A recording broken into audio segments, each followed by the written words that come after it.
together to implement the Sustainable Development Goals towards 2030 and beyond. What is IDFC? The International Development Finance Club, created in 2011, is a network of 26 public development banks. Our mission? Speaking with a common voice, to leverage a greater impact in major international debates, and to contribute to the implementation of the SDGs, the Paris Climate Agreement, and the coming Montreal Global Biodiversity Framework. Our goals?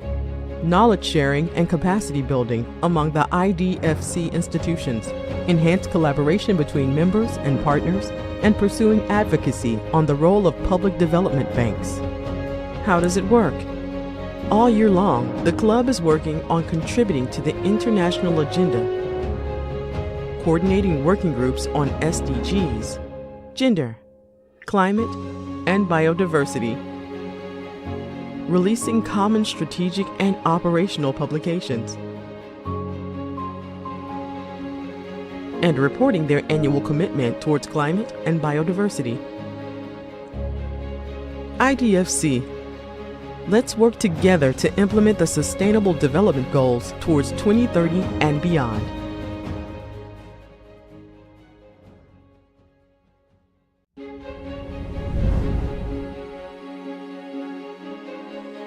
What is IDFC Climate Facility?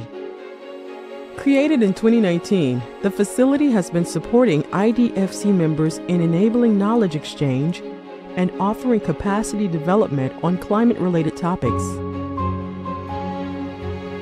Our 3 goals: to strengthen climate finance expertise and capacities, to originate and develop joint climate projects, to institutionalize and facilitate collaborative work among members on climate change.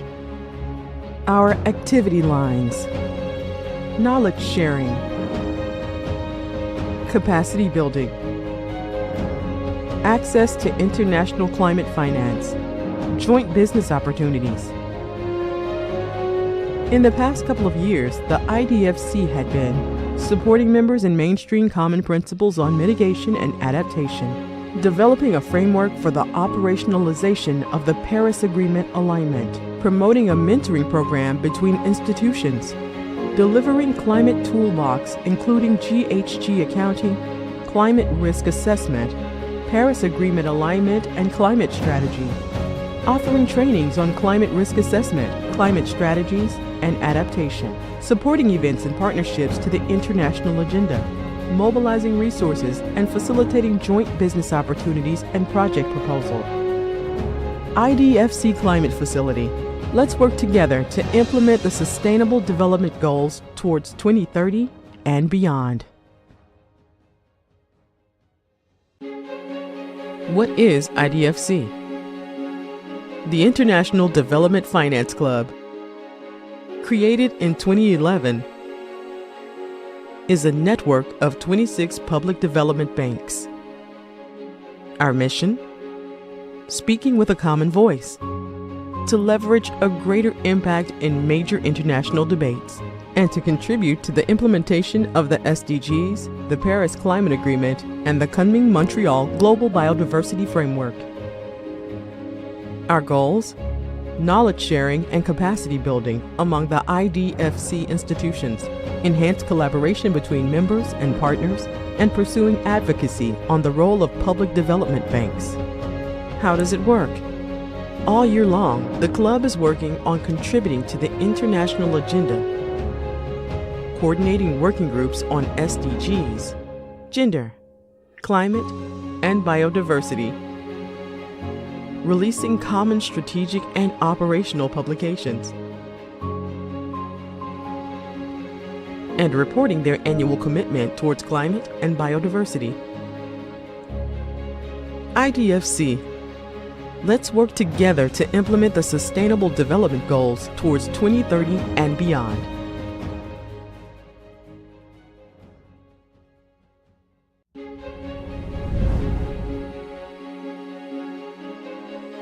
What is IDFC Climate Facility?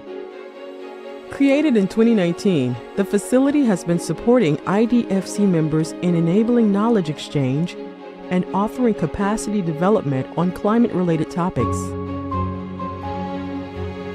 Our 3 goals: to strengthen climate finance expertise and capacities, to originate and develop joint climate projects, to institutionalize and facilitate collaborative work among members on climate change. Our activity lines: knowledge sharing, capacity building, access to international climate finance, joint business opportunities. In the past couple of years, the IDFC had been supporting members in mainstream common principles on mitigation and adaptation, developing a framework for the operationalization of the Paris Agreement alignment, promoting a mentoring program between institutions, delivering climate toolbox including GHG accounting, climate risk assessment, Paris Agreement alignment and climate strategy, offering trainings on climate risk assessment, climate strategies, and adaptation, supporting events and partnerships to the international agenda, mobilizing resources and facilitating joint business opportunities and project proposal. IDFC Climate Facility. Let's work together to implement the Sustainable Development Goals towards 2030 and beyond. What is IDFC? The International Development Finance Club, created in 2011, is a network of 26 public development banks. Our mission? Speaking with a common voice, to leverage a greater impact in major international debates, and to contribute to the implementation of the SDGs, the Paris Climate Agreement, and the Kunming-Montreal Global Biodiversity Framework. Our goals?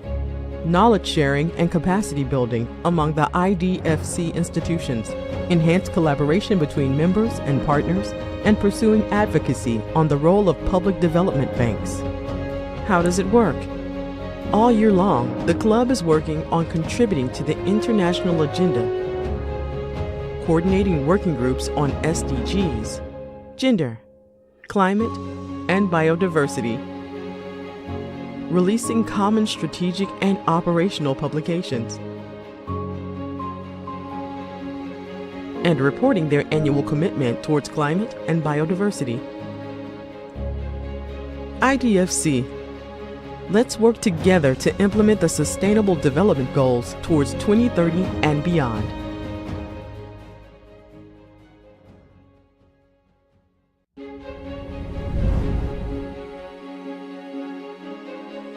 What is IDFC Climate Facility? Created in 2019, the facility has been supporting IDFC members in enabling knowledge exchange and offering capacity development on climate-related topics. Our 3 goals: to strengthen climate finance expertise and capacities, to originate and develop joint climate projects, to institutionalize and facilitate collaborative work among members on climate change. Our activity lines: knowledge sharing,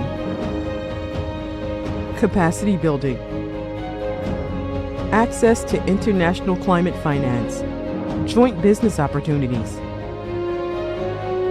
In the past couple of years, the IDFC had been supporting members in mainstream common principles on mitigation and adaptation, developing a framework for the operationalization of the Paris Agreement alignment, promoting a mentoring program between institutions, delivering climate toolbox including GHG accounting, climate risk assessment, Paris Agreement alignment and climate strategy, offering trainings on climate risk assessment, climate strategies, and adaptation, supporting events and partnerships to the international agenda, mobilizing resources and facilitating joint business opportunities and project proposal. IDFC Climate Facility. Let's work together to implement the Sustainable Development Goals towards 2030 and beyond. What is IDFC? The International Development Finance Club, created in 2011, is a network of 26 public development banks. Our mission? Speaking with a common voice, to leverage a greater impact in major international debates, and to contribute to the implementation of the SDGs, the Paris Climate Agreement, and the coming Montreal Global Biodiversity Framework. Our goals? Knowledge sharing and capacity building among the IDFC institutions, enhanced collaboration between members and partners, and pursuing advocacy on the role of public development banks. How does it work? All year long, the club is working on contributing to the international agenda, coordinating working groups on SDGs, gender, climate, and biodiversity, releasing common strategic and operational publications, and reporting their annual commitment towards climate and biodiversity. IDFC. Let's work together to implement the Sustainable Development Goals towards 2030 and beyond.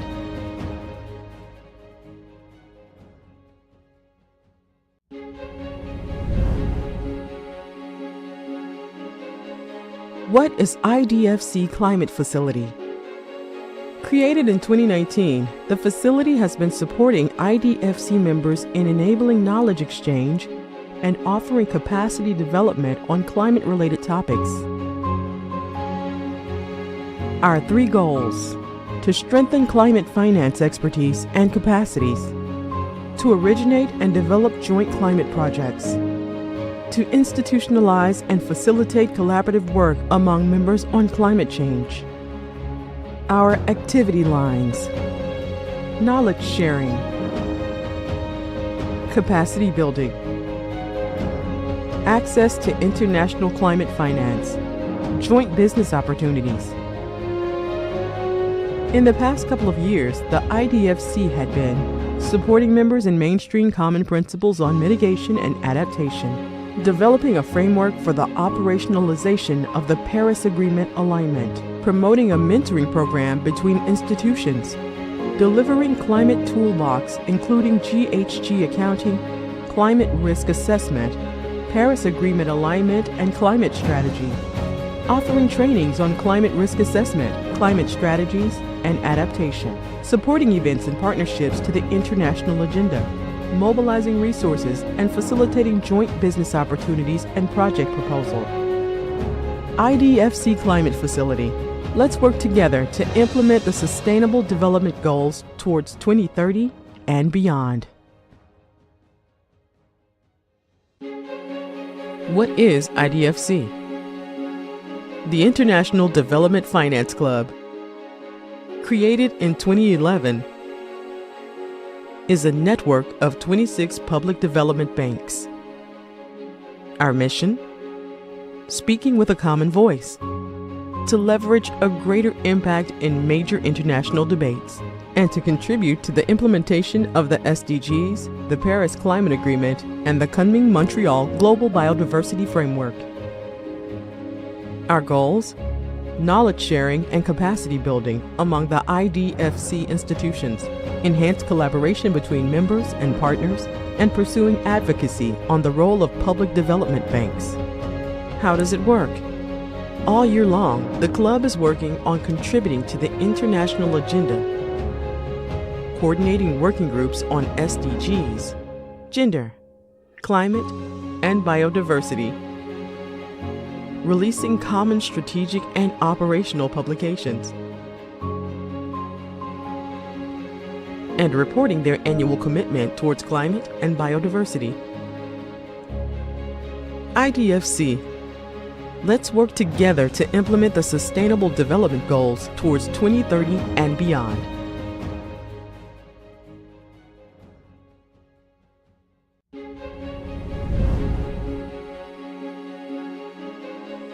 What is IDFC Climate Facility?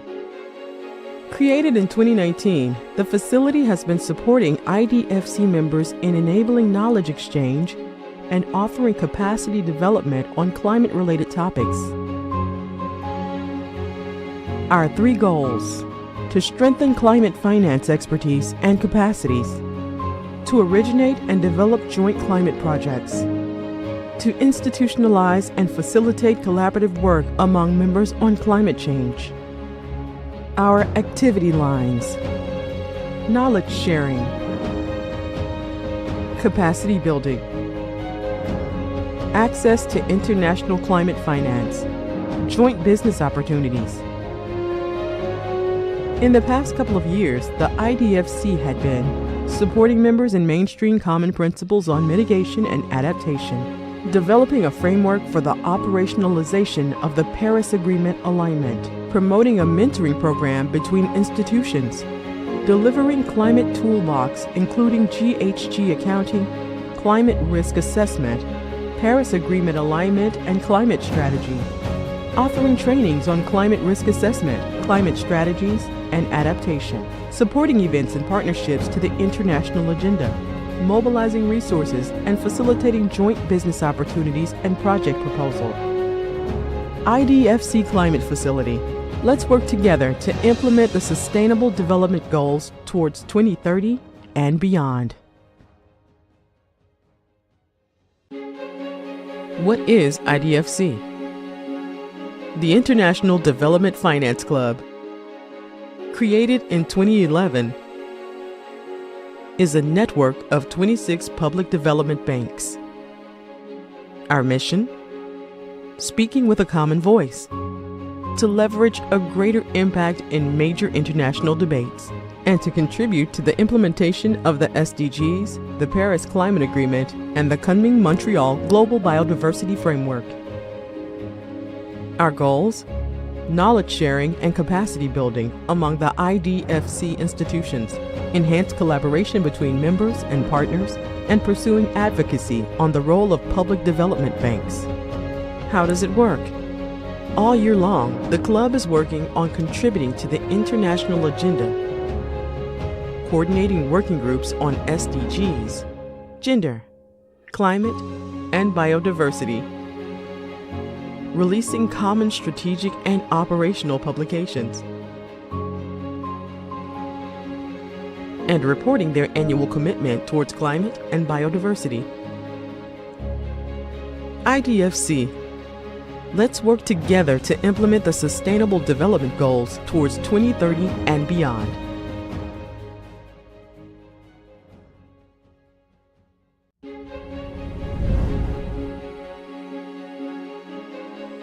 What is IDFC Climate Facility? Created in 2019, the facility has been supporting IDFC members in enabling knowledge exchange and offering capacity development on climate-related topics. Our 3 goals: to strengthen climate finance expertise and capacities, to originate and develop joint climate projects, to institutionalize and facilitate collaborative work among members on climate change. Our activity lines: knowledge sharing, capacity building, access to international climate finance, joint business opportunities. In the past couple of years, the IDFC had been supporting members in mainstream common principles on mitigation and adaptation, developing a framework for the operationalization of the Paris Agreement alignment, promoting a mentoring program between institutions, delivering climate toolbox including GHG accounting, climate risk assessment, Paris Agreement alignment and climate strategy, offering trainings on climate risk assessment, climate strategies, and adaptation, supporting events and partnerships to the international agenda, mobilizing resources and facilitating joint business opportunities and project proposal. IDFC Climate Facility. Let's work together to implement the Sustainable Development Goals towards 2030 and beyond. What is IDFC? The International Development Finance Club, created in 2011, is a network of 26 public development banks. Our mission? Speaking with a common voice, to leverage a greater impact in major international debates, and to contribute to the implementation of the SDGs, the Paris Climate Agreement, and the coming Montreal Global Biodiversity Framework.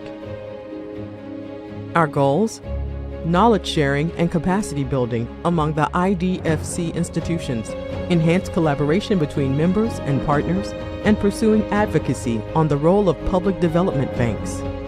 How does it work? All year long, the club is working on contributing to the international agenda, coordinating working groups on SDGs, gender, climate, and biodiversity, releasing common strategic and operational publications, and reporting their annual commitment towards climate and biodiversity. IDFC. Let's work together to implement the Sustainable Development Goals towards 2030 and beyond.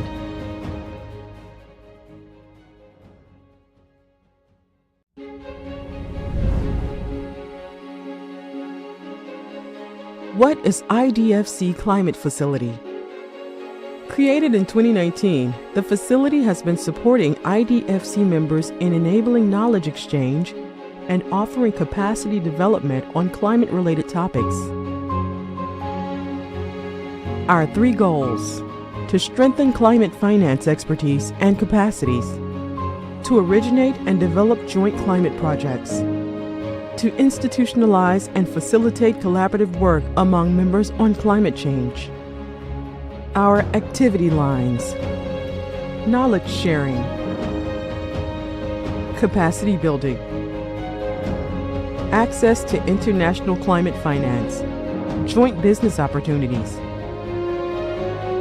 In the past couple of years, the IDFC had been supporting members in mainstream common principles on mitigation and adaptation, developing a framework for the operationalization of the Paris Agreement alignment, promoting a mentoring program between institutions, delivering climate toolbox including GHG accounting, climate risk assessment, Paris Agreement alignment and climate strategy, offering trainings on climate risk assessment, climate strategies, and adaptation, supporting events and partnerships to the international agenda, mobilizing resources and facilitating joint business opportunities and project proposal.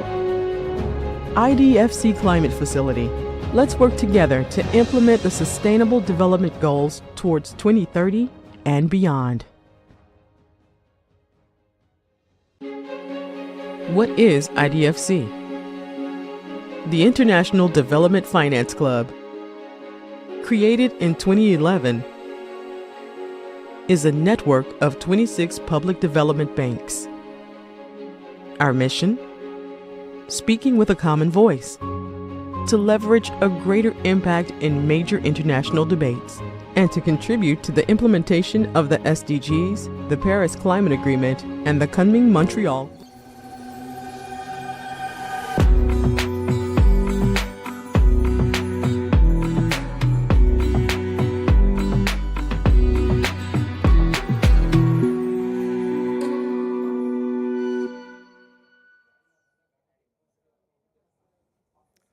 Ladies and gentlemen, welcome to the event Building Together, an inclusive dialogue on insurance and loss and damage, here at the IDFC Pavilion.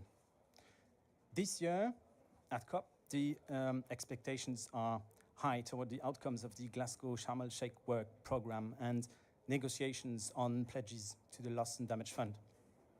In view of many crises, it is becoming increasingly difficult for donor countries to secure funds in the long term, while the developing countries expect a significant increase in money transfer in the future.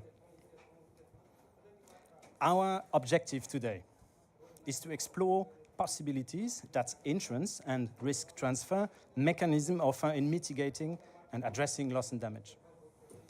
We are embarking on a comprehensive exploration of opportunities and limitations inherent to insurance, its value for the Loss and Damage Fund.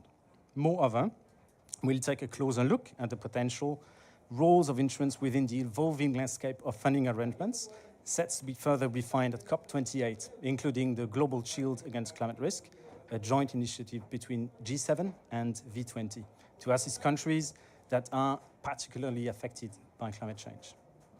In today's event, we bring key experts of pre-arranged finance and climate finance arrangements around L&D to discuss the role of insurance to manage loss and damage.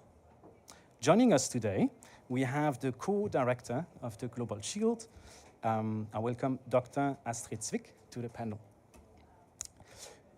I would also like to warmly welcome Dr. Annette Detken, the head of Insurance Resilience Solution Fund and the head of the Global Shield Solution Platform. I would like to welcome, and including the perspective and voices of Global South and most vulnerable, Sarah Jane Ahmed, the financial advisor to the V20, and also our colleague from an expert on climate change adaptation, Dr. Catherine Simonet from the French Development Agency, the AFD. We also have another colleague that is stuck in the queue, which is joining very soon, Professor Svenja Sominski, who, among many roles she has, is the chair of the Munich Climate Insurance Initiative, MCII. To guide the discussion today, we have structured this panel in 3 temporal dimensions: past, present, and future. For the past, we will be evaluating past experiences, delve into how insurance has been used to address loss and damage, drawing insights from key figures in the field. Present, we will discuss current development and how they shed light on new solutions that are developed to address loss and damage. And future, so we will look into how and where the insurance industry is moving forward and how that will meaningfully support loss and damage related needs. After our panelists have presented then examples and experiences, we will invite everyone in the room to participate in the discussion in a form of a brainstorming and Q&A, but I will come back to that later. We'll use Mentimeter for that. Without further ado, I think then we will start with the past, how insurance has been used to address loss and damage. And I would like to give Astrid, you, please, if you would start and tell us, since 2016, the Insurance Resilience Global Partnership has worked on substantially scaling up the use of climate and disaster risk finance and insurance solutions, CDRFI solutions. And now that the IGP is transitioning into the Global Shield, could you underscore some experiences and also knowledge that will be brought in? Thank you very much. And good morning, everybody.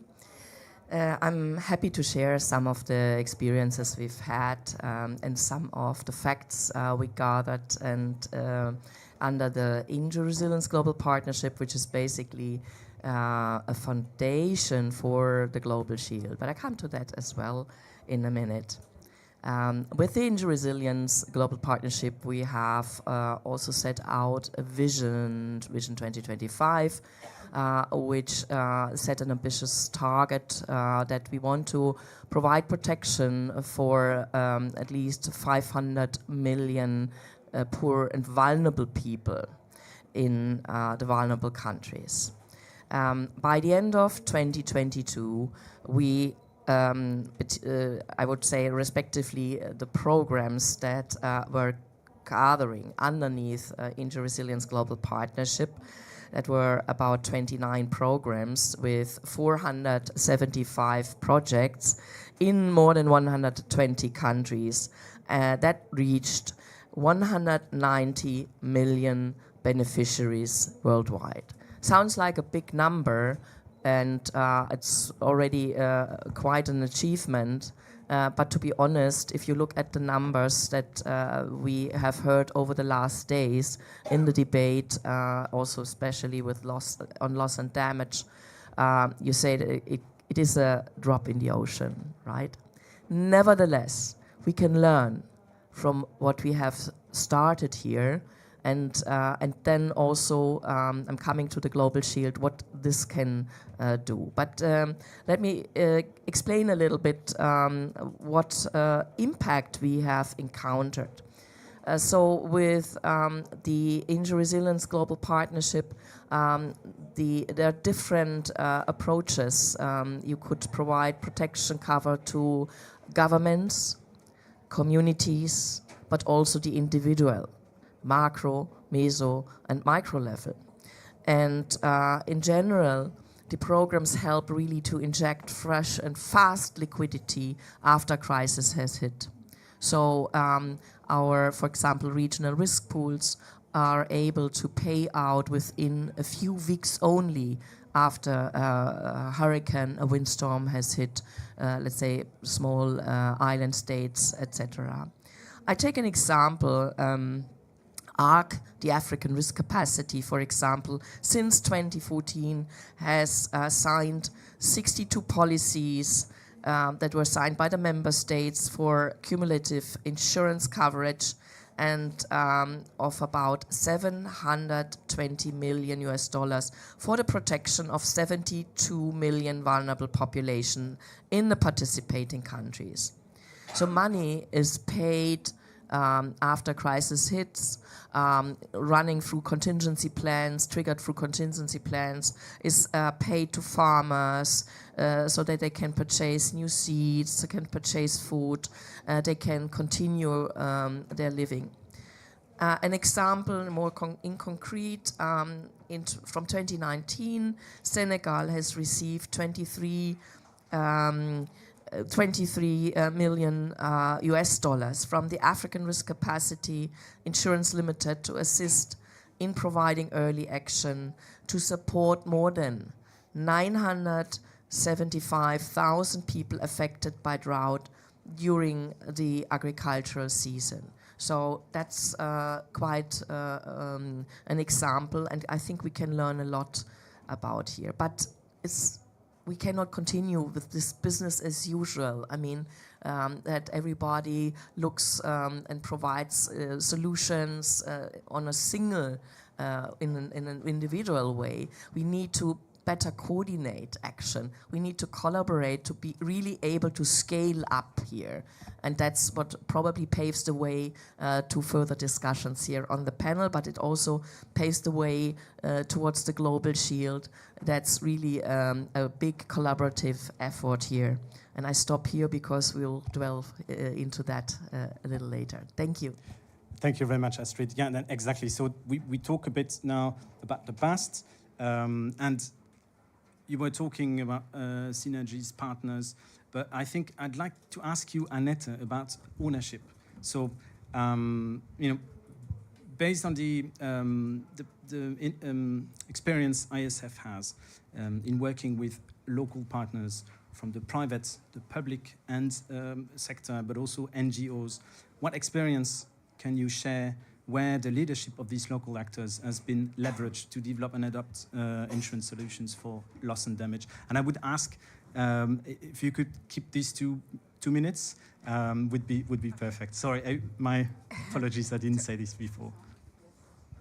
Yeah, thank you very much, Maxime. Keep it very brief, but maybe just 2 words on ISF, because the Insurance Resilience Solutions Fund that I'm heading was set up in 2019. And is funded by KfW on behalf of the German government, and has a strong focus on supporting climate risk insurance products for vulnerable people. So currently we have 29 projects globally in developing countries where we support the development of needs-based products. Now, it's important to know that we have certain eligibility criteria, and one very important one is that we always ask and require partnerships to submit their requests. That is, we want to have a representative from the supply side to make sure that, so these are insurance companies, brokers, fintechs that are able actually to support and develop, have the technical expertise to develop these kind of climate risk insurance products. But also, and that is the second part, is actually on the demand side, because we need to make sure that whatever is developed is based then on the needs and addresses the local context. So we always ask a local partner to be part of the partnership, and therefore in all of our projects that's by definition the case. And we're currently, I mentioned, developing products in more than 20 countries. And here this can be products that address the needs of an individual. So what we call micro approaches, where the insurance covers an individual. We have covers that actually cover then an aggregator, which could be an MFI, could also be a cooperative, but also on the national level. And in each case, we see actually these leaderships. Maybe just to add, what are the driving factors? So I think there are 3 points that I want to stress. First of all is awareness and understanding risk. And here climate risk analysis comes in. I mean, we share here a common passion, Maxime, right? I think this is the basis to make an informed decision and really know what is the current risk, but eventually also what comes up, in the next decades. Second is an understanding of insurance. So, and also the limits of insurance, right? We cannot say that insurance is the panacea, but of course it's a mechanism, as Astrid mentioned, where we can learn a lot for the future. I want to be short, and we can delve into this later. And the third aspect is actually affordability, and also this we will discuss later. So I stop here for the sake of time, but just stop. Yeah. Thank you very much for these insights, Annette. And then I'd like now to ask you, Sarah, for some welcome. So ask you some maybe some key lessons from the V20 since 2015. It has facilitated cooperation among the most vulnerable countries tackling the impacts of climate change. And then, can you give us very shortly key lessons that have been learned in terms of the role of insurance to address loss and damage? Thank you. Thanks, Maxime, for the question. Just to introduce the V20, it's a group of finance ministers representing now 68 countries and 1.74 billion people. So in terms of key learnings, I mean, the countries are at various stages of insurance development, and this is also due to how they've developed their capital markets. And affordability, of course. In terms of lessons learned, I think it's clear that there is a role for this product to play, but that coming from Insurresilience, which was a V20 and G20 initiative some time ago now, but not too long ago, the message there was we can't have one product at a time, and timing matters, and how the products interact matter too. And so from that lesson learned on, okay, we can't just have one product and then work on something else to try to complement it, but rather could we find a way where countries can get access to a portfolio of tools so that they can better risk manage. At the end of the day, the world is getting riskier, and players have to add risk financing, liquidity, protection options. Adaptation is clearly something that we learn is, well, we know it's lacking. And it's a clear complement to insurance. I think those are the key messages I'd like to highlight. Yeah, thank you very much. It's very clear. And I'd like now to ask you, Catherine, on, from your experience with the French Development Agency, then what lessons from adaptation finance, including insurance solutions, can you inform, effective loss and damage finance? Yeah, thank you. So IFD's climate finance represents 50% of our portfolio, and adaptation only, but we expect more, 30% of our adaptation finance. This adaptation finance has grown quite fastly since 2015. In 2015, our adaptation finance represents 500 million, and now 2.2 billion. in 2022, so it's a multiplication by almost 4, and we expect this multiplication and this growing is also growing with a continuous improvement of the quality of this investment and our impact. CDRFI have always been part of the solution we provide and we consider in adaptation finance. We have a long-term experience in supporting ARC mechanisms that you mentioned, and we are very keen to continue to supporting CDRFI finance, especially because we foresee this kind of project being part of the loss and damage solutions. We do think that public development banks in general are important solutions providers on the loss and damage agenda. And we also noticed that we have a lot to learn, especially French Development Agency has a lot to learn on CDRFI mechanisms because it's a growing topic for us, and we have some expertise, but that's also why France has announced yesterday to renew our engagement to the Global Shield Solution platform, to the Global Shield through the Global Shield Solution platform of 20 million euros for next year, because we believe that we need more coordination, and also we expect from this engagement to learn from past experience like Insure Resilience. From adaptation finance, I would say we have developed an evaluation about our last 10 years of investment on adaptation finance. And there is some evidences that I think are still validated for the topic of today and for the loss and damage agenda. The first one is the importance of the local context, the importance of taking care of local context for improving access, acceptability, and uptake. The second one is the importance to working across scales and having a systemic approach. And I do believe that we are in the good way of doing that also with the Global Shield.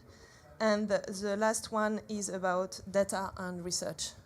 There is a huge importance to link data and research to our investment in order to have this cross-learning, to have cross-learning and learning loop. So I will stop here because... Thank you very much. Data and research, you speaks to my heart. And it gives me the perfect bridge to you, Svenja, for, because you have a lot of different roles, but it's exactly where my question goes. So from your experience from academia, so research, but also governance and private sector, what enabling factor would you see as essential for an effective use of insurance in loss and damage? And we were talking about data. What role plays data and analytics to enable these factors? Okay, well, first of all, big apology for walking in late here. I'm very happy to be here, though, and I was meeting with a minister, and usually ministers don't have much time. This minister had a lot of time, so I had to cut him short and basically run over here. So, look, it's great that we're having this discussion. I mean, I've been working on this topic for a long, long time, and as you said, in different roles, and I'm trying to bridge also this gap between, the research side, the practical side, the policy side through my different roles. And I mean, I think, first of all, it's fascinating that here at COP we actually see, insurance being discussed as if it was always part of the solution mix. So I think we have come quite a long way. But, and this is kind of my big but, I think in this context, and particularly in the context of loss and damage, we need to be also very clear about where the limitations are and what the role of insurance can actually be together in partnership with a lot of other efforts. So, the worst thing would be for people to see insurance as the solution to loss and damage or the solution to adaptation.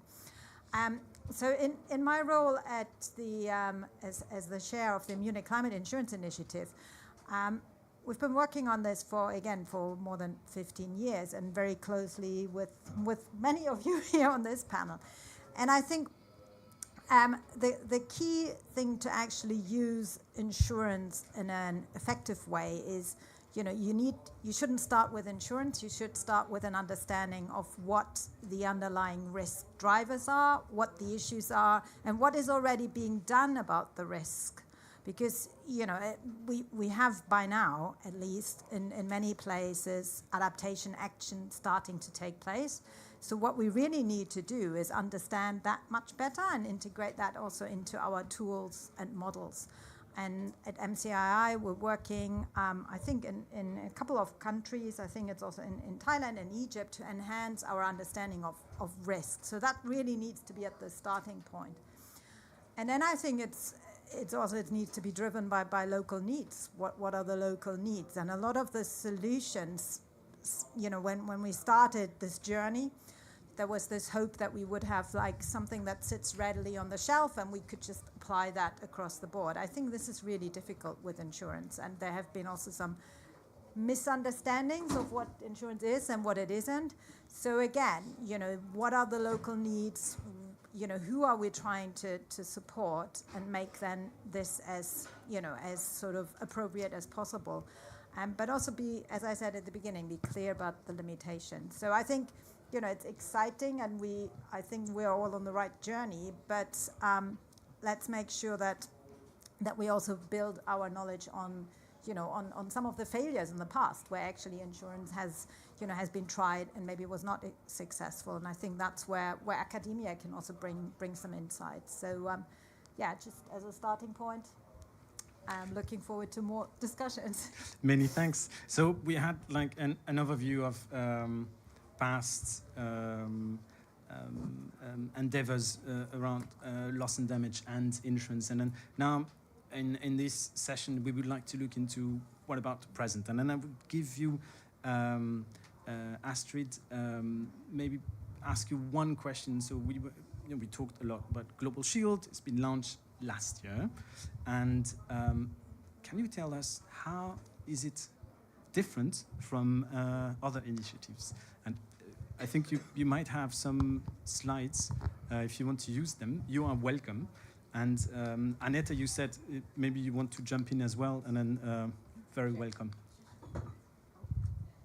Yeah, maybe I'll give a quick overview. I mean, to make it a little bit more tangible, usually you have a lot of actors in the area of climate and disaster risk finance and insurance. And I mean, over the past 5 years, they really have mushroomed now, I have to say.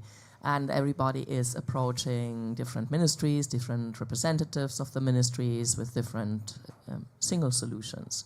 And what we want to change is, and Annette has said it really nicely as well, looking at the demand side. And putting the country into the driver's seat, into the leadership, and the country should really pose the request, what it needs, but based on a distinguished and quite a good process that we support, with which we support the country here to look at the risks, and exactly that was mentioned. You have to understand the risks first, to look at what's existing already, and also to develop a gap analysis. So it's a collaborative process. It's an inclusive process because local stakeholders, local experts are included. Especially also those that are, for example, from the local markets, for private sector, the regulator for the enabling environment, but also civil society organizations. And the invitation comes from, in an ideal case, a Ministry of Finance, for example, which owns the process.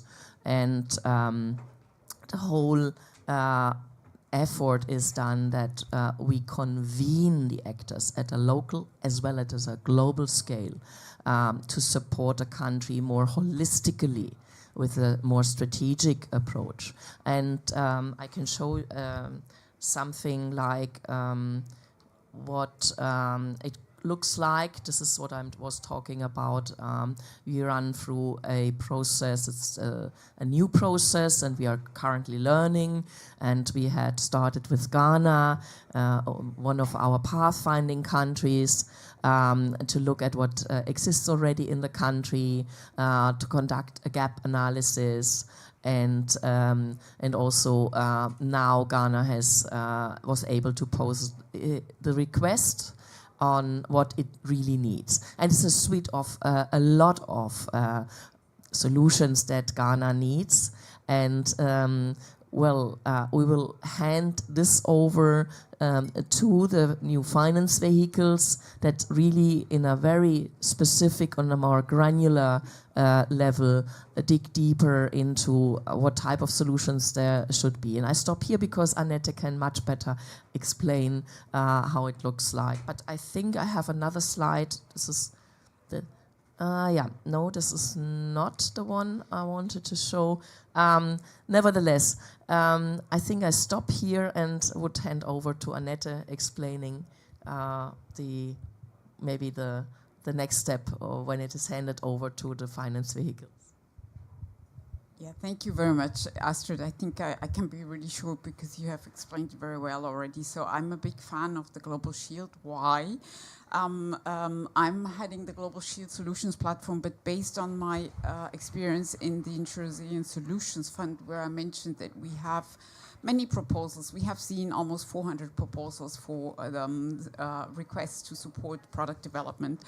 And what we do in each case is we actually look at what is already there, right? So what kind of products, what kind of initiatives exist in the country? And it's quite a cumbersome exercise. And very often we stumble upon these pilots that have started, but then because of unsustained support, they were just neglected, and then people start all over again, right? And it's really a frustrating experience for the countries themselves, for the partners on the ground, to see that there is not the sustained support. Second, that it's isolated, right? It's very often unsystematic. And Svenja, you have mentioned it as well, right? It's very important. It's embedded in the national policies, that it is complemented with risk reduction and adaptation projects.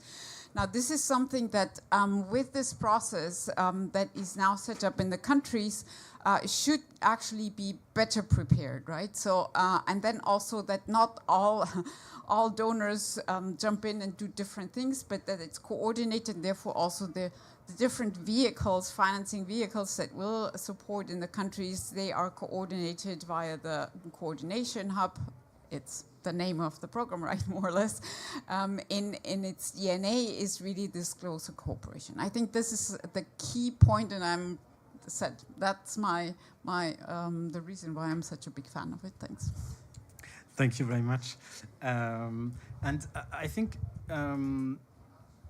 it's important also when we are talking about initiatives like the Global Shield to see also what are the limitations of insurance solutions in vulnerable countries. And then I would ask you, Svenja, maybe to tell us what is when we're talking about reduced insurability in certain regions, so what are the limitations of insurance solutions regarding loss and damage, and how much should it be a concern for initiatives such as the Global Shield? Yeah, thank you. I mean, I think this comes down to really understanding what is the problem that we're trying to address. So if you take, a certain region or a certain area, and you look at loss and damage, and you need to understand, who's ought to benefit and with what purpose. So I think that, sometimes we just straight away jump into this and say, oh yeah, we need some funding for loss and damage, and off you go, and let's find a solution. I think often we are even not clear about what it is we're trying to do. And I have also seen, I know this might be controversial, but some relabeling. What used to be just adaptation is now loss and damage. So I think there is still a degree of lack of clarity. So I think that's the first thing. And then, obviously with loss and damage, it's very broad because there are non-economic aspects. I mean, there's loss and damage in terms of the natural environment. There's loss and damage also of cultural heritage. I mean, there's a long list of things that do not usually sit in nicely with, the application of insurance instruments. Plus, with insurance, you know, in its purest sense, it's really there to protect cover in case something bad happens, not because something bad has already happened. And so, you know, we need to understand how we can gear loss insurance solutions so that they can play a role in accessing finance quicker and making sure that people have access to finance when they need it. And also to make sure that loss and damage do not, you know, go completely out of control. I mean, this is the other thing. I mean, obviously it's a reality, but there's also, if we look forward, there's also, you know, the risk of loss and damage increasing. And, you know, unfortunately, in many parts of the world, this will be a reality. So how do we use current tools to do all we can to keep it as low as possible? I mean, these are just some general ideas. But I think then when it comes to using our knowledge and understanding, this is really where I think those who've been working on insurance solutions, those who have been working on adaptation, and those who are now working with local communities or countries on loss and damage can really, you know, need to sit together and compare notes and exchange knowledge about tools and bring those tools together. And I don't think that has happened really that much. I mean, there are projects, and again, MCII is involved in that. And I think this is also a strand that Insure Resilience has been pushing quite hard. But the reality, I think, often, you know, it happens, you know, with one tool, with one data set, with one partner in one location. And I don't think that's very smart. So I think that's probably something where maybe gatherings like this and also all the conversations here at COP can bring us to the next level. Yeah, thank you. Really think that for loss and damage, then, you know, involvement of the community, but also direct access is a common concern when it comes to loss and damage finance. And I would like to ask you, Catherine, how is the Global Shield or similar initiatives then considering local communities or other sub-levels of governments? Yeah, thank you. Access of climate finance in general and loss and damage finance to the most vulnerable and local community is still really challenging. We try at the French Development Agency to now engage ourselves on locally led adaptation principles, and in the continuous effort of doing adaptation impact, we are also very keen for loss and damage finance to reach the most vulnerable, which is a challenge when you are a public development bank. I have to say it's something that we are sharing with our IDFC's partners as a challenge. This question of access, awareness and uptake, we really expecting Global Shield to be able to address it, and I foresee two areas where we have a lot of expectation. The first one is through this in-country process, where we, by inviting CSO, civil societies, organizations, and inviting communities, local governments, we expect to be able to develop need-based requests and to be able also to develop need-based and inclusive initiatives. The second point is when implementations of the support package, we do know that this question of awareness, uptake, and adapted product is key for the effectiveness of these mechanisms. And so we have already discussed a lot with the Global Shield Solution Platform of the importance during this support implementation package to integrate this aspect. We are working with Expertise France for being able to have workshop and communities also surveys, analysis in order to improve that. For the moment, it's still a bit theoretical as we just have the GANAS request, but this is something we have been really keen in discussing on the design and the process of the Global Shield, and I'm putting a lot of expectation on this aspect.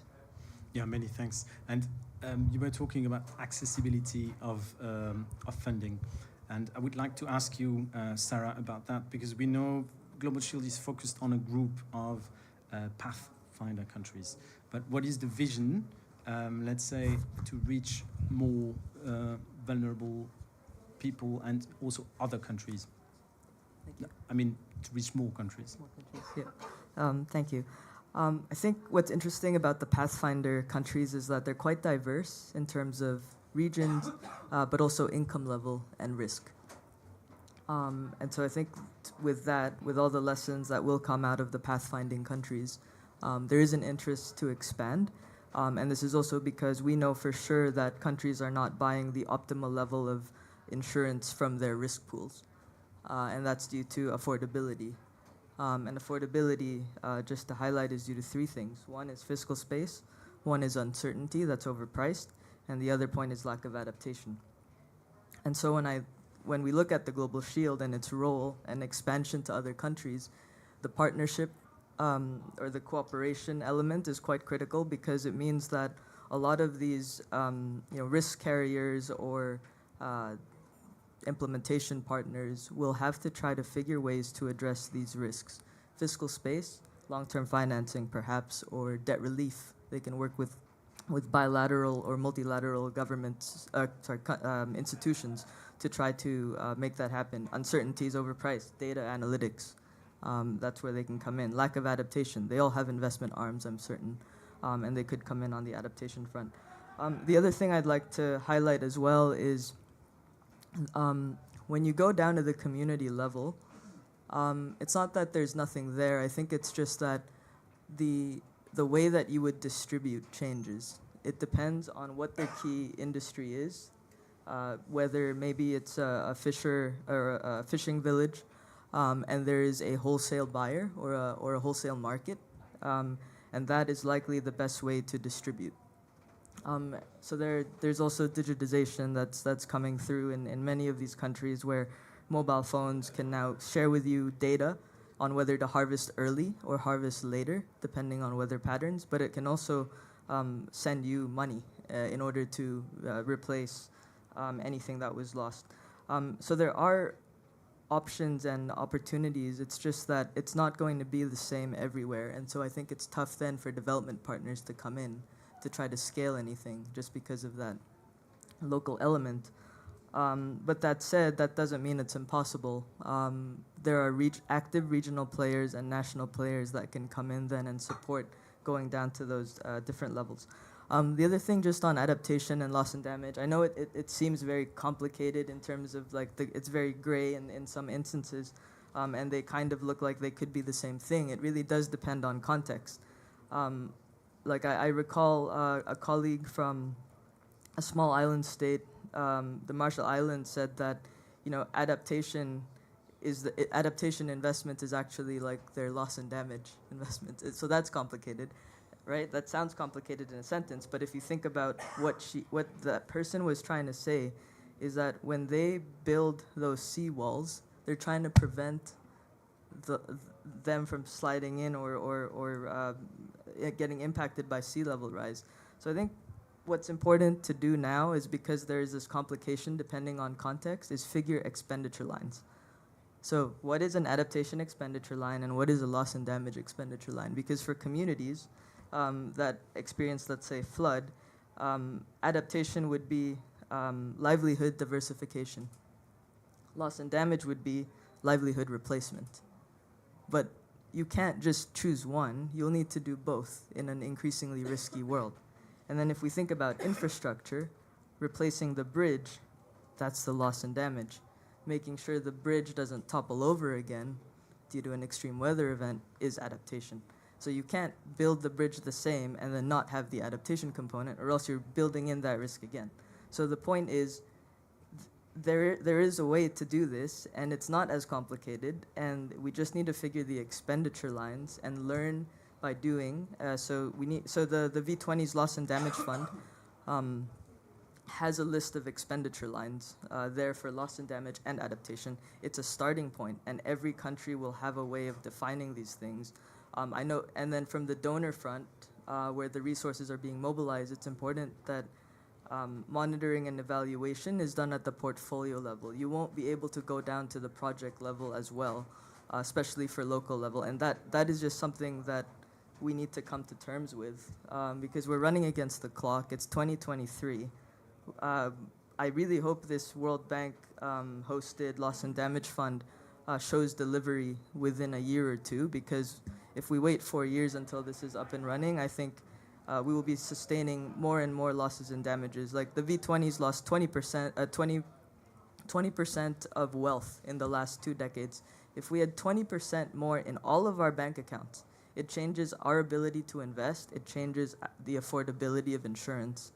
And so this 20% is something that we need to reduce for the next foreseeable decade. But to do that, we need adaptation.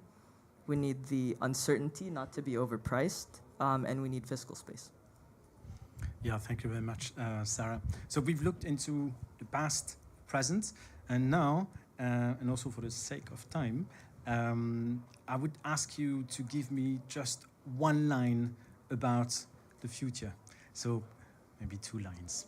And then I would like to start with you, Svenja. So, you discussed that already, and then I think that's when we look into the future, when we talk about insurance, then we have to think about the risks are becoming higher, and how is the insurance industry preparing to face this coming challenge? Well, in 2 lines. In 2 lines, and then looking into the future. Okay, no pressure here. It's good that you brought up the insurance industry point there, because that is something I wanted to add to this.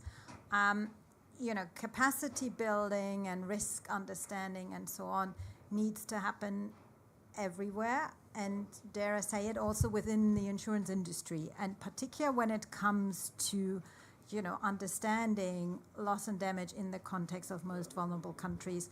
The insurance industry is at a very early stage of understanding those issues. And I work for the largest insurance broker in the world, Marsh McLennan. I do a lot of internal capacity building, and I think that is something.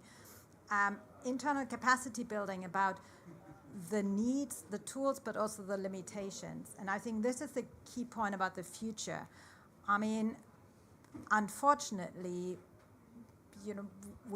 the world is not heading in the right direction. And hopefully after COP here, we will have some clearer signals that we are sort of taking a bend and maybe getting, having a better warming outcome than everybody feared. So let's hope that will be our outcome of COP. But what that means is, loss and damage is going to be a reality, and it's going to be an increasing reality. And we need to make sure that the solutions that we're developing are not just seen as quick stopgaps and fixes, because in the past that was also sometimes the issue. You come up with a solution and that works for 2 or 3 years and people buy into that, and then there's an issue and people lose faith, or it just doesn't work. And I think we all need to keep in mind risks are changing, needs are changing. And let's also create some flexible solutions that can be adjusted and work with that, because I think that is necessary with climate change where we're heading, but also not lose sight that there are already a lot of efforts. And I think what you described, these initiatives, investments and adaptation, I mean, it's not static. So I think that is my hope. So recognizing the challenge, but also recognizing the efforts that are happening, and building smart financial solutions. So, means a lot of work for all of us, but it's good to have that conversation, because I think there are really positive signals coming from different stakeholders on this. Yeah, thank you. Now I'd like to ask you, Annette, also again, 2 lines. 2 short lines, so we have time for the brainstorming afterwards. Putting pressure on me here, Maxime. Exactly, I have to increase the pressure a bit, so that when with new technologies, and then when technology evolves in general,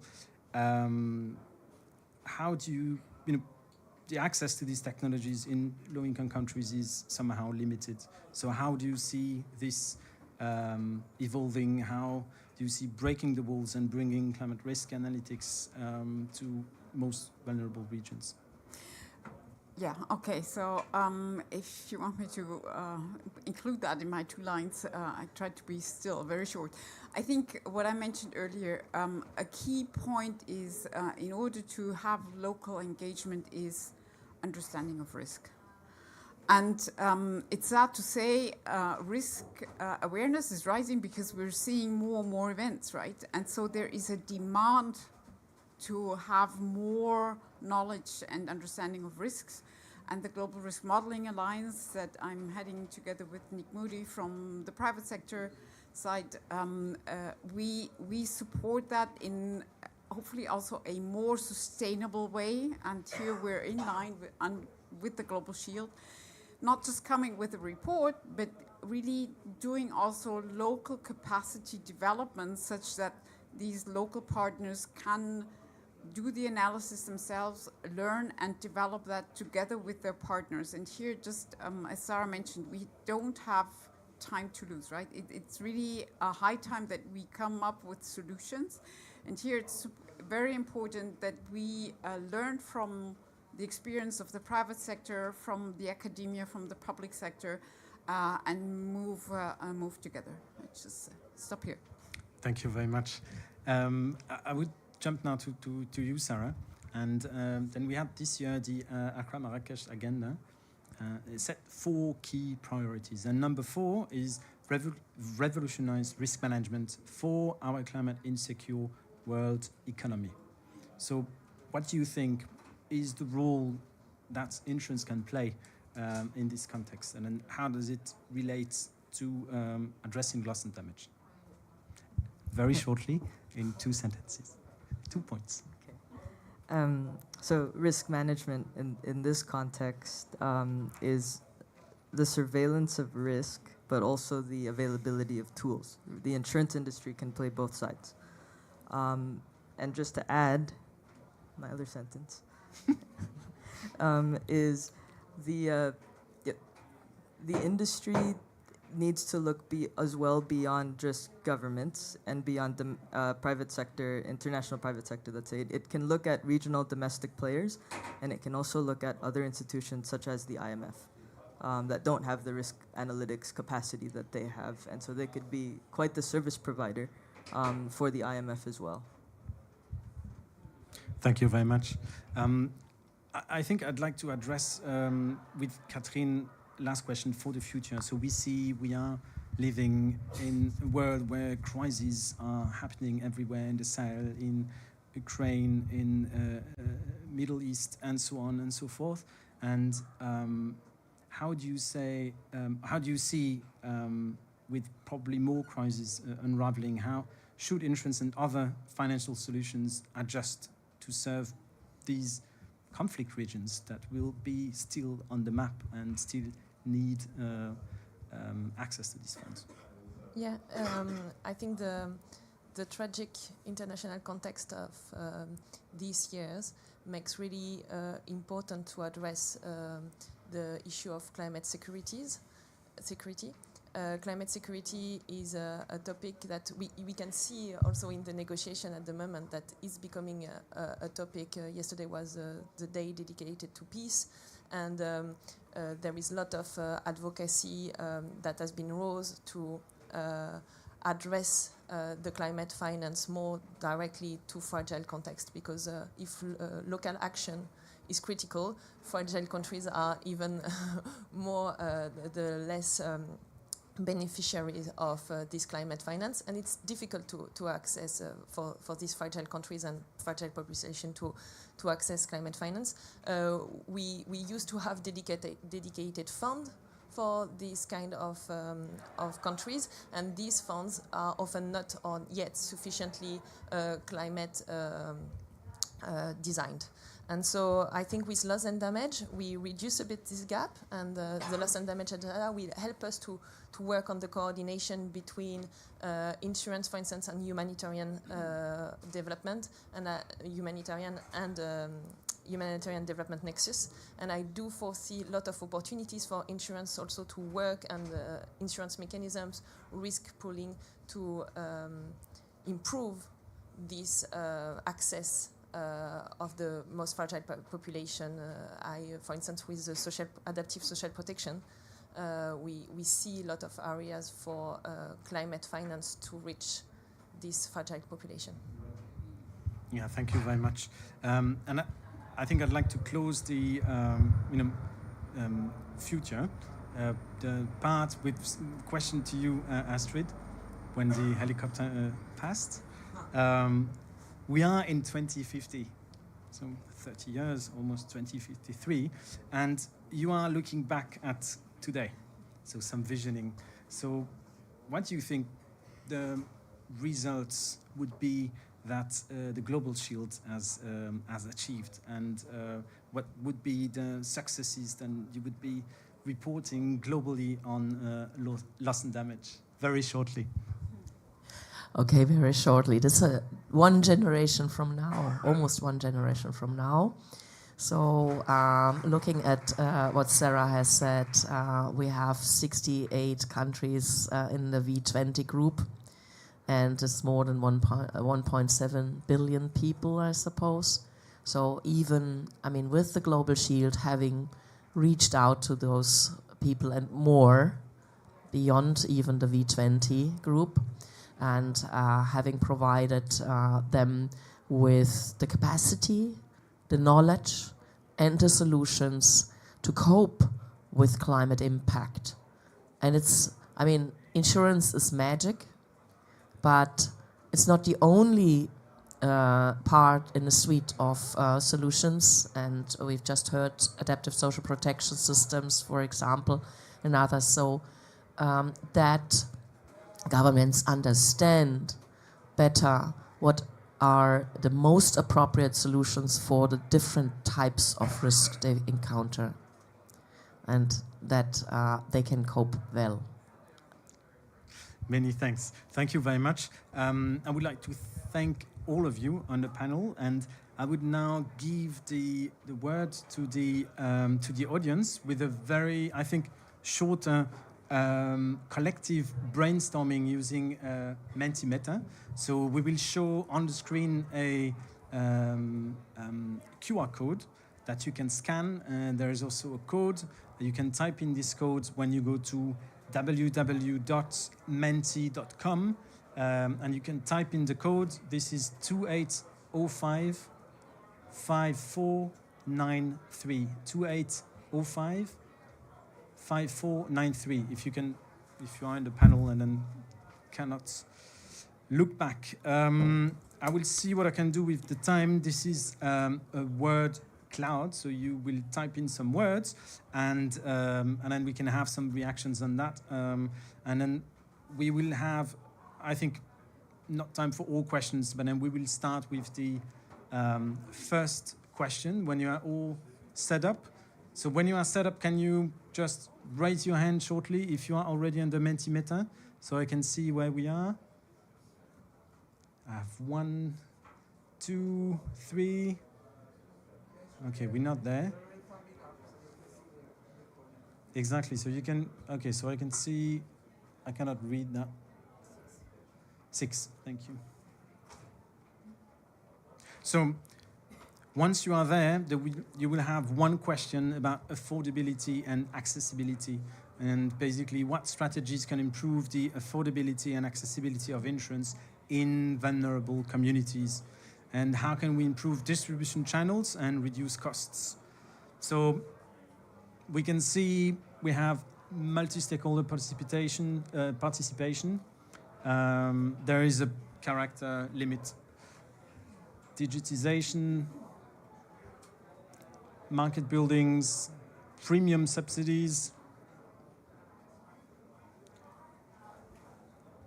I cannot read quite this one. It's aggregation. Fiscal space. Yeah, I think we addressed that, but very, very shortly for when it comes to regulations. So we have still waiting if you have more questions on that. Any reactions from the panel on the words? I think you can see the cloud on your mobile. Capacity building, public support, coordination. I think we addressed some of them, but then I really see, maybe on fiscal space we haven't spoke too much about when it comes to regulations. if you can use the microphone if you want to react, and we have also a microphone for the audience if they also want to react to that. No, I was just going to say regulation is an important one, and in a lot of these, these countries or communities, insurance regulation is at its early stage, and I think there's a lot of cross-learning that could also be facilitated. I mean, we've discussed that at MCII, how we can also bring regulators together, and I know there are different forums, but I think sometimes it's a little bit like reinventing the wheel, and when it comes to regulation, there's a lot that can be learned from each other, I think.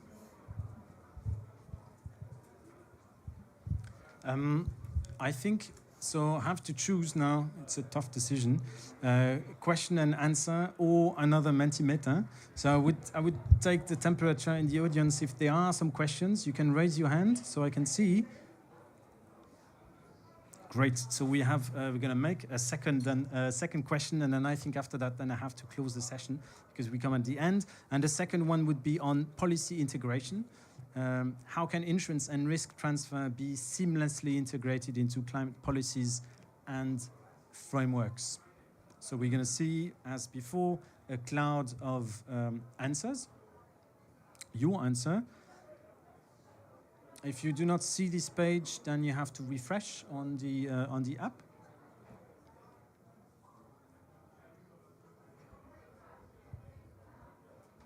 So the idea is not to, it's one word and then it's not going to be the solution, but it's to trigger some reactions and maybe questions from the panel.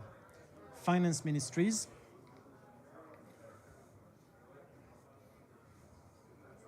That's yours, Sarah. And we have also capital market strategy. Lessons learned, sharing, so also an integration into the national adaptation plans, risk understanding, we had advocacy. Please, you can take the microphone if you want to add something to that. Just want to highlight the reason I put finance ministries here is if you're approaching a company on risk, you wouldn't approach their chief sustainability officer. You will approach their chief financial officer or their risk officer. So that's just why we engage the finance ministers in this arena. No, this is a very good point, and that's, in my opinion, one of the strengths of the V20, that they are at the finance level of finance ministries.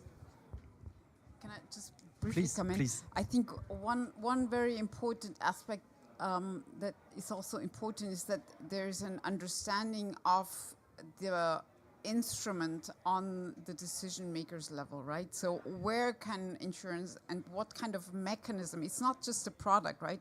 It's a mechanism and it's a solution, and that's why I think the work that the InsurResilience has actually now provided over the last years is so important. It's not that we say we have all the solutions, but we have experience where this mechanism and in what kind of partnerships it is possible, and then adapt it to whatever need there is. Last word. I would like to make a link to the loss and damage funding. I mean, the Global Shield is among the funding arrangements of the loss and damage funding landscape. And I think we are currently learning a lot in country with the country work, and I think also embarking on the Global Shield journey helps the countries understand the risks better, and pose and basically and set up a list of the demands they have, and that prepares them for anything, also for maybe loss and damage funding, further funding, etc. Thank you. Catherine, last word? Yes. I think that the change from a vulnerability approach to a risk approach has been started in the last IPCC report, but time for science to be integrated in policy decisions is taking time, and especially on the climate environment, this topic of risk is still not really uptaken by our partners and even internally. So we have this risk approach being a public development banks. We speak with finance ministry that have this question, but mainstreaming climate environment in this question is still really challenging. So I think insurance can really help to bridge these two areas and support this coordination. Thank you. And maybe, Svenja, you want to have one last closing remark?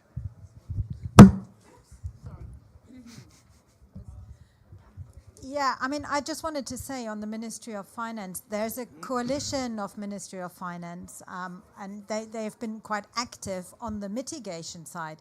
I've been working quite closely with them, always reminding them, and where is the adaptation part in your report? So there is a small element of adaptation in their report, but they're very conscious. So I think that would be a good way to influence them, because that is quite an influential group, and I think they are starting to look into loss and damage and adaptation, and I think this could be a good forum to reach into that. Well, thank you very much. I would like to thank you, distinguished panelists, for joining us today, and I will be closing the session. We don't have much time for Q&A. I would like also to thank the audience, but also my colleague Alvaro and the team at MCI and UNU for organizing this session. And on that, I would wish you a very successful Finance Day.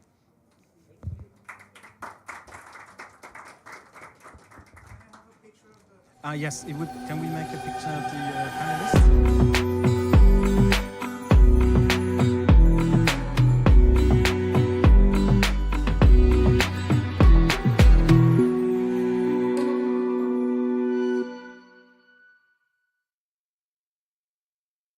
Global Biodiversity Framework.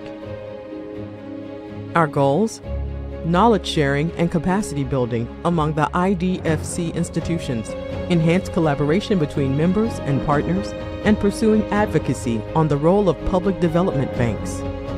How does it work? All year long, the club is working on contributing to the international agenda, coordinating working groups on SDGs, gender, climate, and biodiversity, releasing common strategic and operational publications, and reporting their annual commitment towards climate and biodiversity. IDFC. Let's work together to implement the Sustainable Development Goals towards 2030 and beyond.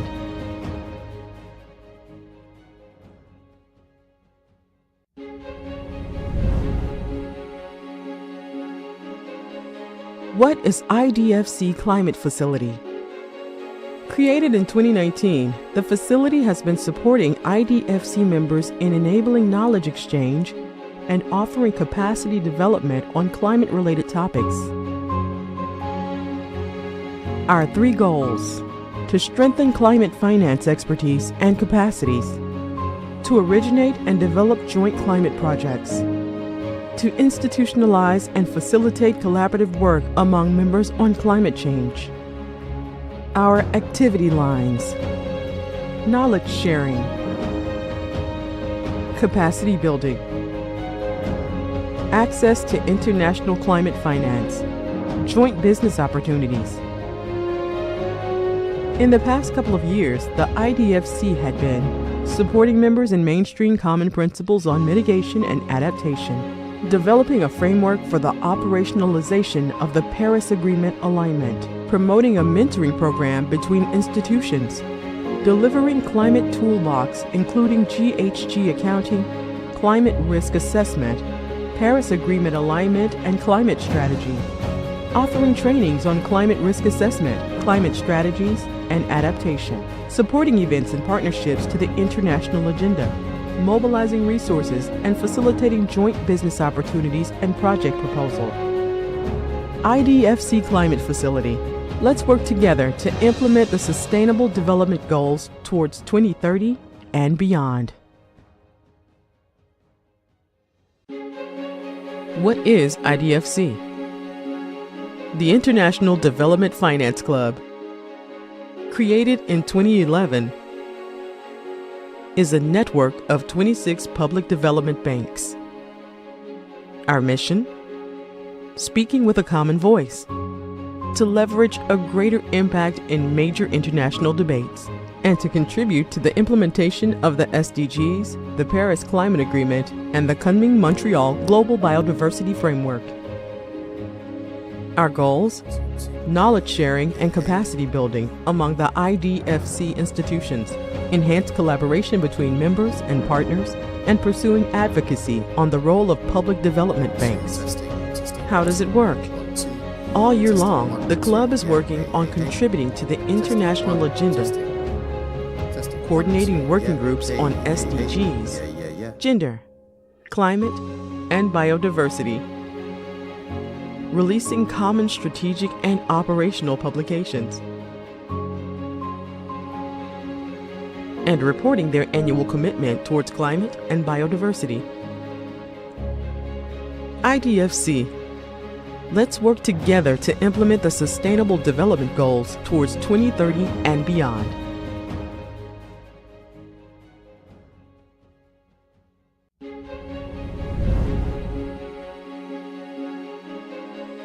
What is IDFC Climate Facility? Created in 2019, the facility has been supporting IDFC members in enabling knowledge exchange and offering capacity development on climate-related topics. Our 3 goals: to strengthen climate finance expertise and capacities, to originate and develop joint climate projects, to institutionalize and facilitate collaborative work among members on climate change. Our activity lines: knowledge sharing, capacity building, access to international climate finance, joint business opportunities. In the past couple of years, the IDFC had been supporting members in mainstream common principles on mitigation and adaptation, developing a framework for the operationalization of the Paris Agreement alignment, promoting a mentoring program between institutions, delivering climate toolbox including GHG accounting, climate risk assessment, Paris Agreement alignment and climate strategy, offering trainings on climate risk assessment, climate strategies, and adaptation, supporting events and partnerships to the international agenda, mobilizing resources and facilitating joint business opportunities and project proposal. IDFC Climate Facility. Let's work together to implement the Sustainable Development Goals towards 2030 and beyond. What is IDFC? The International Development Finance Club, created in 2011, is a network of 26 public development banks. Our mission? Speaking with a common voice, to leverage a greater impact in major international debates, and to contribute to the implementation of the SDGs, the Paris Climate Agreement, and the coming Montreal Global Biodiversity Framework. Our goals? Knowledge sharing and capacity building among the IDFC institutions, enhanced collaboration between members and partners, and pursuing advocacy on the role of public development banks. How does it work? All year long, the club is working on contributing to the international agenda, coordinating working groups on SDGs, gender, climate, and biodiversity, releasing common strategic and operational publications, and reporting their annual commitment towards climate and biodiversity. IDFC. Let's work together to implement the Sustainable Development Goals towards 2030 and beyond.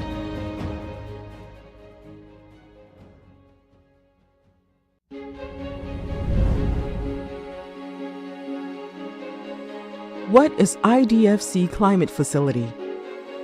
Created in 2019, the facility has been supporting IDFC members in enabling knowledge exchange and offering capacity development on climate-related topics. Our 3 goals: to strengthen climate finance expertise and capacities, to originate and develop joint climate projects, to institutionalize and facilitate collaborative work among members on climate change. Our activity lines: knowledge sharing, capacity building, access to international climate finance, joint business opportunities. In the past couple of years, the IDFC had been supporting members in mainstream common principles on mitigation and adaptation, developing a framework for the operationalization of the Paris Agreement alignment, promoting a mentoring program between institutions, delivering climate toolbox including GHG accounting, climate risk assessment, Paris Agreement alignment and climate strategy, offering trainings on climate risk assessment, climate strategies, and adaptation, supporting events and partnerships to the international agenda, mobilizing resources and facilitating joint business opportunities and project proposal. IDFC Climate Facility. Let's work together to implement the Sustainable Development Goals towards 2030 and beyond. What is IDFC? The International Development Finance Club, created in 2011, is a network of 26 public development banks. Our mission? Speaking with a common voice, to leverage a greater impact in major international debates, and to contribute to the implementation of the SDGs, the Paris Climate Agreement, and the Kunming-Montreal Global Biodiversity Framework. Our goals? Knowledge sharing and capacity building among the IDFC institutions, enhanced collaboration between members and partners, and pursuing advocacy on the role of public development banks. How does it work? All year long, the club is working on contributing to the international agenda, coordinating working groups on SDGs, gender, climate, and biodiversity, releasing common strategic and operational publications, and reporting their annual commitment towards climate and biodiversity. IDFC. Let's work together to implement the Sustainable Development Goals towards 2030 and beyond.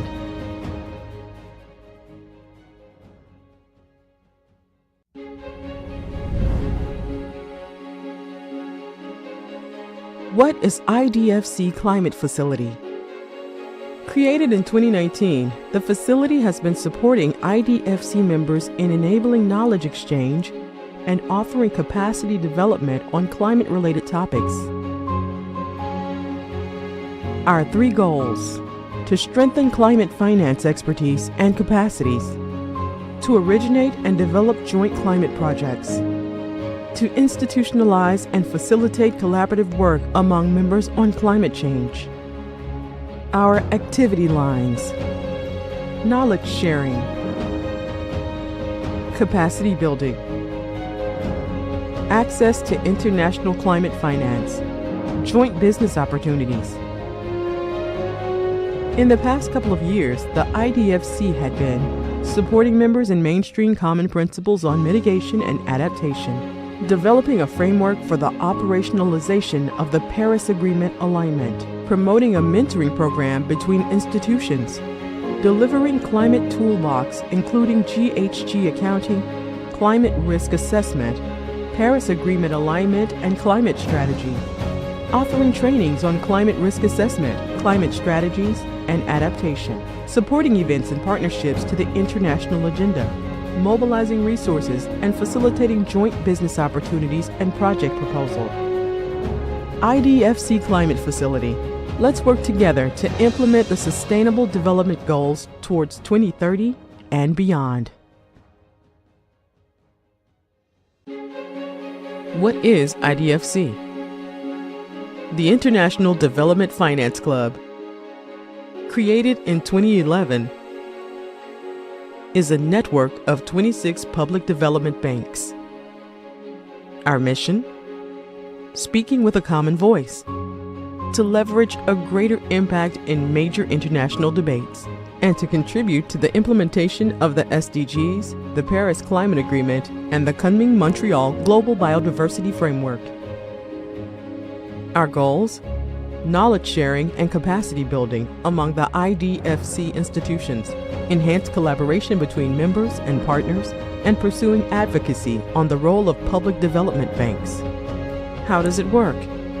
All year long, the club is working on contributing to the international agenda, coordinating working groups on SDGs, gender, climate, and biodiversity, releasing common strategic and operational publications,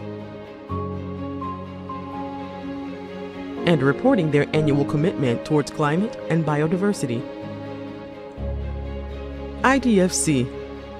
Let's work together to implement the Sustainable Development Goals towards 2030 and beyond.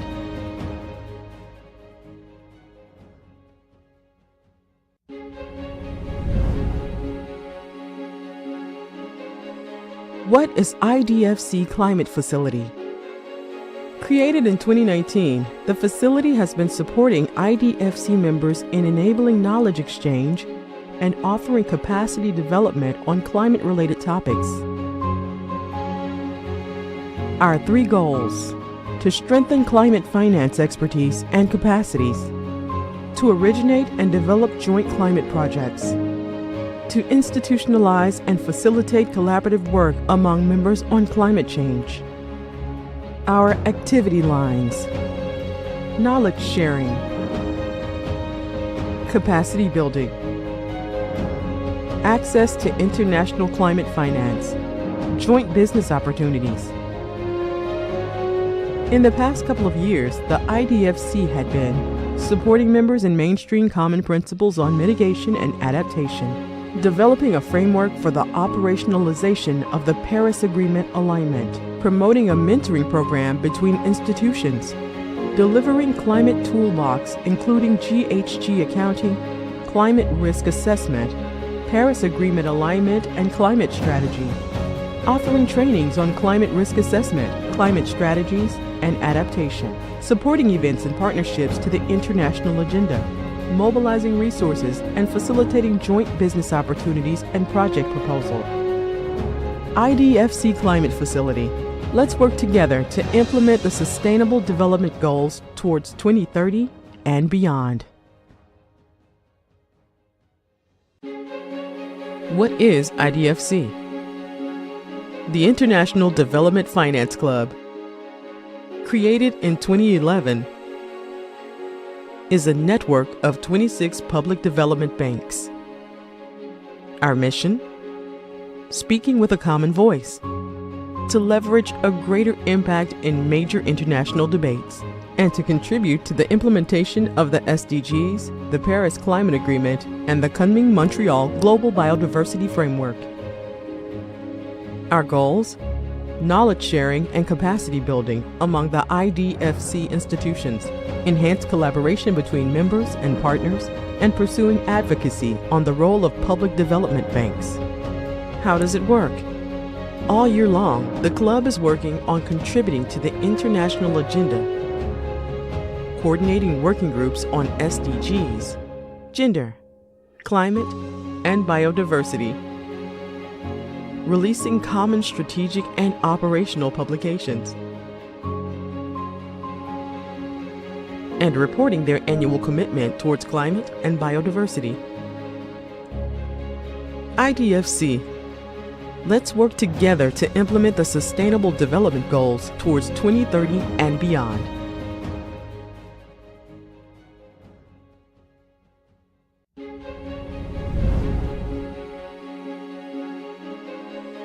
What is IDFC Climate Facility? Created in 2019, the facility has been supporting IDFC members in enabling knowledge exchange and offering capacity development on climate-related topics. Our 3 goals: to strengthen climate finance expertise and capacities, to originate and develop joint climate projects, to institutionalize and facilitate collaborative work among members on climate change. Our activity lines: knowledge sharing, capacity building, access to international climate finance, joint business opportunities. In the past couple of years, the IDFC had been supporting members in mainstream common principles on mitigation and adaptation, developing a framework for the operationalization of the Paris Agreement alignment, promoting a mentoring program between institutions, delivering climate toolbox including GHG accounting, climate risk assessment, Paris Agreement alignment and climate strategy, offering trainings on climate risk assessment, climate strategies, and adaptation, supporting events and partnerships to the international agenda, mobilizing resources and facilitating joint business opportunities and project proposal. IDFC Climate Facility.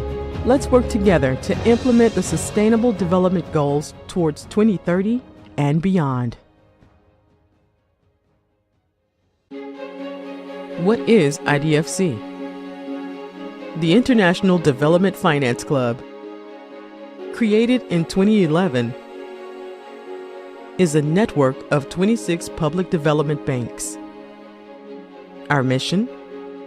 Speaking with a common voice, to leverage a greater impact in major international debates, and to contribute to the implementation of the SDGs, the Paris Climate Agreement, and the Kunming-Montreal Global Biodiversity Framework.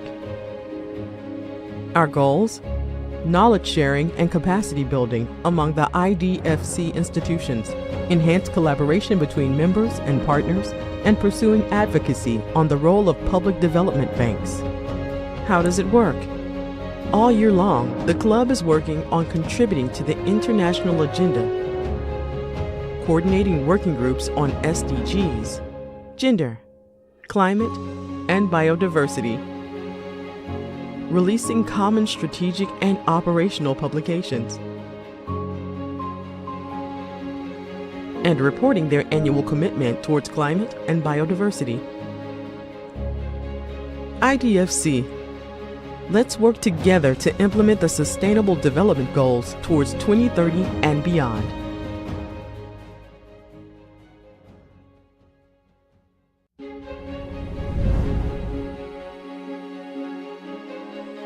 What is IDFC Climate Facility?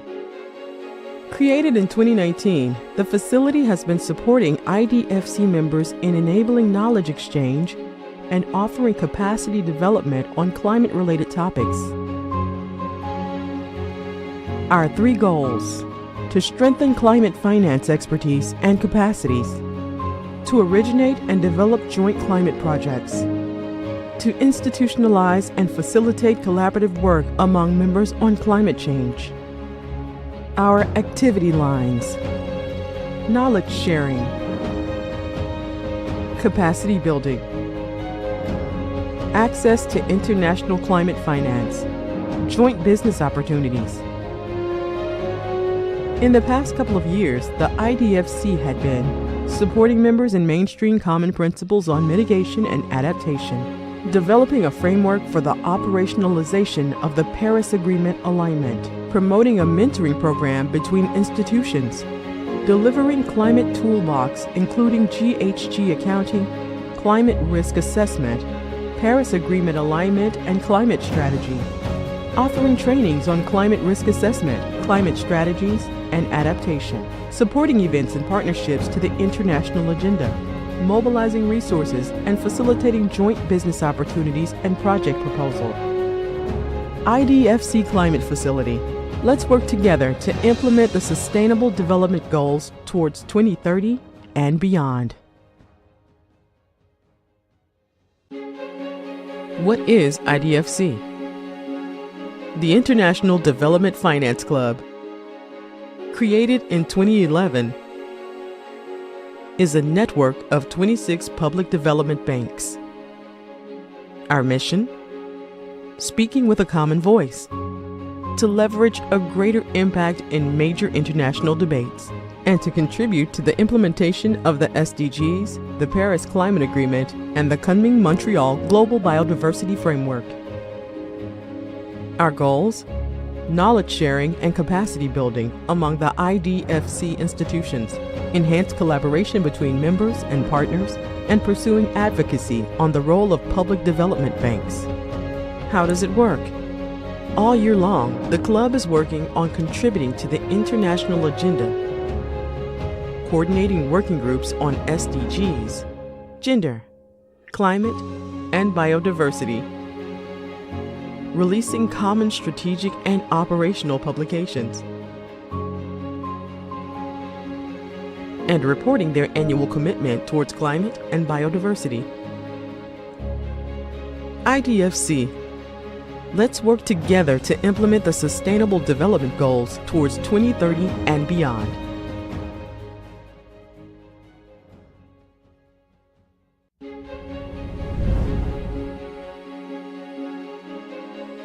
What is IDFC Climate Facility? Created in 2019, the facility has been supporting IDFC members in enabling knowledge exchange and offering capacity development on climate-related topics. Our 3 goals: to strengthen climate finance expertise and capacities, to originate and develop joint climate projects, to institutionalize and facilitate collaborative work among members on climate change. Our activity lines: knowledge sharing, capacity building, access to international climate finance, joint business opportunities. In the past couple of years, the IDFC had been supporting members in mainstream common principles on mitigation and adaptation, developing a framework for the operationalization of the Paris Agreement alignment, promoting a mentoring program between institutions, delivering climate toolbox including GHG accounting, climate risk assessment, Paris Agreement alignment and climate strategy, offering trainings on climate risk assessment, climate strategies, and adaptation, supporting events and partnerships to the international agenda, mobilizing resources and facilitating joint business opportunities and project proposal. IDFC Climate Facility. Let's work together to implement the Sustainable Development Goals towards 2030 and beyond. What is IDFC? The International Development Finance Club, created in 2011, is a network of 26 public development banks. Our mission? Speaking with a common voice, to leverage a greater impact in major international debates, and to contribute to the implementation of the SDGs, the Paris Climate Agreement, and the Kunming Montreal Global Biodiversity Framework. Our goals: knowledge sharing and capacity building among the IDFC institutions, enhanced collaboration between members and partners, and pursuing advocacy on the role of public development banks. How does it work? All year long, the club is working on contributing to the international agenda, coordinating working groups on SDGs, gender, climate, and biodiversity, releasing common strategic and operational publications, and reporting their annual commitment towards climate and biodiversity. IDFC. Let's work together to implement the Sustainable Development Goals towards 2030 and beyond.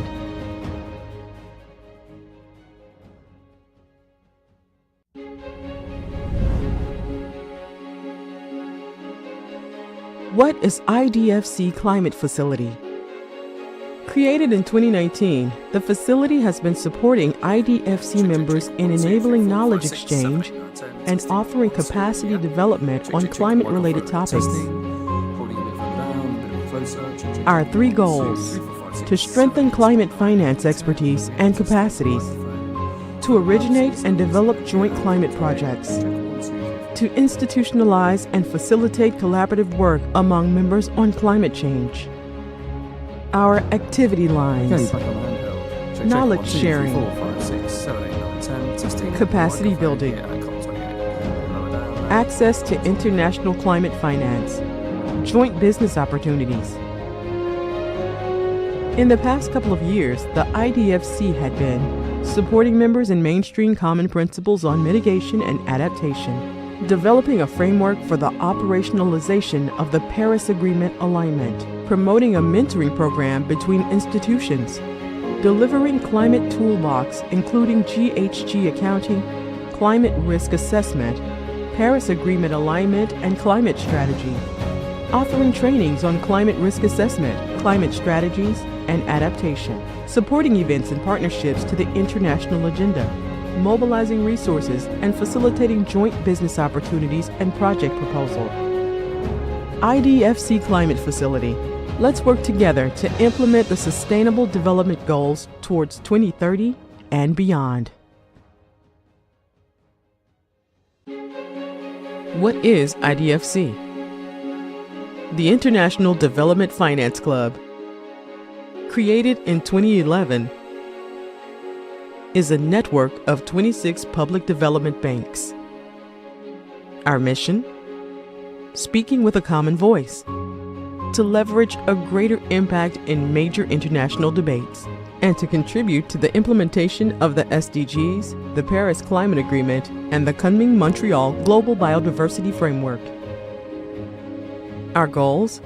Knowledge sharing and capacity building among the IDFC institutions, enhanced collaboration between members and partners, and pursuing advocacy on the role of public development banks. How does it work? All year long, the club is working on contributing to the international agenda, coordinating working groups on SDGs, gender, climate, and biodiversity, releasing common strategic and operational publications, and reporting their annual commitment towards climate and biodiversity. IDFC. Let's work together to implement the Sustainable Development Goals towards 2030 and beyond.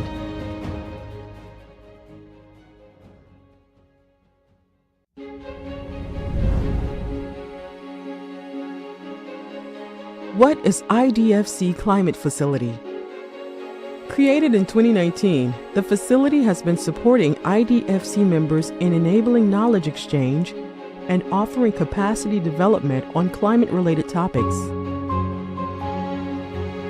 Our 3 goals: to strengthen climate finance expertise and capacities, to originate and develop joint climate projects, to institutionalize and facilitate collaborative work among members on climate change. Our activity lines: knowledge sharing, capacity building, access to international climate finance, joint business opportunities.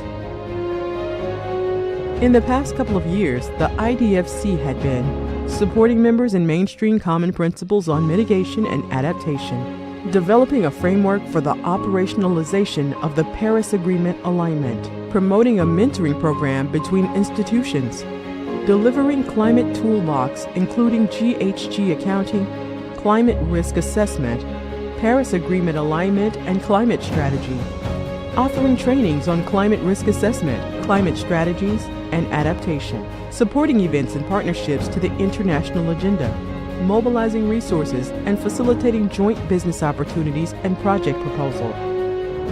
IDFC Climate Facility. Let's work together to implement the Sustainable Development Goals towards 2030 and beyond. What is IDFC? The International Development Finance Club, created in 2011, is a network of 26 public development banks. Our mission? Speaking with a common voice, to leverage a greater impact in major international debates, and to contribute to the implementation of the SDGs, the Paris Climate Agreement, and the Kunming-Montreal Global Biodiversity Framework. Our goals? knowledge sharing and capacity building among the IDFC institutions, enhanced collaboration between members and partners, and pursuing advocacy on the role of public development banks. How does it work? All year long, the club is working on contributing to the international agenda, coordinating working groups on SDGs, gender, climate, and biodiversity, releasing common strategic and operational publications, and reporting their annual commitment towards climate and biodiversity. IDFC. Let's work together to implement the Sustainable Development Goals towards 2030 and beyond.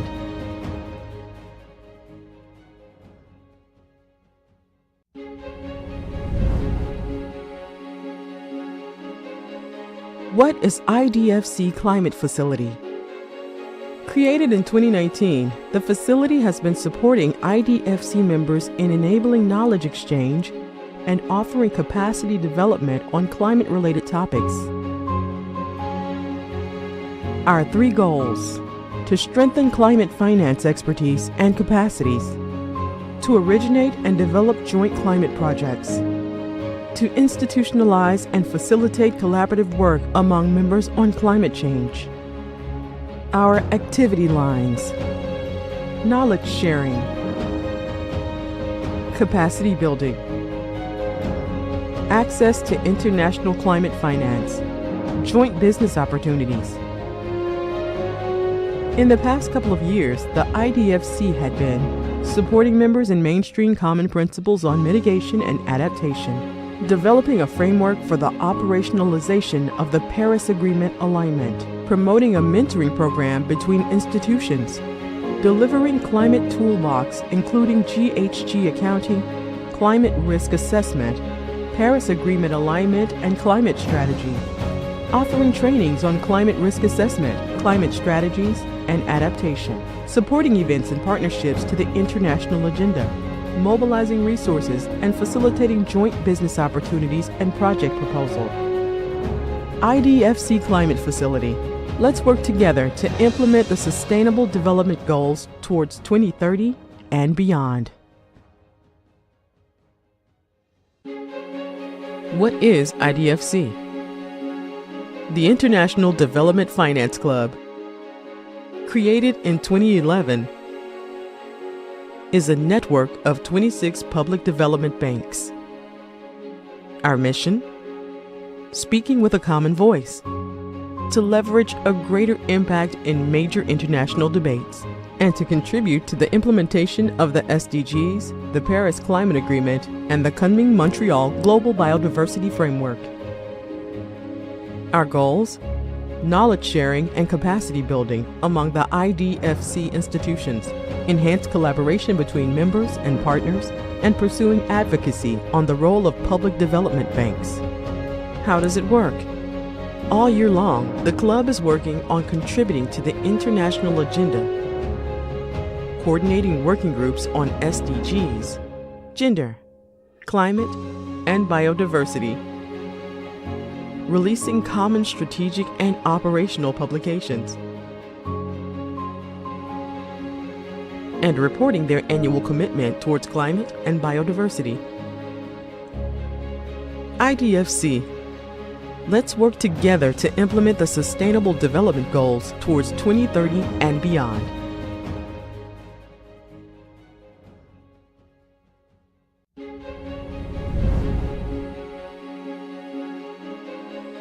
What is IDFC Climate Facility?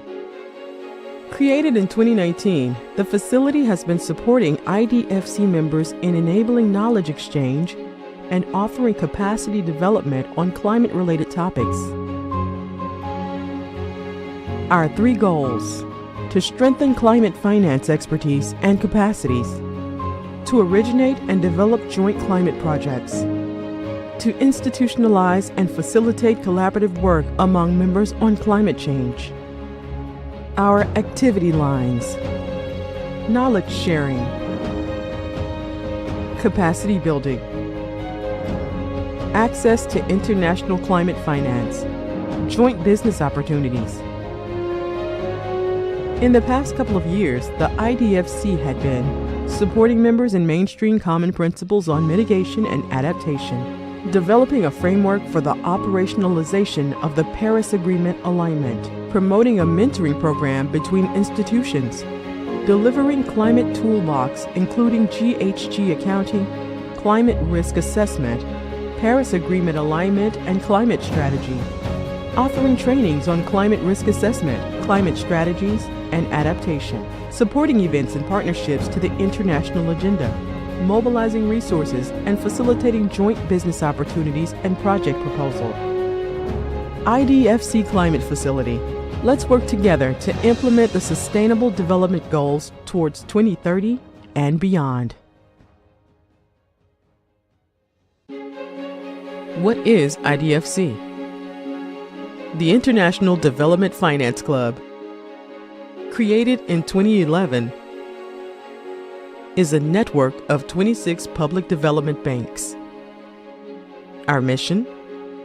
Speaking with a common voice, to leverage a greater impact in major international debates, and to contribute to the implementation of the SDGs, the Paris Climate Agreement, and the Kunming-Montreal Global Biodiversity Framework.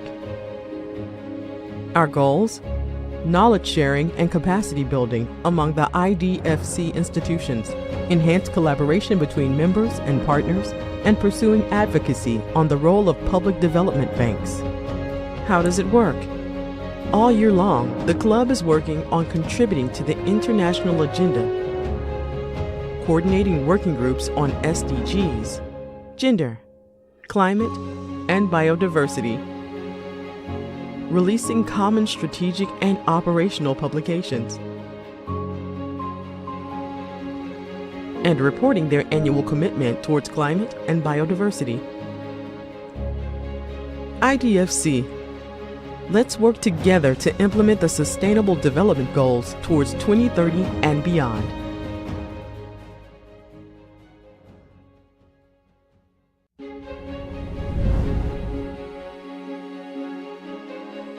What is IDFC Climate Facility? Created in 2019, the facility has been supporting IDFC members in enabling knowledge exchange and offering capacity development on climate-related topics.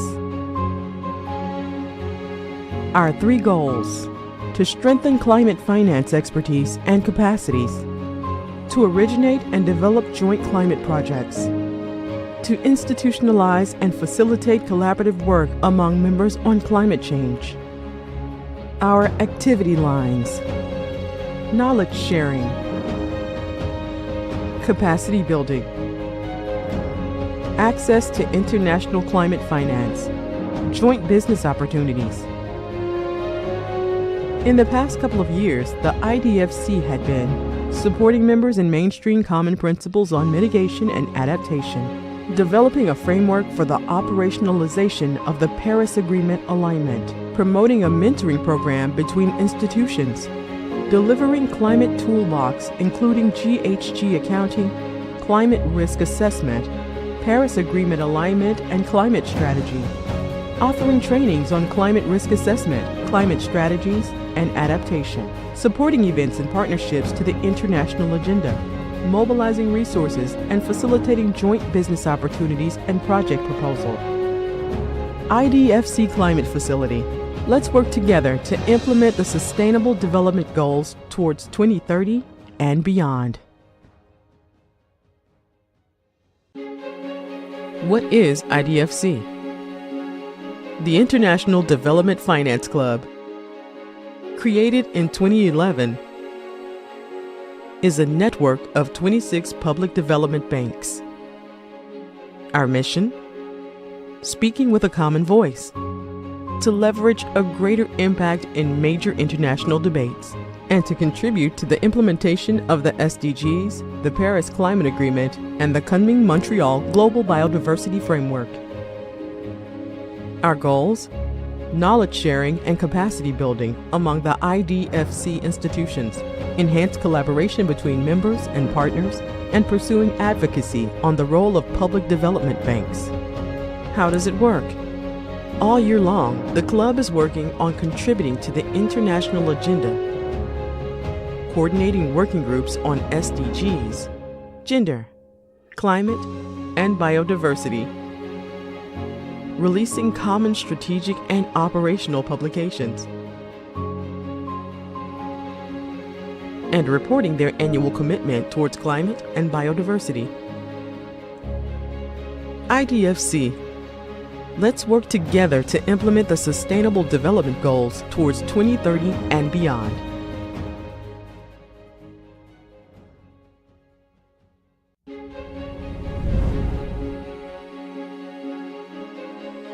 What is IDFC Climate Facility?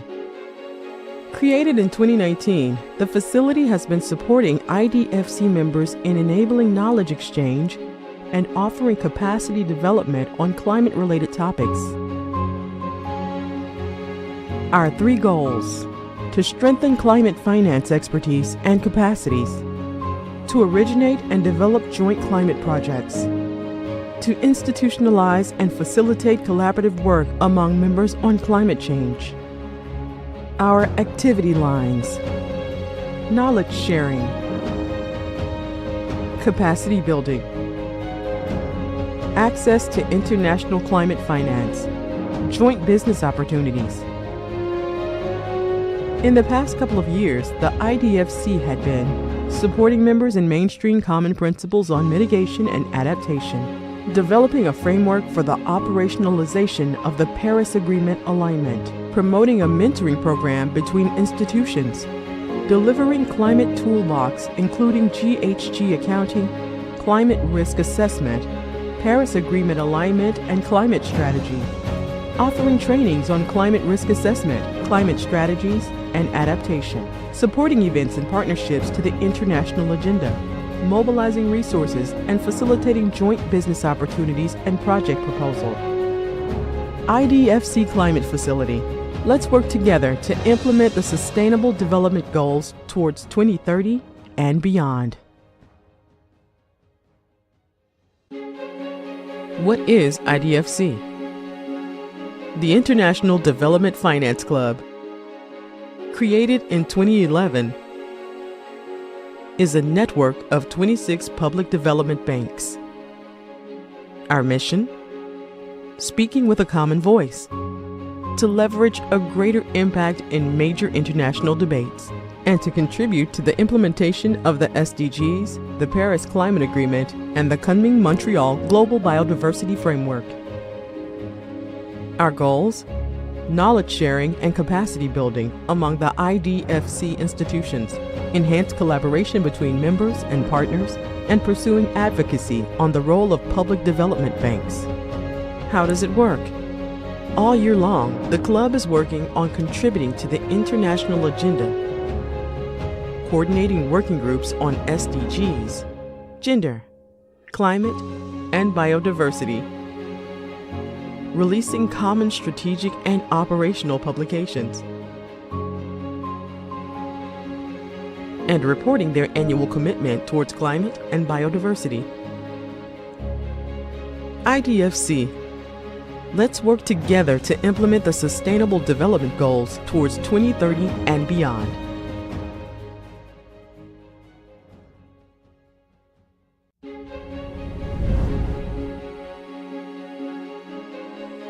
What is IDFC Climate Facility? Created in 2019, the facility has been supporting IDFC members in enabling knowledge exchange and offering capacity development on climate-related topics. Our 3 goals: to strengthen climate finance expertise and capacities, to originate and develop joint climate projects, to institutionalize and facilitate collaborative work among members on climate change. Our activity lines: knowledge sharing, capacity building, access to international climate finance, joint business opportunities. In the past couple of years, the IDFC had been supporting members in mainstream common principles on mitigation and adaptation, developing a framework for the operationalization of the Paris Agreement alignment, promoting a mentoring program between institutions, delivering climate toolbox including GHG accounting, climate risk assessment, Paris Agreement alignment and climate strategy, offering trainings on climate risk assessment, climate strategies, and adaptation, supporting events and partnerships to the international agenda.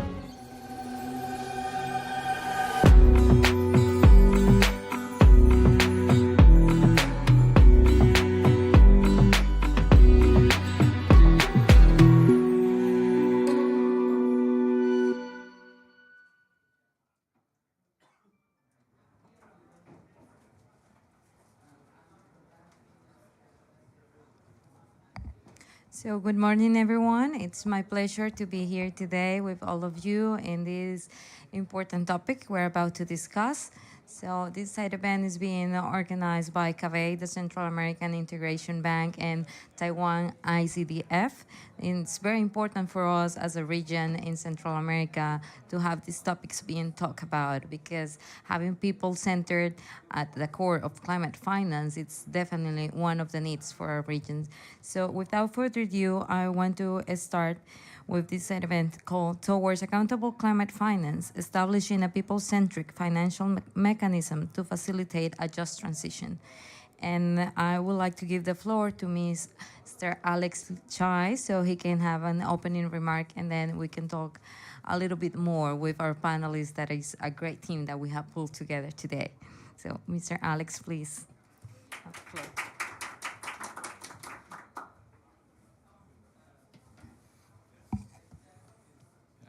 Good morning, everyone. Miss Irene Rodriguez, Miss Sophia Chen, Miss Tony Greenham, Mr. Liu.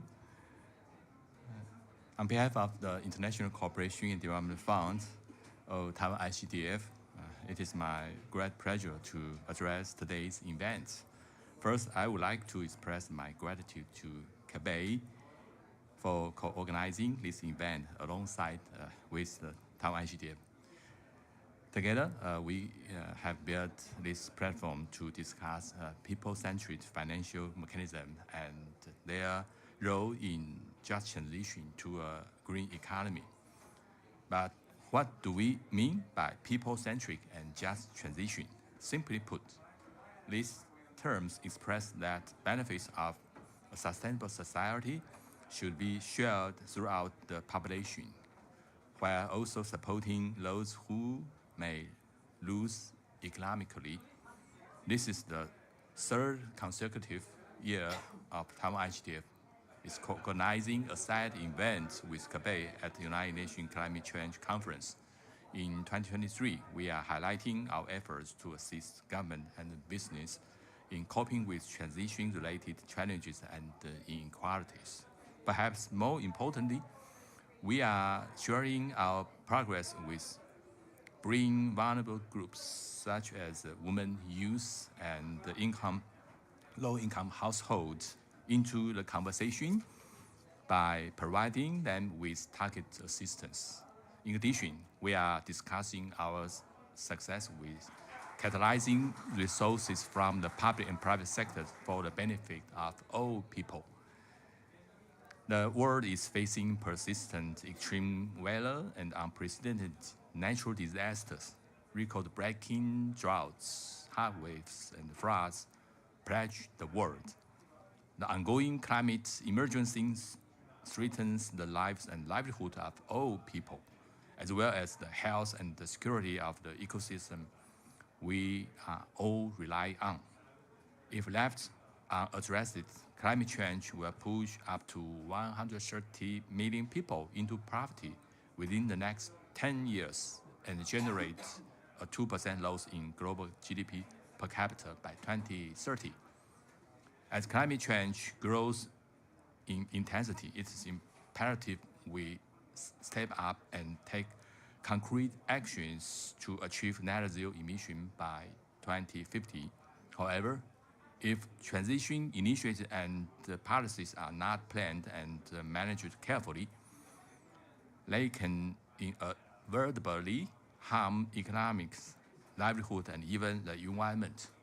Therefore, we must ensure that climate actions address both mitigation and adaptations in ways that are as fair and inclusive as possible so that no one is left behind. While governments have a fundamental role in playing in the just transition, business also play a significant part of this societal shift.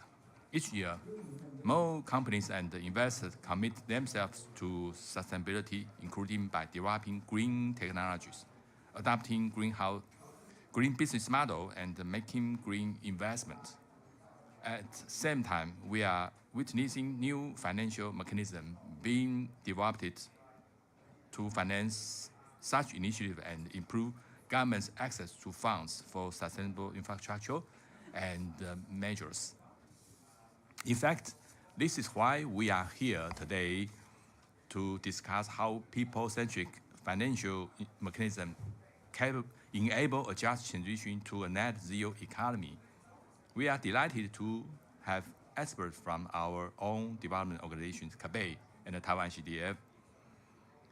I would also like to welcome our guests from leading public-private financial institutions, including British Business Bank, a government-owned development bank, and Taiwan's KC Financial Holding Companies.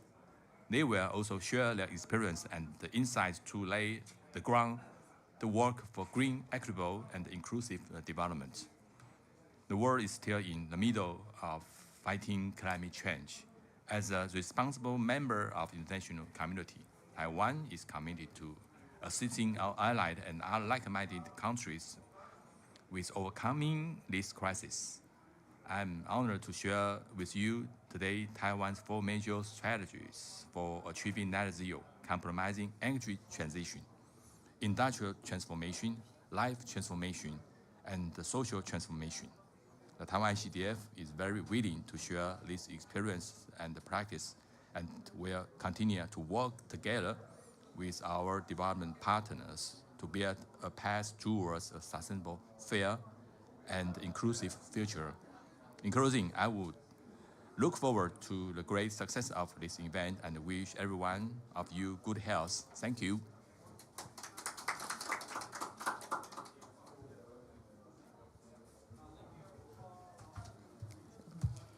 Thank you, Mr. Shai, for having a review of what's our objective today to discuss about. So I think it's very important for us to reflect on how blended finance and other financial mechanisms that we're going to be talking about today are so important to bring about the issue of climate finance accountability, which needs a system arrangement and a coordination among governments and aid providers, stakeholders, and investors, especially in regions with a lot of vulnerable communities that are looking towards having de-risk economic sectors through guarantees, attracting private investment with matching funds and incentives for investors, and also to increase resilience by reducing the exposure to shocks and stressors for our vulnerable communities in Central America, but also to build adaptive capacity especially.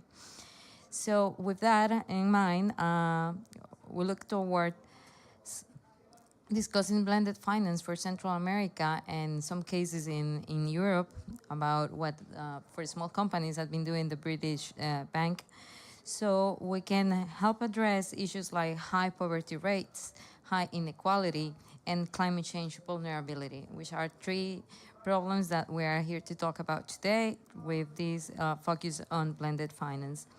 So we have some expected outcomes today. So we explore the role of regional development banks, climate funds, development agencies in supporting vulnerable communities, discussing the potential of blended finance solutions, reflecting on how financial institutions can play a role in capital allocation for vulnerable communities and towards a just transition, exchange ideas and best practices on how to attract the private sector in climate financing and scaling up the impact that is just an urgency right now.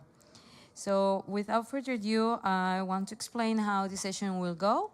So we have a 10-minute presentation by each of our panelists, and then we will all sit here so we can have a little discussion on the topics. So now I would like to invite and take the floor to Mr. Liu Xinhong, Director of the Department of Lending and Investment from Taiwan ICDF.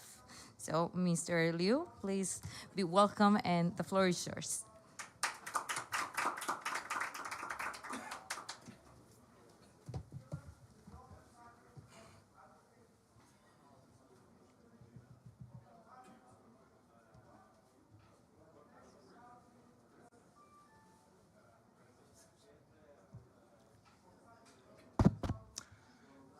Thank you, moderator, for your kind introductions. And I'm Jonathan Liu, coming from Taiwan ICDF, and it's my honor to be here again and meet so many lots of new friends and old friends I've seen before. And today I would like to share all of you some of my engagement, how we financially support the vulnerable groups in climate adaptations and toward social accountabilities. And this is today's skeleton of the slide. And first of all, I will just give you some short introduction of Taiwan ICDF, what we do and what strategy we have for these kinds of vulnerable groups. And just talk about following by global risk and climate change challenges. And following by our engagement in this, especially in these developing countries, how we take the climate actions or increase financing activity for these disadvantaged groups, and to utilize the conclusions for you. And first of all, I would say that Taiwan ICDF is 100% government-funded foreign aid agency in Taiwan, and our core competence involves providing people, capital, knowledge, and technology to support the economic development and to enhance the human resources, as well as to promoting bilateral relationships with like-minded countries and like-minded institutions. And so our objectives mainly focus on 4 strategies. Just you see on the slide for your right side. And first, we will draw on our Taiwan's comparative advantages, and followed by responding our partner country needs. And of course, we will integrate the public and the private sector resources together, and after all, to strengthen the cooperation relationships. And so far, we have 21 technical missions with around 230 professional staffs overseas in the field to carry out 74 ongoing programs in 33 countries.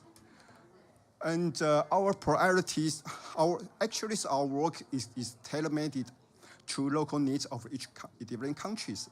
Our investment covers a variety of development issues. So we select the agricultural, environment, public health, and education, ICT, environmental, and MSME as our priorities for disadvantaged groups. And here, allow me to just point out some relations between the climate change versus global risk. According to a global risk report 2023, the world actually faces a set of risks that feel both wholly new or a little bit familiar. So the next decades will be featured by environmental and social crises. Sometimes driven by underlying geopolitical or economic trend. And you can see that the cost of living crisis is ranked as the most severe risk over the next 2 years. And I will say that it cannot be peaking in the short terms. And the cost of living crisis, the biodiversity loss and the ecosystems collapse is regarded as one of the fastest intensifying risk over the next 10 years. And all 6 environmental risks are listed in top 10 risks over the next decade. So how about the challenge for vulnerables? Here, I would like to pick up two groups as our discuss points. First is the women, and the second one is small-scale producers. It's kind of a gender issue and sex issues. So climate change impacts on society and the socials are diverse, but they are all lead to an increase in the vulnerabilities of people and in the natural systems. So across the world, the women often experience more significant burdens from climate change, particularly in the region they are responsible for livelihood. Natural disaster and food and water scarcities make their life more at risk.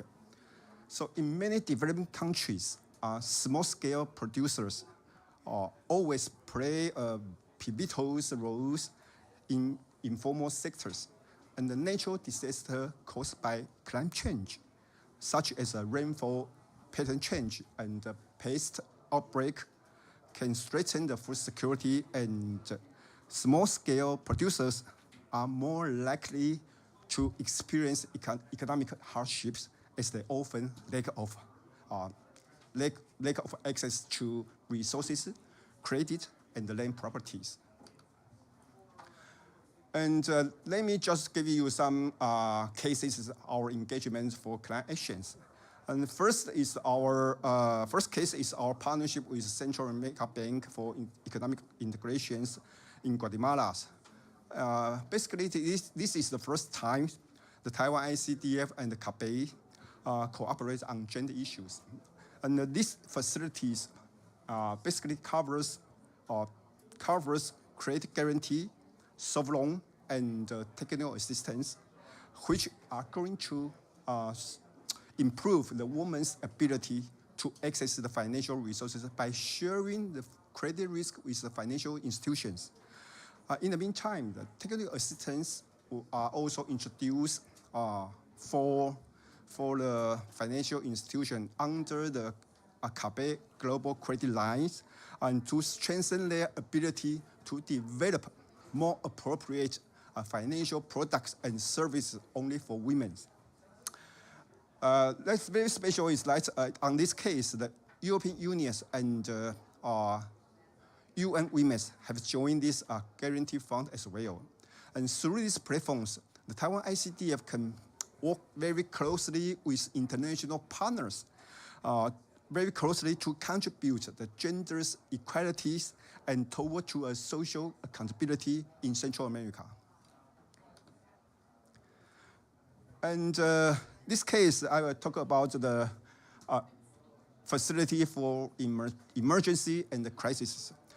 And as you may know, in recent years, the hurricane and flood have caused large loss of life and properties in Latin America. The small-scale producers are most affected by these natural disasters, which make more severe poverties. So even there is a wide range of financial services providers, such as credit union, microfinance institutions. However, they often face the difficulty of a liquidity shortage. So in view of this, the Taiwan ICDF and the IDB lab, IDB is International Inter-American Development Bank lab, cooperate with Covelo Foundations and the local impact investors to create regional financial facilities to provide microfinancial institutions with sufficient liquidity. The facility also enables a flexible response to crises of economic recessions caused by post-COVID-19 or post-disasters.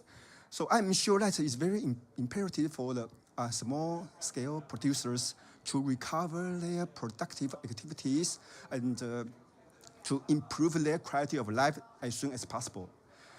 So therefore, the potential use of this financing includes the working capital, house repairs, and equipment replacement.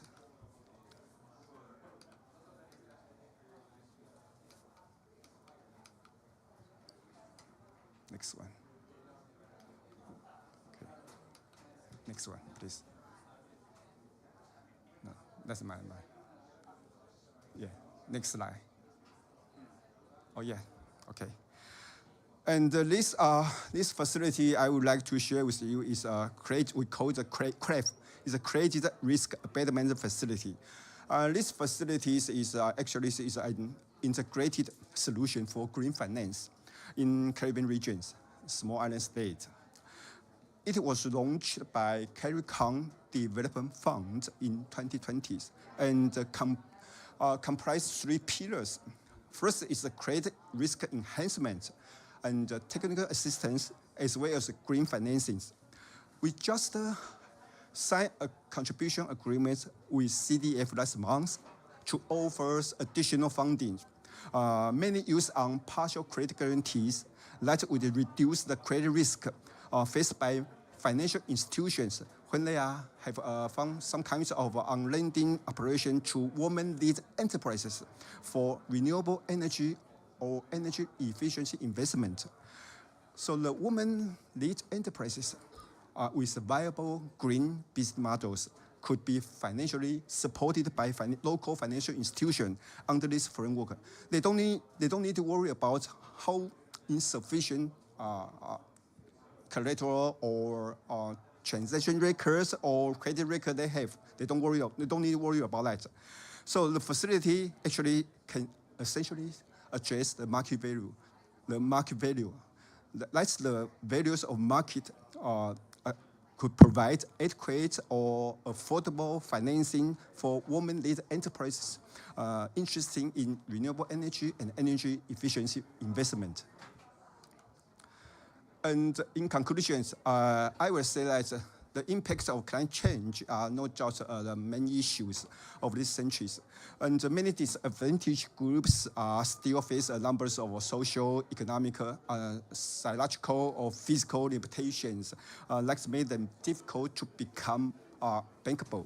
So we got to pay more attention on building up the financial literacies for them to foster savings and money management, or some upgraded literacy of financial management, and finally access to the credit system in the market.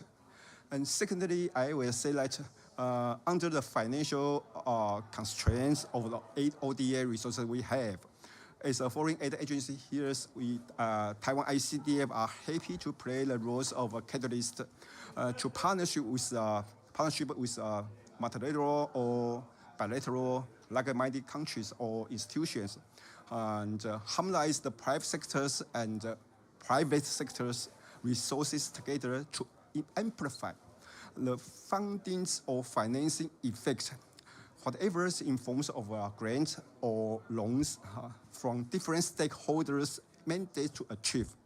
I conclude here, and thank you for listening.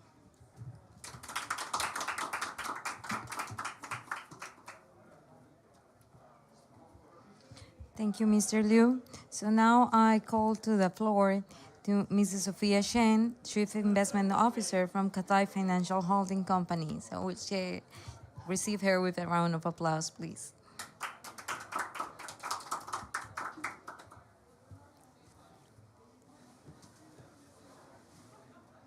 Good morning. In the next 10 to 15 minutes, I will share mainly 2 parts. One is our observation on blended finance, and I will show some cases how it works, which I think should start to bring confidence for private sector to engage more. And I will spend the second part, a few minutes, to share Cathay's effort on climate action and sustainable finance. According to Swiss Re in 2022, the world already suffered over 280 billion economic losses from natural disasters. And if you see this, the number is the cases for events where the size of the bubble is the damage it created. We can see how serious flood, storm are creating the damage, where we can see other, despite they are smaller bubbles, they do grow a lot. So climate change has created a lot of losses, which eventually will also become financial loss for corporates. And therefore, naturally, corporates are caring, willing to do more to respond to this. Today, we already have 150 countries or markets who discuss or commit on net zero or carbon neutrality, and they account for more than 90% of the world GDP. This is a global fashion no one can avoid. Where if we zoom into Asia, we already have 19 countries or markets that commit to net zero or carbon neutrality, in which you can see that Japan, Korea, and also Taiwan have this in law. So we are pretty advanced in this area. And we are seeing very good momentum in China, in Southeast Asia, including formalized additional version of taxonomy, for example. These are all quite encouraging. So I think the broader awareness in emerging market should start to create more dialogue between various stakeholders to make things work. Corporates are facing the pressure to do low carbon transition, where you can see global carbon trading market has amounted to more than $900 billion last year. So that is growing very fast. But recently, there are also concerns about the quality of the carbon credit. And therefore, I'm calling for a possible standardize of the governance among voluntary credit market, because it could be unfair to the buyers, the corporate buyers, and some of the project design could also be unfair to the emerging markets. So it's very important, since we have this volume of transaction, we should think about how to self-regulate, or whether the government can also set a better governance framework for the voluntary carbon credit market. And eventually, the voluntary and mandatory market can have some flow between each other. Corporates are also moving further to circular economy. Besides consuming less, we can also recycle a lot of, in the old days called waste. It can be material instead of being a waste. People were using the natural resources at crazy speeds without thinking, how can we save them? And people always use new material because it's cheaper. And so we need better business model for this meaningful project to work. Today, human beings are consuming natural resource at 1.6 times of the planet's biocapacity, and this is not going to sustain. And the past 2 years, from climate change to water, to biodiversity, now to nature. And there is a big call for nature-based solution. To the chart, you can see in 2000, at current stage, the research estimate about 150 billion needed to spend on nature-based solution. But we can see by 2030, it's more than 400 billion. So the need for money is bigger. The financial, physical challenge for both a lot of large developed country and emerging market are also, the challenge is quite high. So we see a lot of dollar amount very big that needs help, but where is the money? And today we can see the nature-based solution, 83% of this money come from domestic public sector. So it's very important to link into international public sector and also to private sector, who can do the bridge among these. The good thing is, this is a research done by Converge. It has estimates for every $1 of public funds in blended finance, it already attracts $4.1 from the private sector. But if we look into detail on the analysis, it works well in developed market, where in Asia or other emerging market, this multiple is actually much lower. So we need to do more work on how to make sure emerging market can also learn how to leverage blended finance. And so far, according to the research by Converge, last year there's already 200 billion of blended finance mobilized. So that includes about 6,800 financial commitment. But if we look into the details, this is a total commitment for blended finance. We can see that DFI, MDBs, and development agencies, they account for about 47%, almost half to the right-hand side. And then commercial investor, around 29%. But if we look into the concessional part, the DFI, MDB, and development agency, they account for more than about 75%. So yes, we commit, but the concessionaire is fully very highly sponsored by MDBs and development agency. So how can we mobilize more private sector money is also very important. And then in terms of the blending, the frequency, you can see that concessional capital accounts for 72%. So this is still very public and NDB-driven area. Where in sector, we can see energy, financial services, agriculture, and general purpose and infrastructure. These are the main areas for that. And now I would like to share a few cases which I think maybe we can inspire and we can think more beyond these cases. This company is called Gojo. It's launched by a Japanese young gentleman, Tai Jin-san. I met him many years ago, and he told me he wanted to do microfinance in Cambodia, in India, in Africa. I said, wow, this guy is crazy. Today, we can see how fast it's growing. From 2018, only 15 million of US dollar. Today, they already grant over 900 million US dollar of loan. And we can see into the AUM and how many clients they have already.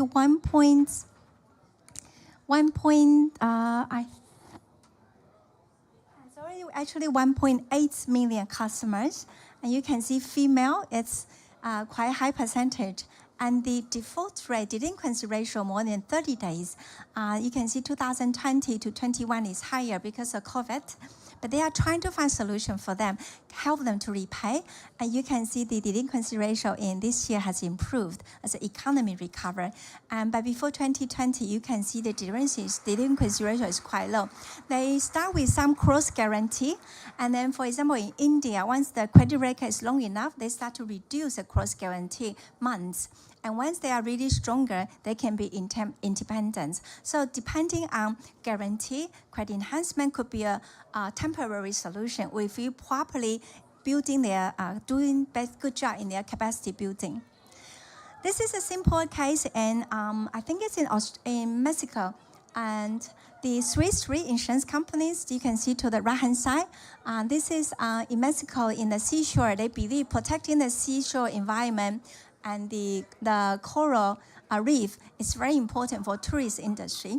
So to the left-hand side of this, you can see hotels companies, they pay the tax, and the government also have funding. They provide a trust fund in the middle. And then Swiss Re provide insurance.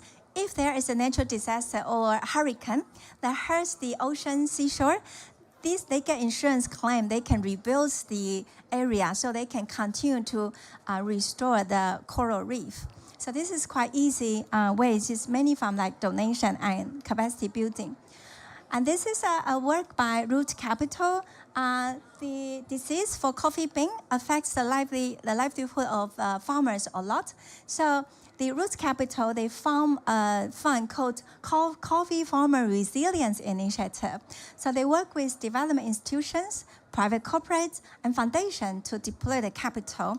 So you can see to the right-hand side, the chart, the bottom part, you can see that includes public money and financial institution, and they provide funding, where in the two humankind in the pink color, they help these farmers to build their capacity. So help them to understand what financial institutions are looking for, help them to improve their business case, and so people can understand they will be willing to provide more help.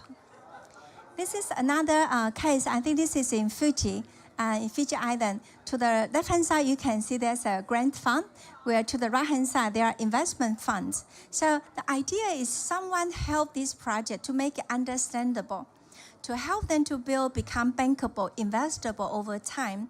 You can always find a few financial institutions, they are willing to do a trial and maybe start with some guarantee, first loss absorption or partial absorbing of the loss. Then they will expand the risk tolerance of financial institution in blended finance. So there are many cases from very basic and just capacity building, donation, and provide insurance policy, or invest in bonds or in the funds. These are all workable. And this is another more complicated, sophisticated one, which is I think is also very cool. To the right-hand side bottom, you can see a hydropower company. So with the natural disaster and the climate change gets warming, so the cloud forest may become less humid. And once it's less humid, it cannot preserve water. They will further damage downstream the hydropower plant. So they make a case to convince a hydropower company, we want to protect this cloud forest. It's helpful for your future water stream to secure your future revenue. So the power company is happy to pay if you prove that you can maintain the water flow for them. And so to the left-hand side, very up area, financial institutions and funds and experts, they help this project to do the design and preparation. And after that, they run this project. So there are more and more cases that can give people confidence it's worth a try. And I really think it's a perfect timing for us to showcase to the world, to the commercial sector, yes, you should consider trying. If every institution try 2 projects, the world will be so different. Some cases from Taiwan, National Development Fund has worked on social enterprise and other agriculture-related projects, where the Agricultural Bank of Taiwan has also helped a lot of agricultural loans and also to young generation who are willing to go back to the farm. And we have also a very innovative insurance, which is for all the agriculture goods. You can see, I think, 7 different products, including mango, papaya, pear, watermelon, and kiwi fruits, for example. And all the general insurance company, we share the loads. For example, we take care of 2 insurance.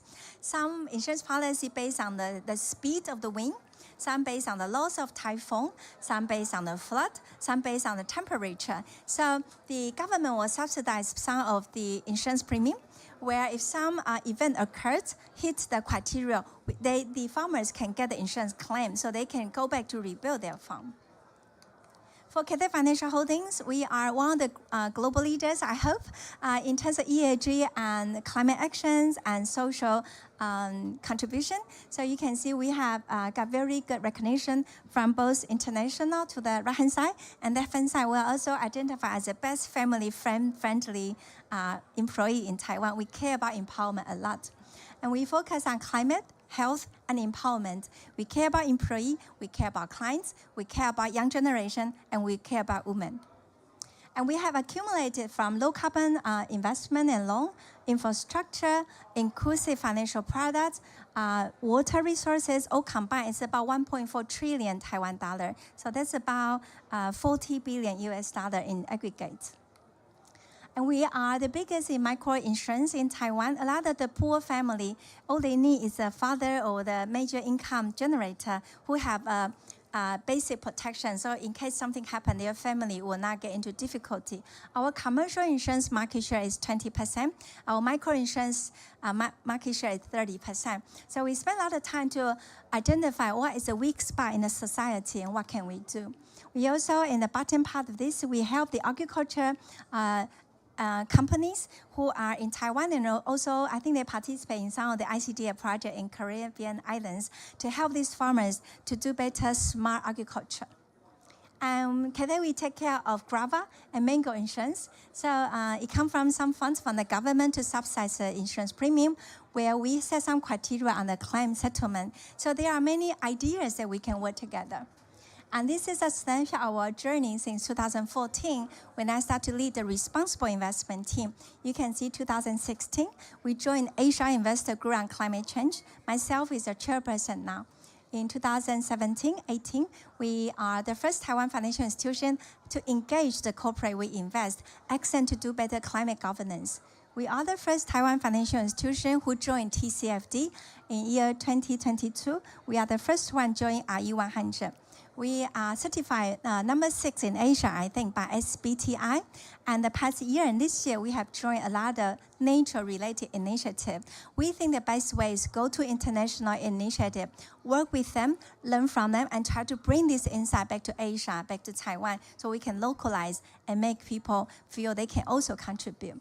It's already 7 years. We host Sustainable Finance and Climate Change Forum. And this year we have World Climate Foundation CEO Jens Nelson, who joined us. And we are very honored to share with you for the past 3 years, corporate delegates that attend our conference accounts for 75% of Taiwan's market cap, about half of the country's emission. So if everyone do a little bit everything, we can create very big influence. And I always want to share with people, don't think about number one, don't think about best in the world. We can prove we can make money from being best for the world. So that's my presentation. Thank you.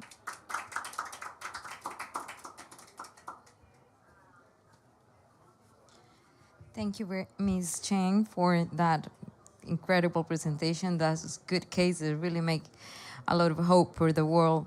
So finally, our last panelist is Mr. Tony Ringham, which is the ESG director from the British Business Bank. So we welcome him with a round of applause, please. The floor is yours. Thank you very much. So it's a pleasure to be with you. I'm going to present some thoughts and experience from the UK in the context of the British Business Bank is not an international finance organisation, but I've tried to draw out some lessons which may be relevant to application within countries, whether the finance is coming from a domestic bank or from an international bank. So first of all, let me introduce who we are and roughly how big we are and so on. So we are wholly owned by the UK government, and our mission is to drive sustainable growth and prosperity across the UK and to enable the transition to a net zero economy by improving access to finance for smaller businesses. So we exist wholly to help small and medium-sized enterprises, including, of course, startup and new businesses. We have 4 strategic objectives. The first 2 are ones which we've had since we were founded, driving business growth and backing innovation. But more recently, we've added 2 which really express the social and environmental objectives that we have. So unlocking potential is talking about access to finance for entrepreneurs, regardless of where they are in the country and also who they are, so their background, gender, ethnicity. And then building the modern green economy, as it says, is actually not just about climate change. Of course, that's a huge challenge. But as other speakers have talked about, we need to adapt to circular economy models and reduce our impact on nature. We support about $15.5. I've translated everything to US dollars to be common with other presenters. So $15.5 billion. But that's including the private finance that we leverage in when we make public investments. So our own balance sheet is just over $4 billion. And we also have, we've securitized loans of almost $1 billion now, and we supply guarantees of just under $1 billion. Actually, during COVID, that was much, much larger. We had emergency response guarantee schemes in COVID that was around £80 billion, so $100 billion. but the normal business that we do when we're not coping with a disaster is about 0.8. And that means that it's about 90,000 businesses that we are directly helping to finance, and we don't invest directly in them. We work through over 200 financial institutions, ranging from venture capital equity investors to small credit institutions, as well as mainstream banks. So this was very interesting to prepare some remarks for today, because I don't think that the term blended finance is particularly used domestically within the UK to describe what we do. It is very much, I think, an international development finance term. But of course, we are still doing things which you might describe as blended finance. So here are some examples of, I think, the way that we are using public money to combine with private money and to also, importantly, build the capacity of private sector finance institutions. So this first product is about building a pipeline of businesses which, after our initial intervention, should be wholly bankable by private sector institutions, but they will not finance the startup because it's too risky. And so this product is a loan, but it's taking equity type risk for startup companies. And it has a very strong social agenda to it, as I'll show you on the next slide. So it's a very simple fixed loan product, fixed rate of interest, It doesn't require any guarantees. It requires no collateral. So it is very suitable for people starting a business for the first time. They don't necessarily have any wealth. They don't own any assets. They don't have any track record. But if they have a good idea and they can write a good proposal, they can access a loan. And this is how it performs. So over the last 10 years, we've done around £1 billion of these loans, over 100,000 businesses, at an average loan size of only just under £10,000. So a lot of these are very small loans. And in terms of the social impact, so 40% of these were to businesses that were founded by women. Now, obviously, it would be good if it was 50% or more, given that that's half the population of women, but this is a much higher proportion than you'll find in business lending generally that is going to women. Particularly pleasing is the performance on addressing racial inequality in access to finance. So 21% of these startup loans went to people from ethnic minorities. That compares with about 14% for the population as a whole would be defined as ethnic minority groups. So a larger proportion going to ethnic minorities who traditionally have not had a fair share of finance, of business finance. And then also, finally, 31% of these loans went to people who were out of work, who were unemployed. So people very marginalized economically, and yet were able to successfully start their own business as a route out of unemployment and a route out of poverty. So the second set of interventions, I think, which also fit this description of blending public and private finance. So the first approach is where we actually provide finance on the same terms as private investors. But because we have gone in first as the investor, this encourages and gives confidence to private money to flow in. And so this is the cornerstone investor approach. So when we create new venture capital funds, often we're approached to be the first investor in the round, and maybe we'll take less than 50% of what is required. But once it's announced that we are making the first investment, then it's easier to raise private money to fill the rest of the round. So that's cornerstone investment. The second way in which we build a financial ecosystem is to support new fund managers. So particularly for equity investments, fund managers are judged entirely on their track record. So how can new people come in? And there's the danger that you end up with a very small number of large venture capital firms controlling the whole market, which isn't healthy for competition, it's not healthy for diversity. And so we will help to support new fund managers. And here we are, this is on concessionary terms, we are taking more risk, but we think it's important to build, to broaden the number of firms in the market, and this is how we do it. Similarly, we also support new banks and credit institutions for the same reason, because it is difficult to attract private sector capital to start a new credit institution, because it's difficult to show the track record. And we've done quite a lot of investments into new banks, but also non-bank credit institutions, and that has broadened the choice for small businesses and the number of different products. And we firmly believe that, there are 5.5 million small businesses in the UK, and it's a very diverse population, and the needs of each business can be very different. And therefore, it makes sense to have a diverse range of finance providers, because then it's more likely that they'll be able to meet the needs of every single business over just having one or two very large institutions. And then finally, and this is a very important one, I think, where actually it's interesting, the previous examples that Ms. Cheng was showing, that the use of guarantees can be very important, I think, in our transition to climate change, because it is, of course, the transition to climate change is highly uncertain. It's all about risk. Credit guarantees can really help to mobilize private sector money, but with a public sector guarantee. And so we're expanding this part of our business.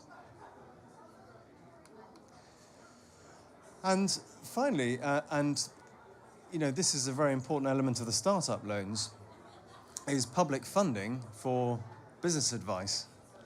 which private sector finance institutions, particularly increasingly with regulation in the UK, where they used to perhaps give business advice to startups and small businesses, they now are very wary of giving any advice because if the business fails, they are concerned that they will face legal action. So they're now very cautious, and this has created even more of a problem because we consistently find that one of the barriers to business success for new entrepreneurs and smaller businesses in particular is that they need good sources of advice to help them start their businesses. And so public funding for business advice, I think, is a crucial part of building a public and private ecosystem. And so for my the final part of this presentation, I wanted to talk about just transition. And there's been quite a lot of activity in the last 2 years in the UK, as well as globally, but I will share with you some practice in the UK about understanding how we can actually plan and start to implement a just transition, both for companies and also importantly for financial institutions. So the first one, I was on the steering group for this initiative. It was an alliance of universities and banks and investment companies called Financing a Just Transition Alliance. They produced a report just over a year ago, October 2022. And they said there were 3 principles for ensuring that the transition to net zero would be socially just, and that all financial institutions should implement these 3 principles. So the first is obviously to identify the social risks associated with changing the economy to low carbon. And you could call this a do no harm principle, which is to ensure that core human rights and labour standards and social conditions are always protected when you are financing new business models and new businesses. The second one, actually, which is closely related, is to see that actually the economic change to new business models and new cleaner businesses is an opportunity to build businesses which actually perform better on social conditions, have a better approach to diversity and supporting greater inclusion in both the products that they are serving, so more inclusive to their customers, but also more inclusive to their workers. I think what is interesting for me is the third principle, which you'll see as a repeated theme throughout the rest of these slides, which for me, of 20 years in sustainable finance, has always been talked about a little bit, but it is becoming very prominent now, this idea of stakeholder engagement, or as the Alliance put it, a meaningful dialogue and participation with civil society groups, trade unions, government and industry stakeholders. So the second report, so this came out 3 months ago, is the Transition Plan Task Force. And obviously there are international efforts which on sustainable reporting and guidance, which all refer to transition plans. So the new International Sustainability Standards Board, Standard 2, says that entities should disclose their transition plan. Equally, the Glasgow Financial Alliance for Net Zero has principles around transition plans. So the UK government mandated the Transition Plan Task Force to produce guidance and specific sector guidance as well for how this would actually work in practice. And that's the document, the disclosure framework.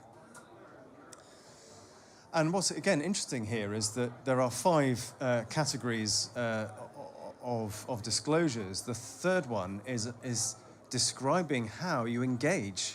Again, participation and engagement, both with the value chain, your suppliers and customers, across horizontally with industry and trade bodies, and then also how you engage with government, public sector and civil society.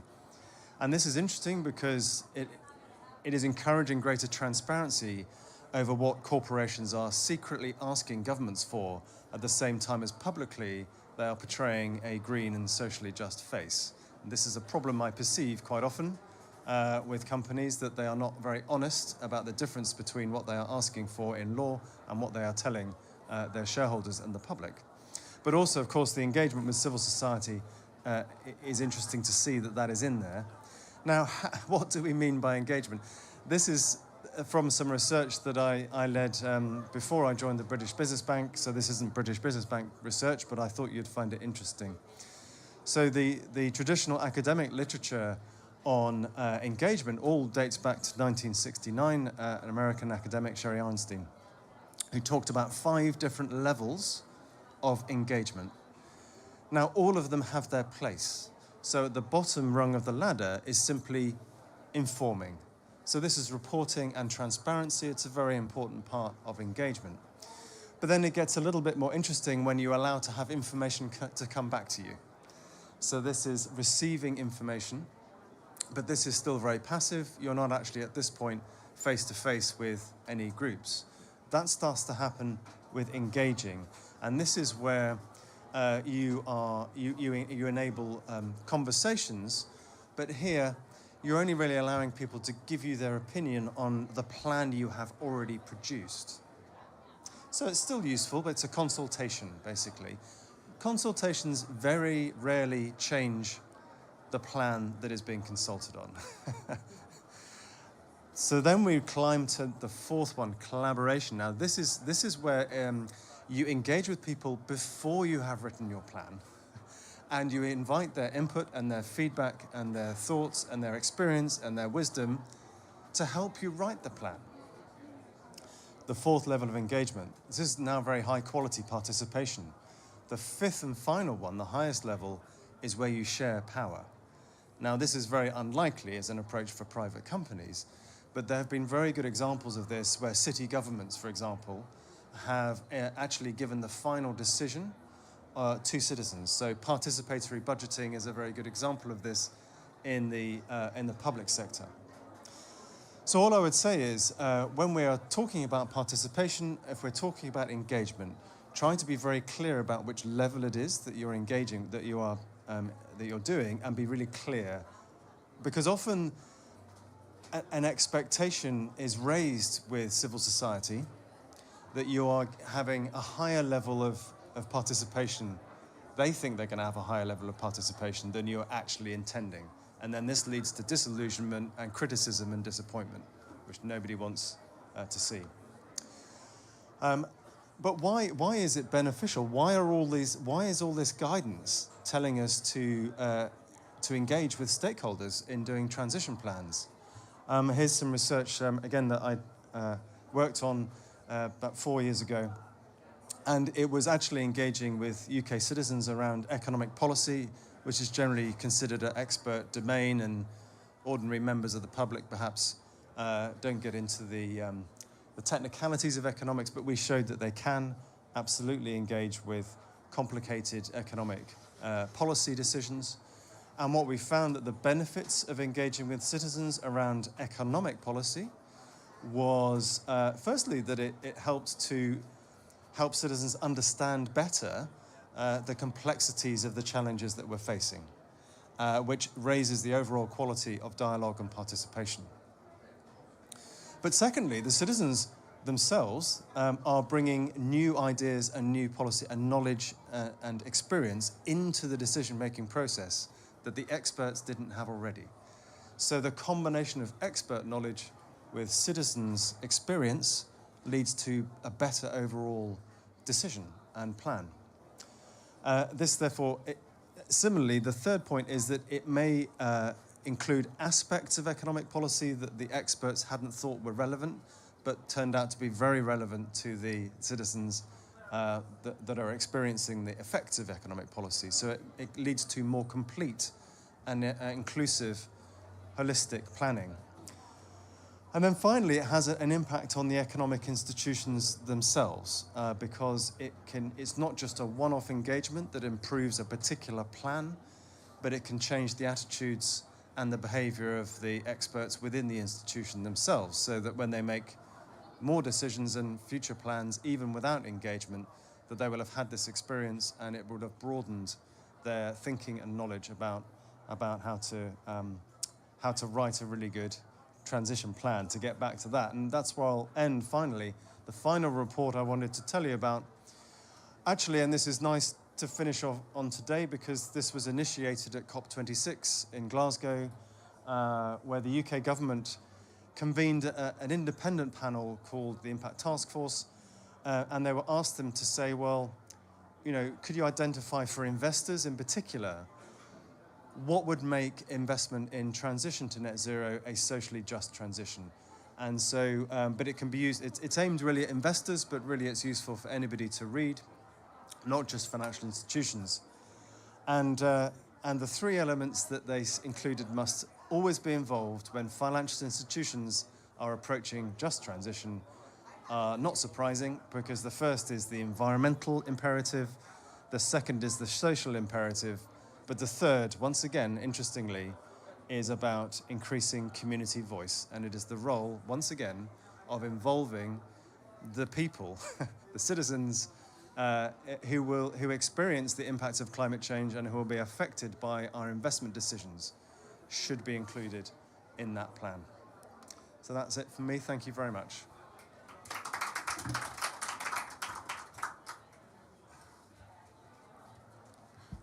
Thank you, Mr. Tony, and everyone. So we will go to the chairs up front so we can have a wrap-up discussion for this interesting topic.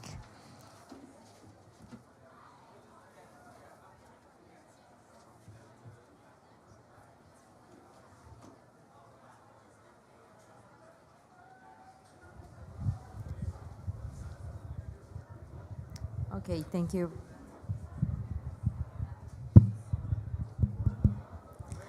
Okay, thank you, everyone. So before I start with some questions, so we'll wrap up our discussion today. I want to ask if there is any question from the public today, so we can direct to our speakers. Okay, Mr. Thomas.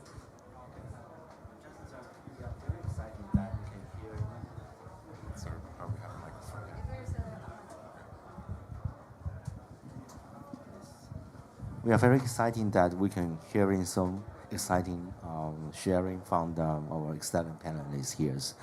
And I just one question, because you all people, know that in the COP28 we are discussing about loss and damage.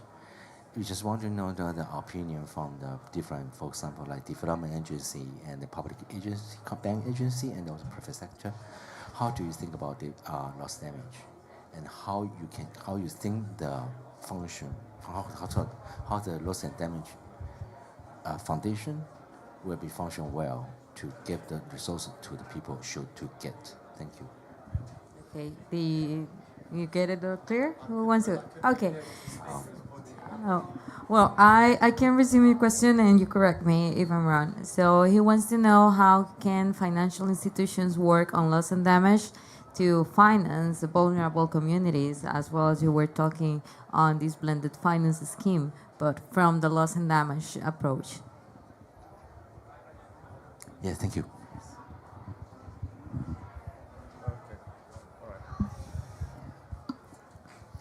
Well, I think one idea about how private sector financial institutions can engage in the idea of loss and damage is actually through the new task force for nature-related financial disclosures, because, I mean, it's not really with the traditional sense of loss and damage compensation, but large global corporations, I feel, have been responsible for degrading natural systems, particularly in developing countries, as part of their supply chains over time. And that is a form of exploitation, really, whether intentional or not. But now the focus on nature restoration changes the mindset, where now that global corporations will need to disclose their impacts on nature throughout the whole global supply chain, they have an incentive to partner with local agencies and small-scale producers in developing nations to help to collectively restore nature. And whether that's through financing nature restoration projects or just working with suppliers on more favorable terms, if they themselves do invest in nature restoration. I think this is a way of redressing the damage, if not quite the same as a loss and damage mechanism. But it is, I hope, a way in which private sector action now on nature restoration can help to repair the damage that they've previously been doing over the last 100 years. Thank you. I do agree with information. People can know the situation. And if we have more standardized disclosure framework, it's helpful. Because every company, like Tony just has mentioned, corporate can do their own explanation, exaggerate their effort. On one hand, they announce they participate all the initiative. On the other hand, they lobby the government. Don't do anything nonsense. Yeah, so standardize what corporate are doing is very good. Standardize some information, make it understandable by the private sector. I think it will be very helpful. And the other thing I want to add is make it approachable. For a lot of projects, if they are smaller, they don't have the access to information. Where for investor, we need project, but it depends on the visitors. Right? So if they don't come to us, we don't know. So end up many projects they don't know they can come to a financial institution. And then we receive a lot of innovative projects, and it's so much headache because many of these, especially new projects, the funder is so genius in science, but they are so carefree in management, and they are so naive on financial and capital planning. So and now when they come to you, they already run out of money. And I'm under so much pressure if I don't say yes. But they need long mentoring. So I think if we have a platform that the project and the fund provider can easily, to find something. For example, I'm interested in island countries, or interested in renewable project, for example, or I'm interested in gender equity. They can easily search in that platform, where with a platform, the smaller project can also get support. Otherwise, it's through some intermediate. Sometimes they just don't know where they can go. And if there's someone to help them on corporate governance, project governance, you borrow money, you got to pay back. So you have the next bigger ticket, rather than through a third party's help, and end up they don't really take this governance and repay their credit as serious. So end up it's a dead end. And lastly, they do need a mentoring. As I said, the product strategy, management, and financial planning.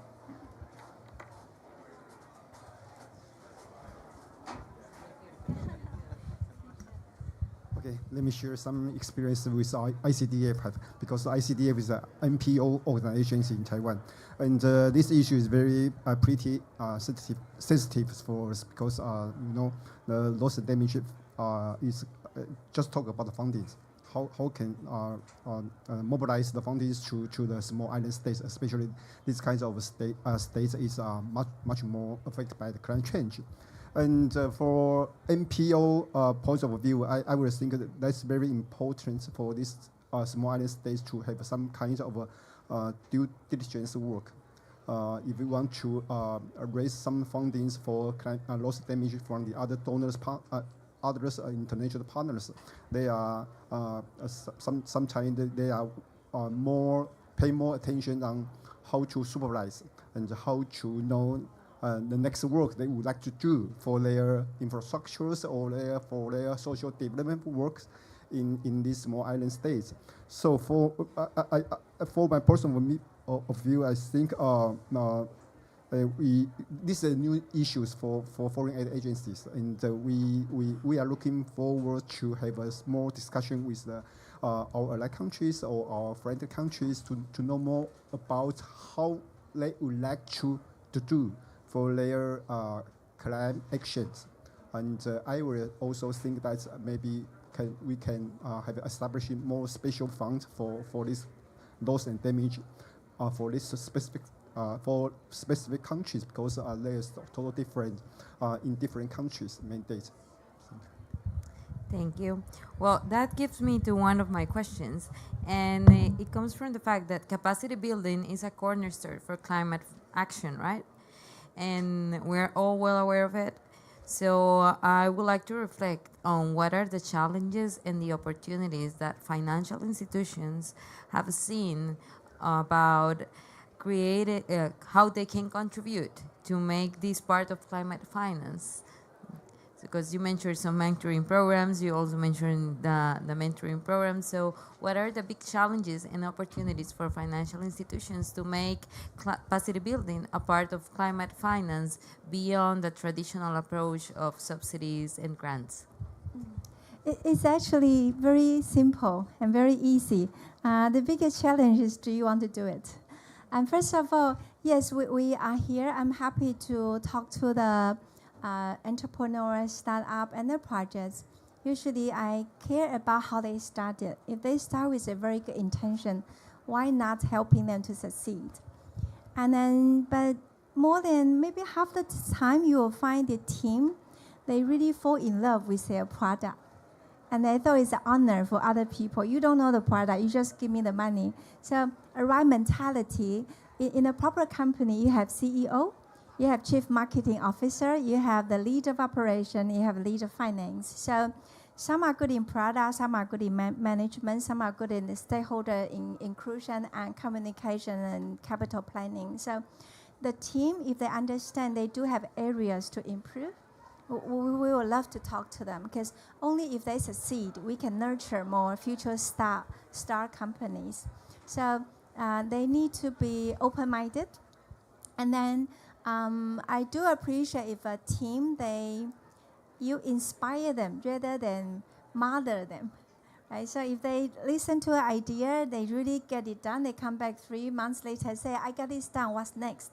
Then you will feel so excited. All your contribution, it's like Tony mentioned about impact, and they show you their performance, you will be more willing to bring more resource to them. And then do they want to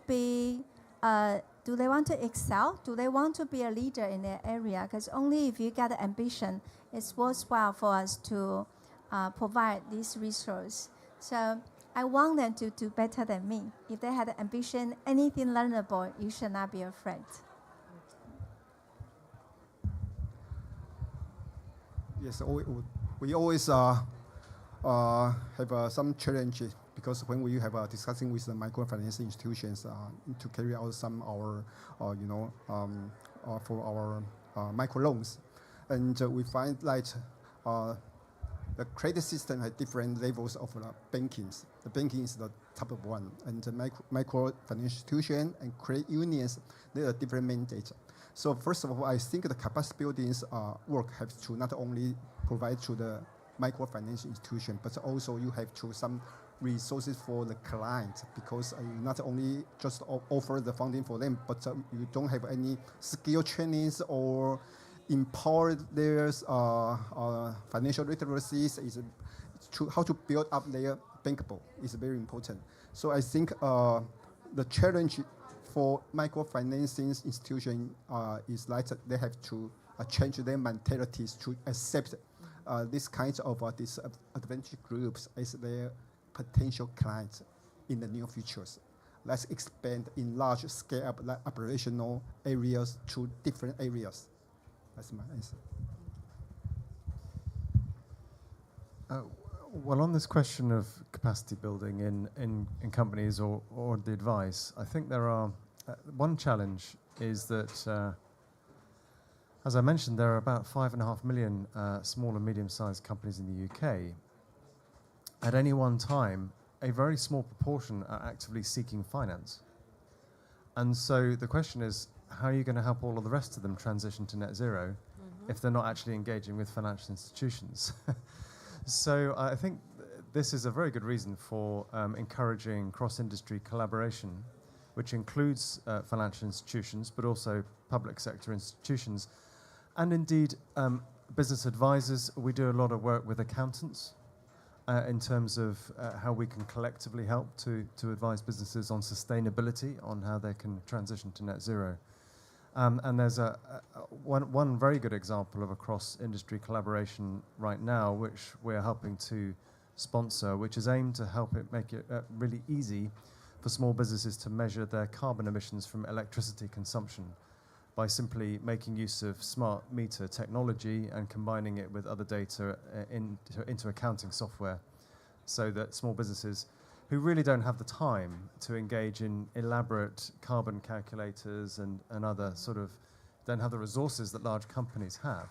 So again, this is a wide industry collaboration, including government and private sector, to try and solve that technical challenge for small businesses, so that they can at least understand what their journey to net zero might even look like and make good decisions. Thank you very much. So to wrap up this discussion, because we're almost reached our time slot, I would like to ask you to give us a take-home message on whether we can reflect for the public and everyone that's watching this live stream. So how we can establish this people-centric financial mechanism for a just transition, considering all the burdens that vulnerable communities and rural communities have from your experiences with small and medium-sized companies? I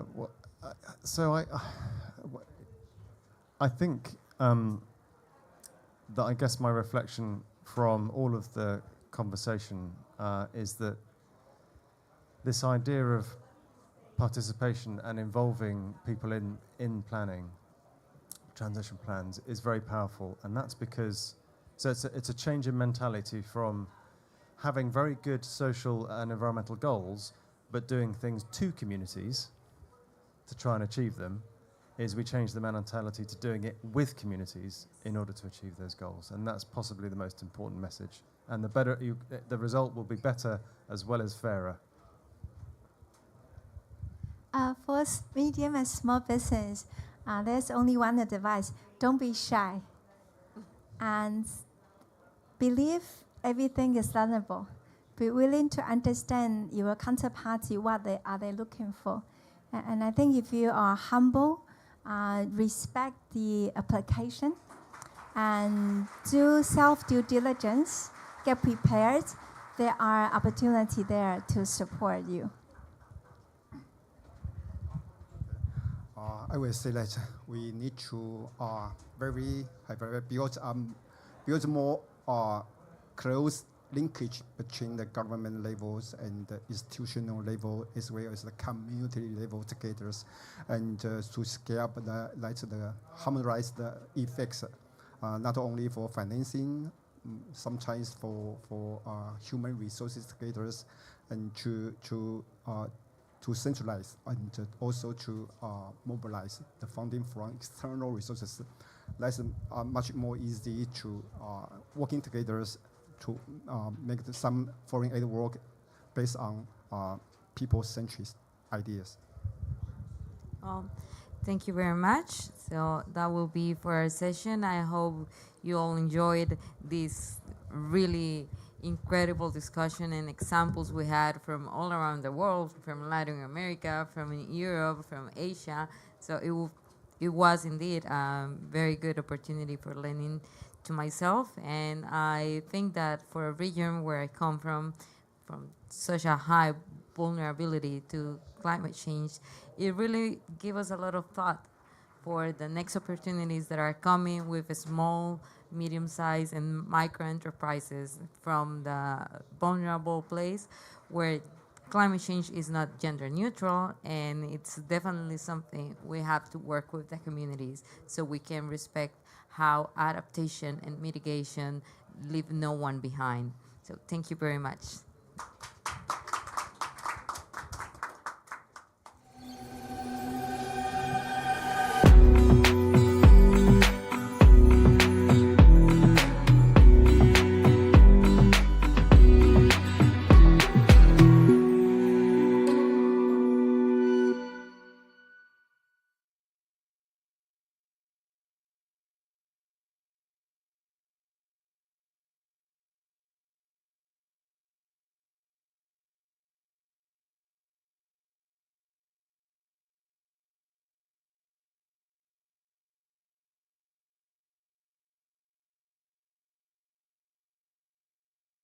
Mobilizing resources and facilitating joint business opportunities and project proposal.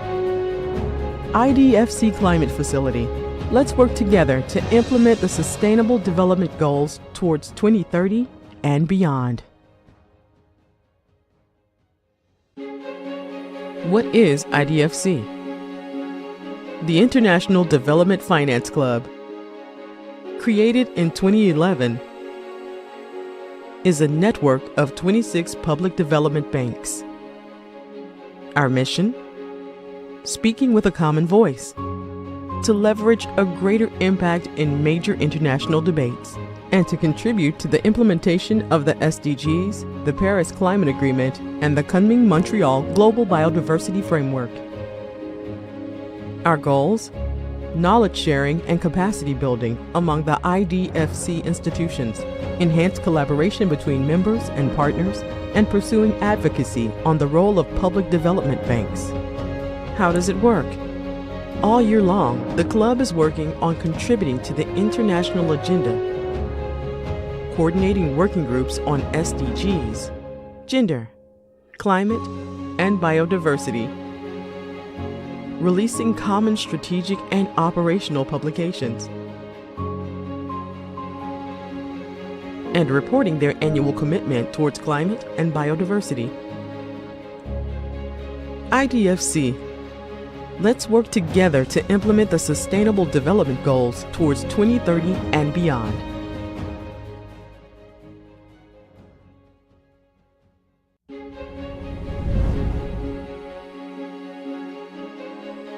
What is IDFC Climate Facility? Created in 2019, the facility has been supporting IDFC members in enabling knowledge exchange and offering capacity development on climate-related topics. Our 3 goals: to strengthen climate finance expertise and capacities, to originate and develop joint climate projects, to institutionalize and facilitate collaborative work among members on climate change. Our activity lines: knowledge sharing,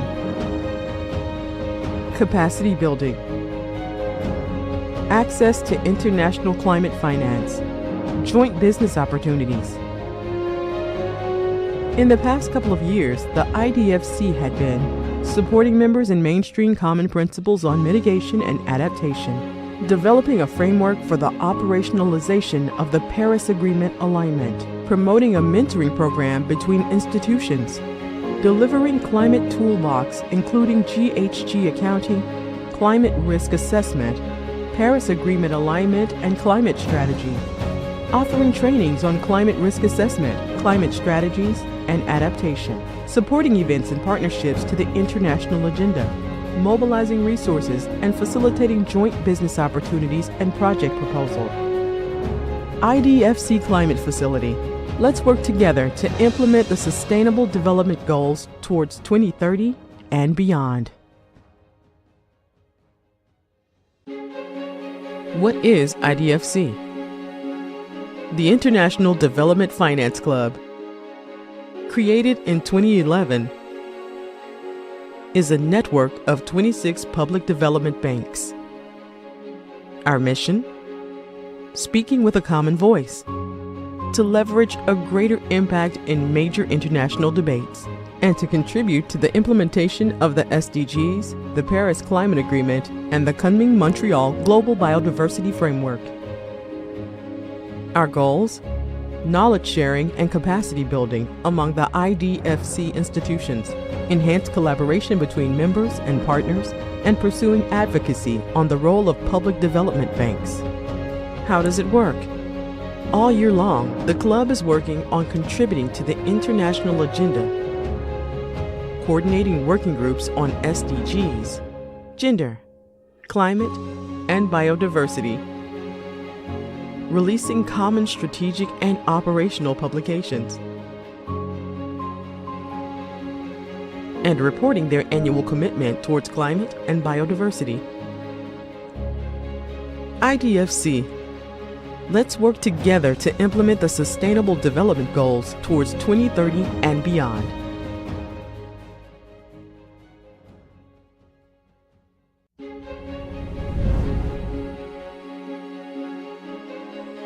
What is IDFC Climate Facility? Created in 2019, the facility has been supporting IDFC members in enabling knowledge exchange and offering capacity development on climate-related topics.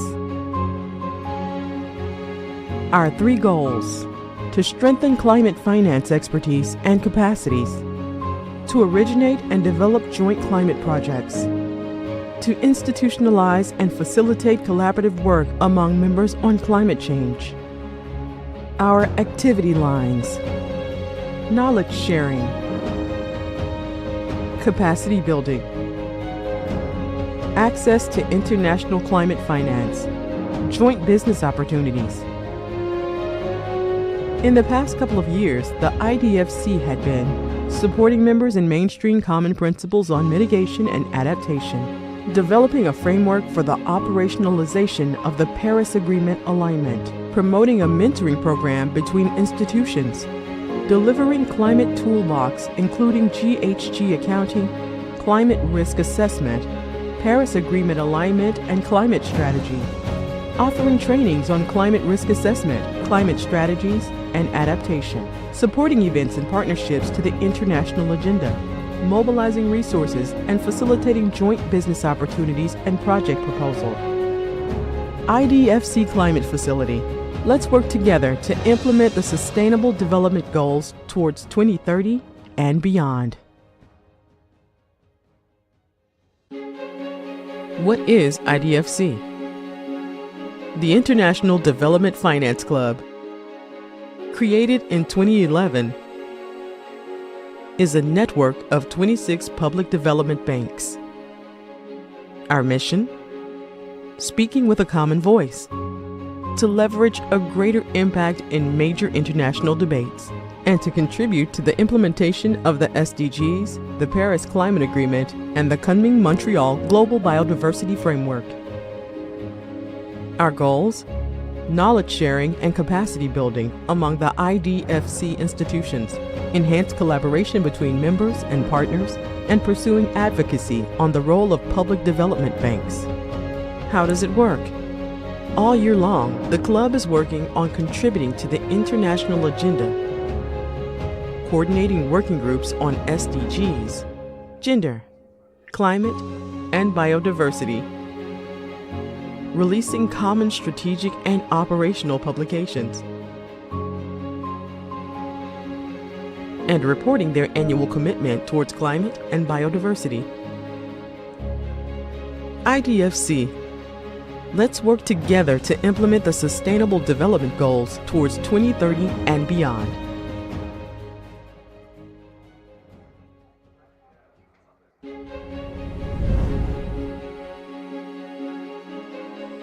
What is IDFC Climate Facility?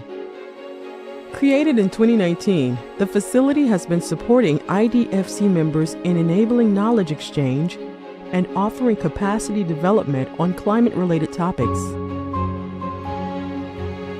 Our 3 goals: to strengthen climate finance expertise and capacities, to originate and develop joint climate projects, to institutionalize and facilitate collaborative work among members on climate change. Our activity lines: knowledge sharing, capacity building, access to international climate finance, joint business opportunities. In the past couple of years, the IDFC had been supporting members in mainstream common principles on mitigation and adaptation, developing a framework for the operationalization of the Paris Agreement alignment, promoting a mentoring program between institutions, delivering climate toolbox including GHG accounting, climate risk assessment, Paris Agreement alignment and climate strategy, offering trainings on climate risk assessment, climate strategies, and adaptation, supporting events and partnerships to the international agenda, mobilizing resources and facilitating joint business opportunities and project proposal. IDFC Climate Facility. Let's work together to implement the Sustainable Development Goals towards 2030 and beyond. What is IDFC? The International Development Finance Club, created in 2011, is a network of 26 public development banks. Our mission? Speaking with a common voice, to leverage a greater impact in major international debates, and to contribute to the implementation of the SDGs, the Paris Climate Agreement, and the Kunming-Montreal Global Biodiversity Framework. Our goals? knowledge sharing and capacity building among the IDFC institutions, enhanced collaboration between members and partners, and pursuing advocacy on the role of public development banks. How does it work? All year long, the club is working on contributing to the international agenda, coordinating working groups on SDGs, gender, climate, and biodiversity, releasing common strategic and operational publications, and reporting their annual commitment towards climate and biodiversity. IDFC. Let's work together to implement the Sustainable Development Goals towards 2030 and beyond.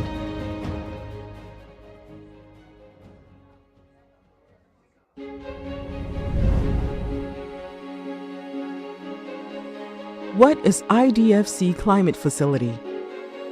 Created in 2019, the facility has been supporting IDFC members in enabling knowledge exchange and offering capacity development on climate-related topics. Our 3 goals: to strengthen climate finance expertise and capacities, to originate and develop joint climate projects, to institutionalize and facilitate collaborative work among members on climate change. Our activity lines: knowledge sharing, capacity building, access to international climate finance, joint business opportunities. In the past couple of years, the IDFC had been supporting members in mainstream common principles on mitigation and adaptation, developing a framework for the operationalization of the Paris Agreement alignment, promoting a mentoring program between institutions, delivering climate toolbox including GHG accounting, climate risk assessment, Paris Agreement alignment and climate strategy, offering trainings on climate risk assessment, climate strategies, and adaptation, supporting events and partnerships to the international agenda, mobilizing resources and facilitating joint business opportunities and project proposal. IDFC Climate Facility. Let's work together to implement the Sustainable Development Goals towards 2030 and beyond. What is IDFC? The International Development Finance Club, created in 2011, is a network of 26 public development banks. Our mission? Speaking with a common voice, to leverage a greater impact in major international debates, and to contribute to the implementation of the SDGs, the Paris Climate Agreement, and the Kunming-Montreal Global Biodiversity Framework. Our goals? Knowledge sharing and capacity building among the IDFC institutions, enhanced collaboration between members and partners, and pursuing advocacy on the role of public development banks. How does it work?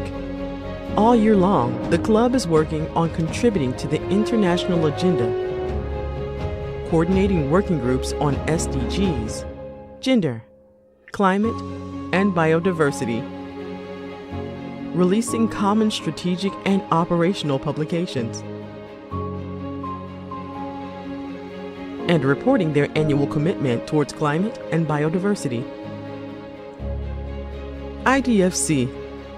Let's work together to implement the Sustainable Development Goals towards 2030 and beyond.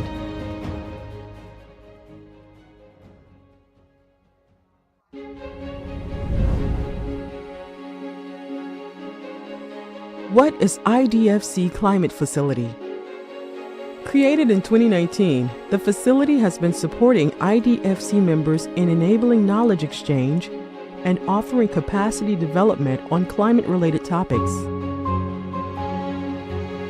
Our 3 goals: to strengthen climate finance expertise and capacities, to originate and develop joint climate projects, to institutionalize and facilitate collaborative work among members on climate change. Our activity lines: knowledge sharing, capacity building, access to international climate finance, joint business opportunities, In the past couple of years, the IDFC had been supporting members in mainstream common principles on mitigation and adaptation, developing a framework for the operationalization of the Paris Agreement alignment, promoting a mentoring program between institutions, delivering climate toolbox including GHG accounting, climate risk assessment, Paris Agreement alignment and climate strategy, offering trainings on climate risk assessment, climate strategies, and adaptation, supporting events and partnerships to the international agenda, mobilizing resources and facilitating joint business opportunities and project proposal. IDFC Climate Facility. Let's work together to implement the Sustainable Development Goals towards 2030 and beyond.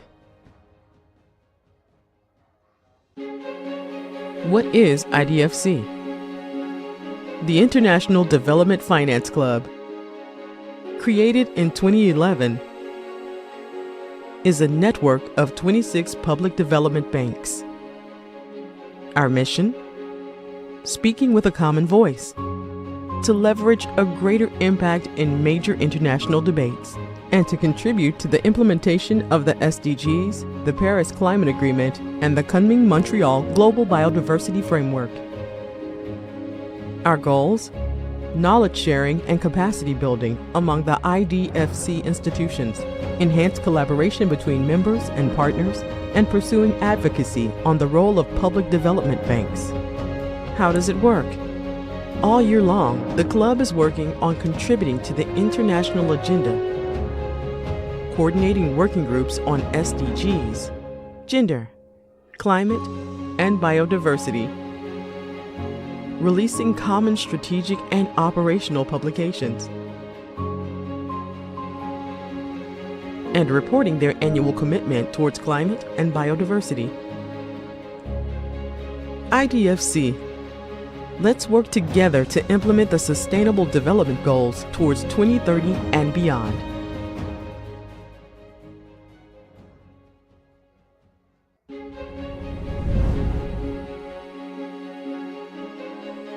What is IDFC Climate Facility?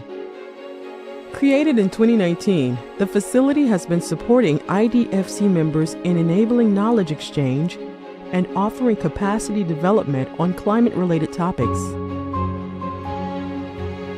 Our 3 goals: to strengthen climate finance expertise and capacities, to originate and develop joint climate projects, to institutionalize and facilitate collaborative work among members on climate change. Our activity lines: knowledge sharing, capacity building, access to international climate finance, joint business opportunities. In the past couple of years, the IDFC had been supporting members in mainstream common principles on mitigation and adaptation, developing a framework for the operationalization of the Paris Agreement alignment, promoting a mentoring program between institutions, delivering climate toolbox including GHG accounting, climate risk assessment, Paris Agreement alignment and climate strategy, offering trainings on climate risk assessment, climate strategies, and adaptation, supporting events and partnerships to the international agenda, mobilizing resources and facilitating joint business opportunities and project proposal. IDFC Climate Facility. Let's work together to implement the Sustainable Development Goals towards 2030 and beyond. What is IDFC? The International Development Finance Club, created in 2011, is a network of 26 public development banks. Our mission? Speaking with a common voice, to leverage a greater impact in major international debates, and to contribute to the implementation of the SDGs, the Paris Climate Agreement, and the Kunming-Montreal Global Biodiversity Framework. Our goals? Knowledge sharing and capacity building among the IDFC institutions, enhanced collaboration between members and partners, and pursuing advocacy on the role of public development banks. How does it work? All year long, the club is working on contributing to the international agenda, coordinating working groups on SDGs, gender, climate, and biodiversity, releasing common strategic and operational publications, and reporting their annual commitment towards climate and biodiversity. IDFC. Let's work together to implement the Sustainable Development Goals towards 2030 and beyond.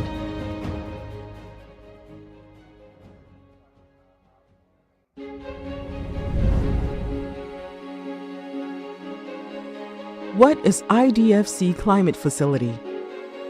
Created in 2019, the facility has been supporting IDFC members in enabling knowledge exchange and offering capacity development on climate-related topics. Our 3 goals: to strengthen climate finance expertise and capacities, to originate and develop joint climate projects, to institutionalize and facilitate collaborative work among members on climate change. Our activity lines: knowledge sharing, capacity building, access to international climate finance, joint business opportunities.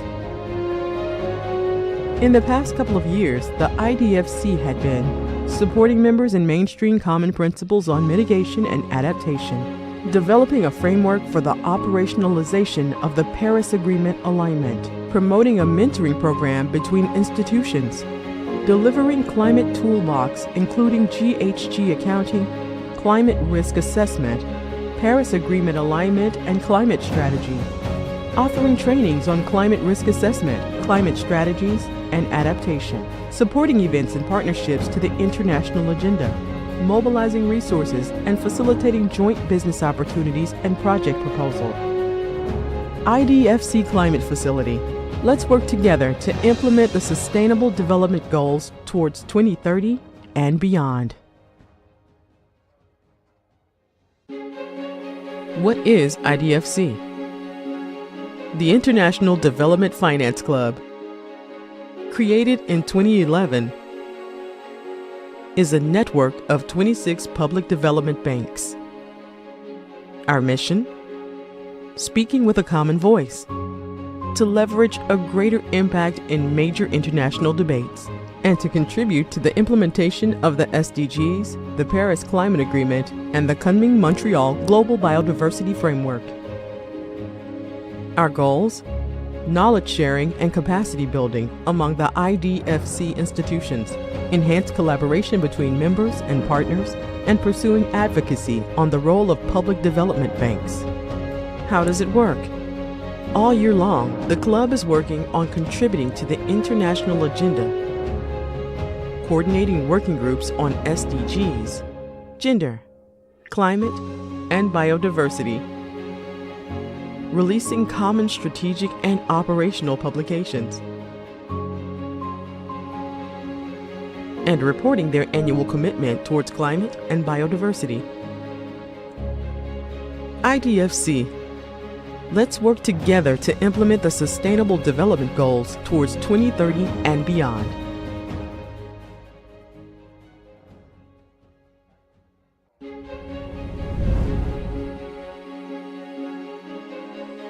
What is IDFC Climate Facility? Created in 2019, the facility has been supporting IDFC members in enabling knowledge exchange and offering capacity development on climate-related topics. Our 3 goals: to strengthen climate finance expertise and capacities, to originate and develop joint climate projects, to institutionalize and facilitate collaborative work among members on climate change. Our activity lines: knowledge sharing, capacity building, access to international climate finance, joint business opportunities. In the past couple of years, the IDFC had been supporting members in mainstream common principles on mitigation and adaptation, developing a framework for the operationalization of the Paris Agreement alignment, promoting a mentoring program between institutions, delivering climate toolbox including GHG accounting, climate risk assessment, Paris Agreement alignment and climate strategy, offering trainings on climate risk assessment, climate strategies, and adaptation, supporting events and partnerships to the international agenda, mobilizing resources and facilitating joint business opportunities and project proposal. IDFC Climate Facility. Let's work together to implement the Sustainable Development Goals towards 2030 and beyond. What is IDFC? The International Development Finance Club, created in 2011, is a network of 26 public development banks. Our mission? Speaking with a common voice, to leverage a greater impact in major international debates, and to contribute to the implementation of the SDGs, the Paris Climate Agreement, and the Kunming-Montreal Global Biodiversity Framework. Our goals? Knowledge sharing and capacity building among the IDFC institutions, enhanced collaboration between members and partners, and pursuing advocacy on the role of public development banks. How does it work? All year long, the club is working on contributing to the international agenda, coordinating working groups on SDGs, gender, climate, and biodiversity, releasing common strategic and operational publications, and reporting their annual commitment towards climate and biodiversity. IDFC. Let's work together to implement the Sustainable Development Goals towards 2030 and beyond.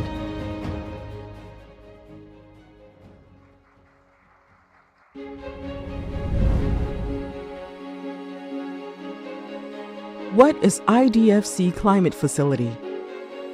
Created in 2019, the facility has been supporting IDFC members in enabling knowledge exchange and offering capacity development on climate-related topics.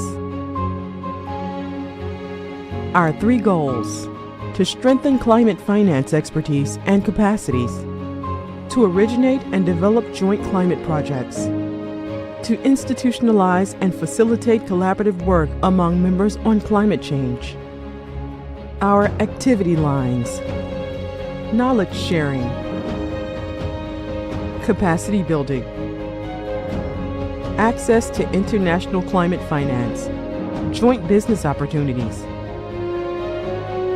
In the past couple of years, the IDFC had been supporting members in mainstream common principles on mitigation and adaptation, developing a framework for the operationalization of the Paris Agreement alignment, promoting a mentoring program between institutions, delivering climate toolbox including GHG accounting, climate risk assessment, Paris Agreement alignment and climate strategy, offering trainings on climate risk assessment, climate strategies, and adaptation, supporting events and partnerships to the international agenda, mobilizing resources and facilitating joint business opportunities and project proposal. IDFC Climate Facility. Let's work together to implement the Sustainable Development Goals towards 2030 and beyond. What is IDFC? The International Development Finance Club, created in 2011, is a network of 26 public development banks. Our mission?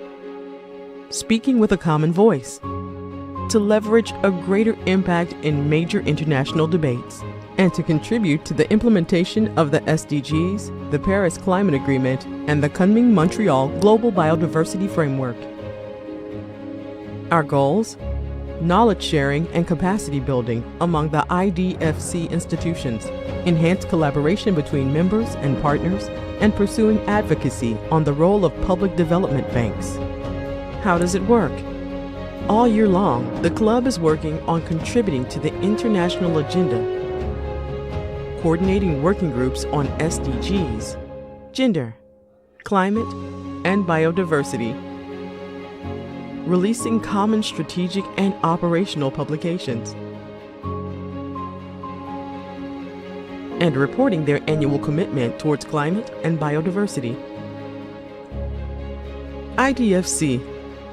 Let's work together to implement the Sustainable Development Goals towards 2030 and beyond.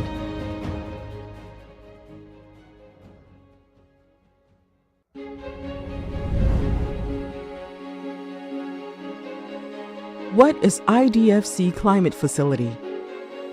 Created in 2019, the facility has been supporting IDFC members in enabling knowledge exchange and offering capacity development on climate-related topics.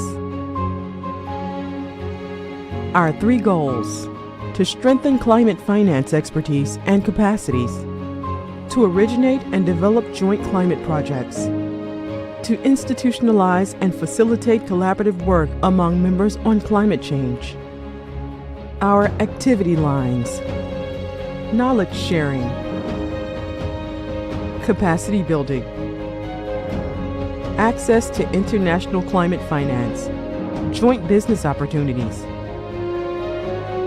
In the past couple of years, the IDFC had been supporting members in mainstream common principles on mitigation and adaptation, developing a framework for the operationalization of the Paris Agreement alignment, promoting a mentoring program between institutions, delivering climate toolbox including GHG accounting, climate risk assessment, Paris Agreement alignment and climate strategy, offering trainings on climate risk assessment, climate strategies, and adaptation, supporting events and partnerships to the international agenda, mobilizing resources and facilitating joint business opportunities and project proposal. IDFC Climate Facility. Let's work together to implement the Sustainable Development Goals towards 2030 and beyond. What is IDFC? The International Development Finance Club, created in 2011, is a network of 26 public development banks. Our mission? Speaking with a common voice, to leverage a greater impact in major international debates, and to contribute to the implementation of the SDGs, the Paris Climate Agreement, and the Kunming-Montreal Global Biodiversity Framework. Our goals? Knowledge sharing and capacity building among the IDFC institutions, enhanced collaboration between members and partners, and pursuing advocacy on the role of public development banks. How does it work? All year long, the club is working on contributing to the international agenda, coordinating working groups on SDGs, gender, climate, and biodiversity, releasing common strategic and operational publications, and reporting their annual commitment towards climate and biodiversity. IDFC. Let's work together to implement the Sustainable Development Goals towards 2030 and beyond.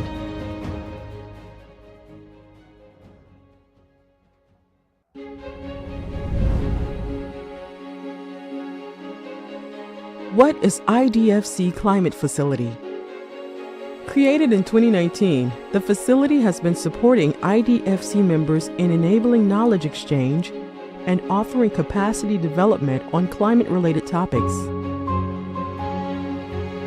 Our 3 goals: to strengthen climate finance expertise and capacities, to originate and develop joint climate projects, to institutionalize and facilitate collaborative work among members on climate change.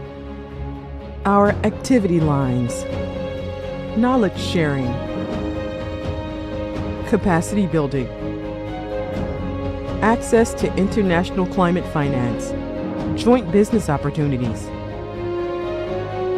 In the past couple of years, the IDFC had been supporting members in mainstream common principles on mitigation and adaptation, developing a framework for the operationalization of the Paris Agreement alignment, promoting a mentoring program between institutions, delivering climate toolbox including GHG accounting, climate risk assessment, Paris Agreement alignment and climate strategy, offering trainings on climate risk assessment, climate strategies, and adaptation, supporting events and partnerships to the international agenda, mobilizing resources and facilitating joint business opportunities and project proposal.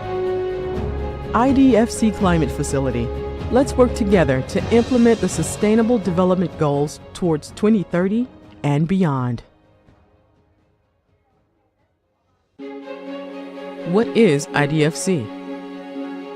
The International Development Finance Club, created in 2011, is a network of 26 public development banks. Our mission? Speaking with a common voice, to leverage a greater impact in major international debates, and to contribute to the implementation of the SDGs, the Paris Climate Agreement, and the Kunming Montreal Global Biodiversity Framework. Our goals?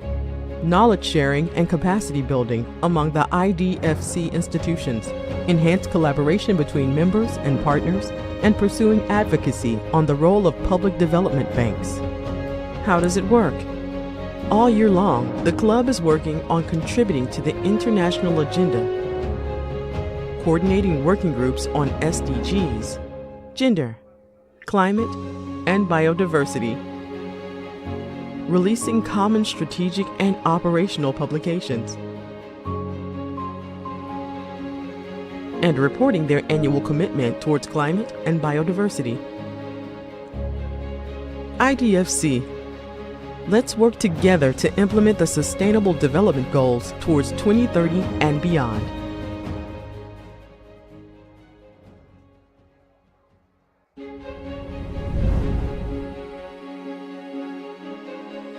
What is IDFC Climate Facility? Created in 2019, the facility has been supporting IDFC members in enabling knowledge exchange and offering capacity development on climate-related topics. Our 3 goals: to strengthen climate finance expertise and capacities, to originate and develop joint climate projects, to institutionalize and facilitate collaborative work among members on climate change. Our activity lines: knowledge sharing, capacity building, access to international climate finance, joint business opportunities. In the past couple of years, the IDFC had been supporting members in mainstream common principles on mitigation and adaptation, developing a framework for the operationalization of the Paris Agreement alignment, promoting a mentoring program between institutions, delivering climate toolbox including GHG accounting, climate risk assessment, Paris Agreement alignment and climate strategy, offering trainings on climate risk assessment, climate strategies, and adaptation, supporting events and partnerships to the international agenda, mobilizing resources and facilitating joint business opportunities and project proposal. IDFC Climate Facility. Let's work together to implement the Sustainable Development Goals towards 2030 and beyond. What is IDFC? The International Development Finance Club, created in 2011, is a network of 26 public development banks. Our mission? Speaking with a common voice, to leverage a greater impact in major international debates, and to contribute to the implementation of the SDGs, the Paris Climate Agreement, and the Kunming Montreal Global Biodiversity Framework. Our goals? Knowledge sharing and capacity building among the IDFC institutions, enhanced collaboration between members and partners, and pursuing advocacy on the role of public development banks. How does it work? All year long, the club is working on contributing to the international agenda, coordinating working groups on SDGs, gender, climate, and biodiversity, releasing common strategic and operational publications, and reporting their annual commitment towards climate and biodiversity. IDFC. Let's work together to implement the Sustainable Development Goals towards 2030 and beyond.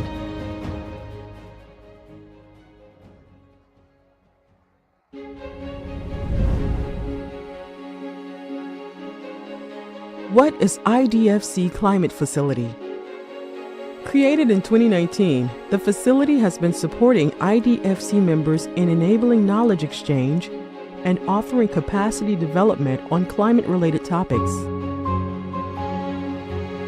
Our 3 goals: to strengthen climate finance expertise and capacities, to originate and develop joint climate projects, to institutionalize and facilitate collaborative work among members on climate change. Our activity lines: knowledge sharing, capacity building, access to international climate finance, joint business opportunities.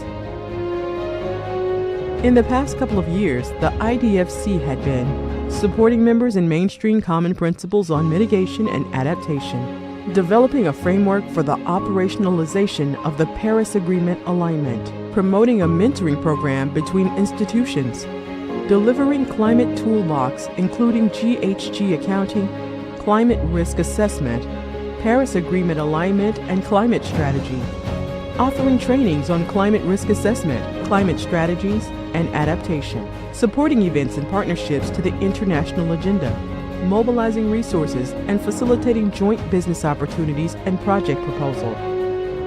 IDFC Climate Facility.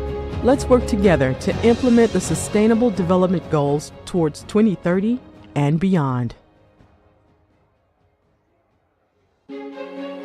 What is IDFC? The International Development Finance Club, created in 2011, is a network of 26 public development banks. Our mission? Speaking with a common voice, to leverage a greater impact in major international debates, and to contribute to the implementation of the SDGs, the Paris Climate Agreement, and the Kunming-Montreal Global Biodiversity Framework. Our goals? Knowledge sharing and capacity building among the IDFC institutions, enhanced collaboration between members and partners, and pursuing advocacy on the role of public development banks. How does it work? All year long, the club is working on contributing to the international agenda, coordinating working groups on SDGs, gender, climate, and biodiversity, releasing common strategic and operational publications, and reporting their annual commitment towards climate and biodiversity. IDFC. Let's work together to implement the Sustainable Development Goals towards 2030 and beyond.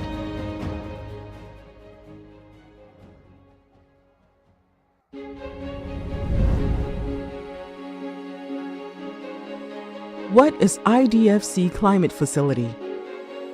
Created in 2019, the facility has been supporting IDFC members in enabling knowledge exchange and offering capacity development on climate-related topics. Our 3 goals: to strengthen climate finance expertise and capacities, to originate and develop joint climate projects, to institutionalize and facilitate collaborative work among members on climate change. Our activity lines: knowledge sharing, capacity building, access to international climate finance, joint business opportunities. In the past couple of years, the IDFC had been supporting members in mainstream common principles on mitigation and adaptation, developing a framework for the operationalization of the Paris Agreement alignment, promoting a mentoring program between institutions, delivering climate toolbox including GHG accounting, climate risk assessment, Paris Agreement alignment and climate strategy, offering trainings on climate risk assessment, climate strategies, and adaptation, supporting events and partnerships to the international agenda, mobilizing resources and facilitating joint business opportunities and project proposal. IDFC Climate Facility. Let's work together to implement the Sustainable Development Goals towards 2030 and beyond. What is IDFC? The International Development Finance Club, created in 2011, is a network of 26 public development banks. Our mission? Speaking with a common voice, to leverage a greater impact in major international debates, and to contribute to the implementation of the SDGs, the Paris Climate Agreement, and the Kunming-Montreal Global Biodiversity Framework. Our goals? Knowledge sharing and capacity building among the IDFC institutions, enhanced collaboration between members and partners, and pursuing advocacy on the role of public development banks. How does it work? All year long, the club is working on contributing to the international agenda, coordinating working groups on SDGs, gender, climate, and biodiversity, releasing common strategic and operational publications, and reporting their annual commitment towards climate and biodiversity. IDFC. Let's work together to implement the Sustainable Development Goals towards 2030 and beyond.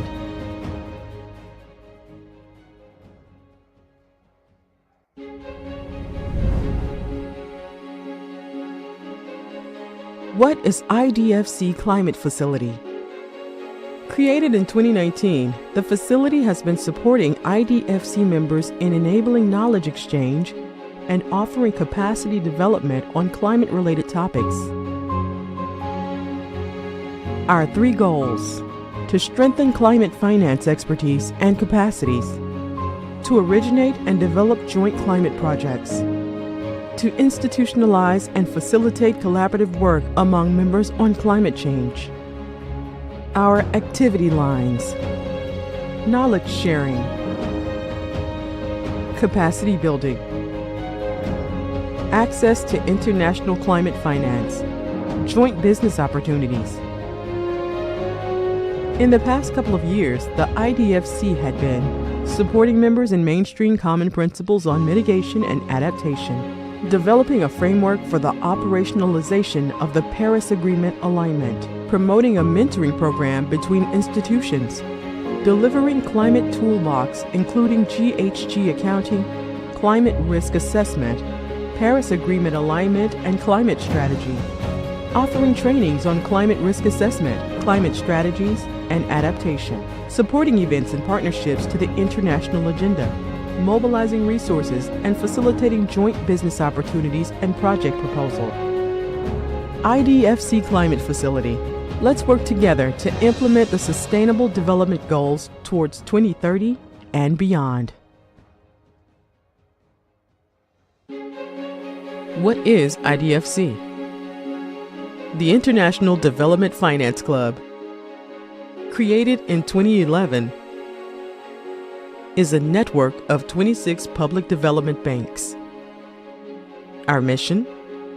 Speaking with a common voice, to leverage a greater impact in major international debates, and to contribute to the implementation of the SDGs, the Paris Climate Agreement, and the Kunming-Montreal Global Biodiversity Framework. Our goals? Knowledge sharing and capacity building among the IDFC institutions, enhanced collaboration between members and partners, and pursuing advocacy on the role of public development banks. How does it work? All year long, the club is working on contributing to the international agenda, coordinating working groups on SDGs, gender, climate, and biodiversity, releasing common strategic and operational publications, and reporting their annual commitment towards climate and biodiversity. IDFC. Let's work together to implement the Sustainable Development Goals towards 2030 and beyond.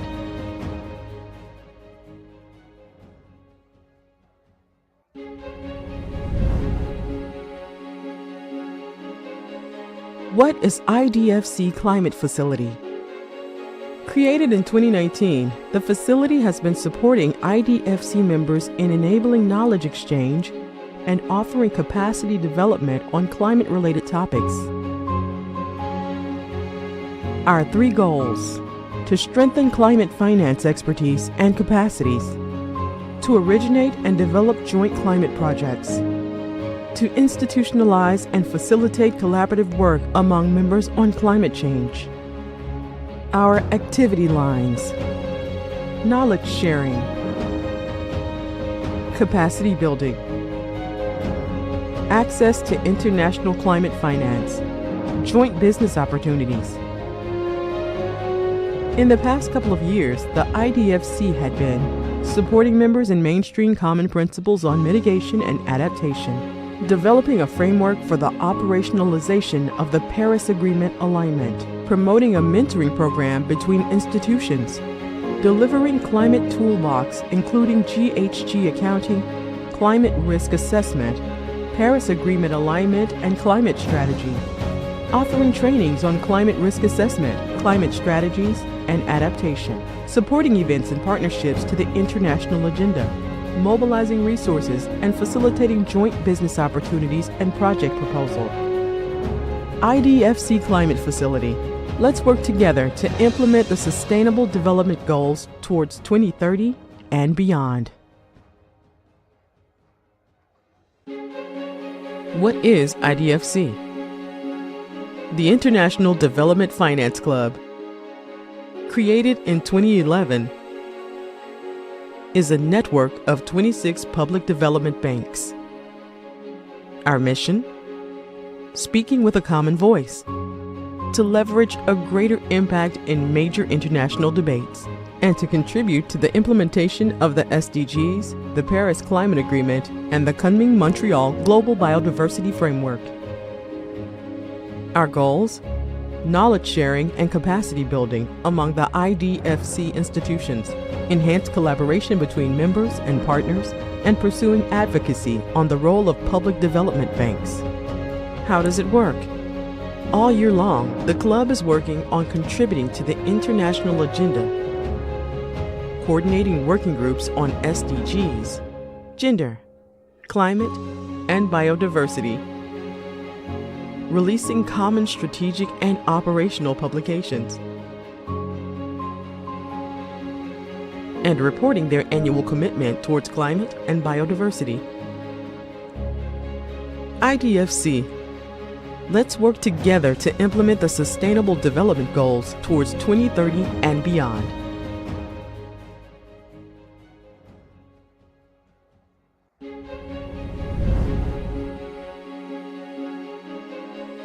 What is IDFC Climate Facility? Created in 2019, the facility has been supporting IDFC members in enabling knowledge exchange and offering capacity development on climate-related topics. Our 3 goals: to strengthen climate finance expertise and capacities, to originate and develop joint climate projects, to institutionalize and facilitate collaborative work among members on climate change. Our activity lines: knowledge sharing, capacity building, access to international climate finance, joint business opportunities. In the past couple of years, the IDFC had been supporting members in mainstream common principles on mitigation and adaptation, developing a framework for the operationalization of the Paris Agreement alignment, promoting a mentoring program between institutions, delivering climate toolbox including GHG accounting, climate risk assessment, Paris Agreement alignment and climate strategy, offering trainings on climate risk assessment, climate strategies, and adaptation, supporting events and partnerships to the international agenda, mobilizing resources and facilitating joint business opportunities and project proposal. IDFC Climate Facility. Let's work together to implement the Sustainable Development Goals towards 2030 and beyond. What is IDFC?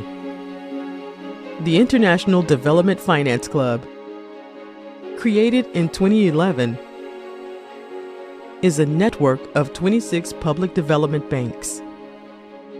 Our mission? Speaking with a common voice, to leverage a greater impact in major international debates, and to contribute to the implementation of the SDGs, the Paris Climate Agreement, and the Kunming Montreal Global Biodiversity Framework. Our goals? Knowledge sharing and capacity building among the IDFC institutions, enhanced collaboration between members and partners, and pursuing advocacy on the role of public development banks. How does it work? All year long, the club is working on contributing to the international agenda, coordinating working groups on SDGs, gender, climate, and biodiversity, releasing common strategic and operational publications, and reporting their annual commitment towards climate and biodiversity. IDFC. Let's work together to implement the Sustainable Development Goals towards 2030 and beyond.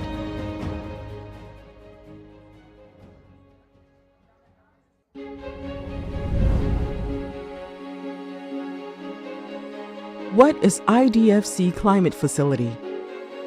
Created in 2019, the facility has been supporting IDFC members in enabling knowledge exchange and offering capacity development on climate-related topics.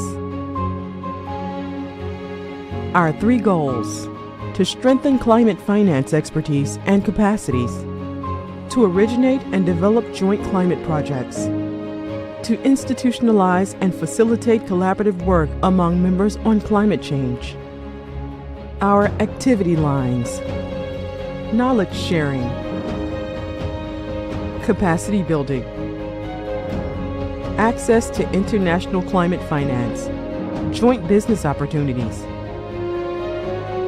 In the past couple of years, the IDFC had been supporting members in mainstream common principles on mitigation and adaptation, developing a framework for the operationalization of the Paris Agreement alignment, promoting a mentoring program between institutions, delivering climate toolbox including GHG accounting, climate risk assessment, Paris Agreement alignment and climate strategy, offering trainings on climate risk assessment, climate strategies, and adaptation, supporting events and partnerships to the international agenda, mobilizing resources and facilitating joint business opportunities and project proposal. IDFC Climate Facility. Let's work together to implement the Sustainable Development Goals towards 2030 and beyond. What is IDFC? The International Development Finance Club, created in 2011, is a network of 26 public development banks. Our mission? Speaking with a common voice, to leverage a greater impact in major international debates, and to contribute to the implementation of the SDGs, the Paris Climate Agreement, and the Kunming Montreal Global Biodiversity Framework. Our goals? Knowledge sharing and capacity building among the IDFC institutions, enhanced collaboration between members and partners, and pursuing advocacy on the role of public development banks. How does it work?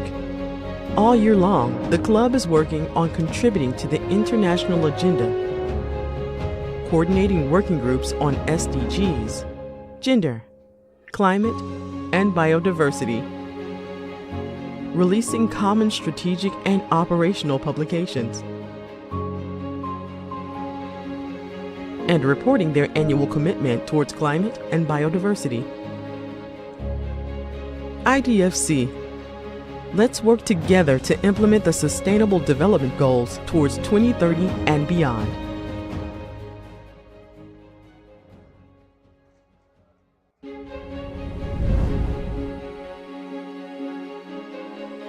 What is IDFC Climate Facility? Created in 2019, the facility has been supporting IDFC members in enabling knowledge exchange and offering capacity development on climate-related topics.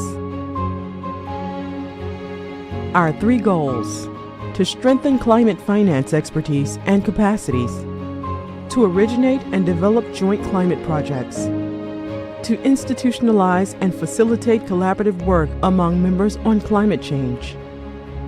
Our activity lines: knowledge sharing, capacity building, access to international climate finance, joint business opportunities.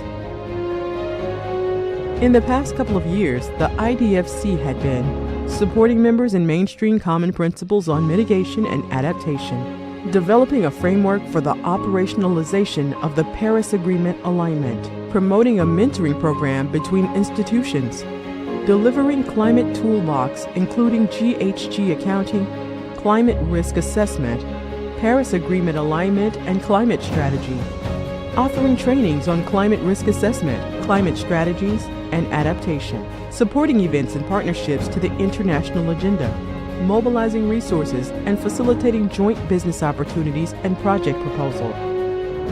IDFC Climate Facility. Let's work together to implement the Sustainable Development Goals towards 2030 and beyond.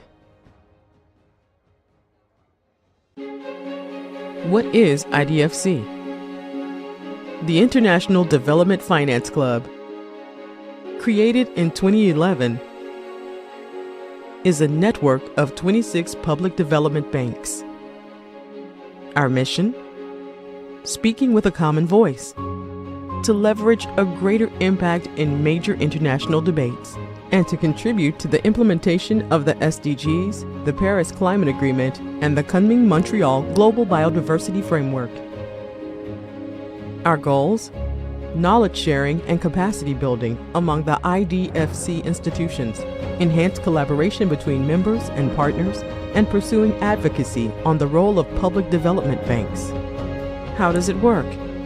All year long, the club is working on contributing to the international agenda, coordinating working groups on SDGs, gender, climate, and biodiversity, releasing common strategic and operational publications, and reporting their annual commitment towards climate and biodiversity. IDFC. Let's work together to implement the Sustainable Development Goals towards 2030 and beyond.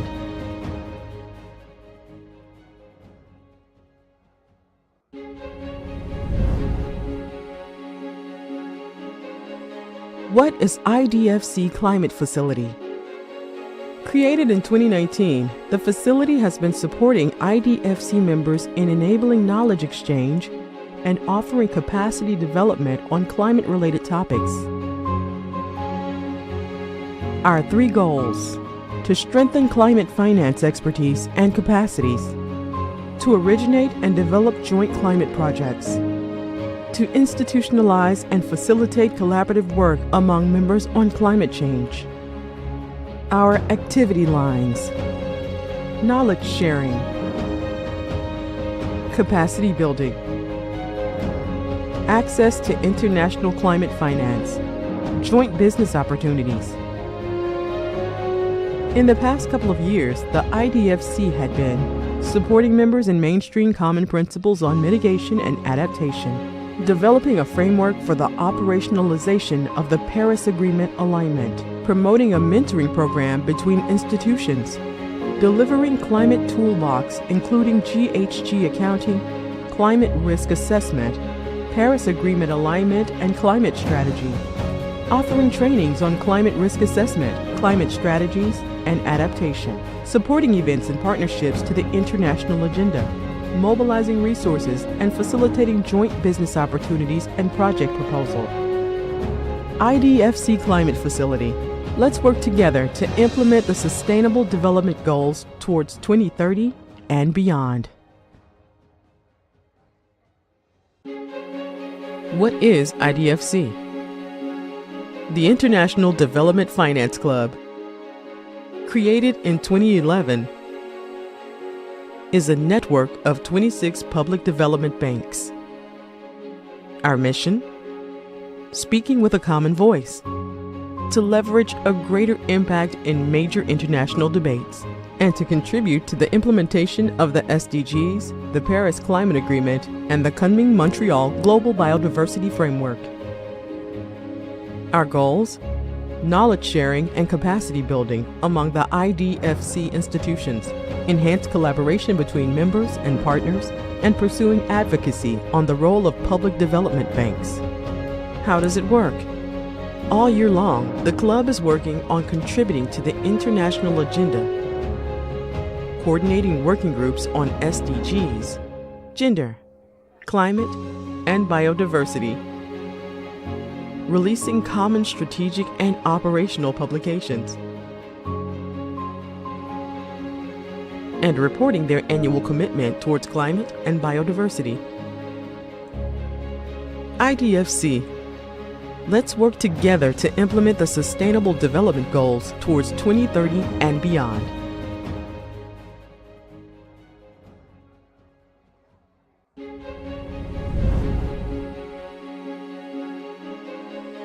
What is IDFC Climate Facility? Created in 2019, the facility has been supporting IDFC members in enabling knowledge exchange and offering capacity development on climate-related topics. Our 3 goals: to strengthen climate finance expertise and capacities, to originate and develop joint climate projects, to institutionalize and facilitate collaborative work among members on climate change. Our activity lines: knowledge sharing, capacity building, access to international climate finance, joint business opportunities. In the past couple of years, the IDFC had been supporting members in mainstream common principles on mitigation and adaptation, developing a framework for the operationalization of the Paris Agreement alignment, promoting a mentoring program between institutions, delivering climate toolbox including GHG accounting, climate risk assessment, Paris Agreement alignment and climate strategy, offering trainings on climate risk assessment, climate strategies, and adaptation, supporting events and partnerships to the international agenda, mobilizing resources and facilitating joint business opportunities and project proposal. IDFC Climate Facility. Let's work together to implement the Sustainable Development Goals towards 2030 and beyond. What is IDFC? The International Development Finance Club, created in 2011, is a network of 26 public development banks. Our mission? Speaking with a common voice, to leverage a greater impact in major international debates, and to contribute to the implementation of the SDGs, the Paris Climate Agreement, and the Kunming Montreal Global Biodiversity Framework. Our goals: knowledge sharing and capacity building among the IDFC institutions, enhanced collaboration between members and partners, and pursuing advocacy on the role of public development banks. How does it work? All year long, the club is working on contributing to the international agenda, coordinating working groups on SDGs, gender, climate, and biodiversity, releasing common strategic and operational publications, and reporting their annual commitment towards climate and biodiversity.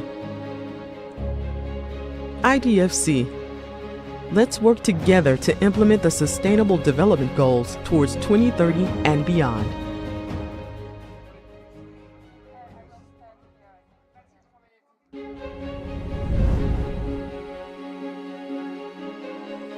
What is IDFC Climate Facility? Created in 2019, the facility has been supporting IDFC members in enabling knowledge exchange and offering capacity development on climate-related topics. Our 3 goals: to strengthen climate finance expertise and capacities, to originate and develop joint climate projects, to institutionalize and facilitate collaborative work among members on climate change.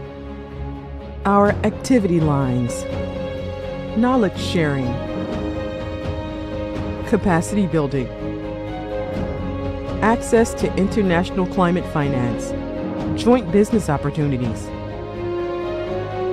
In the past couple of years, the IDFC had been supporting members in mainstream common principles on mitigation and adaptation, developing a framework for the operationalization of the Paris Agreement alignment, promoting a mentoring program between institutions, delivering climate toolbox including GHG accounting, climate risk assessment, Paris Agreement alignment and climate strategy, offering trainings on climate risk assessment, climate strategies, and adaptation, supporting events and partnerships to the international agenda, mobilizing resources and facilitating joint business opportunities and project proposal. IDFC Climate Facility. Let's work together to implement the Sustainable Development Goals towards 2030 and beyond. What is IDFC?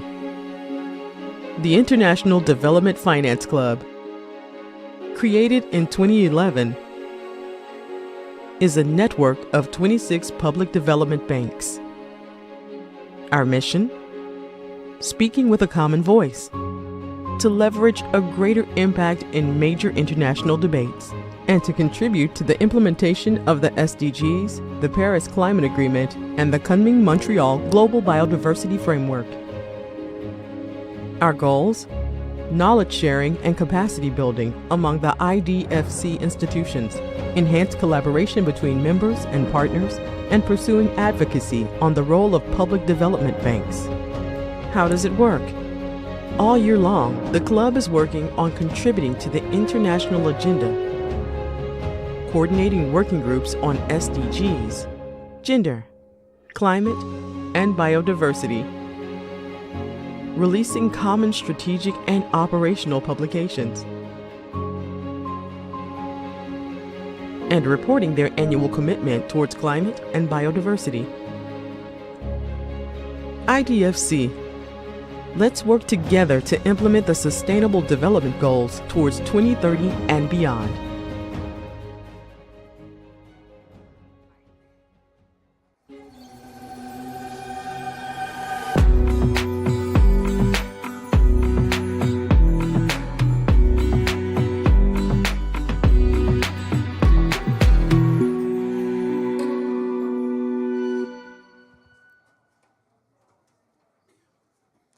Hello everyone, I'm Lorraine Seca, PhD student in climate ethics, working on loss and damage at Paris Sorbonne University and also hosted by the French Development Agency.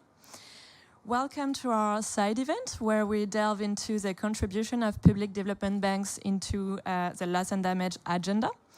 This is a pressing matter, actually, given that loss and damage has been the central topic of COP until now, with the delivery of an unprecedented outcome to operationalize the new financing arrangements.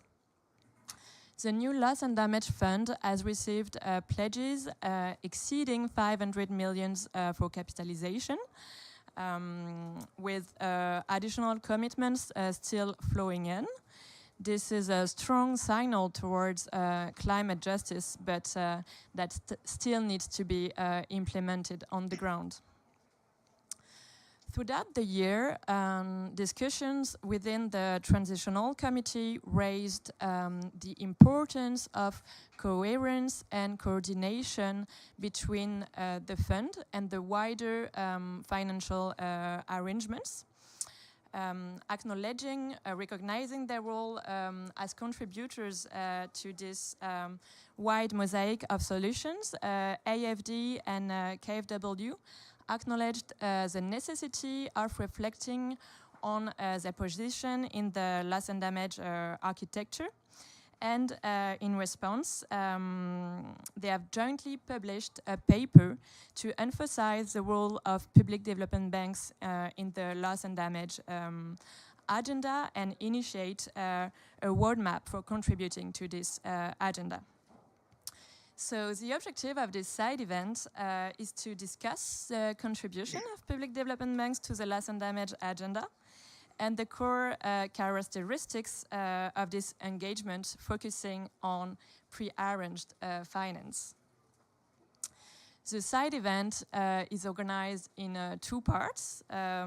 First, we will discuss how public development banks are already offering solutions to tackle loss and damage through their current initiatives. And second, we will exchange on the gaps of the current mosaic of solutions and how public development banks can contribute to fill in the gaps, notably through improving current prearranged finance.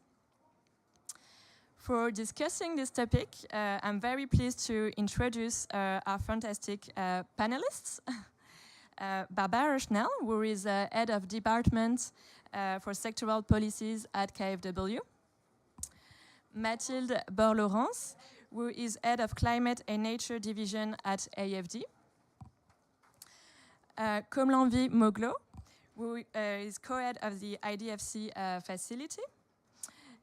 Karsten Loeffler, who is co-head of the Global Shield Solution Platform at the Frankfurt School of Finance and Management.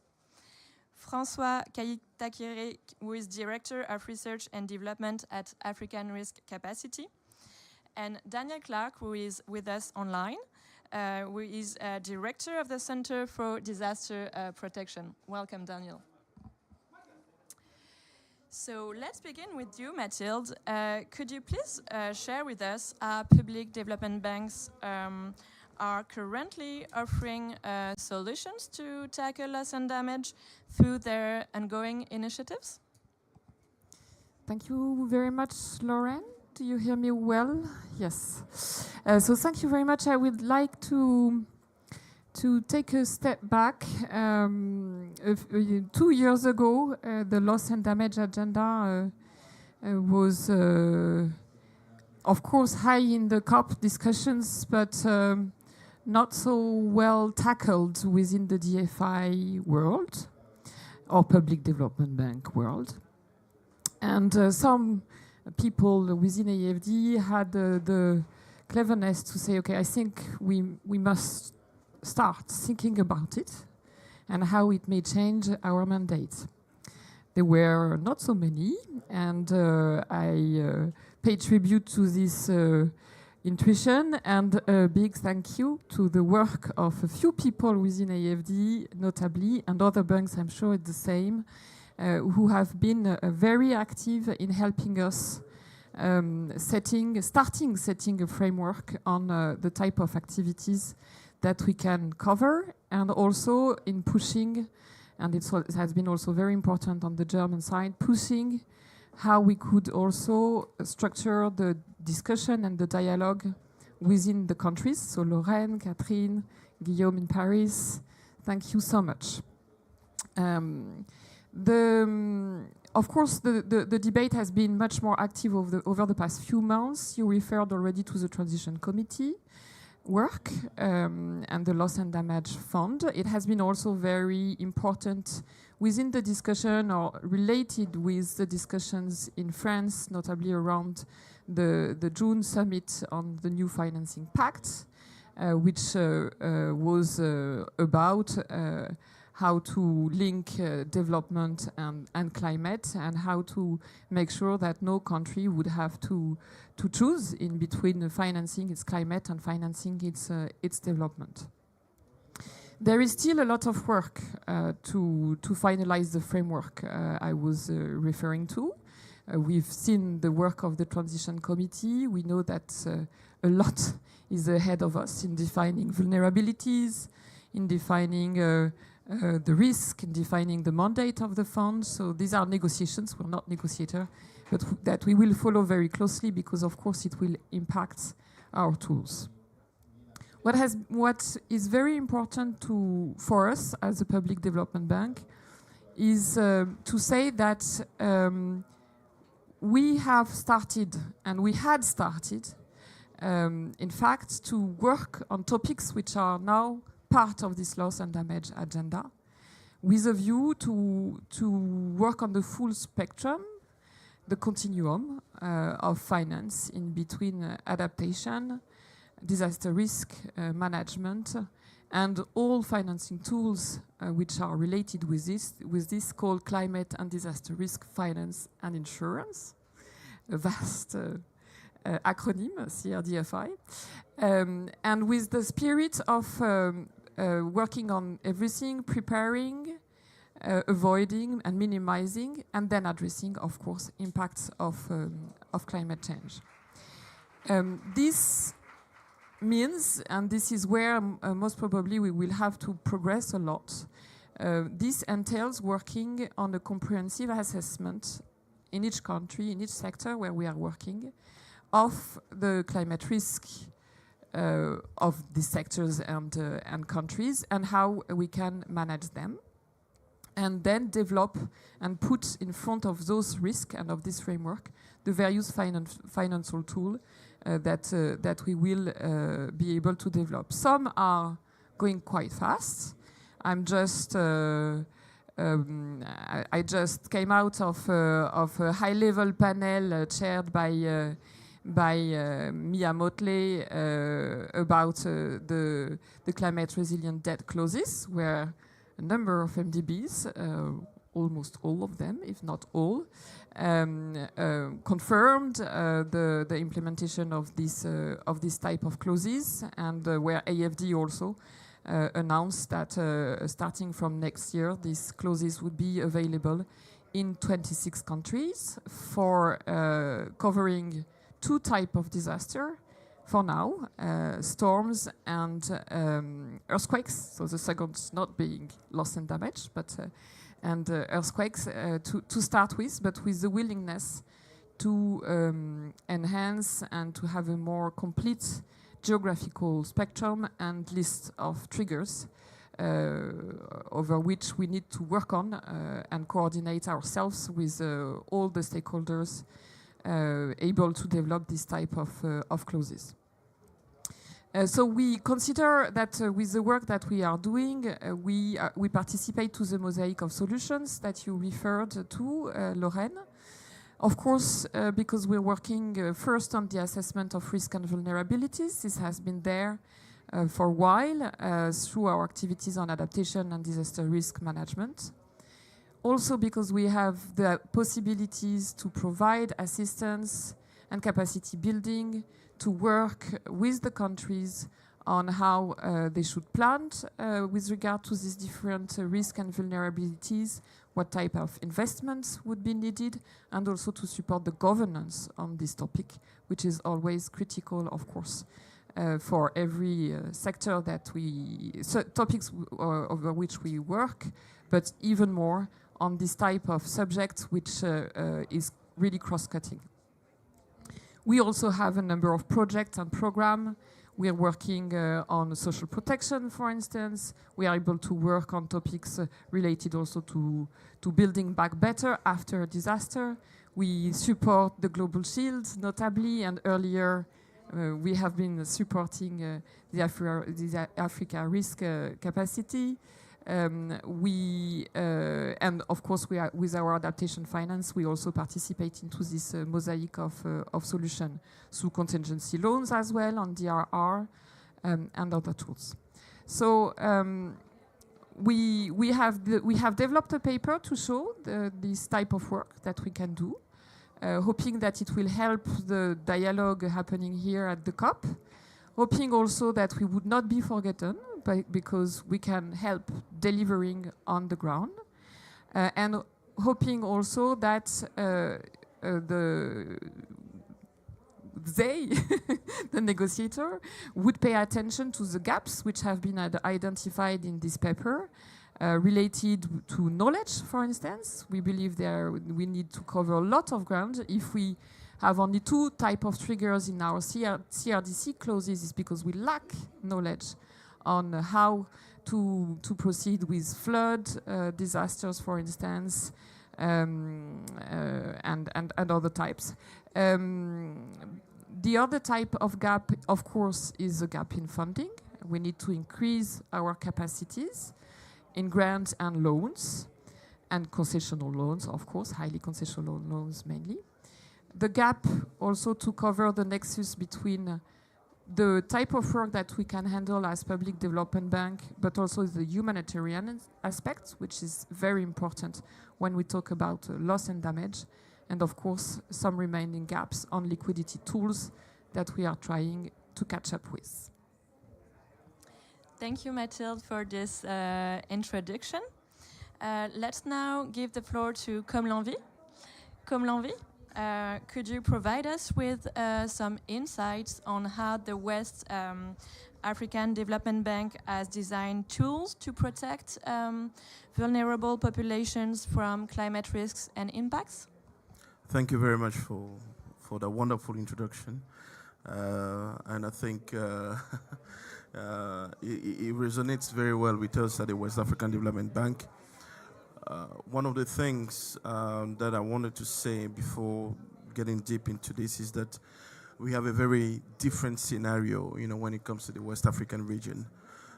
We do have the climate shocks that we face every day, our economies that are being fed with our farmers, and climate impact that really damages a lot, when it comes to farmers within our region. And then we, as a bank, must come up with some sort of innovative solutions that will not only provide capital, but also will provide some sort of leeway to countries and also to project promoters, helping them really to face, these climate impacts that we face every day. It is in that spirit that, the West African Development Bank with the KFW have been working together, and thanks to KFW for supporting us in this way. We've obtained some sort of funding to help us develop an innovative product that we call, it's a shock resilient loan, but we call it PACAN in French, Produit Adapté aux Catastrophes Naturelles. That provides promoters and countries with a bit of flexibility and leeway when they borrow money from us for a particular project, and then they have some sort of climate impact or climate damages, if I may say so. Helps them support the loan that they have with us. So for a moment, whilst the impact occurs, the funding or the repayment of the loan is sort of stopped for a moment, and then later on, once there's a sort of solution that comes with the damages, then they start paying back again. So the loan the insurance is a parametric one. But then how is that linked with the loss and damage fund here is that we believe whilst the insurance covers that part, then the loss and damage can also help resolve, sort of the issues that they faced. It's been a few years when we're talking about the loss and damage fund. It's great news that, at this COP, this is now, we are now seeing pledges and all that, but we all know how pledges can sort of take time to become operational, and we hope that in the long run, or in the short term, basically, that this operationalization of this fund can quickly occur and help us really resolve such issues. But that is our perspective on the West African side, and like I said, we are looking forward to better days. Thank you. Thank you, Com l'Envie, for sharing with us this PACAN initiative, which illustrates what climate disaster risk finance and insurance can achieve on the ground. To delve more into that topic, we are fortunate to have Karsten with us, who will shed light on the famous Global Shield initiative launched during COP27 last year. And maybe also, Karsten, in which ways it responds to the loss and damage challenges. Please, Karsten, the floor is yours. Yeah, thank you so much. The Global Shield Solutions platform and the Global Shield initiative, the Global Shield Against Climate Risk, what is the official title, is part and parcel of the loss and damage debate. it provides solutions, quite tangible solutions, very quickly, exactly to the challenges that the loss and damage debate brings to the surface. And how does the Global Shield does that? In particular, via pre-arranged finance, so that there's pre-arranged solutions. It can be insurance, it can be disaster risk funds that can come in when a disaster strikes, to be able to have liquidity at hand very fast, very quickly, and where the disbursement channels, the payout mechanisms are as well predefined, so that vulnerable populations can benefit to the best in the best way possible. And maybe that's an important point to include here. It's just not kind of the global north flying into the global south and saying how it's going to be done. So it's very inclusive. There's a decent process where the country, the respective country, comes into play. That's called the in-country process. And part of it is a stock take and a gap analysis. And on that, the support package is based. So there's a prioritization. Of course, funding is usually limited. So maybe we can hope for the loss and damage fund that funding becomes more better available, so at scale. But then, say, if the request as a result from the gap analysis is on the table, we, at least at the Global Shield Solutions platform, sit down with the respective country in order to frame what the support package actually should be about. So what the priorities are, what the sequencing is, whom to involve, and at the same time, we look into what activities are already there. So what can we piggyback on, and what can we then meaningfully add to that? So it's kind of additional, and it's subsidiary support. Maybe that's a first glance at the Global Shield Solutions platform. If there's more information that you want to have, so just maybe then later in a...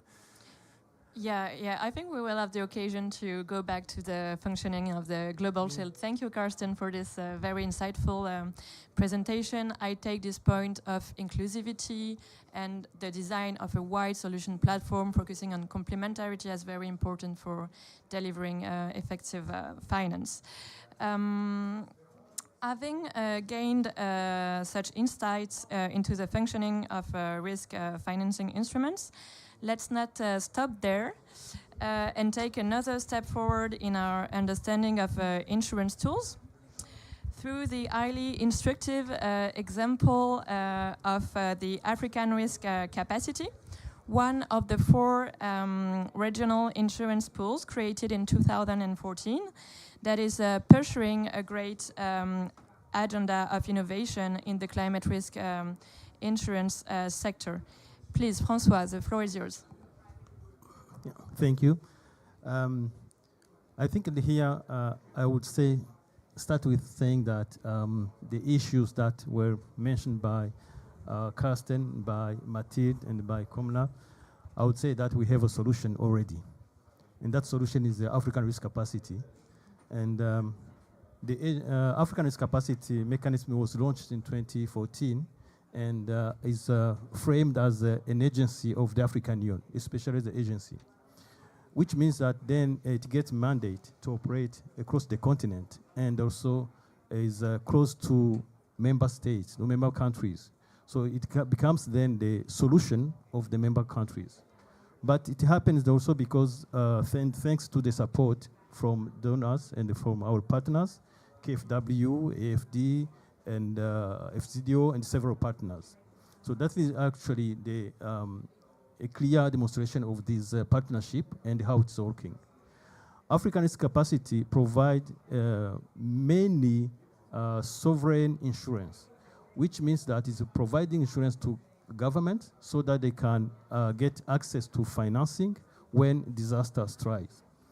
So which means that in terms of prearranged financing mechanism, I think this is really the exact concept. And it has proven to be working because so far, since 2014, African Risk Capacity has paid out to African government more than $150 million. So that those are payouts that went to governments or to government partners. So those are payouts that have helped to support communities that were affected by disasters, being drought or tropical cyclones. So I think this is the demonstration of the concept that the concept exists. Currently, African Risk Capacity is providing this protection to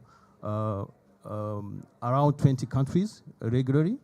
We have 39 member countries that have signed the treaty, but the mandate is to cover the continent, 55 member states. At that scale, the current funding, unfortunately, is not sufficient because you can imagine covering the whole continent of Africa, it needs really resources. That's where I think this new mechanism and loss damage should actually looking at scaling up existing mechanism. Scaling up the mechanisms that has proven to be effective, like African Risk Capacity mechanism. Beyond providing these payouts and this intervention to support communities, there is another component which is equally very important, is building institutions. Because if we want to have a long-lasting solution, if we want have to have a long-lasting impact, we need to build institutions. And ARC as an agency of the African Union, I think this is the institution that to build so that the African continent can really own the solutions. In terms of building institutions, so it's about building the capacity in the countries. ARC has been supporting countries in actually 3 main areas of capacity. The first one is understanding the risk the countries are facing in terms of impact modeling. There are not many organizations actually providing such kind of impact modeling on the continent. The second one is about preparing for response, the contingency planning. All the countries present to ARC mechanism have now mechanism to respond to disasters. And this can also be used regardless of the payout from ARC, which means that actually those mechanisms, that capacity can be used also by other instruments. The third capacity building area is about risk financing and risk transfer. So now many countries, now they understand how they can use financial instrument and to transfer the risk to the international market. Because there is no possibility to raise financing locally, you have to raise this financing outside. So transferring this to international market actually provide a mechanism to leverage the small amount that is available for the premium so that we can provide a bigger coverage. So this being said, ARC can become actually the federating instrument who is federating mechanism for different financing instruments. Today, ARC is providing insurance, but we can also imagine other financing instruments, being a contingency credit or other mechanism.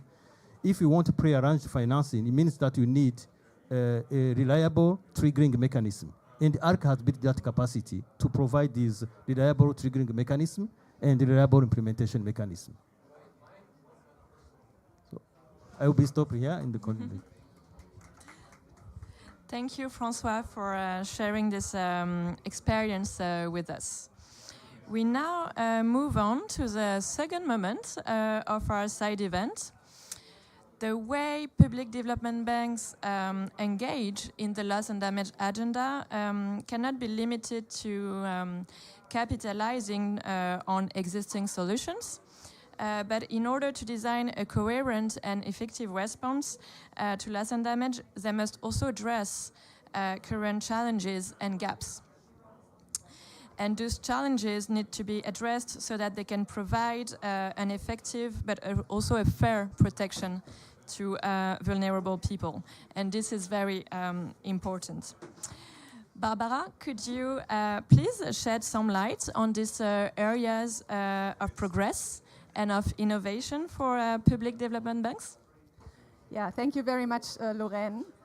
Yeah, we've already heard a lot of the essential elements which brought this discussion forward. And before I come to the gaps and how we will be addressing them in the future, let me first say that we as KfW, we are also very, very pleased with the establishment of the Loss and Damage Fund, and we see the instrumental role which the Transitional Committee and also Germany and the presidency of this COP have played in getting it going. It recognizes that countries suffering from climate change need support to cope with it. And the fund really has the potential to convene the most capable institutions to provide this support.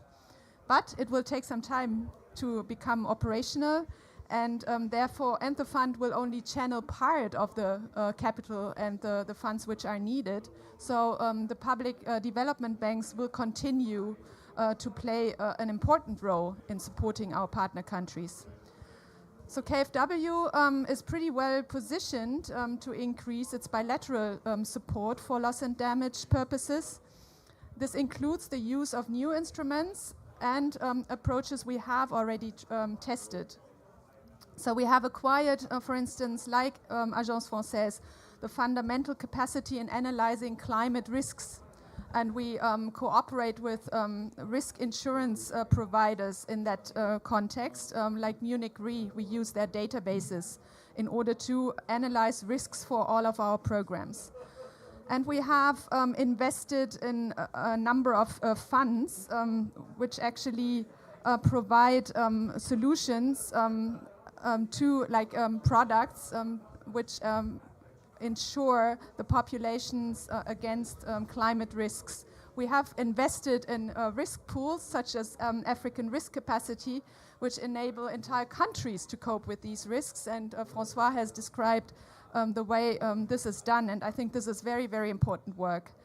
And we have financed efforts in the regions, like in Kerala, in India, for example, implementing disaster risk management policies in view of reconstructing, refurbishing critical infrastructure and in a resilient manner, or Honduras, where we fund urban disaster risk management. This includes absorption wells, water retention basins, drainage systems, planting trees in the right places, etc.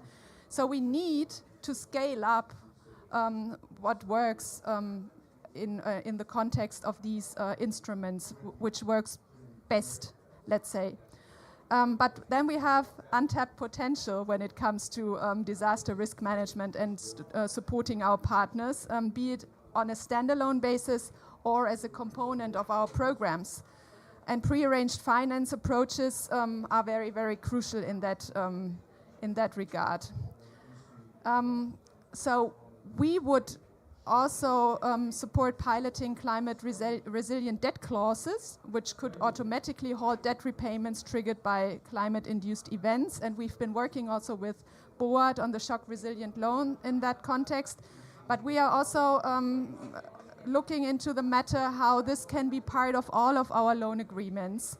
However, at the moment, we have to say that we need approval from the German government to go along this route, and also we need to comply with banking regulations. So this makes this a complex matter, but we continue to look into this. And in addition, we see the need to scale up our support for reconstruction and climate-induced migration. And this is not a question of technical complexity, but a question of additional grant funding and also subsidized funding. So now, let me go into the challenges and let me present a way forward in addressing these challenges. So you already described the paper. We were happy to contribute to it along with Agence Française de Développement. This acknowledged the funding gaps and the challenges we are facing. And I would like to mention 4 of them. So I already said for certain areas we have the need for additional funding. We are facing an enormous financing gap for adaptation, and the UNEP Adaptation Gap Report of November of this year has actually pointed out how big it is.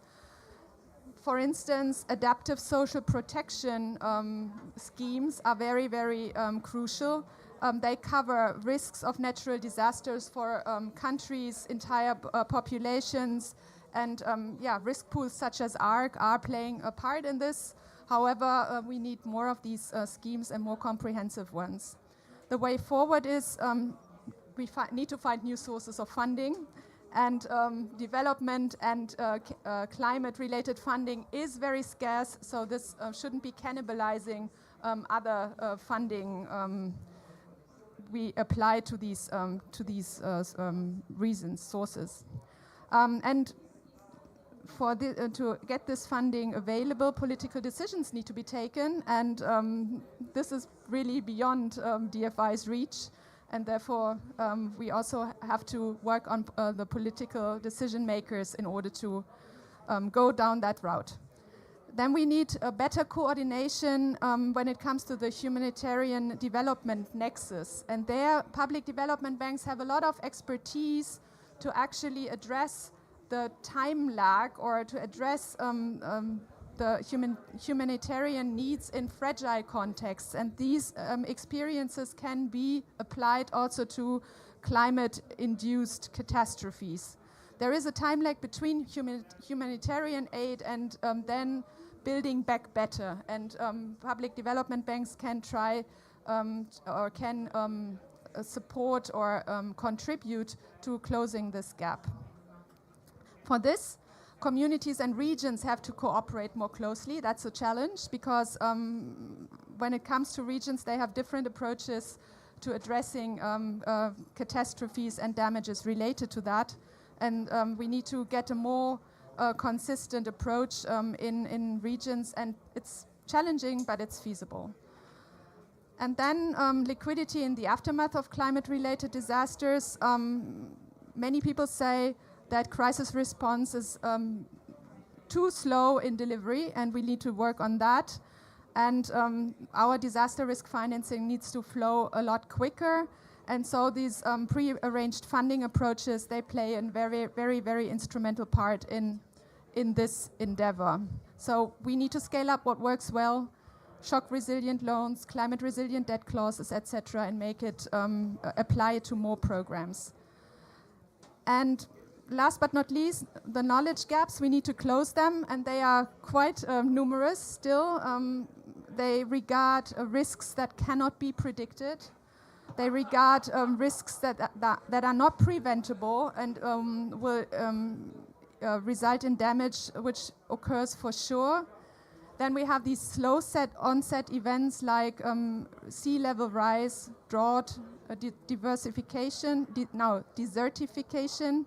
and then non-economic losses and damages.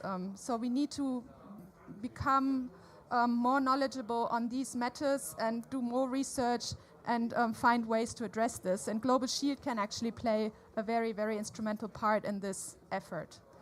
So I've mentioned 4 challenges, and I've tried to sketch the way forward. So let me conclude with this. Thank you.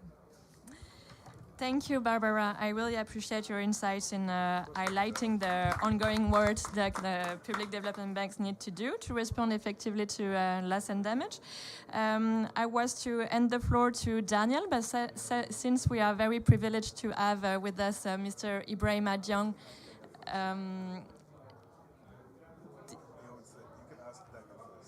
okay. Okay, so I will end the floor now to Daniel, who has focused on the benefits and limitations of pre-arranged funding in addressing loss and damage. In the report Addressing Loss and Damage, Insight of the Fund and Global Shield, Daniel and his colleagues have specifically identified areas for improvement for public development banks' engagement in loss and damage. Daniel, could you please share with us your insight on the explored challenges? Of course, thank you so much. And can you hear me okay? Yes. Can you hear me well? Yes, perfect. Wonderful. Thank you. And I think, so you should see some slides coming up in a moment. Thanks also to the technical support people who've made it possible for me to contribute today. At the centre, we provide advice to countries and international organisations, but we also do quite a lot of research and evidence, and have done since we were founded 4.5 years ago. So I'm going to talk a bit about some research from some of my colleagues, particularly Shakira Mustafa, Michelle Pitcher, and Lydia Poole. So we've talked around pre-arranged finance, what it is, and why it's important. One thing I wanted to note is that so we recently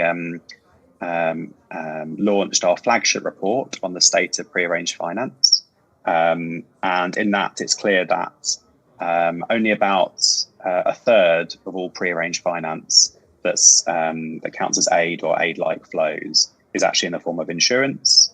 60% of it was in the form of contingent loans.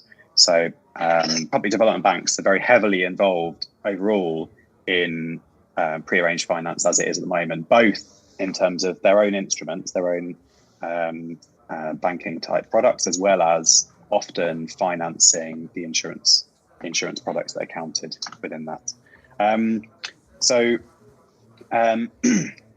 How much pre-arranged finance is there? Well, we looked at the total amount of crisis financing that comes from aid or aid-like flows, and came up with a figure of around $71 billion in 2021, and we looked at that over the last 5 years. And you'll see over that period, on average, only about 2.2% of that total crisis financing was arranged in advance, was categorized as pre-arranged financing, which is really very low, and that the figure was 2.7% in 2021. Even more frustrating was, of that very small percent, of that 2.2%, only 3.7 percentage points of that went to low-income countries. So the vast majority of that was in middle-income countries or even high-income countries.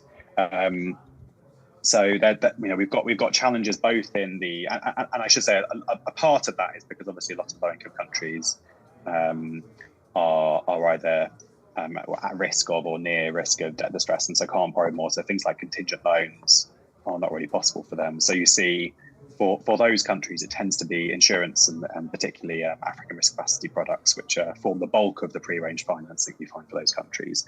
Whereas for the more middle-income countries, contingent loans are a much higher share. But unfortunately, we're in the situation where pre-arranged finance is still a very small share of overall crisis financing. And low-income countries are receiving a very, very small share of that.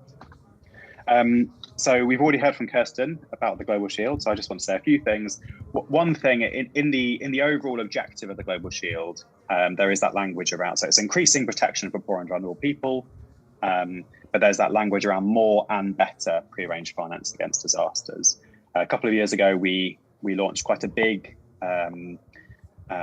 assessment of the evidence base on climate and disaster risk financing insurance. And unfortunately, the evidence base is still very weak and very limited. There are only a very, very small number of studies that actually find substantial positive benefits, particularly for sovereign and humanitarian risk finance of the kind that we're mostly talking about now. There's much more evidence on the sort of household insurance or agricultural insurance or homeowners insurance, but there's still very limited evidence. And there are lots of examples of schemes that have been launched with good intentions where they've had one critical flaw, and that one critical flaw has led to the scheme not having impact. And there are lots of different ways where these schemes can fall over. So I think that ambition within the Global Shield to learn from the innovations over the last 15 years or so is really important.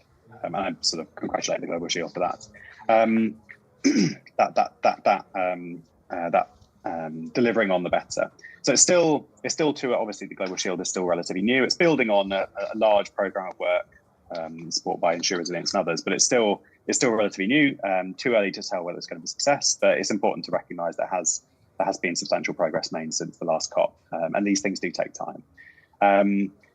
In terms of the Global Shield going forward and how to think about it, I think there is a real potential for the Global Shield acting as that focal point for providers of pre-arranged financing in the loss and damage mosaic. I don't see any other sort of credible actors potentially be able to take on that role, particularly learning from evidence of what's worked, what's not worked, and building on that for making sure that the best possible solutions are supported. So strengthening the evidence base and strengthening best practices. What about loss and damage overall? So just got two more things I want to say. One around how to think about pre-arranged finance in the context of loss and damage, and then finally on going back to public development banks, if I may. Firstly, there is a real knowledge deficit, both on the demand side and the supply side in terms of instruments. And you see a lot of innovation. It's great to hear from the panel about these pause clauses and other instruments that are being developed. The BOAD instrument, for example, it's great to see continued innovation. But this is still an emerging area, and often development organisations as well as countries don't have the expertise to necessarily know exactly what they want at what times for what solutions. So I think there's still more to learn about what the right tools are in the right places. Secondly, in the context of loss and damage, obviously slow onset losses and damages are a critical part of that, and there's it's still unclear what role pre-arranged finance can play in that. Obviously, in domestic settings, pre-arranged finance can play a substantial role, but that's because sovereign governments typically stand on the hook for those long-term losses, which that's typically unfunded commitments by governments, as opposed to the loss and damage fund, which is a funded commitment, which is much more difficult to take on pre-arranged finance for those kind of risks. Thirdly, triggers. So what counts as an event? What counts as a shock worthy of triggering finance as a contentious issue? Most colloquial definitions of disasters are not objective in nature. So by trying to sort of convert that into objective, measurable risk, there's a risk that stakeholders involved in the process might have different opinions on what constitutes a disaster, what constitutes a shock. There have been lots of issues over the last decade with triggers being rolled out that have led to disappointment. They haven't triggered when people have wanted them to or thought they should, or they have triggered when people thought they shouldn't. So I think there is still much more work to be done on developing triggers that are really fit for purpose, as well as communicating triggers so that all parties and all stakeholders have an understanding of the fact that these things are proxies. They're not going to be perfect, but they can be pretty good proxies. It's slightly embarrassing that we're still at the situation where most triggers for pre-arranged finance are not made public, which is a bit odd, given that they're mostly the development are mostly funded by public money.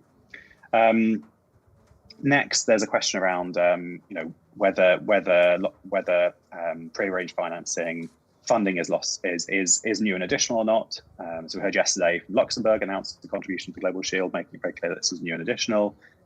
This is a strong request from climate vulnerable countries that that loss and damage financing is new and additional and does not gouge funding for mitigation or adaptation. Next, one of the questions and one of the challenges is around ensuring that fast money leads to support for the most affected or potentially at risk of being affected people.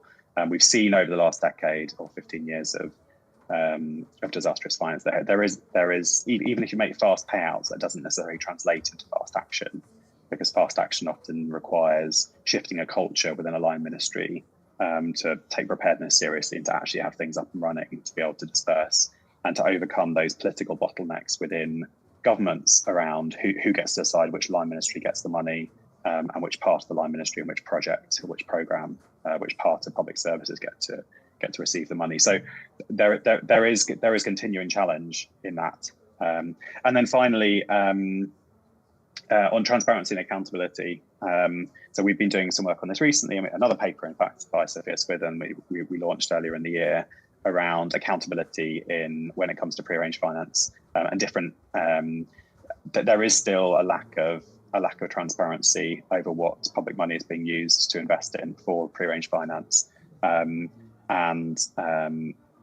needs to be improvements in accountability as well. Climate risks are not going to be managed. Public development banks can help, but these, climate risks are, in terms of proactive management of those risks, that is best done at a local level, locally led risk management. And it's very difficult for that to mesh into this international prearranged finance without transparency and accountability of local populations. So then finally, promise, what does this all mean for public development banks? Well, firstly, going back to that 2.2% figure over the last 5 years, only 2.2% of crisis financing being prearranged. It really is possible to increase that and increase that pretty rapidly, particularly for public development banks that provide substantial crisis financing when crises are actually occurring. It's great that the UK recently in their white paper announced commitments to increase the amount of prearranged finance. Germany last year on the humanitarian spend made big commitments, and obviously partners the Global Shield have committed to increase their share of prearranged finance. But I think it would be really helpful to have some better tracking and monitoring, because often the tracking is only tracking insurance related products, whereas a lot of the big financing is coming through contingent loans.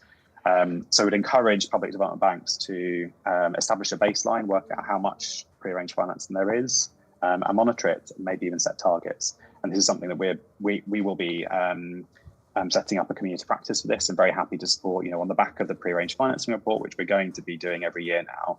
Very happy to work with public development banks for them to help understand the amount of their crisis financing that's prearranged, and to help inform their decisions about potentially targets.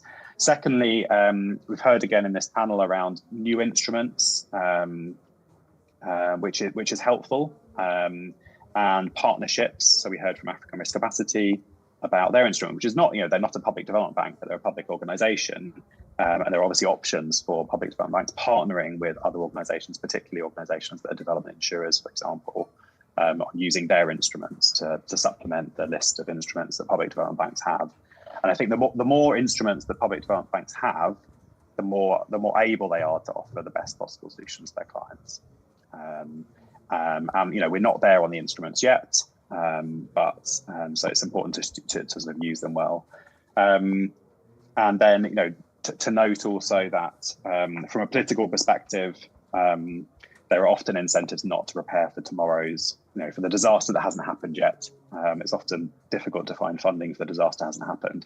And, we have seen, even when prearranged finance instruments are available to countries on fairly concessional terms, that countries often don't choose to take them up. In fact, there have been some examples where countries have been offered fully subsidized insurance products and have said no to them.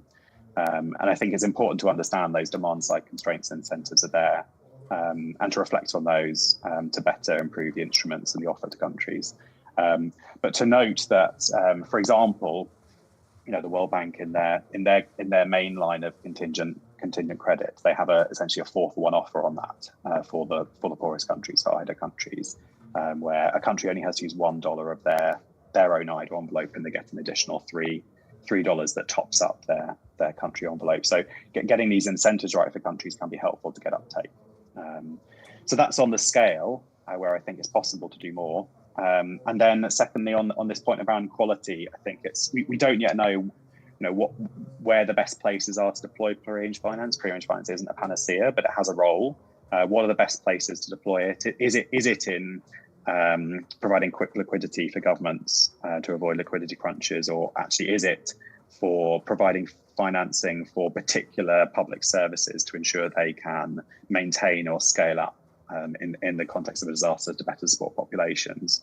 And as part of that, addressing those issues around accountability and transparency and responsibility for risks within governments and that sort of public financial management aspect. So we're still not there in understanding how best to deploy these instruments, but I think it's really important that when implementing prearranged finance, to be clear what is the objective of this, and then sort of coming back to then saying, did it deliver on that objective? Triggers talked about. It's really important to think about triggers and try to get them so that everyone is comfortable and no one is surprised, and they sort of help to build trust. You don't want to pay too much for your pre-arranged finance. And when you do the economic analysis of this, you need to think about the full opportunity cost of those instruments. So, for example, a contingent loan may look like it's cheap, but if actually you're withholding concessional credit from a country that could draw it down earlier, it can actually have a very high opportunity cost. So part of the reason for the World Bank's CAT-DDO being their line of contingent credit having this 4-for-1 offer is because it's concessional credit. It's actually that it has if it didn't have the 4-for-1 offer, it would have a very high opportunity cost for countries. So countries wouldn't be drawing it down, I would imagine. So really thinking about cost effectiveness, including the sort of full economic cost, particularly for banking-like instruments. And getting the money outright, getting that link between the money coming into governments and the money going out to support public services or directly supporting people. And then very finally, enhancing transparency and accountability. I think public development banks are there. They're partnering with countries on their development journeys, particularly in the context of climate risks and increasing climate risks. Public development banks can't solve these problems themselves. They're not theirs to solve. They can provide substantial finance for them, but trying to get the right transparency and accountability right within public development banks' instrument set is going to be critical. And I think we're a long way away from getting that right at the moment. I think that this is an area where I think there's a real potential to do an awful lot more. If you think about insurance, the history of insurance is a history of, lots of issues with people being sold products that weren't necessary, they couldn't rely on. And then the emergence of the insurance regulator as an organisation there to protect consumer interests and doing lots of very boring but very important things to try to ensure that people understood what it is they're buying and that the products deliver fair outcomes. And I think we really need to think about the same principles when it comes to these pre-arranged financing for countries. It's not enough to sort of let a free market between or sort of innovation without thoughtfulness going forward, because I think we could very easily end up with the wrong products. So trying to get accountability right and improving accountability within countries and within public development banks for these instruments, and really forcing there to be steps in the process, challenging before an instrument is agreed, challenging and providing transparency is going to be really critical. Back to the room. Thank you, Daniel, for this very insightful presentation. I hear very strong messages for public development banks in scaling up pre-arranged finance and working on current challenges in providing effective tools. I think it's very interesting what you say, Daniel, really echoes also what Francois and Barbara have told us about, like building capacity, building strong institutions, and also the need of really increased finance, but at the same time, as you mentioned, Barbara, it's also a political decisions that sometimes can be beyond development bank capacity, but we take this as very strong points to increase and scale up our support. We are very honored to have the president of ARC with us, so I will let him the mic for comments. I have not been promoted to president yet, but I'm working on it. And my apology for interrupting your proceedings. And I hope my board member, whom I call my boss, Barbara, on the panel will not hold it against me at the next board meeting. Let me make a couple of points. Number one, things I believe as a community, we should certainly celebrate on the progress we've made so far and raise a couple of concerns that I believe collectively we have a role to play in making sure that those concerns are addressed. I think the mere fact that we talk about the Loss and Damage Fund demonstrate that global solidarity worked. And if we pull our hands together, certainly we can deliver on behalf of the developing countries, as opposed to staying on what I call the blame game, and we find ourselves to talk about loss and damage.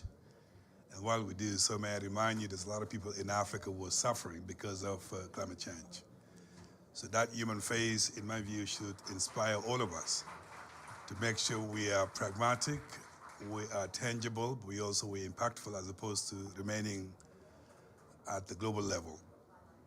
There's always a concern also to keep the momentum in this global solidarity, not just at the COP, but after the COP, we should continue at least to continue coordinating among ourselves, to make sure we can deliver beyond just loss and damage, but do more in building resilience in European countries, Africa in particular. I think some of the concerns that I want to raise, which all of us know, I've said on the panel. Number one, on the commitment that's been made so far here, you know very well the demand is bigger than what we heard so far in terms of the numbers. So the question, how do we make sure that after COP28, the fundraising will continue, the commitment will continue, the pledges will continue, so that we get closer to actually what we need to meeting the demand with regard to loss and damage, particularly in Africa. And that I have no doubt all of us combined can continue to make sure we will push our leaders to continue the commitment that's been made so far. I'm also mindful beyond just loss and damage. Some of you were in bilateral and multilaterals. You've been investing in building resilience before we even talk about loss and damage. And my hope is that kind of commitment will continue so that it will complement what we get for loss and damage. Now the concerns are known. Governance. With the existing climate fund, there's a lot of frustration, I'm not going to name any name, where the procedures are so cumbersome, the money is not actually available to where it's needed. And I always make me talk about what I call the AAA of climate finance: accessibility, availability, and affordability. There is no point of having money that we hear in the billions, but they're not accessible to us. And I think all of us should learn from previous funds, GCF included, to make sure at least we can soften the procedures in a way that we focus on the demand as opposed to on the procedures, which I hope we can certainly push that envelope. I think second concern is there are existing organizations, Global Shield included, and my organization included, they've been doing this for a number of years. They can certainly be utilized as a leverage to make sure we can expedite implementation as opposed to reinventing the wheel. So the mere fact that we've learned so much of what not to do, I think it's important an organization like ours that's been involved in this for a number of years is willing to learn from this experience. That's the reason why I'm proposing to Global Shield. We began to think about life after the COP and what I call COP, post-COP28, which we can all come together to talk about what is the demand, what do we need to do to coordinate better, but more importantly, how do we expedite implementation? I have no doubt we can work together on that after this. I think the last concern that we should all be mindful, the question is one thing to get the money, but what do we spend the money on? And from my experience, at least from my understanding of the demand, we should do more in mainstreaming early warning systems, risk profiling. You cannot address a problem unless you know the magnitude of the problem. And today's advancement in technology and innovation is such, as the director of our R&D sitting there, we can make sure that this information is available to policymakers so they can make informed decisions. So I hope that would be also part of the conversations. It is important to understand we need more than money. We also need technical assistance, we need capabilities. And the level of advancement in the West that we can leverage on certainly should be part of the solutions. I think second, capacity building and contingency planning in the African governments, it's important. Many countries, I used to be in the government in the previous life, where the culture of disasters management is not embedded in public policy. So what the Africans are asking is African solutions to African problems, required to build sustainable capabilities so we can do it on our own. It doesn't necessarily mean that we don't value global solidarity, but it's important we have that in mind. Last point I want to make, although we're in the business of parametric insurance, that's not the only answer. There are solidarity funds, contingency funds, social protection funds. What we're saying, loss and damage can help us to diversify the offering when it comes to the response. What's important here as the key was rapid response. In the business we're in, every second kind of disasters. So if you get too technical, you may actually lose some livelihood. And that's why having insurance solutions, other innovative financing, and you deploy them as necessary, is going to be extremely critical so that we can have a diversity of solutions. And that's why it's important we continue to use innovation and come up with some new product as well. I think last but not least is coordination. I'm hearing some very great initiatives that are coming up. The worst could happen to us, particularly in Africa, is a duplication of efforts. And I have no doubt with the conversation we're having is Global Shield and other players. Barbara sits on my board, and I bet at the next board meeting, she will ask me, what are you doing with other initiative so you can coordinate better and deliver on behalf of Africa? I wanted to come here to express the commitment, the support of the African Risk Capacity, which I have the distinguished honor of leading as the Director General, to demonstrate that we want to be part of the solutions. And as we say in African Union, African solutions to African problems, but open to partnership to work with all of you to deliver on behalf of those we're expecting, have very high expectations from us. So on that note, thank you very much for inviting me. Thank you.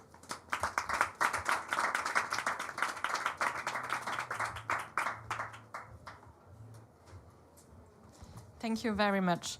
I think now is a good time to try to have an open dialogue about all the issues we have been tackling.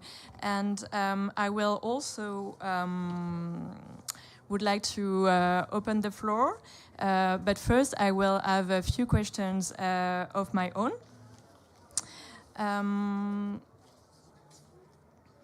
So my first question maybe will be for you, Karsten.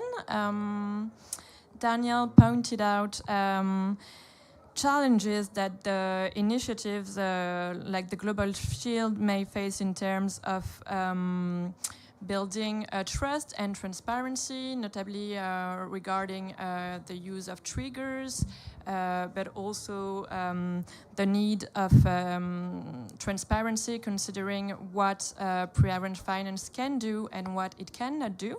So I would like to have your insight on how the initiative is currently considering and aim to address these challenges. And after all, I can also extend this question for AFD and KFW. So on the transparency side, there will be public reports about what we do in the first place. But even earlier, I mentioned that it's a very inclusive process. And that means that the program that the Global Shield Solutions platform is going to finance is very close to the respective countries' requirements.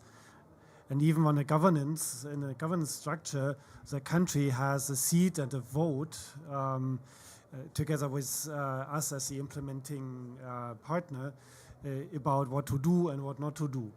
So meaning even on a technical level, the country will be involved so that there's as much buy-in as possible. And of course, we will always try to get a broad consensus on what it actually means when it's getting to implementation. So that we then have the respective government representative in the room when we deal about, so how it's going to affect vulnerable populations, what are the payout mechanisms, so how is the money then flowing in the end. And that means transparency to stakeholders, and the Global Shield is a transparent initiative in the first place. And when it comes to the technicalities, we have at the Frankfurt School of Finance and Management now almost 5 years of experience with the Intra-Resilient Solutions Fund, where there's a very similar question as to how to set triggers. So what does it mean? Where are the risks of setting triggers to avoid basis risk to the extent possible? There will be always some basis risk remaining. But there's a huge resource that we can build on. And I think that's the really great advantage that we have in implementing the Global Shield Solutions platform. Thank you, Karsten. Maybe to add up, what is going to be really important is that all our efforts are well coordinated. And you can't be well coordinated if you are not transparent and accountable. if you take the example of those famous CRDC clauses, imagine a case where we don't have exactly the same analysis on the event and that it's triggering for AFD and not for KFW. That would not work. So, I mean, it's just an evidence that we need to be clear and to all together to be completely transparent on our tools and the triggers that we want to use. So that's one point I wanted to add. The second is that we will need a lot of knowledge. I mean, we heard that there is already a lot. I think all the presentations have shown it very well. We will certainly very much also rely on the work of the Global Shield, notably for the national dialogue, where then the question of transparency and accountability will be embedded into how it's implemented in terms of governance, also into the structure of the in-country processes, which is as important as our own transparency and accountability. Thank you, Mathilde. Yeah, maybe I just want to add that if you're not transparent in how you base your decisions after a catastrophe for a payout based on the data you have available, then you lose immediately your client's trust. And insurance solutions, they live based on diversification of portfolio. That's key. The more portfolio you have, the better you can insure your clients long term. And therefore, transparency is really key for this whole concept to work. Otherwise, if we lose trust of our partners in offering solutions, then nobody will be served in the future in the long term, and that would be disastrous. Yeah, for sure. Maybe, François, if you have some insight also on how the African risk capacity is tackling this issue of building trust through transparent triggers, and also how type of risk design products do you see needs for support for improving risk pooling tools? Yeah, I think the whole mechanism of ARC has been built actually around this transparency and building trust with member states, especially because when the mechanism started, it was difficult to convince African governments that the mechanism will be transparent because there was some suspicion that will be somehow biased toward the insurance companies. But in the long run, what ARC does is to have to involve completely government officials, experts in the country. So we have a technical work group within the country so that they really trust the model. The second thing is that all the African risk capacity models are open and can be scrutinized by anybody. So this, I think, has contributed to building trust with member states. And that's also what I think is a success factor on building long-term relationship with countries. So that's why we try to keep this long-term relationship instead of going to kind of shopping or startups mechanism. In terms of the gap, so the continent is huge. So we are trying now to diversify the product, as Barbara said. We're providing coverage for drought and the tropical cyclone. We are stepping into to provide also coverage for flood risk. But there is still a need of having the capacity, modeling capacity, especially for risk like a flood, because it's a very complex mechanism, and when you have to do this across the African continent, it's a huge task. So I think the mechanism like ARC, they need additional funding to build this capacity, and also this modeling exercise is benefiting to others as well. So countries are using this information also for their own risk profiling, and also other organizations can still use the information for other purposes. So I think it's an investment that will benefit everyone, having the capacity to really assess the risk. Anybody who has been working on risk assessment across the continent knows how difficult it is, because there is no systematic data collection, so you need to model the impact. Thank you, François. I really understand this point. Comme l'envie, I wondered if the initiative you exposed, the PACAN initiative, if at the West African Development Bank you see any issue of coordinating this type of risk disaster finance with other type of solution and response that address the full spectrum and the full continuum of risk, maybe like a disaster risk prevention. So how do you see the coordination with risk finance and also other tools for reducing risks? I think, thank you. I think we are at our first sort of product that we are testing with ARC actually.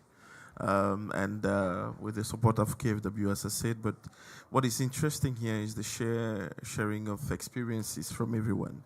And remember that we are the IDFC, and we have a lot of members that have sort of tested this sort of product. So we promote cooperation within the IDFC, and shared experience will be used as part of our tool, really, to complement, the missing gap, if I may say so, within the PACAN product. So far, the coordinating it has not been a disaster. It's been a very interesting sort of learning curve for us, because we've had experts from KfW and experts from, I think, Munich University, that have been working with ARC and have gotten so much experience in this, and they've been working with the operational teams, and also we've involved the countries that we cover, members of the countries that we cover, so that they understand exactly what it is and how it functions and stuff like that. But internally, when it comes to risk assessment as well, we have begun mainstreaming climate in all of our operations. Before it was just on certain operations, but now it is all of our operations. So the risk aspect is being taken, very seriously. And I think if there's any sort of missing gap, then I think we have the right tools at our hand to deal with that. Thank you. Thank you so much, François. Maybe I will have for you, dear panelists, a more general question that may also be of some personal interest for me. This topic leaves us very connected to the question of risk modeling, actually, and risk finance. It regards the interconnection of the issue of pre-arranged finance and the loss and damage fund.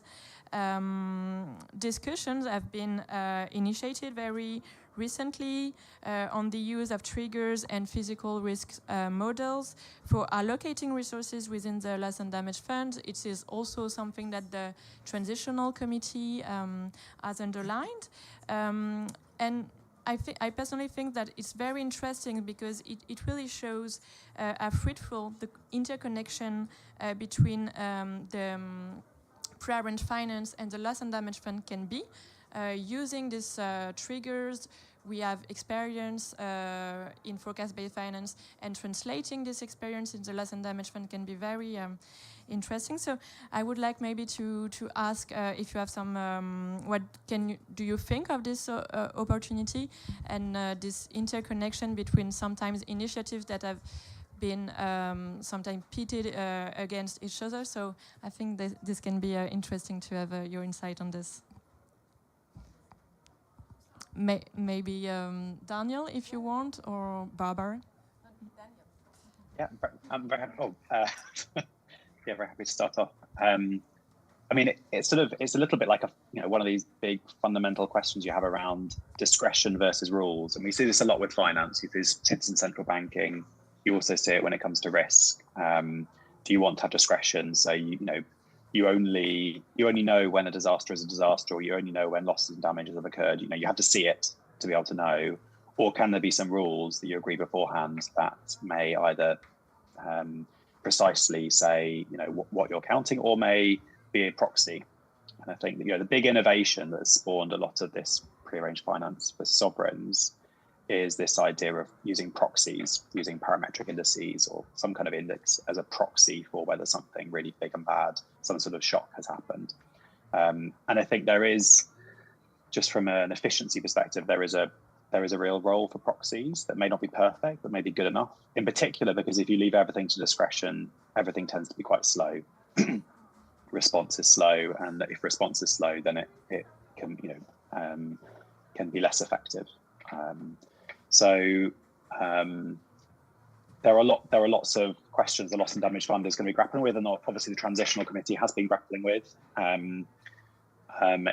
If there's a part of loss and damage funding, which it looks like there will be, which is around response to events that will occur in the future, then having some kind of proxies that enable fast response will be critical, because there is a trade-off between speed, the accuracy of your rules, and the cost of your rules, and you're going to have to make some compromises. In the same way as the world has learnt over decades how best to support people in extreme poverty from escaping that extreme poverty, there are always issues of targeting. You can't perfectly target those individuals, but proxies are helpful, and I think we'll find the same with risk. Proxies are helpful.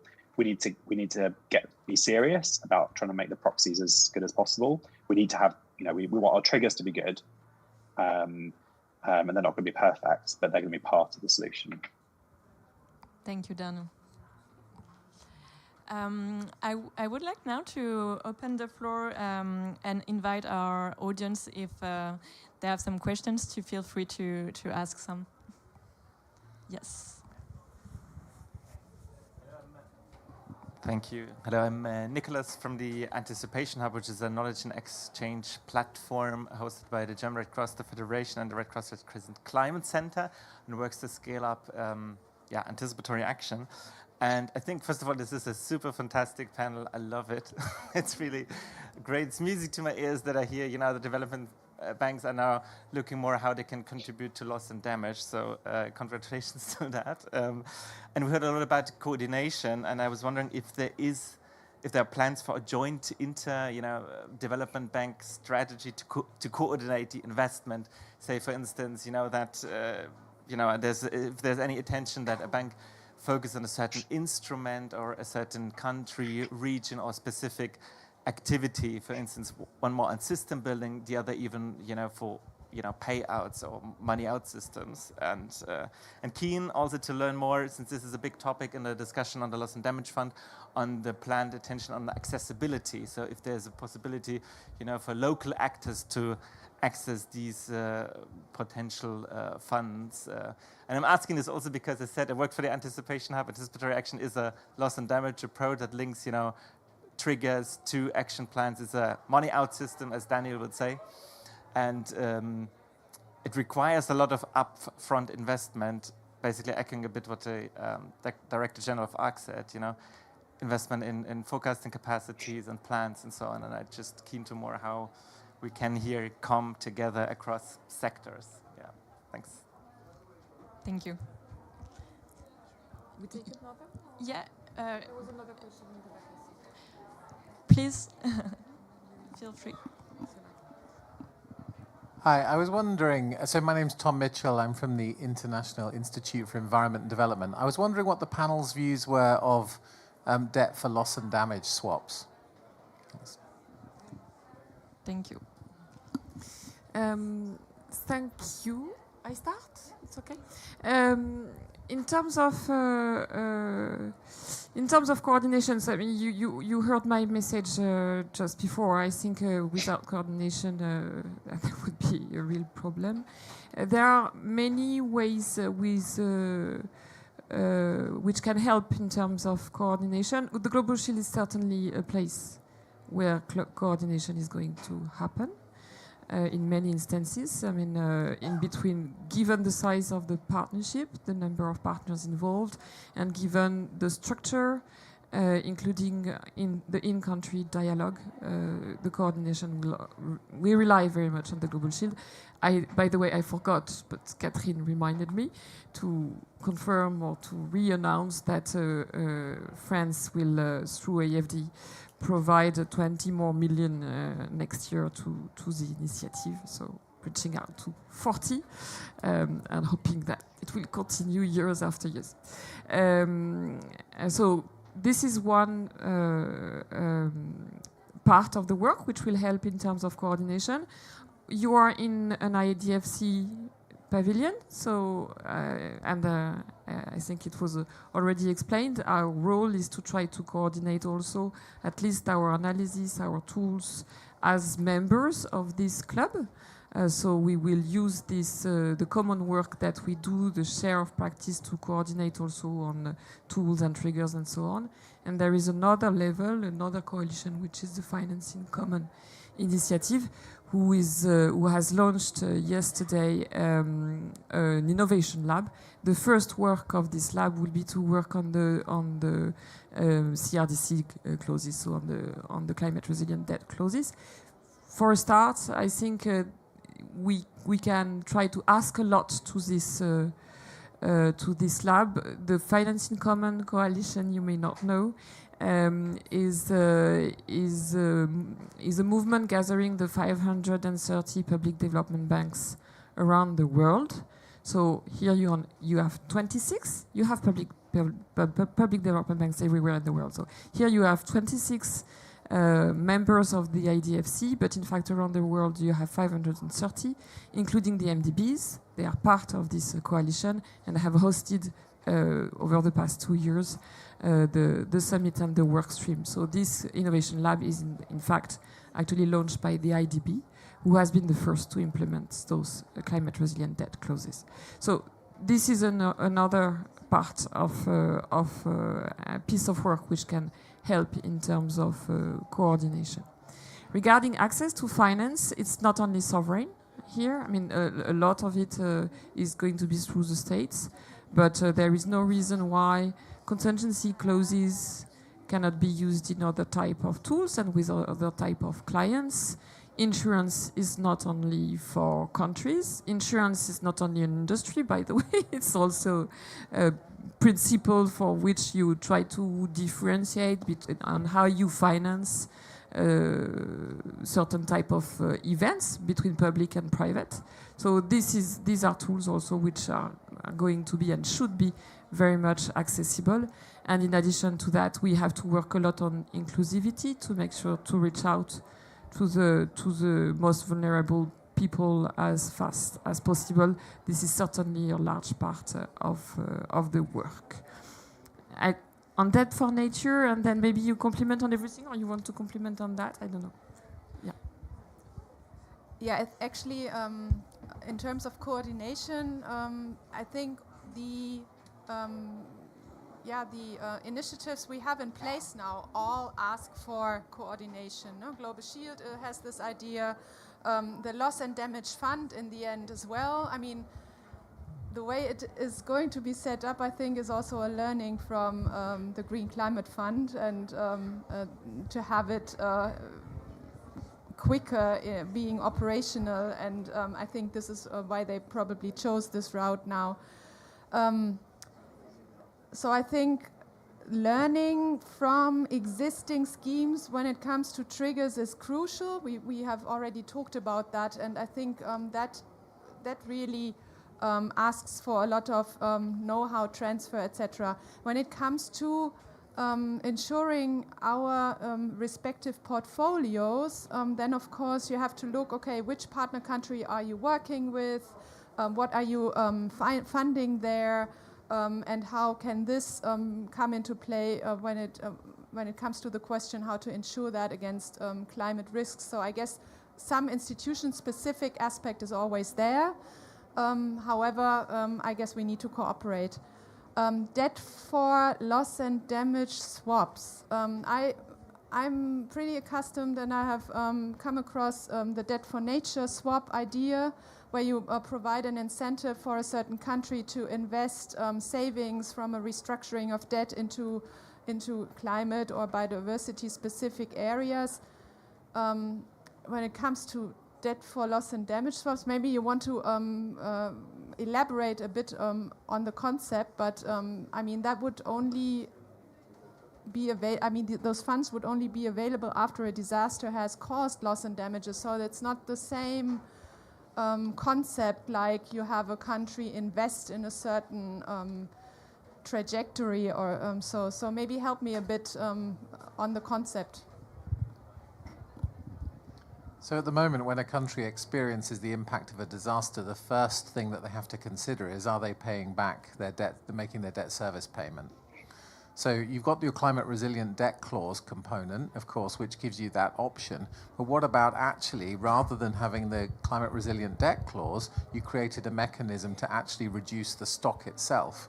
The problem that you've got with a climate resilient debt clause is that the total cost of the loan is likely to increase, partly because of the credit rating situation. So we can't just rely on a climate resilient debt clause, and so I'm suggesting that we pair that with a stock reduction that actually then gives you the chance of leveraging, in some ways, the money in a different way, and in a way that actually gives a country a fighting chance, rather than essentially extending the problem. Yeah, I guess as long as you talk about purely sovereign debt, then it's a political decision. If a bank has provided the loan, then you have regulatory issues to deal with. So I think it's not to provide a very easy answer on that one. I think Daniel has a point also on that. So please, Daniel, the floor is yours. So, I mean, I think we should be thinking about all these ideas. I'm a bit nervous about that. And I'm sort of thinking about countries where, for example, when there's a big drought or a big agricultural shock, the response to government is to let farmers off loans to sort of debt relief for farmers. I think the politics of this can end up very messy, and the incentives of this can end up very messy. And I think one of the challenges is you're essentially asking banks to sort of act like insurers. I think the idea of the pause clauses being positive net present value, I think, is a really good one. But there's a question about how the banks themselves will manage those capital requirements of relieving debt automatically when something happens. And I think that, essentially, I think that the risk would need to sit on public sector balance sheets somewhere outside of public development banks. Then I think there's the issue of speed. So we have lots of initiatives when it comes to shock response that have had good intentions but have been very slow. Even the World Bank's crisis response window, which was $3 billion until fairly recently, over the decade up to COVID, took 398 days from the date of the shock to the first dollar flowing from it. So these things can be absurdly slow, and we know that speed matters when it comes to sort of shock response. And then finally, I think there is a more general question around loss and damage funding and whether the money goes to countries and that's it, or whether there is some accountability over it, the money supporting people who've been affected by the shock.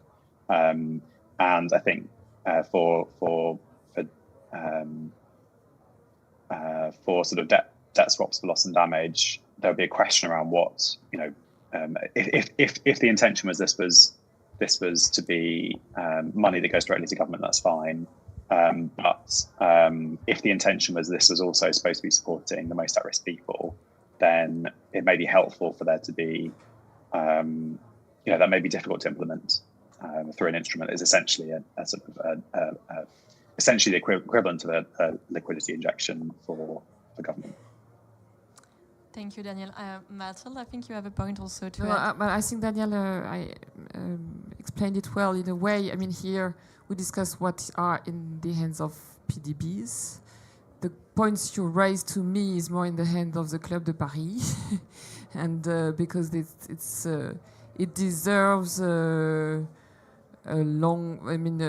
thinking and working on the debt sustainability of these countries, incorporating climate. This was not sufficiently done until now. I think we all acknowledge that. the work should really start. It's quite probably urgent. I think it's progressing in the mind of the members of the Club de Paris. And to me, the answer will be stronger, larger in this arena than through us. So I will support this work through this type of dialogue. Thank you, Mathilde. I see we are already past the time, so I would like to wrap up the session, and thanks all our dear panelists for sharing all this value and experience with us today. Thank you.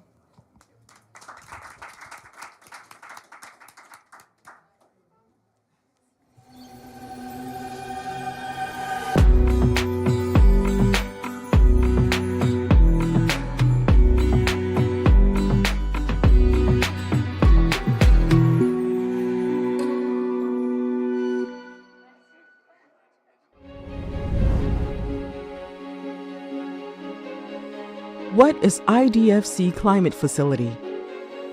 Created in 2019, the facility has been supporting IDFC members in enabling knowledge exchange and offering capacity development on climate-related topics.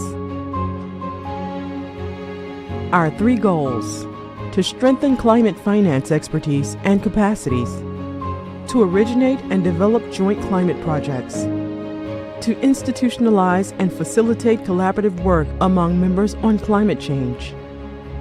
Our activity lines: knowledge sharing, capacity building, access to international climate finance, joint business opportunities.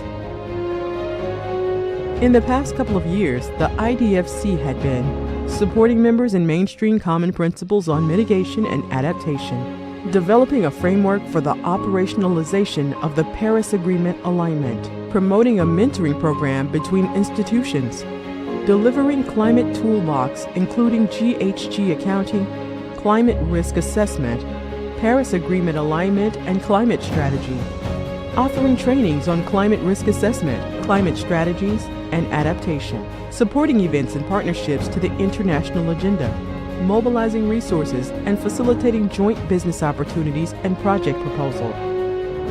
IDFC Climate Facility. Let's work together to implement the Sustainable Development Goals towards 2030 and beyond. What is IDFC? The International Development Finance Club, created in 2011, is a network of 26 public development banks.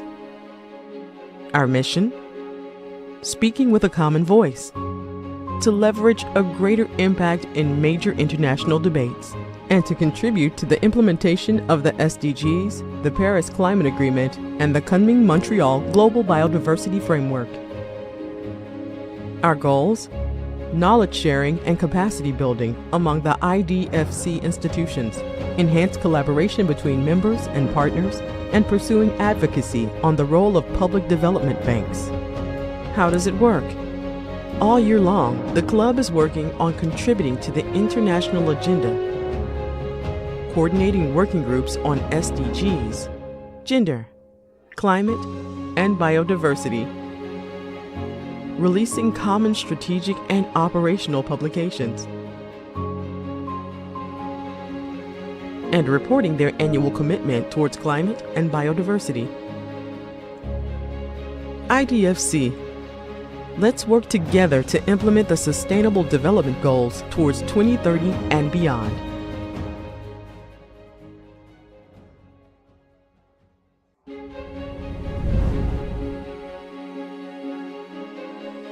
What is IDFC Climate Facility?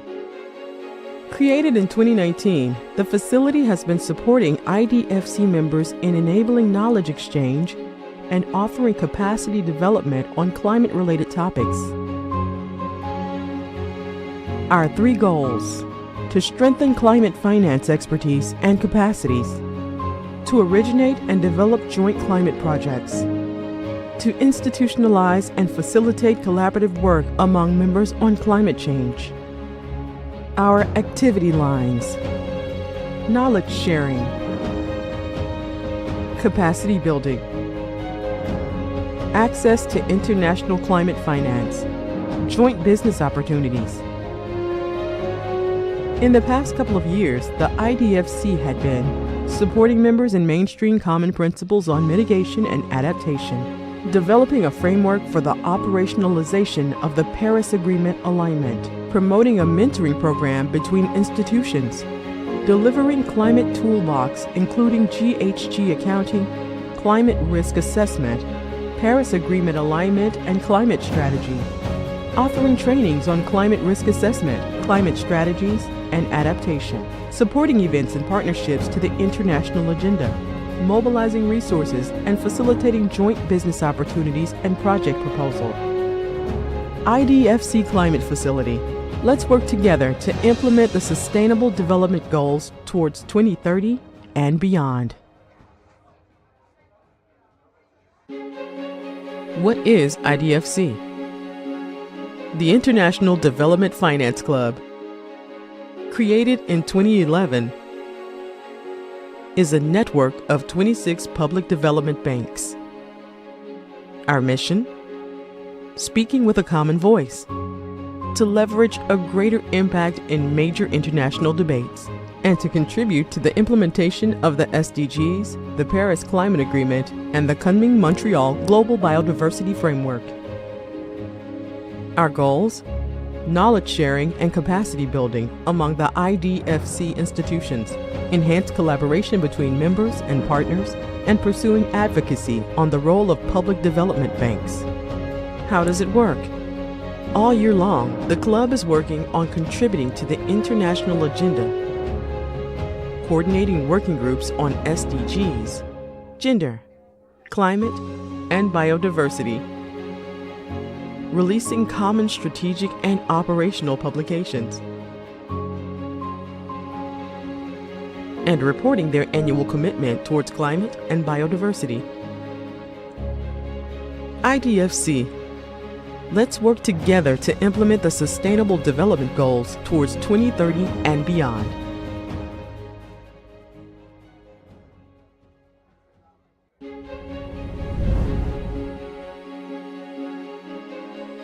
What is IDFC Climate Facility? Created in 2019, the facility has been supporting IDFC members in enabling knowledge exchange and offering capacity development on climate-related topics. Our 3 goals: to strengthen climate finance expertise and capacities, to originate and develop joint climate projects, to institutionalize and facilitate collaborative work among members on climate change. Our activity lines: knowledge sharing, capacity building, access to international climate finance, joint business opportunities. In the past couple of years, the IDFC had been supporting members in mainstream common principles on mitigation and adaptation, developing a framework for the operationalization of the Paris Agreement alignment, promoting a mentoring program between institutions, delivering climate toolbox including GHG accounting, climate risk assessment, Paris Agreement alignment and climate strategy, offering trainings on climate risk assessment, climate strategies, and adaptation, supporting events and partnerships to the international agenda, mobilizing resources and facilitating joint business opportunities and project proposal. IDFC Climate Facility. Let's work together to implement the Sustainable Development Goals towards 2030 and beyond. What is IDFC? The International Development Finance Club, created in 2011, is a network of 26 public development banks. Our mission? Speaking with a common voice, to leverage a greater impact in major international debates, and to contribute to the implementation of the SDGs, the Paris Climate Agreement, and the Kunming-Montreal Global Biodiversity Framework. Our goals? knowledge sharing and capacity building among the IDFC institutions, enhanced collaboration between members and partners, and pursuing advocacy on the role of public development banks. How does it work? All year long, the club is working on contributing to the international agenda, coordinating working groups on SDGs, gender, climate, and biodiversity, releasing common strategic and operational publications, and reporting their annual commitment towards climate and biodiversity. IDFC. Let's work together to implement the Sustainable Development Goals towards 2030 and beyond.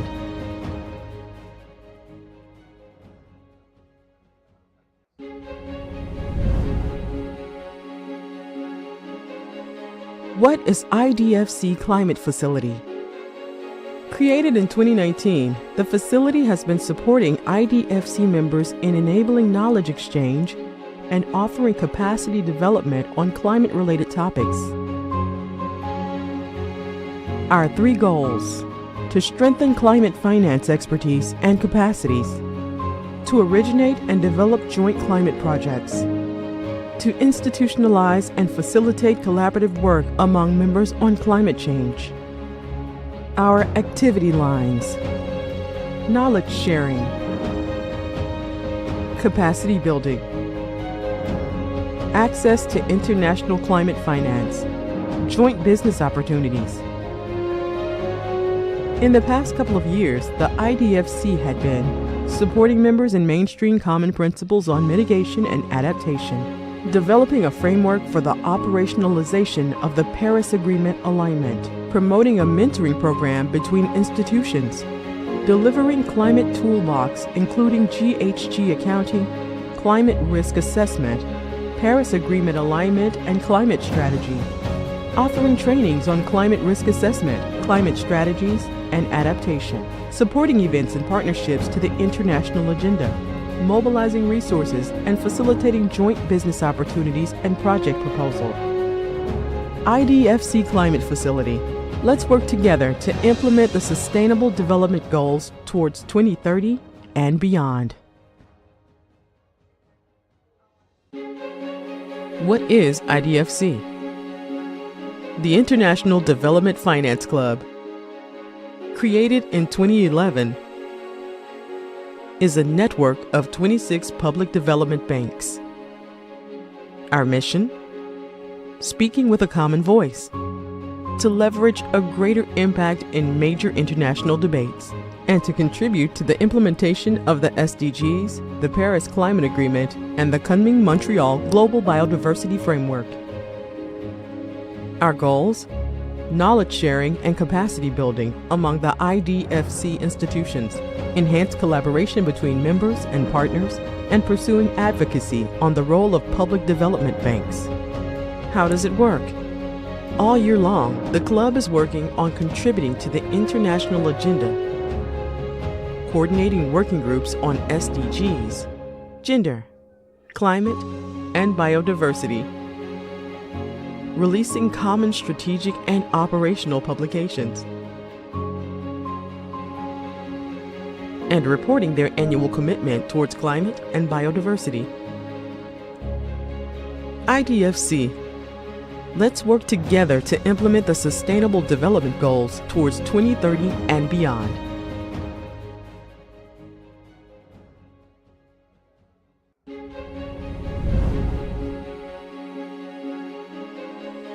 What is IDFC Climate Facility? Created in 2019, the facility has been supporting IDFC members in enabling knowledge exchange and offering capacity development on climate-related topics. Our 3 goals: to strengthen climate finance expertise and capacities, to originate and develop joint climate projects, to institutionalize and facilitate collaborative work among members on climate change. Our activity lines: knowledge sharing, capacity building, access to international climate finance, joint business opportunities,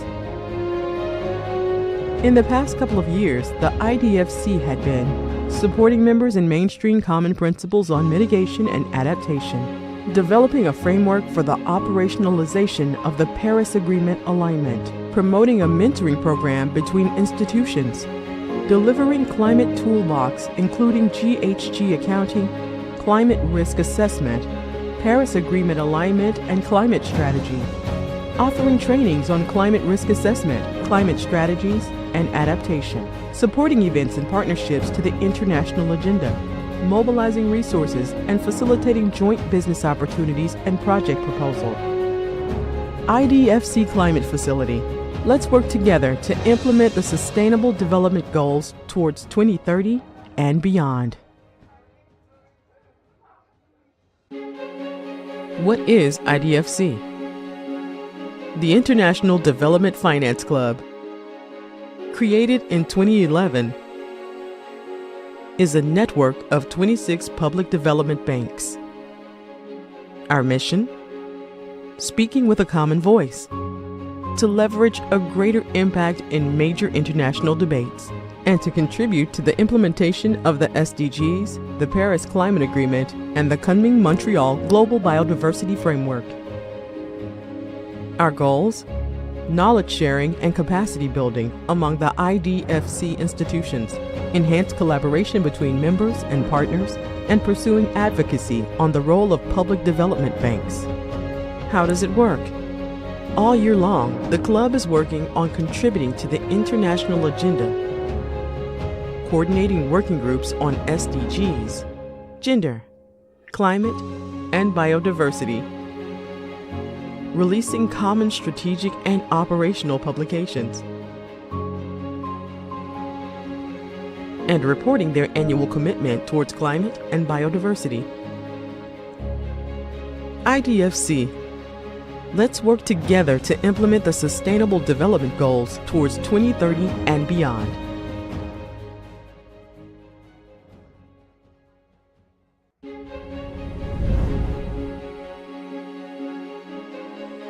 What is IDFC Climate Facility?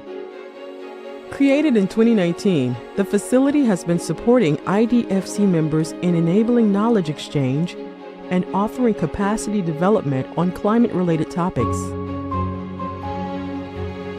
Our 3 goals: to strengthen climate finance expertise and capacities, to originate and develop joint climate projects, to institutionalize and facilitate collaborative work among members on climate change. Our activity lines: knowledge sharing, capacity building, access to international climate finance, joint business opportunities. In the past couple of years, the IDFC had been supporting members in mainstream common principles on mitigation and adaptation, developing a framework for the operationalization of the Paris Agreement alignment, promoting a mentoring program between institutions, delivering climate toolbox including GHG accounting, climate risk assessment, Paris Agreement alignment and climate strategy, offering trainings on climate risk assessment, climate strategies, and adaptation, supporting events and partnerships to the international agenda, mobilizing resources and facilitating joint business opportunities and project proposal. IDFC Climate Facility.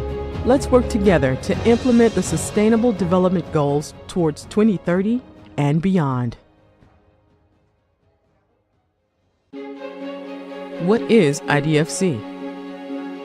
The International Development Finance Club, created in 2011, is a network of 26 public development banks. Our mission? Speaking with a common voice, to leverage a greater impact in major international debates, and to contribute to the implementation of the SDGs, the Paris Climate Agreement, and the Kunming-Montreal Global Biodiversity Framework. Our goals? Knowledge sharing and capacity building among the IDFC institutions, enhanced collaboration between members and partners, and pursuing advocacy on the role of public development banks. How does it work?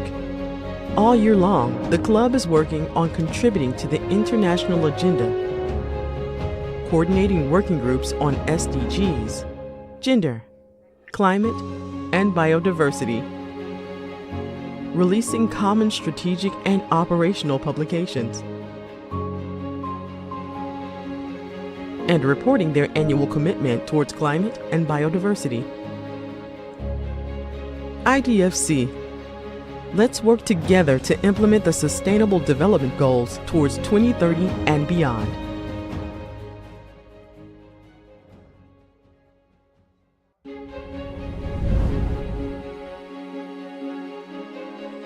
What is IDFC Climate Facility? Created in 2019, the facility has been supporting IDFC members in enabling knowledge exchange and offering capacity development on climate-related topics.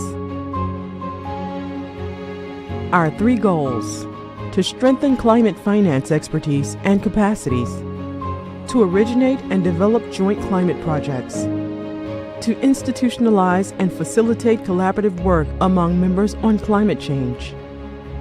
Our activity lines: knowledge sharing, capacity building, access to international climate finance, joint business opportunities.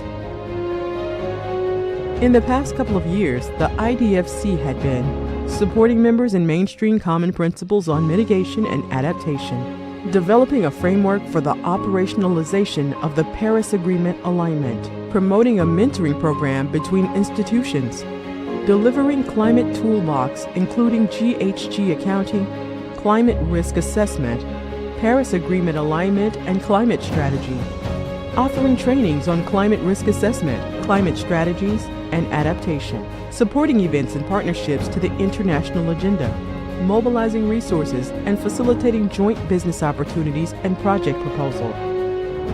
IDFC Climate Facility. Let's work together to implement the Sustainable Development Goals towards 2030 and beyond. What is IDFC? The International Development Finance Club, created in 2011, is a network of 26 public development banks. Our mission?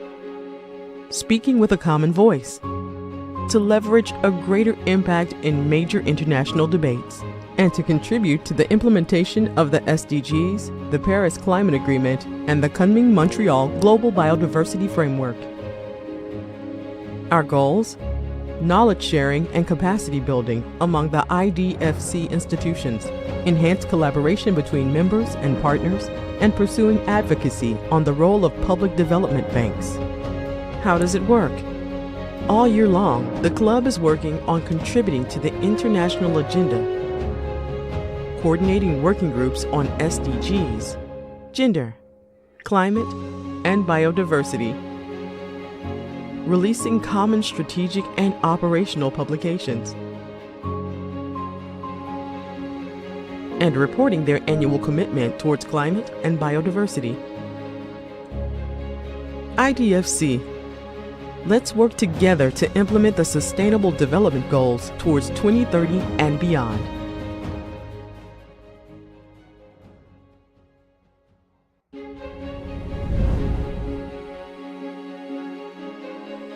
What is IDFC Climate Facility? Created in 2019, the facility has been supporting IDFC members in enabling knowledge exchange and offering capacity development on climate-related topics.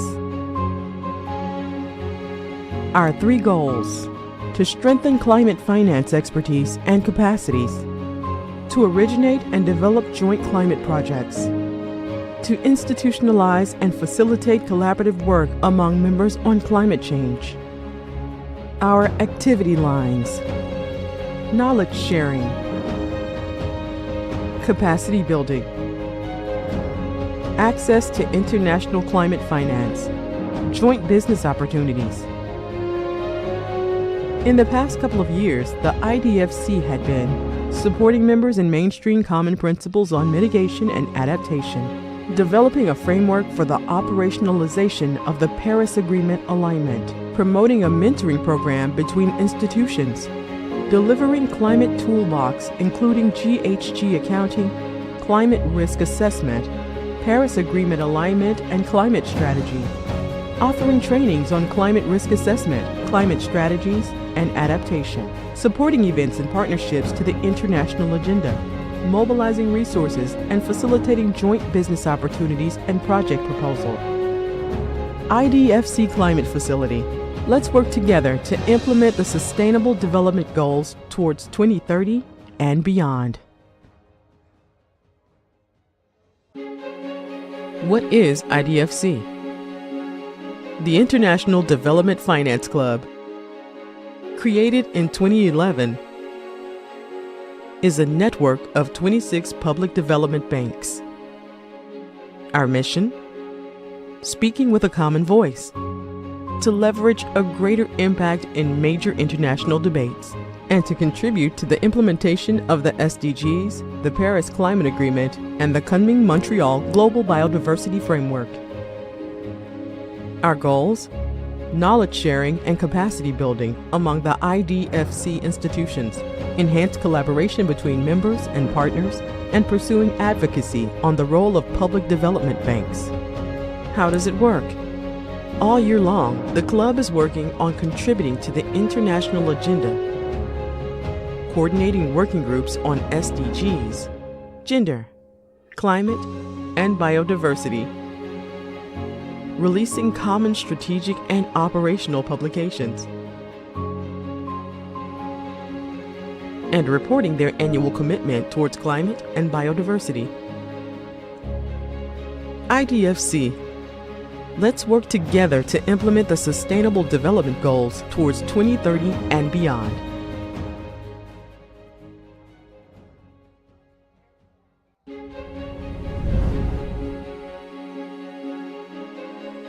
What is IDFC Climate Facility? Created in 2019, the facility has been supporting IDFC members in enabling knowledge exchange and offering capacity development on climate-related topics. Our 3 goals: to strengthen climate finance expertise and capacities, to originate and develop joint climate projects, to institutionalize and facilitate collaborative work among members on climate change. Our activity lines: knowledge sharing, capacity building, access to international climate finance, joint business opportunities.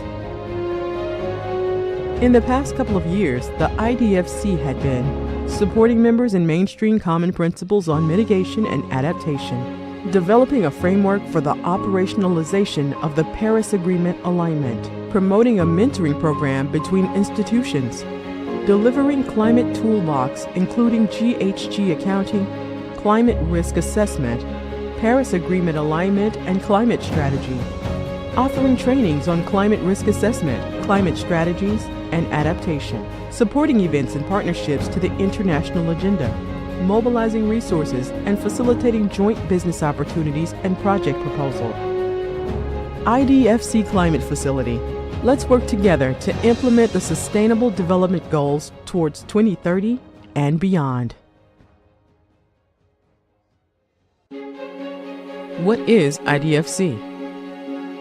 The International Development Finance Club, created in 2011, is a network of 26 public development banks. Our mission? Speaking with a common voice, to leverage a greater impact in major international debates, and to contribute to the implementation of the SDGs, the Paris Climate Agreement, and the Kunming-Montreal Global Biodiversity Framework. Our goals? Knowledge sharing and capacity building among the IDFC institutions, enhanced collaboration between members and partners, and pursuing advocacy on the role of public development banks. How does it work?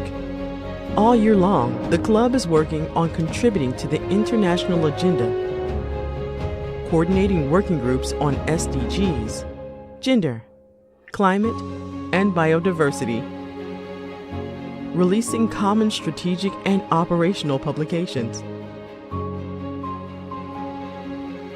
and reporting their annual commitment towards climate and biodiversity. IDFC. Let's work together to implement the Sustainable Development Goals towards 2030 and beyond.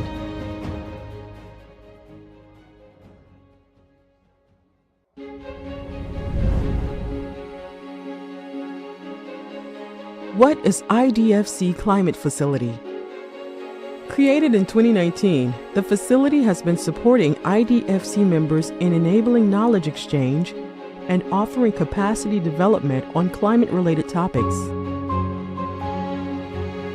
Our 3 goals: to strengthen climate finance expertise and capacities, to originate and develop joint climate projects, to institutionalize and facilitate collaborative work among members on climate change. Our activity lines: knowledge sharing, capacity building, access to international climate finance, joint business opportunities. In the past couple of years, the IDFC had been supporting members in mainstream common principles on mitigation and adaptation, developing a framework for the operationalization of the Paris Agreement alignment, promoting a mentoring program between institutions, delivering climate toolbox including GHG accounting, climate risk assessment, Paris Agreement alignment and climate strategy, offering trainings on climate risk assessment, climate strategies, and adaptation, supporting events and partnerships to the international agenda, mobilizing resources and facilitating joint business opportunities and project proposal. IDFC Climate Facility. Let's work together to implement the Sustainable Development Goals towards 2030 and beyond. What is IDFC? The International Development Finance Club, created in 2011, is a network of 26 public development banks. Our mission? Speaking with a common voice, to leverage a greater impact in major international debates, and to contribute to the implementation of the SDGs, the Paris Climate Agreement, and the Kunming-Montreal Global Biodiversity Framework. Our goals? Knowledge sharing and capacity building among the IDFC institutions, enhanced collaboration between members and partners, and pursuing advocacy on the role of public development banks. How does it work? All year long, the club is working on contributing to the international agenda, coordinating working groups on SDGs, gender, climate, and biodiversity, releasing common strategic and operational publications, and reporting their annual commitment towards climate and biodiversity. IDFC. Let's work together to implement the Sustainable Development Goals towards 2030 and beyond.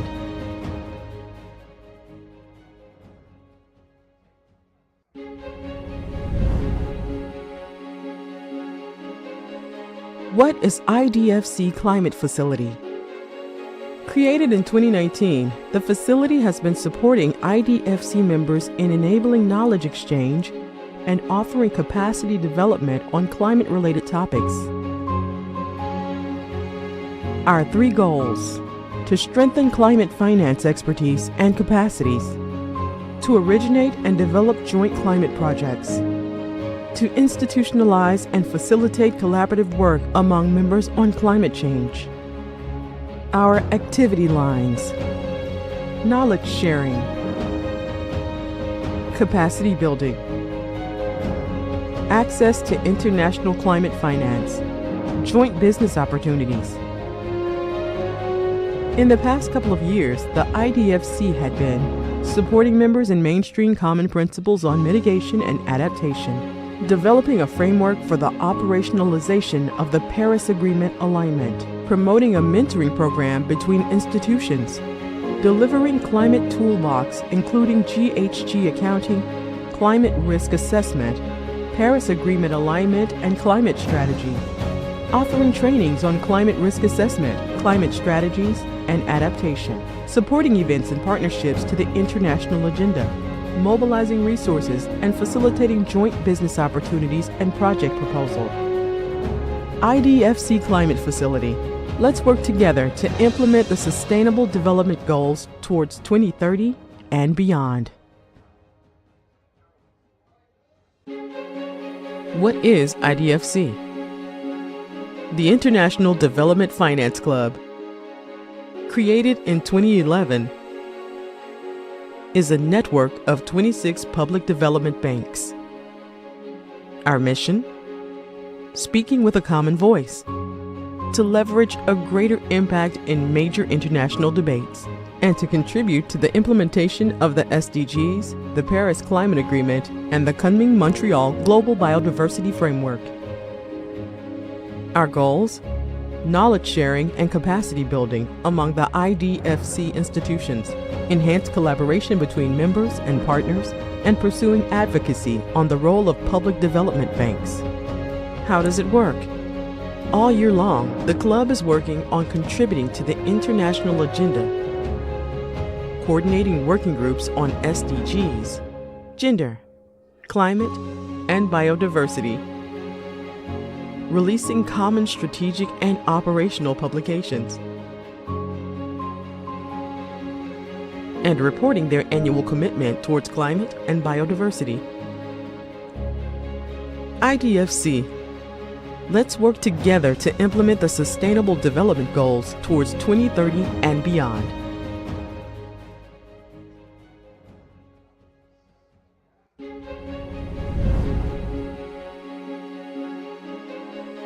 What is IDFC Climate Facility?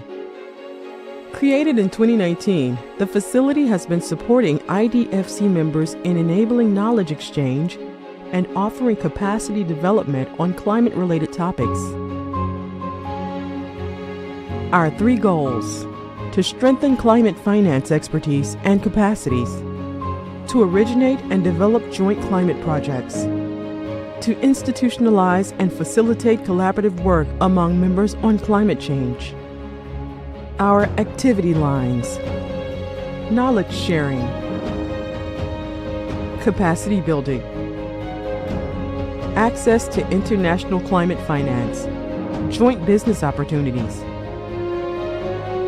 In the past couple of years, the IDFC had been supporting members in mainstream common principles on mitigation and adaptation, developing a framework for the operationalization of the Paris Agreement alignment, promoting a mentoring program between institutions, delivering climate toolbox including GHG accounting, climate risk assessment, Paris Agreement alignment and climate strategy, offering trainings on climate risk assessment, climate strategies, and adaptation, supporting events and partnerships to the international agenda, mobilizing resources and facilitating joint business opportunities and project proposal.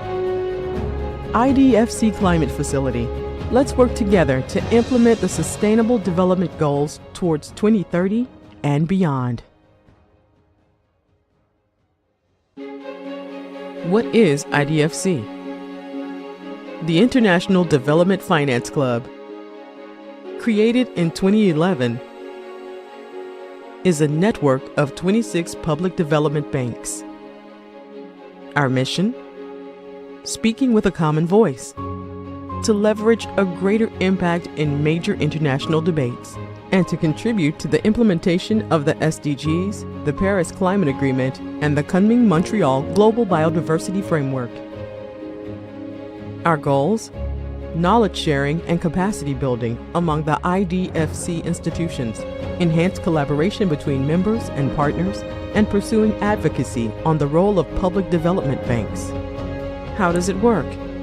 All year long, the club is working on contributing to the international agenda, coordinating working groups on SDGs, gender, climate, and biodiversity, releasing common strategic and operational publications,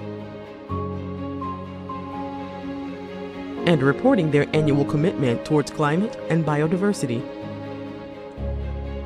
IDFC. Let's work together to implement the Sustainable Development Goals towards 2030 and beyond.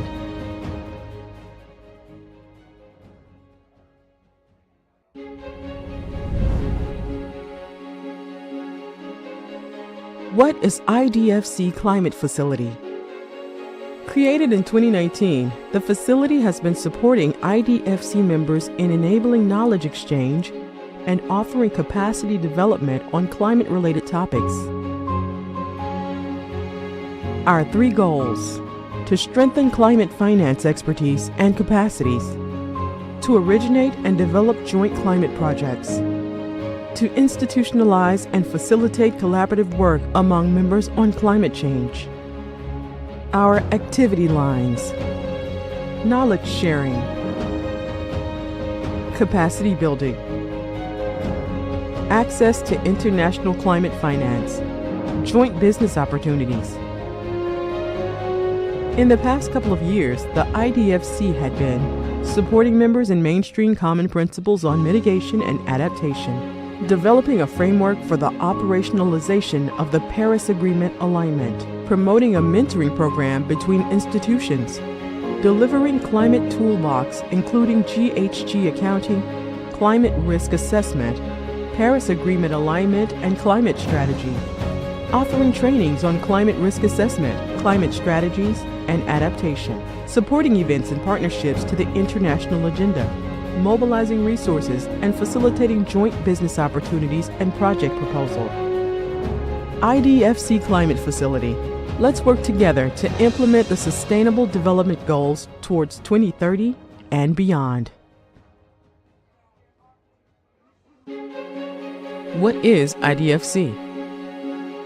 The International Development Finance Club, created in 2011, is a network of 26 public development banks. Our mission? Speaking with a common voice, to leverage a greater impact in major international debates, and to contribute to the implementation of the SDGs, the Paris Climate Agreement, and the Kunming-Montreal Global Biodiversity Framework. Our goals? Knowledge sharing and capacity building among the IDFC institutions, enhanced collaboration between members and partners, and pursuing advocacy on the role of public development banks. How does it work? All year long, the club is working on contributing to the international agenda, coordinating working groups on SDGs, gender, climate, and biodiversity, releasing common strategic and operational publications, and reporting their annual commitment towards climate and biodiversity. IDFC. Let's work together to implement the Sustainable Development Goals towards 2030 and beyond.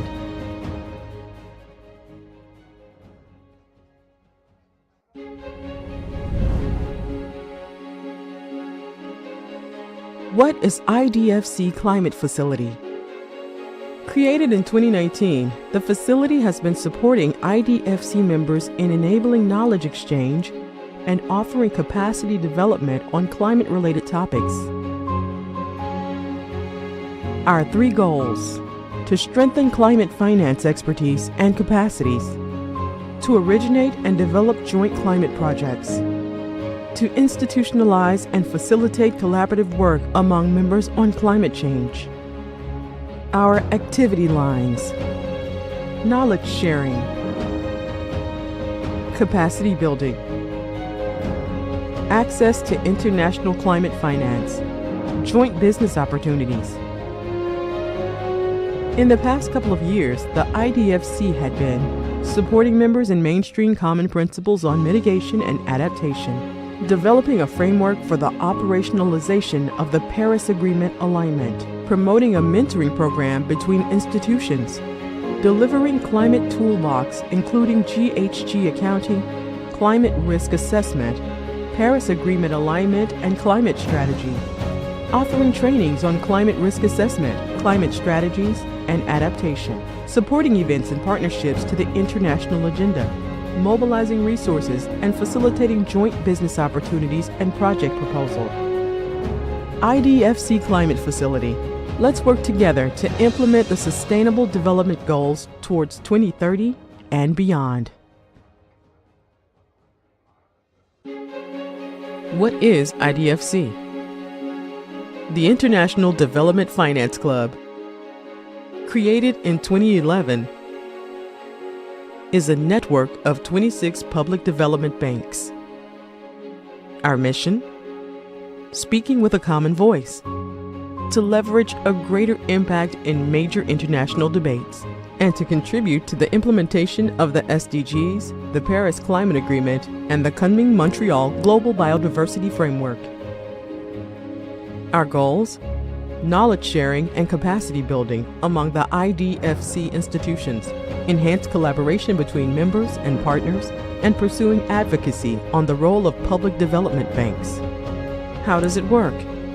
All year long, the club is working on contributing to the international agenda, coordinating working groups on SDGs, gender, climate, and biodiversity, releasing common strategic and operational publications,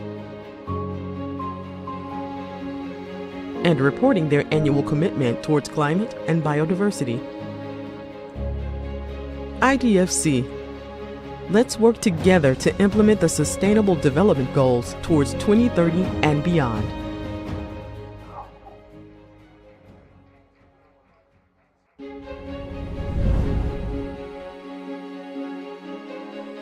What is IDFC Climate Facility?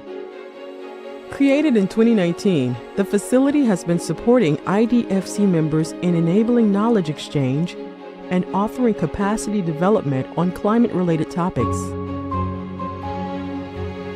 Our 3 goals: to strengthen climate finance expertise and capacities, to originate and develop joint climate projects, to institutionalize and facilitate collaborative work among members on climate change. Our activity lines: knowledge sharing, capacity building, access to international climate finance, joint business opportunities. In the past couple of years, the IDFC had been supporting members in mainstream common principles on mitigation and adaptation, developing a framework for the operationalization of the Paris Agreement alignment, promoting a mentoring program between institutions, delivering climate toolbox including GHG accounting, climate risk assessment, Paris Agreement alignment and climate strategy, offering trainings on climate risk assessment, climate strategies, and adaptation, supporting events and partnerships to the international agenda, mobilizing resources and facilitating joint business opportunities and project proposal. IDFC Climate Facility. Let's work together to implement the Sustainable Development Goals towards 2030 and beyond. What is IDFC? The International Development Finance Club, created in 2011, is a network of 26 public development banks. Our mission? Speaking with a common voice, to leverage a greater impact in major international debates, and to contribute to the implementation of the SDGs, the Paris Climate Agreement, and the Kunming-Montreal Global Biodiversity Framework. Our goals? Knowledge sharing and capacity building among the IDFC institutions, enhanced collaboration between members and partners, and pursuing advocacy on the role of public development banks. How does it work? All year long, the club is working on contributing to the international agenda, coordinating working groups on SDGs, gender, climate, and biodiversity, releasing common strategic and operational publications,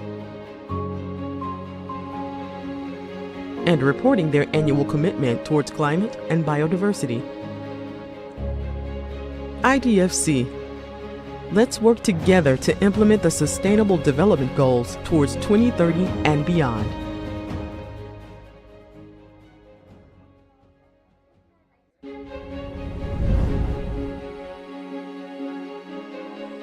What is IDFC Climate Facility? Created in 2019, the facility has been supporting IDFC members in enabling knowledge exchange and offering capacity development on climate-related topics. Our 3 goals: to strengthen climate finance expertise and capacities, to originate and develop joint climate projects, to institutionalize and facilitate collaborative work among members on climate change. Our activity lines: knowledge sharing, capacity building, access to international climate finance, joint business opportunities. In the past couple of years, the IDFC had been supporting members in mainstream common principles on mitigation and adaptation, developing a framework for the operationalization of the Paris Agreement alignment, promoting a mentoring program between institutions, delivering climate toolbox including GHG accounting, climate risk assessment, Paris Agreement alignment and climate strategy, offering trainings on climate risk assessment, climate strategies, and adaptation, supporting events and partnerships to the international agenda, mobilizing resources and facilitating joint business opportunities and project proposal. IDFC Climate Facility. Let's work together to implement the Sustainable Development Goals towards 2030 and beyond. What is IDFC? The International Development Finance Club, created in 2011, is a network of 26 public development banks. Our mission? Speaking with a common voice, to leverage a greater impact in major international debates, and to contribute to the implementation of the SDGs, the Paris Climate Agreement, and the Kunming-Montreal Global Biodiversity Framework. Our goals? Knowledge sharing and capacity building among the IDFC institutions, enhanced collaboration between members and partners, and pursuing advocacy on the role of public development banks. How does it work? All year long, the club is working on contributing to the international agenda, coordinating working groups on SDGs, gender, climate, and biodiversity, releasing common strategic and operational publications,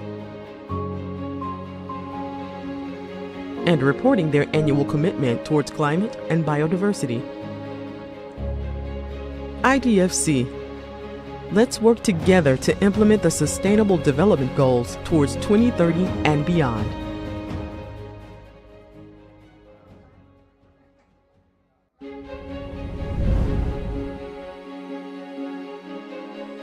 What is IDFC Climate Facility? Created in 2019, the facility has been supporting IDFC members in enabling knowledge exchange and offering capacity development on climate-related topics.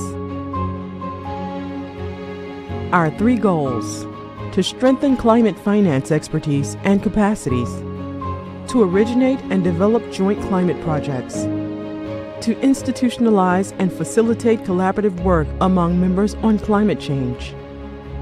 Our activity lines: knowledge sharing, capacity building, access to international climate finance, joint business opportunities. In the past couple of years, the IDFC had been supporting members in mainstream common principles on mitigation and adaptation, developing a framework for the operationalization of the Paris Agreement alignment, promoting a mentoring program between institutions, delivering climate toolbox including GHG accounting, climate risk assessment, Paris Agreement alignment and climate strategy, offering trainings on climate risk assessment, climate strategies, and adaptation, supporting events and partnerships to the international agenda, mobilizing resources and facilitating joint business opportunities and project proposal. IDFC Climate Facility. Let's work together to implement the Sustainable Development Goals towards 2030 and beyond. What is IDFC? The International Development Finance Club, created in 2011, is a network of 26 public development banks. Our mission? Speaking with a common voice, to leverage a greater impact in major international debates, and to contribute to the implementation of the SDGs, the Paris Climate Agreement, and the Kunming-Montreal Global Biodiversity Framework. Our goals? Knowledge sharing and capacity building among the IDFC institutions, enhanced collaboration between members and partners, and pursuing advocacy on the role of public development banks. How does it work? All year long, the club is working on contributing to the international agenda, coordinating working groups on SDGs, gender, climate, and biodiversity, releasing common strategic and operational publications, and reporting their annual commitment towards climate and biodiversity. IDFC. Let's work together to implement the Sustainable Development Goals towards 2030 and beyond.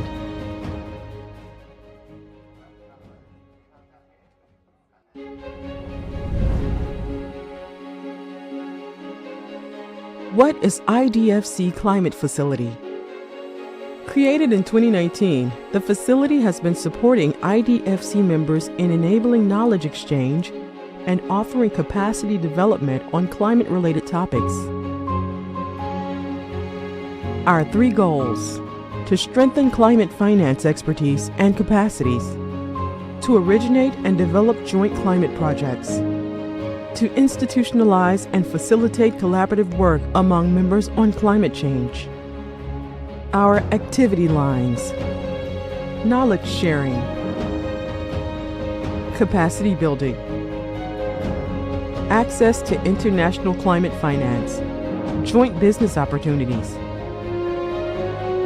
In the past couple of years, the IDFC had been supporting members in mainstream common principles on mitigation and adaptation, developing a framework for the operationalization of the Paris Agreement alignment, promoting a mentoring program between institutions, delivering climate toolbox including GHG accounting, climate risk assessment, Paris Agreement alignment and climate strategy, offering trainings on climate risk assessment, climate strategies, and adaptation, supporting events and partnerships to the international agenda, mobilizing resources and facilitating joint business opportunities and project proposal. IDFC Climate Facility. Let's work together to implement the Sustainable Development Goals towards 2030 and beyond. What is IDFC? The International Development Finance Club, created in 2011, is a network of 26 public development banks. Our mission? Speaking with a common voice, to leverage a greater impact in major international debates, and to contribute to the implementation of the SDGs, the Paris Climate Agreement, and the Kunming-Montreal Global Biodiversity Framework. Our goals? Knowledge sharing and capacity building among the IDFC institutions, enhanced collaboration between members and partners, and pursuing advocacy on the role of public development banks. How does it work? All year long, the club is working on contributing to the international agenda, coordinating working groups on SDGs, gender, climate, and biodiversity, releasing common strategic and operational publications, and reporting their annual commitment towards climate and biodiversity. IDFC. Let's work together to implement the Sustainable Development Goals towards 2030 and beyond.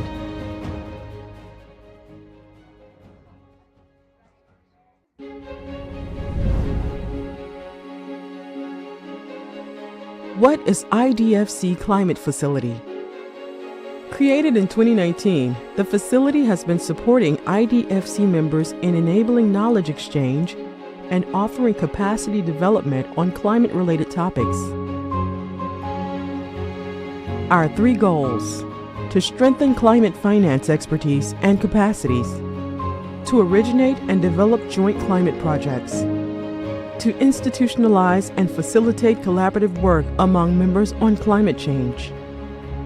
Our activity lines: knowledge sharing, capacity building, access to international climate finance, joint business opportunities. In the past couple of years, the IDFC had been supporting members in mainstream common principles on mitigation and adaptation, developing a framework for the operationalization of the Paris Agreement alignment, promoting a mentoring program between institutions, delivering climate toolbox including GHG accounting, climate risk assessment, Paris Agreement alignment and climate strategy, offering trainings on climate risk assessment, climate strategies, and adaptation, supporting events and partnerships to the international agenda, mobilizing resources and facilitating joint business opportunities and project proposal. IDFC Climate Facility. Let's work together to implement the Sustainable Development Goals towards 2030 and beyond. What is IDFC?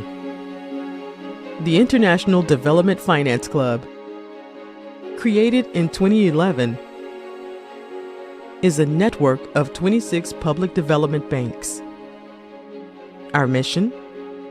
Speaking with a common voice, to leverage a greater impact in major international debates, and to contribute to the implementation of the SDGs, the Paris Climate Agreement, and the Kunming-Montreal Global Biodiversity Framework. Our goals? Knowledge sharing and capacity building among the IDFC institutions, enhanced collaboration between members and partners, and pursuing advocacy on the role of public development banks.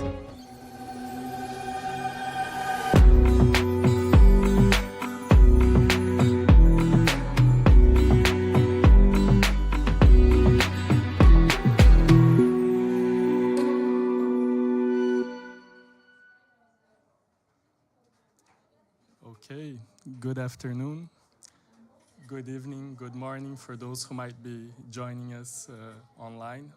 My name is Fabio Menten. I'm a climate specialist at Proparco, and I'll be moderating today's session. First of all, I'd like to thank IDFC for hosting us. Also like to thank all the great panelists that joined us in this cozy space. To discuss this topic of climate finance and the role of development finance institutions. The name of the event might sound a little provocative, fixing climate finance.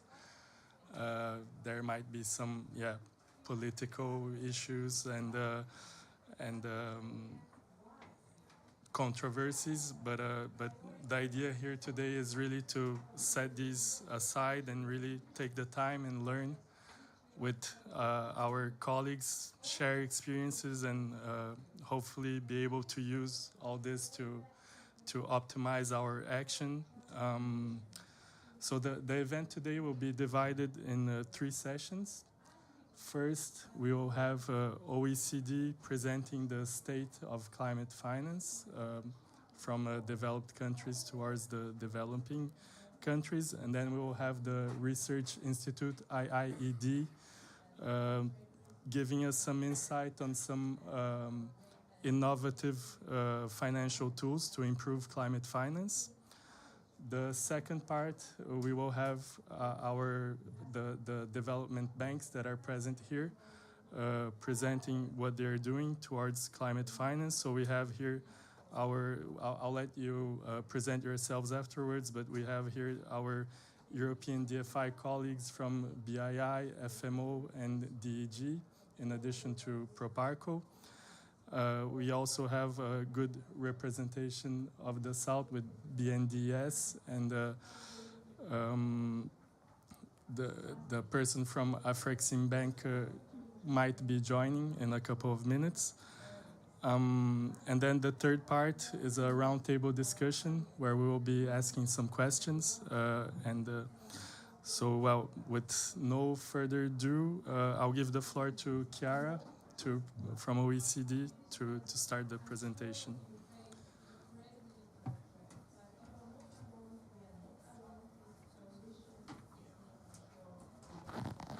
Thank you very much, Fabio, and to Proparco for inviting me to the event.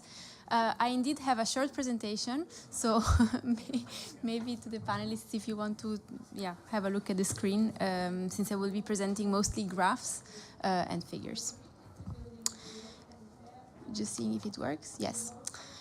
So we'll be sharing with you a few insights from our recent report on tracking progress towards the 100 billion goal. So just to give you a bit of background, the OECD since 2015 has been regularly tracking progress towards developed countries' goal of jointly mobilizing $100 billion for developing countries by 2020. Our latest assessment was just released a couple of weeks ago and shows that in 2021, developed countries jointly mobilized $89.6 billion for climate finance in developing countries, meaning that the goal was not yet met. As you can see from this graph, the increase over the years of climate finance was mostly driven by public climate finance and specifically multilateral public climate finance. Mobilization of private finance, which is the top part of the graphs in pink, remained quite low, especially in proportion to public finance, and export credits also continue to play a minor role. In our analysis, we also look at the composition of climate finance. In terms of climate theme, we see that mitigation continues to represent the majority of climate finance provided at 66%. Over the years, adaptation finance has continued to increase, but in 2021, it actually dropped. In terms of income groups, we have the vast majority of climate finance being provided or mobilized in middle-income countries, and this is both because middle-income countries are more numerous than other income groups. But even if we were to look at the per capita amounts, we would still see that there is more finance that is being provided or mobilized in middle-income countries compared to low-income countries. We also have a look at the different instruments that are used to provide or mobilize finance. For public finance, we see a predominance of loans, and especially loans with very long maturities of over 20 years. In the context of private finance mobilized, which is the second graph, the majority of finance is being mobilized through direct investment in companies, and also about 20% is mobilized through guarantees. And finally, the last component, export credits, we see they're mainly being provided as guarantees. So from the data that I have just shown, we can observe two main bottlenecks. One is the fact that private finance is not being mobilized at the levels hoped or at the expected potential. And secondly is that adaptation finance continues to remain low despite being a very important priority for many developing countries.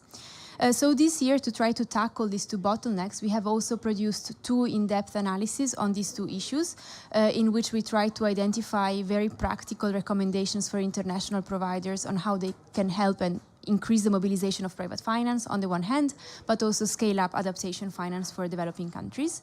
And in the reports, we also, of course, make an assessment of what are the main barriers in these two areas. For private finance mobilization, we see as barriers the fact that public finance is mostly being provided as loans with long maturities. There are weak enabling environments for investments in many developing countries, and also the fact that most international providers do not have very clear or defined strategies for private finance mobilization. In contrast, for adaptation finance, we see as main barriers lack of investable projects in developing countries, barriers to access finance, especially in the context of climate funds, for example, and also in general very low incentives for the private sector to invest. So very quickly, I will walk you through three key areas of action that we have identified for international providers to address these bottlenecks. So the first area of action relates to trying to reevaluate or understand what is the financial toolkit that providers have available, and try to see whether it's fit for purpose to what are the challenges currently in the context of climate finance. So a first area here, for example, is for providers to try and use more intensively or widely instruments that have proven to have good mobilization potential. For example, guarantees. I showed earlier the guarantees currently represent only 20%, and we see that there is potential for this instrument to be more widely used. A second point is for international providers to really adapt more dynamically to the changing dynamics of markets. So I was speaking earlier about loans with very long maturities, and we see these loans even in sectors like energy, where in contrast there could be potential for shorter loans and for bigger private sector involvement. Another third point is for providers to try and innovate also the instruments that they have available and try to tap into different mechanisms or sources. Here, for example, in the reports, we explore the use of SDRs, so special drawing rights, sustainability bonds, debt for climate swaps, and other of such innovative, in a way, instruments. A second area of action relates to international providers trying to review their own mandates and operational approaches, and make sure that they set the right incentives internally to scale up adaptation finance and also the mobilization of finance. So here, as main action points, one could be about defining internal targets, for example, for how much adaptation finance they want to provide in a given year, but also developing long-term strategies for scaling up adaptation finance and the mobilization of private finance. Second point would be to work more with local contexts, and here a very important recommendation would be to start and using more local currencies to try and mitigate the currency exchange risks. And finally, very important point, transparency. In writing these reports, we ourselves had a lot of issues in finding the right data and having access to the right type of information, which is not yet very widely publicly available, and it's very important for providers to try to disclose as much as possible what they're doing so that other organizations and the providers themselves can better understand what is working and what is not working. Finally, this is my last slide. Third area of action regards working better with beneficiary countries to making sure that they have the right capacity to access, absorb, and attract more adaptation finance and private finance in general over the longer term.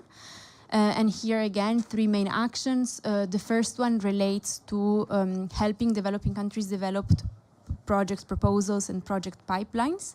We saw this as a main issue, especially for adaptation finance, that we saw, speaking with both providers and recipients, we found that there would be funding available, but there are simply not enough adaptation projects to support that are already planned and readily investable. A second area is enabling environments, so making sure that developing countries have the right regulatory frameworks, financial frameworks that are able to attract private investment. And finally, third point on access. This relates especially to public finance and climate funds, for example, that have very difficult to navigate requirements for access and for submitting application proposals and so on, and this would really need to be simplified. But also in the context of development finance institutions, for example, they could improve access to finance to small and medium-sized enterprises or really local businesses that right now do not have the connection with these big development banks. Yeah, so that was it for a brief introduction.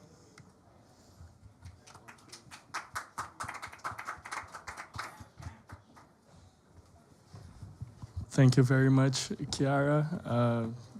Really nice to see all this work done by OECD tracking climate finance and actually providing some good recommendations on how to do better. Now going on to IIED, Tom, I don't know if you want to stand or you stay. Okay, thank you. Hello. Yeah, all good. So thank you very much, and I think wonderful analysis from OECD. I think it's very clear, and the recommendations are hugely valuable. I do want to I think you encouraged us not to be political, but I think it's my job as an independent think tank to be a little political and provocative as we kick this off. And the question is the 100 billion target the one that we should be concerned about? And is that the thing that's actually driving action here? Because that is a political figure that was negotiated a long time ago, and it doesn't look at essentially what the need is now. And so if you look at then the adaptation gap report and the mitigation gap report that UNEP put together, and you put these two things together, you start to ask questions about whether or not actually the 100 billion figure should be driving us and driving our approach. So I think that's one consideration. And then I think the second, as Chiara mentioned, but probably not as explicitly as she could have done, is that actually the data and getting access to the insights into actually how this money is moving, flowing, what it's for, and so on. Well, the One campaign and Google last week released a set of analysis that says that you can find that 380 billion of that money over the last decade has either gone missing or actually been tagged wrongly. So I think we've got challenges there in a sense that, you know, I'm suppose we're posing, like, are we asking the right question?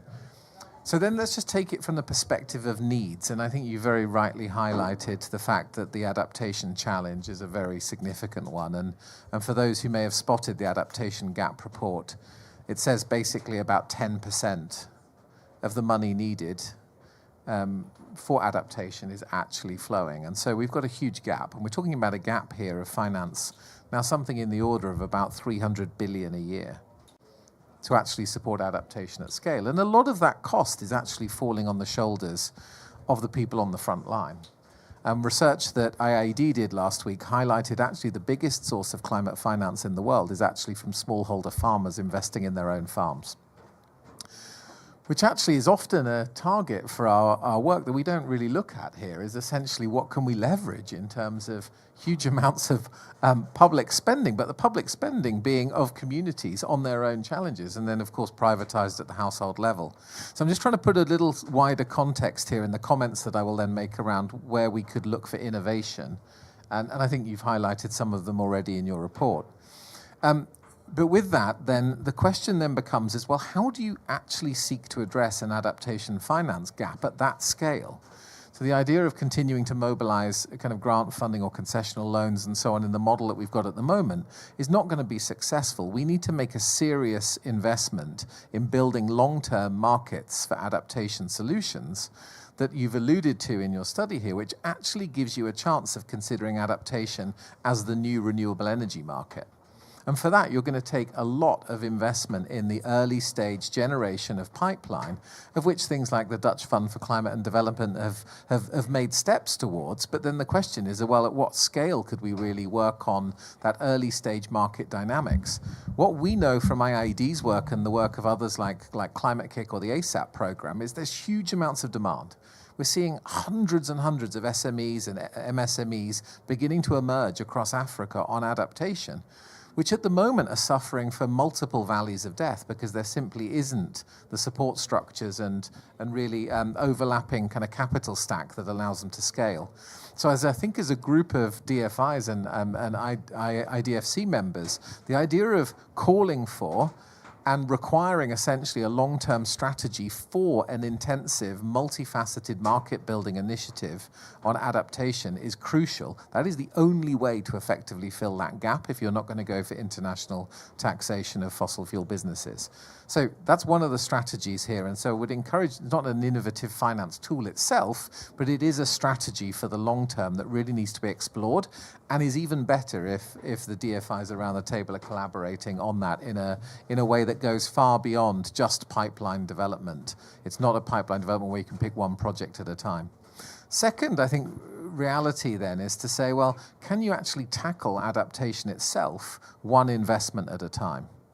Well, actually, all of the evaluative material we've got around what successful adaptation looks like says absolutely not. You can't do that. In fact, in most cases, it makes the situation worse because the adaptation is a complex challenge. It's a human process. It's a social process and is not solved by just one road building project that's slightly higher than the last one you built. And often that drives people away and so on. So you've got a situation where the material and the evidence is out there that highlights that one issue, one project, one sector at a time, you actually create more problems.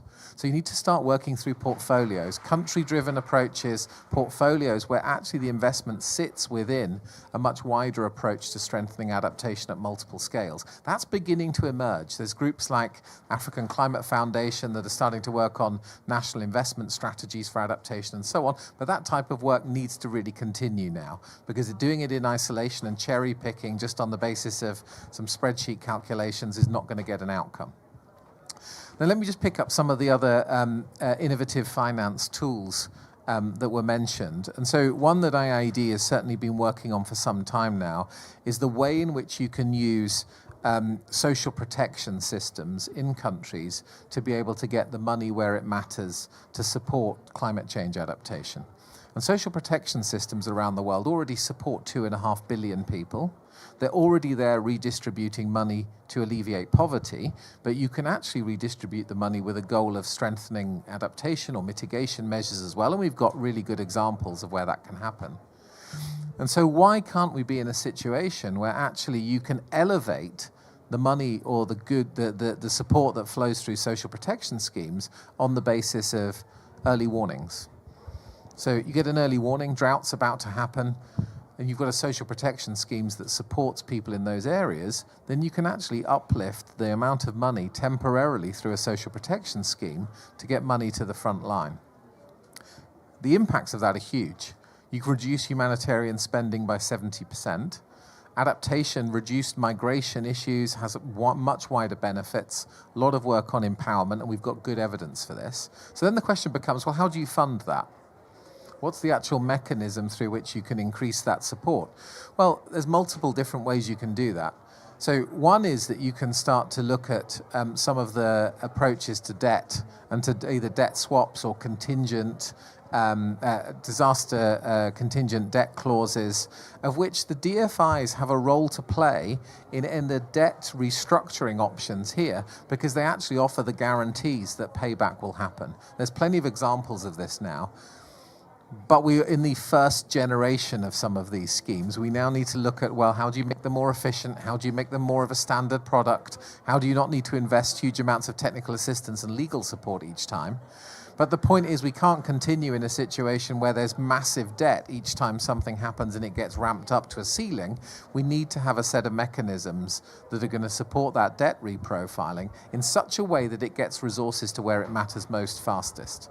We need this much more integrated approach. So that's one consideration, where DFIs are already playing a role, but actually can play a much more substantial role. A second component then is around the support to emerging parametric insurance products, which I think we talked about actually the previous session to this in this room, for those of you who will have seen it, was about the role of DFIs in supporting innovative, pre-positioned money that equally has a parametric insurance component. So essentially the costs are shared in such a way where actually AFD, for example, is supporting the Global Shield, as are some others, I think, around this room, in a way in which you can actually get money in advance into countries and that can then support, for example, the social protection mechanisms that I've just highlighted. Last one I'm going to highlight, because I know we're going to go on to a conversation, is about the role of carbon markets. Because we are in a situation now where actually the role of voluntary carbon markets and the incentive structures you can create around those voluntary carbon markets can actually create multiple different opportunities for both nature restoration, for land-based sequestration, for adaptation. And we're already seeing this in reality, and where they're connected to social protection schemes through public works programs, like you have in India, you have the opportunity for multiple win-wins here. And so the role that DFIs can play in strengthening and building the investment in the market dynamics that actually support project proposals through those carbon markets is one that there's very little action on at the moment, but why shouldn't there be? You've got the opportunity through those carbon markets to drive a whole variety of business models that are about strengthening resilience strengthening resilience, mitigation, and well-being, but that's going to require a much more active, I think, engagement between DFIs and the voluntary carbon market development in such a way that you might be able to really scale that fast. And the number of voluntary carbon market projects that are going on all around the world at the moment is astonishing, including related to biocredits and so on. I'm just touching on a few things here, and I realize I've gone very fast and covered a lot of ground, but very happy to have a discussion in the following segment. Thank you. Yes, thank you very much. I don't know if thank you very much. It's really great to be listening to all this and also having DFIs around the table, because the way we see it, there's this 100 billion goal.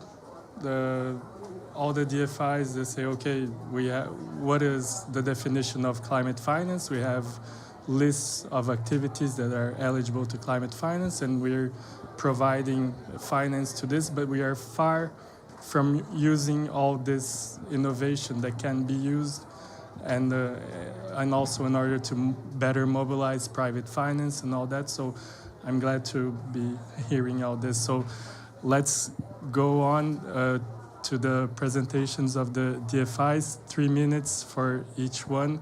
I'm going through alphabetical order, so starting with Afrexim Bank. Thank you, Edmund, for joining us. Thank you very much, and apologies for being late. I was here earlier. Just to give a quick background in terms of who we are. Afrexim Bank is a multilateral development finance institution based in Africa, with membership spread across 52 African states. Impact across the continent, our focus is the promotion of intra and extra-Africa trade, and also sustainable development in Africa. In the context of the topic, I'll first of all thank the OECD for a good report. I read it, but I have some comments. Because some of the things you said in the report are true. Issues around the quantum of finance not being enough.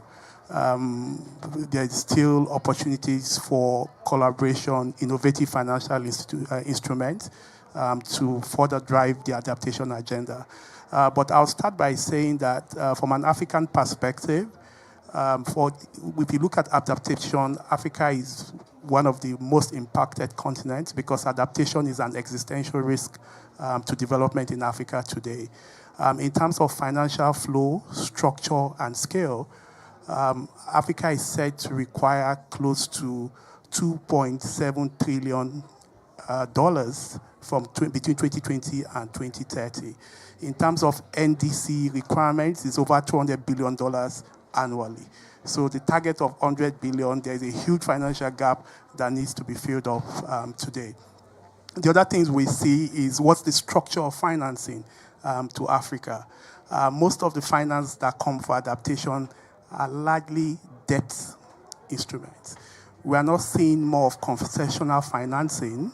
We're also not seeing that quantum of private sector participation in adaptation finance in Africa.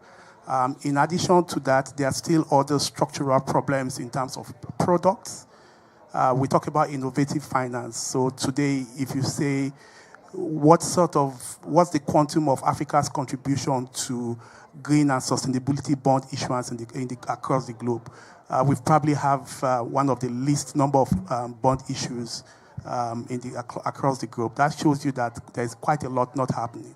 And importantly, for most development banks, we have quite a huge role to play, coming in to crowd in that private sector participation, ensuring that the quantum of intervention in terms of funding requirements to bridge the gap around adaptation actually increase. So there are some things we are doing as Afrexim Bank today to support countries. When you look at adaptation, we are doing quite a lot in terms of early stage project preparation financing, particularly for adaptation projects. We are also presently collaborating with the World Food Programme on the issue of food security, disaster risk insurance, to see how we can intervene practically in the continent. Another critical point we're looking at is deploying our risk-sharing instruments, such as guarantees, to come in to provide that support, particularly to the private sector players, when it comes to financing adaptation type projects. Then the other thing I would like to mention is that recently as a bank, we rolled out an adaptation fund. And we started with Kenya. The objective of the fund is essentially to provide financing to all African states to promote climate resilience, particularly through adaptation interventions. We started with Kenya. We struck a deal with Kenya to provide a fund close to $800 million to intervene in Kenya to promote and implement adaptation type interventions across the continent. For Africa, we are not seeing that level of financing in terms of concessional financing. Because my argument as to why Africa needs concessional financing is twofold. First of all, in terms of net contributions to carbon emissions, we are still at about 3%. We also know that quite a lot of African countries are still struggling with macroeconomic development issues. There's also the conversation of debt sustainability. So if you are using the debt instruments, so if most financing come as debt, you are actually compounding the problem around debt sustainability in the continent. So we see opportunities to begin to create that enabling environment to ensure that we can increase private sector participation importantly. So we're looking up to collaborations. So recently we rolled out the Joint Project Preparation Facility, where we've set aside $6 billion to partner with the private sector and even Africa financial sector to see how we can jointly mobilize funds to support project preparation across the continent, particularly adaptation type projects. Presently, before the COP, we just launched it this year, but we have a pipeline of close to deals worth $2 billion. And we are jointly financing those projects with African banks and African private sector.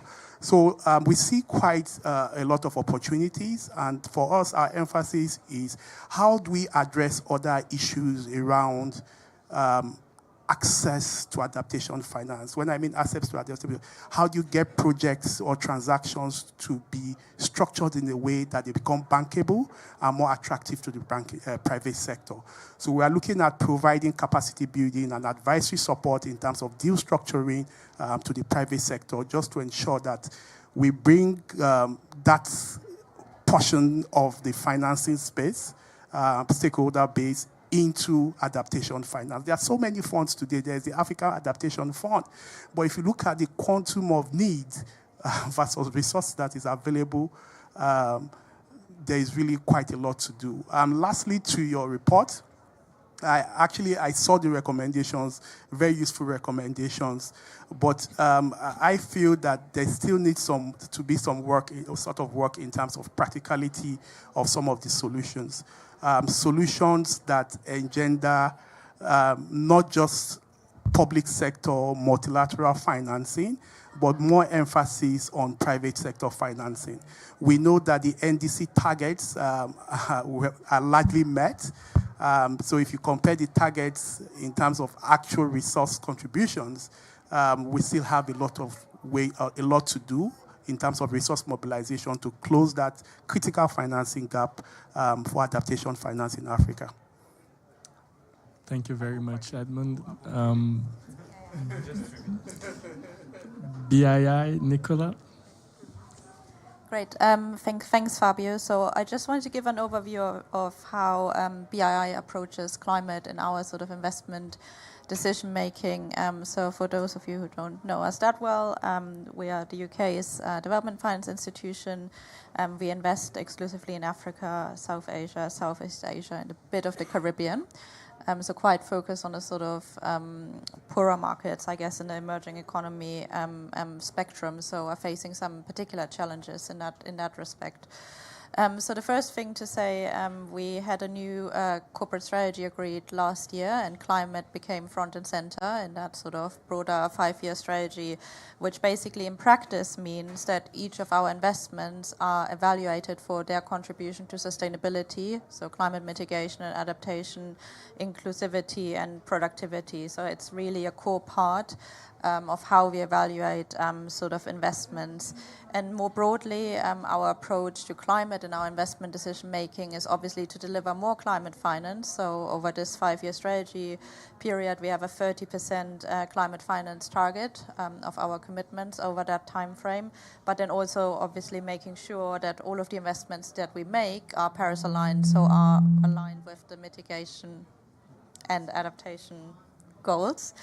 And in practice, this meant that in 2022, 2023, we've now delivered around 1 billion of climate finance, so quite a significant amount. And I think I just wanted to highlight a couple of points in terms of how we approach it, because for us it's really important that we look for climate finance opportunities across all the sectors that we invest in. So we really, as many of our DFI peers, invest across all sectors, you know, from energy, transport, agriculture, manufacturing, financial services, and we really made a sort of conscious effort to work with our sort of investment teams to identify the sort of climate finance opportunities in all of those sectors, given the sort of mitigation and adaptation needs. The second point in terms of our approach, what we also do in those sorts of sectors, map, you could say, the value chain. So again, there's sort of climate finance opportunities across the energy value chain, you know, ranging from utility scale, obviously renewable energy, off-grid sort of solution, commercial and industrial, transmission and distribution. So you really need to think about the sort of whole systems. Obviously, the point was sort of made earlier, like we shouldn't just look investment by investment, but it's like, what does the sector need and how do we find investment opportunities across the sort of value chain? And we've done something similar in electric mobility. So again, thinking about, okay, investing from manufacturers of electric vehicles to battery swapping companies to battery recycling companies. So you really have to map it and think about where the sort of opportunities are. And then a third point that I just wanted to make also in relation to the report, because I think it was quite striking, although not surprising, that you know, only a small fraction of climate finance is flowing to lower income countries. And I think that is something that will become a core part of how BII thinks about climate finance. I mean, clearly we have a lot of climate finance investments in the sort of middle income markets, and we all know that is absolutely crucial, you know, given where the emissions are coming from, are mostly coming from middle income countries. But I think we need to think a bit beyond this sort of mantra, to be honest, because low-income countries have particular needs for climate finance, both on the mitigation side and obviously the adaptation and resilience side. And therefore really thinking through how can we invest in more opportunities in lower income markets, I think is a really increased focus for BII. And that also brings me to the sort of point around mobilization. Then we also need to think what that means for our sort of mobilization ambitions, because in reality we will just mobilize, I guess, less private capital in lower income markets. But I think it's still important to really demonstrate that, you know, climate finance can be delivered in those markets as well, to really show, I guess, these sorts of new development pathways that we always talk about, you know, still generating economic growth, but in a lower sort of emitting manner as well. And then I think a couple of other points in terms of our approach. We, in addition to our finance, similar to, you know, all of our peers here, we obviously also provide value beyond sort of finance. And we do this in a variety of ways. So sometimes we really think about what's a key sort of market failure, particular in the climate space. And then we find the sort of partners to establish new sort of platforms that we think can really target some of these market failures. So for example, in the African context, obviously a key issue is the transmission and distribution system to really be able to integrate more renewables, and that's why we established a couple of years ago a company called GridWorks, which is very much focused on just investing in sort of transmission and distribution sort of systems. And again, we've done that in other sectors as well that traditionally have been a bit trickier. So we launched a new platform company, the African Forestry Impact Platform, which is investing in forestry on the African continent, and also now a water water sort of platform again, which often kind of work as a sort of joint venture with an established player in that sort of space where we can provide some of the equity and sort of higher risk capital as well. And then the last point I just wanted to make, adaptation was already mentioned as a key sort of area where obviously more finance needs to flow, and we can talk about some of the issues a bit later as well, why it's not happening. But I do think adaptation plus also thinking about transition finance as a sort of concept in addition to climate finance is really key to really think about how we can really transform the economies, because climate finance, even though it's great to have a clear taxonomy and clear criteria, it's sometimes if you're too stuck, I guess, in just labeling things, you might miss what the sector actually needs to really transform. And that's where I think some other elements of different types of finance, for example, transition finance, which might not be green finance today, but which really helps companies and sectors to transform over time, I think will be an important complement, and I think is something that we're looking to do more of in the future as well. Great, thank you very much, Nicola. Now move on to BNDES. Hi, good afternoon. I would like to greet all my colleagues from the panel. Thank you, Fabio. First, and I also would like to say thank you for everyone to be here listening to us. First, I would like to agree with Nicola about climate finance and transition finance. Of course, we have to scale up investments in renewable energy, in adaptation, in nature-based solutions, in reforestation, protection. But it's also very important to use our balance sheet for the transition of the hard-to-abate sectors. We need to have a clear the development banks. We have strong balance sheets. We have patient capital because usually we lend with longer tenure, and we have to use that to help enterprises and projects to decarbonize. Because if we simply don't finance, or if we simply say we are not going to talk to hard-to-abates, they will do whatever. So if we lend with commitments, with agreeing on KPIs with our clients, that will foster the decarbonization. And then, with one step back, I would like to talk a little bit about BNDES. I'm the managing director in charge of infrastructure, energy transition, and climate change. First thing we have done this year, we included the climate change inside infrastructure and energy transition. Energy transition and infrastructure are business areas, and climate change is a transversal department which rules all the activities of BNDES. So we don't see business without climate anymore. We think that climate should be embedded with business strategy. Then but it's BNDES, and my firm belief is that sometimes commercial banks and the capital markets, they are looking too much at climate risk, but commercial banks, they are not very committed sometimes to have a greener balance sheet. And development banks, we can lead by example. BNDES, for instance, it's a 71-year-old bank. Our balance sheet is a 700 billion balance sheet, is the largest development bank in Latin America, one of the largest development bank in the world.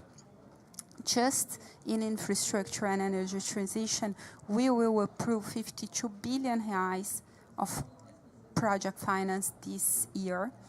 And according to Bloomberg NEF, we are the largest financier of renewable energy in the world. Brazil has a very specific position in terms of energy. Our power matrix is more than 85% renewable.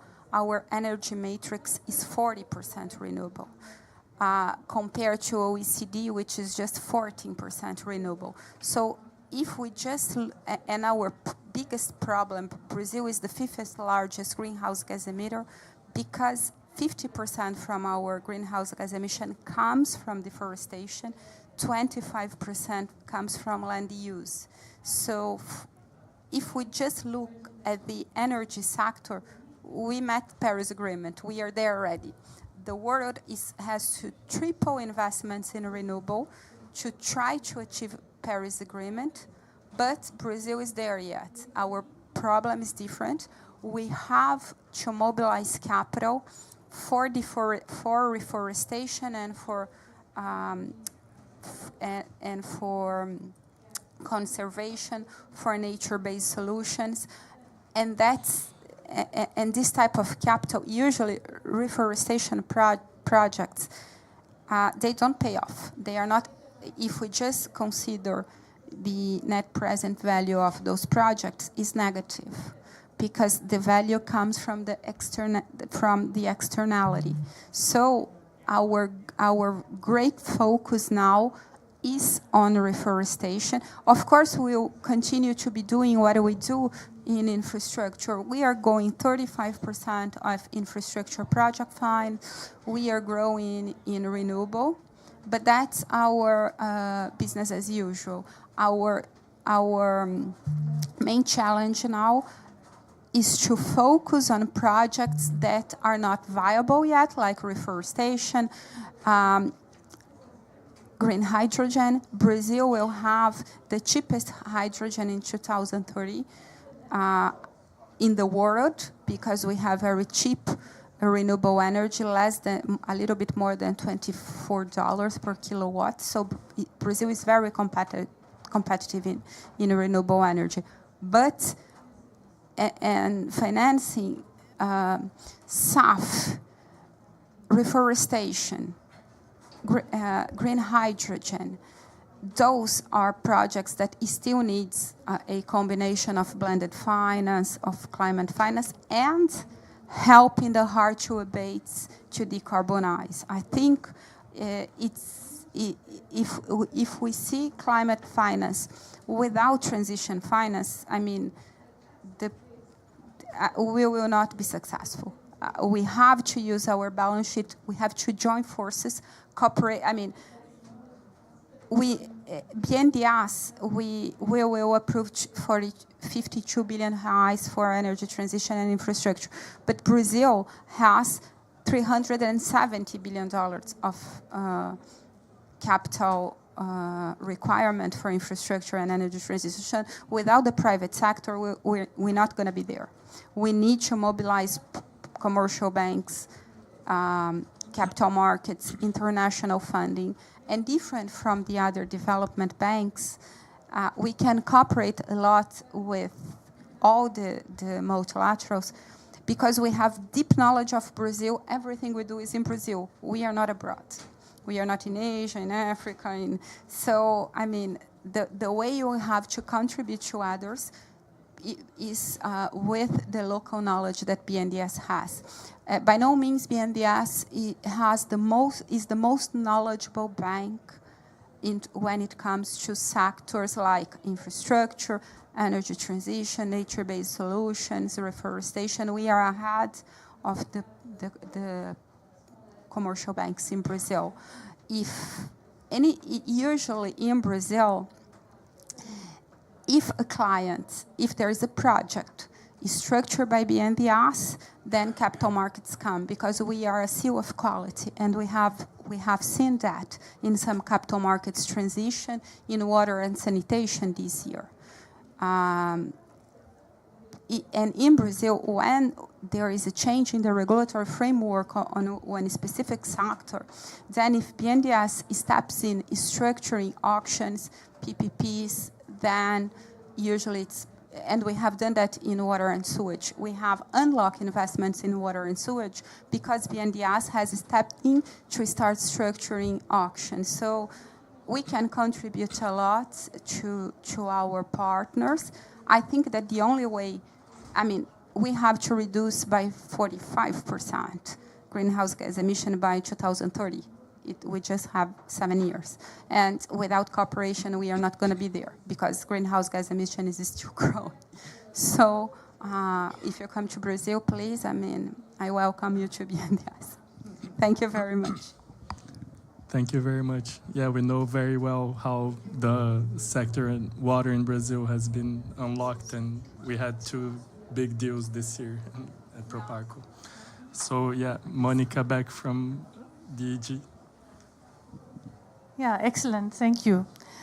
As many of you know, DEG is a private sector arm of KfW, so we work with the private sector only in development and emerging markets.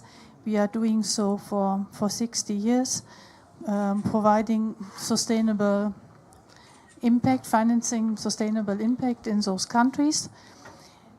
We have a commercial approach. Why? Because we do not get any taxpayers' money, or very little. We have got our equity 60 years ago, and we have to invest it wisely. So we have a quite private sector-like view on investments in climate.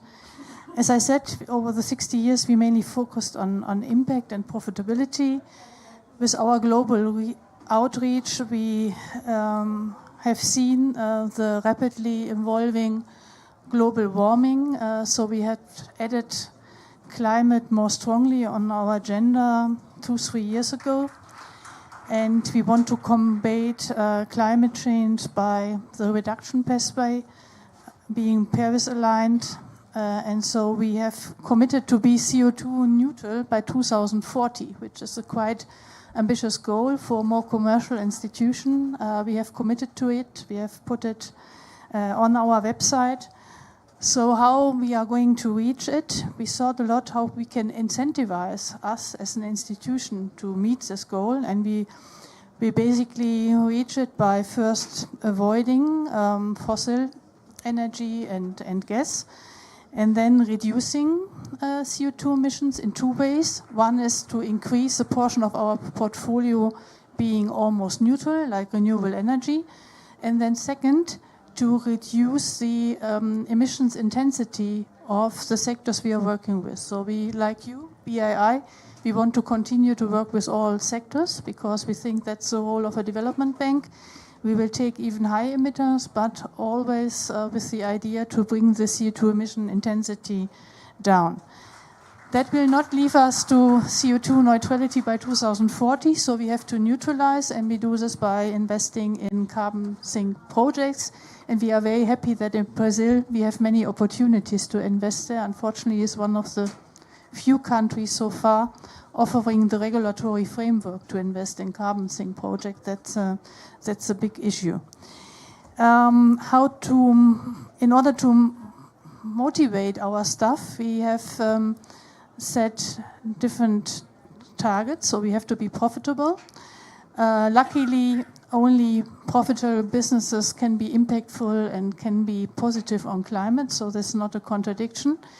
We have a very smart impact measuring tool, so we continue to work on all SDGs. And in order to meet our ambition on climate, we are in the process to establish CO2 budgets for different clusters, and we have to bring the CO2 budget down. This requires, of course, measuring. So we are quite far. We have measured the CO2 emissions of every direct investment so far. And where we work indirectly, so private equity funds and financial institutions, we use certain models, but when we finance directly, working with corporates, we have exact data, more or less exact. But that's very important. So you would say, why you invest so much work in it?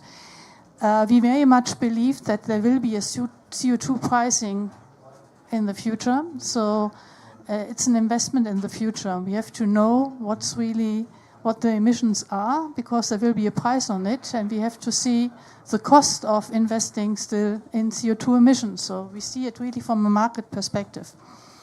As I said, we finance projects by providing equity or debt, but we give also technical advice. We have set up a subsidiary supporting us in giving this advice, and this subsidiary is partially paid by us, by DG, and partly from the government, but also always almost 50% from the projects themselves to make them aligned. Interestingly, we have more and more private banks and also private equity funds which like the DEG concept and which would like to go to take the same methodology. So screening their portfolio, identifying the high emitters, measuring. So what we are doing in our institution, we are also exporting to financial institutions. And I think this is a good way to crowd in private sector and to be more effective, to copy that model. And it's really an investment, and I'm very happy to see that worldwide, be it in Latin America, in Asia or Africa, private financial institutions like the scheme, and they also bet on this, that there will be a CO2 pricing, to invest in carbon sink projects, you are very right, it's not yet profitable, but when there's a pricing, this kind of carbon credits can be interesting. So it's an investment in the future. And we have even financial institutions which are willing to set up TA schemes because they very well understand it's not only about financing, it's also about technical advice. And it not necessarily has to come always from a DFI. We have now first pilots of financial institutions where they invest in these budgets for technical assistance and then forward it to the clients. Why? Not because they're good doers, they are believers in it. It's because, again, it's a business case. Because when they advise their clients, it's a win-win situation. Emissions go down, they can sell additional investments. So I think we really have to think about to give a commercial pricing to emissions. That is really the solution. We have to commercialize public goods. And that we are trying to do within DEG, and this also, this kind of concept, we try to bring forward to the clients, so that it's not simply a target to fulfill a green ratio. No, it's an investment in the future. It's to be profitable in the future. Only if they invest in these things, they will have a sustainability, also financial sustainability in the long run. Thank you very much, Monica. Carrie from FMO. Thanks. I'm just going to give a very brief skeleton of our strategy. FMO is the Dutch Development Bank, and in fact, it's a little bit different than the other institutions here because it is a private regulated bank, finally, even though it's a development bank. It's 51% owned by the state, but the rest is privately held. And so it's kind of a unique situation because we're subject to EU sustainable finance regulation directly. So that plays a role in how we act and what we do. We're also not counted in the OECD numbers. The Dutch government has decided not to do that. So, that's a little bit unique as well. But last year we published a strategy 2030, and the basis of that strategy was pioneer, develop, scale, which I understand Properco has similar terminology, which I guess Guillaume will tell us about. But the idea really behind it is, to meet all parts of what needs to happen to make this ecosystem happen that we need going ahead. So pioneer, make deals bankable, make the market, et cetera, develop, finance it, and scaling is, to leverage what we do in every way. And for climate specifically, we have a 2050 net zero goal. And also the way we're going to get there is by reducing emissions, investing in climate assets, but also investing in forestry for the removal part so that you get to zero by 2050. And we're also focused on adaptation and resilience, and we also have biodiversity as part of this goal. But I do want to add that and I was mentioning this before the panel, that we spent a lot of time thinking about, does climate trump the other things we do? And we decided in the end that we have an equal focus on SDGs 8, 10, and 13. But we will have, sort of a do no harm requirement, let's say at a minimum, for our investments. We're working on that with Paris alignment, but we're striving toward 1.5 alignment as well. So that means that, we are working for more and more 1.5 aligned assets in our portfolio. And we have to decide on the targets for that as well now. Thank you. Now, Guillaume at Proparco. Thank you. So we're being very polite hosts, right? We let our guests go first. Well, thank you very much. Thank you all. I feel that I'm going to be repeating a lot of what has been said already. Maybe we should think of creating, joining together and creating a merged bank that we could call, for example, the European Investment Bank. That would be, or the IFC, so that Nicolas can join without second thought. But no, indeed, just a few words on Proparco, and then maybe also to react to the very interesting thoughts that have been shared already. So similar to our colleague DFI, European DFI, Proparco is very much focused on climate. That focus around climate finance is actually taking, I would say, two main forms. One is our commitment to be Paris aligned on a project level, meaning since our mother company's commitment in 2017 to be 100% Paris climate aligned, which translates into we screen each and every project that goes through the lens of Paris alignment. So Proparco started to implement that in 2018, and now we do that on all our transactions, including through the intermediated finance, which is quite a task. But that to us is a first step in ensuring that we actually finance projects that contribute to the overall Paris alignment. And two is obviously to provide funding to projects through climate finance. And we are on our way in 2023 this year to actually reach the 1 billion euros mark of annual climate finance. Which will represent about 40% of our annual production. So that's the two aspects I would say. But within the climate finance, I would make a couple of comments. So the 1 billion actually euros that we're providing, it encompasses a various number of sectors, obviously, also various numbers of solutions, and I think Nicolas alluded to that. It's not only about providing finance, is first also to what kind of projects we're providing finance to.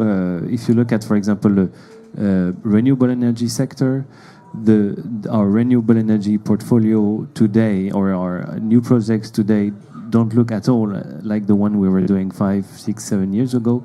The IPP, renewable energy IPP world, is now mostly financed even in our markets, obviously by the commercial banks, for the local public banks. So the composition of our renewable energy finance is going to smaller projects, to more difficult markets, to more frontier markets, to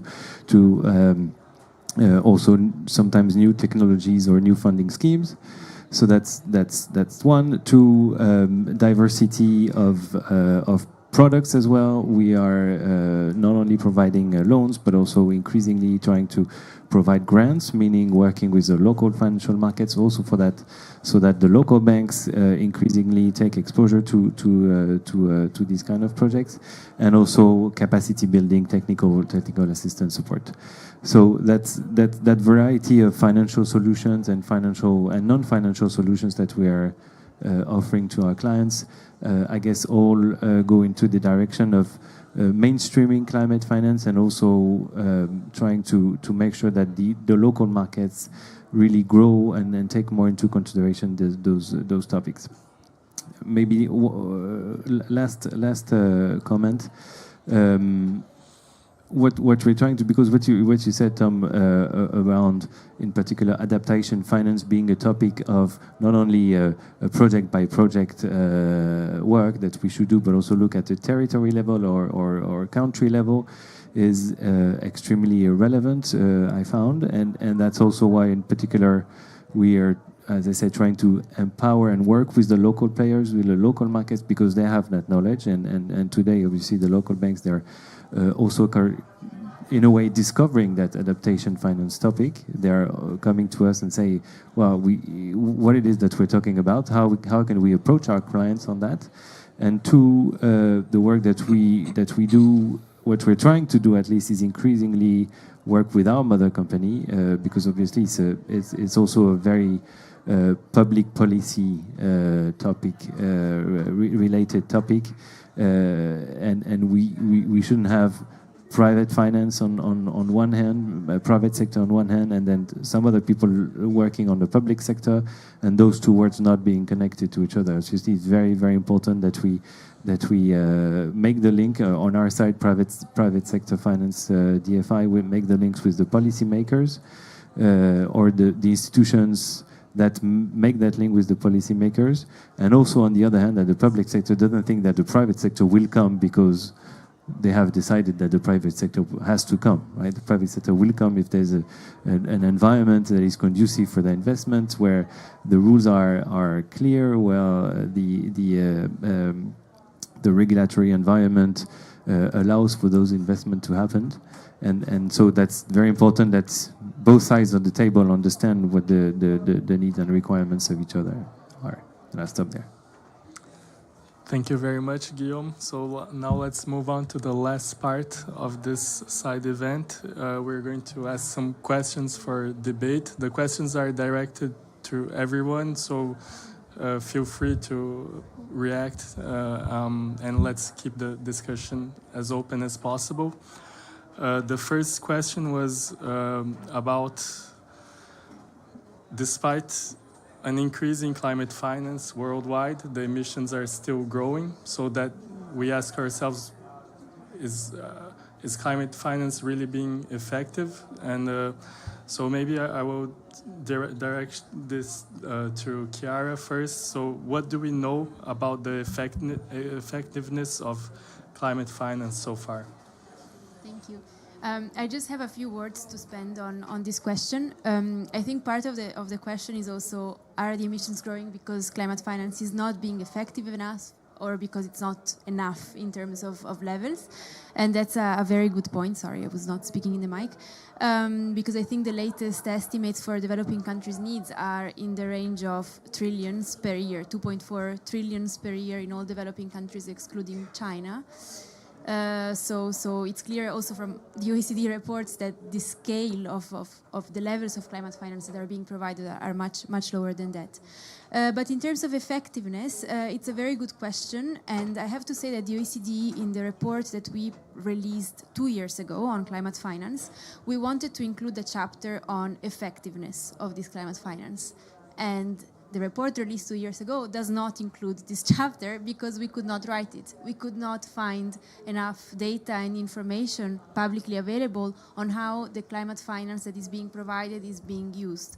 Now, I'm sure that many financial institutions, and I would be very curious to hear then from you, do have this information somehow for your own archives or databases, but this information is not publicly available. It's not out there. And it's clear that it's a very important piece of the puzzle that is missing, because given the climate crisis, it would be very important to understand how this finance is being used. Are some finance more effective than other finance, and if so, why? To better understand how to develop. How to move forward. And then, another important point that I just wanted to mention is that also in the context of the UNFCCC, there are currently no no requirements for reporting on effectiveness of adaptation finance. I think developing countries have such a requirement to report on the impact and use of the finance that they receive, but it's clear that they're not in the best positions to do so, because very often developing countries' governments do not even have an overview of what finance they are receiving in the first place, because this finance is being provided through many different channels. So our thoughts at UCD is that it would really be the role of providers of climate finance to report this information and make it publicly available. Yeah, and it's something that is just not happening perhaps at the scale and pace needed so far. Yeah, I think Carrie wants to react, and then BNDS, and then Edmund. I'd like to say something controversial, then challenge that we were researching a lot what our portfolio net zero pathway should look like last year, and we were looking specifically at the sectors we work in, which are agriculture, food, water, energy, and financial institutions. And in certain sectors, using 1.5 degree pathways in low-income countries, the emissions should go up somewhat. If you're growing with population growth, if you're in a certain sector, the absolute emissions, so the intensity is going down, but the absolute emissions might actually increase somewhat to maybe 2030 or something. I don't say that that's right, but we go back to the division of the carbon budget, right? So, I mean, yes, developed countries should go down faster to give a little more room on absolute emissions. So the question is, what does the pathway look like?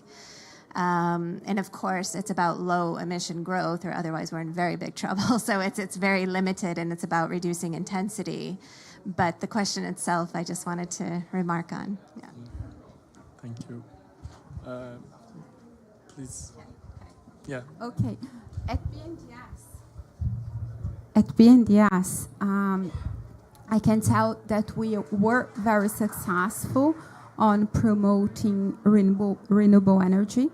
Brazil is in this special position in terms of the energy sector of having such a renewable energy and power matrix, because BNDES has financed more than 80% of the total installed capacity in the country.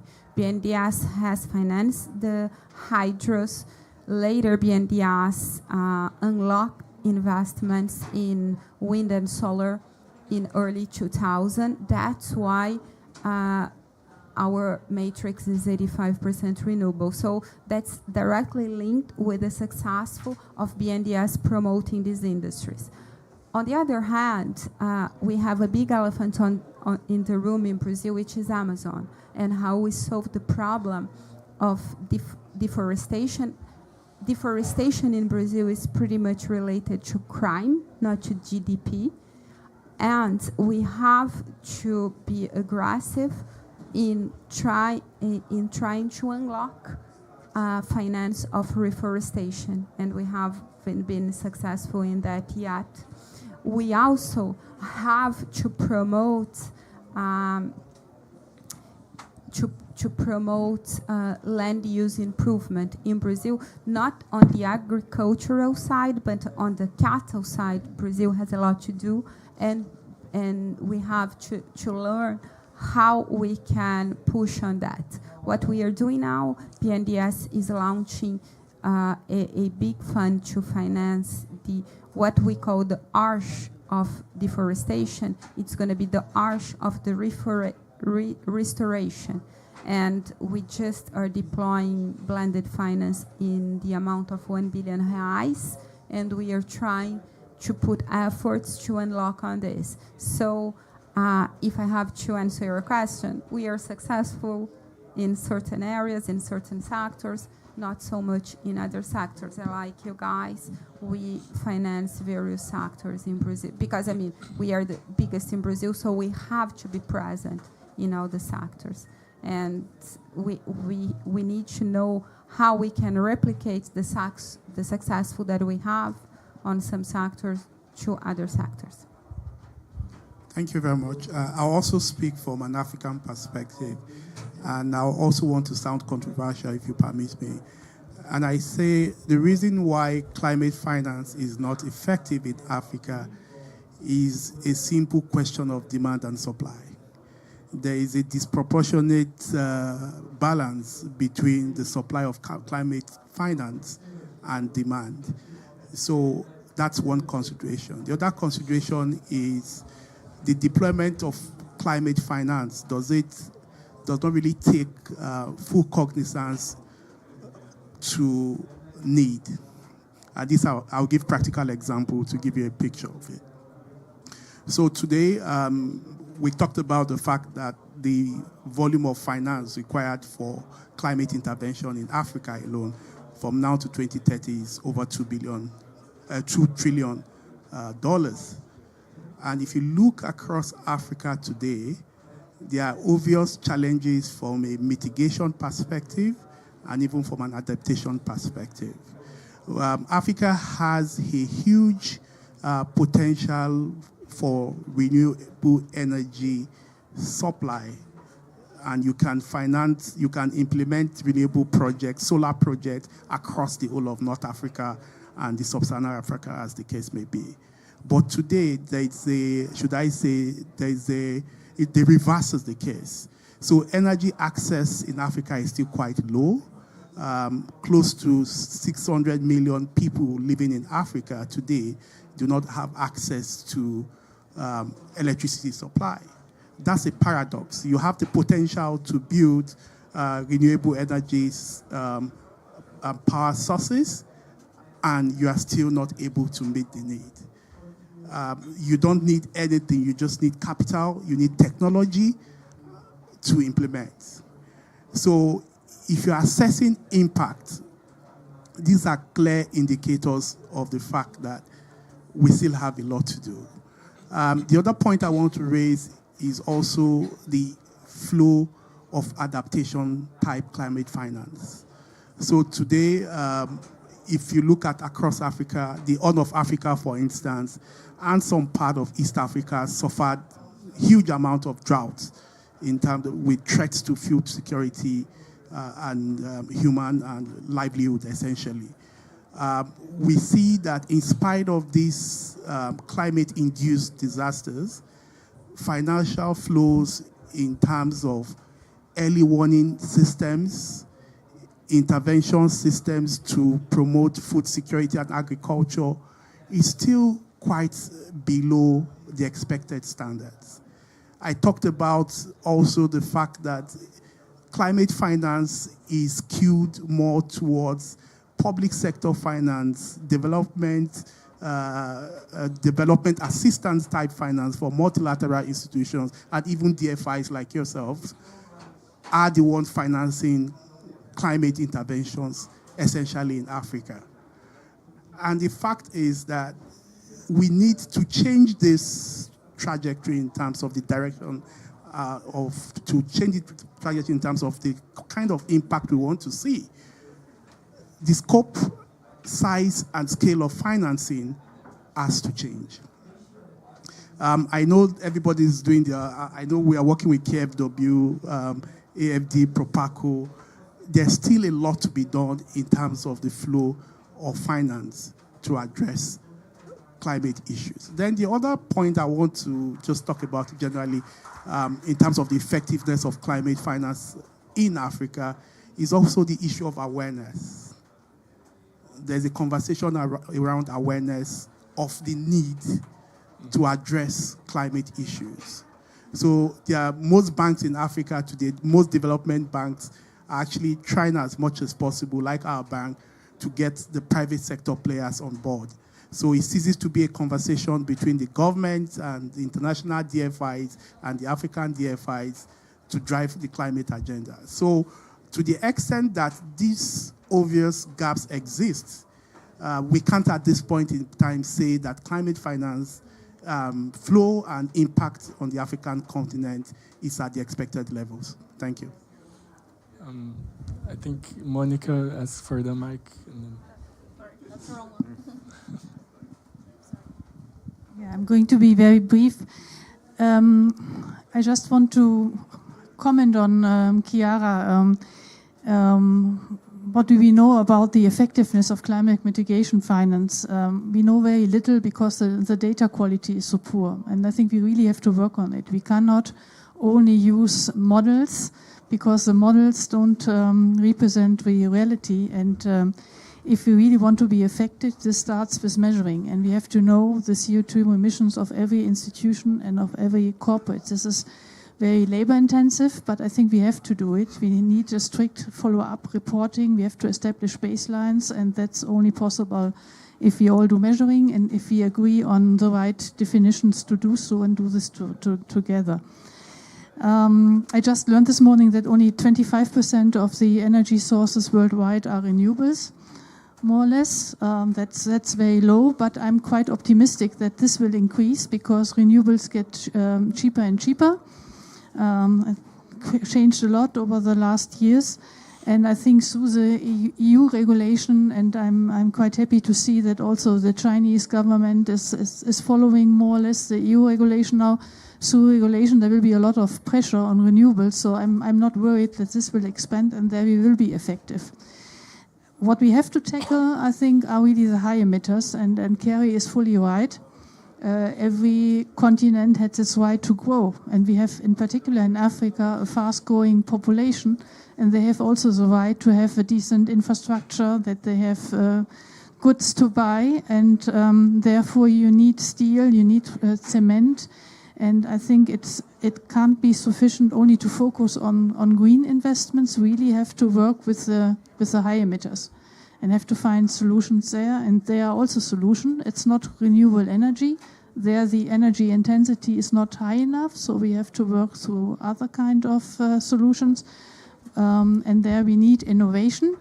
Partly we have already some, like green methane, green hydrogen, etc. We have to work on it and also provide technical assistance to these companies. I think that's something where we have to work on more strongly. Only green cannot be the solution.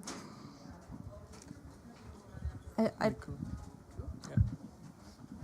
just wanted to add a couple of points on this sort of question, climate finance effectiveness, volume, what's the reason, for still having growing emissions. So I think clearly, climate finance is not at the volume needed. I think that's pretty clear. On this sort of effectiveness question, I also agree that we don't have enough data as such yet. At the same time, I think we have quite a lot of data on the impact of, our climate finance investments, but what we don't have yet is that we have fully cracked some of the issues that the sectors, for example, face. So again, if we go back to the sort of African context, at the moment in certain country contexts, it's just not possible to have, renewable only or renewable and storage sort of baseload because of transmission and distribution issues, because you might have to install a battery that is larger than any battery in the world to provide really that sort of baseload power. So for me, it's not necessarily that climate finance is not effective. It's more that we haven't cracked certain bottlenecks in certain sectors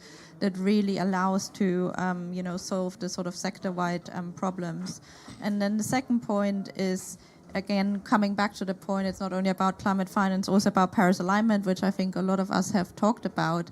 I mean, if at the same time on a global level still quite a lot of financing is flowing to fossil fuels, then of course emissions are still growing. And if we do, we can do what we want, right, in terms of renewable energy investments on the side. So I think from a DFI perspective, I think we're all focused obviously on renewables. I mean, from a BI perspective, we don't support the vast majority of the fossil fuel value chain anymore. But I think from a global perspective, we have to, put that into context that climate finance alone can't solve that sort of broader problem. And I think that also relates to the point that, Monica just made around there are certain sectors, agriculture, manufacturing, where there are still more limited, I guess, climate finance labeled opportunities because of lack of technologies, lack of business models, and clearly we still want to support them. So I think there will be growing emissions from them, but obviously our role as DFIs is really to support the transition in those sectors as well. Thank you. Thank you, everyone, for your interventions. So I know that there's the data issue, the scale issue, and also on the definition on what we call climate finance, because, for example, we're when we're financing renewables, it's only reducing emissions if replacing fossil fuels elsewhere. Energy efficiency is only reducing emissions if you're closing an industrial sector that is burning fossil fuels elsewhere. So why cannot we call climate finance only what is actually reducing emissions in the real world? So maybe I'll let you react to this. What are the barriers for financing what is actually reducing emissions in the world? I have the mic, so I guess it's... you were keeping that question just for me, right? So I'll try to give a few comments on that. First, while indeed we need to scale up or to start financing at scale those projects that you call actual real climate finance. I mean, I still believe that we also need that finance that goes through a renewable energy project, that goes through energy efficiency, because also we're in, as has been extensively said, we're in markets where population is growing, where the industrialization level is growing as well. So we need to continue supporting growth of the renewable energy capacity, so that it's better than an alternative solution, and we need to try and help also. In particular, we discussed with Edmond the African perspective, the industry grow in a better trajectory. When it comes now to the sequestration or to the again the real carbon finance market. I guess one of the I would highlight two issues. One is very much what Monica said. I mean, there needs to be a market price for those tons of CO2 that are taken out of the atmosphere. There needs to be a price. At the moment, it doesn't seem that the market is really working in an effective manner, at least in a manner that gives enough confidence to the project developers, to the project environment, to actually invest the development cost, invest the time necessary to do these projects. So that's one. I think that's a very important point. Two is, and I would say that's also the story that we see across the board, is that these are difficult projects. These are difficult projects. They are generally either small local developers, local initiatives that need support, both financially and technically speaking. And so for us sitting here, we need to find a way to reach out to them through intermediaries and provide technical assistance and to support their development work. That's one. And two, there are larger projects, but then they tend to be pretty large projects and complicated to implement. We're working on with a fund partner that is busy developing a project in Côte d'Ivoire, a forest concession rehabilitation. That's 70,000 hectares. That's a huge project to maneuver, because there are families making a living out of the forest at the moment. There are social implications. There are a lot of things that need to be implemented. So these are very complex projects that needs continued effort, investments, also from the public sector side locally. So we need to strengthen our capacity also on our side on that to be able to support those projects. I'm going to be a little facetious again. I'm in the groups. We're all working on data and measurement and everything, and it is so important. But I'm thinking about Tom's initial statement of, where's the vision? How do we get there? Instead of And it's a fine balance, right? I mean, toward the OECD. Actually, I ran into someone, a name this week, who said, oh, you know, FMO, you're not reporting, you know, but I said, well, we're not a public bank, so. But, you know, data is so important, and it is, and we need to be effective. But I do sometimes also wonder, like even in my own work, I'm focused so much on mitigation right now and you know, and what to do about it. But I know that the adaptation piece is looming and I need to move faster. And so I wonder if we don't all need to sit back and sometimes balance those things, but how to do that when we're under so much scrutiny. And we know that the investments in the end are difficult, and that's also our role. So I don't know, Tom, maybe you have ideas? So I was going to make the same point that you were, in a sense that, you know, I'm an academic, so the first thing I do is say, is it the right question? And I think in that sense that, yes, if you have to report on 100 billion and you have to report on a set of metrics where you've got climate finance tagging across the portfolio, that to me is a housekeeping exercise that is around compliance. Right? That is not a question at a strategic level about what should you be doing to meet the needs of a 1.5 aligned future. And with that, yes, of course, you should be working on avoiding future emissions. You should be working on reducing current emissions. You should be dealing with transition risk of where you've got hard-to-abate sectors. And you should be considering also about the future demand side here, because one of the big problems we're facing is that, yes, we've got more population growth, the demand for energy is increasing, and you've got an adaptation challenge. One of the responses to an adaptation is more air conditioning. And there was a statistic in 2019 that all of the total renewable energy capacity we brought onto the grid was taken up by the demand for additional air conditioning around the world.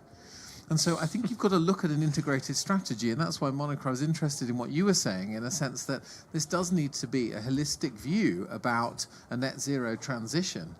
And I think the problem, therefore, we've got is that the 100 billion dimension and the way in which we're tagging at the moment actually creates some perverse incentives within the system. And I think we've got to drop that and acknowledge that this is a compliance and housekeeping job.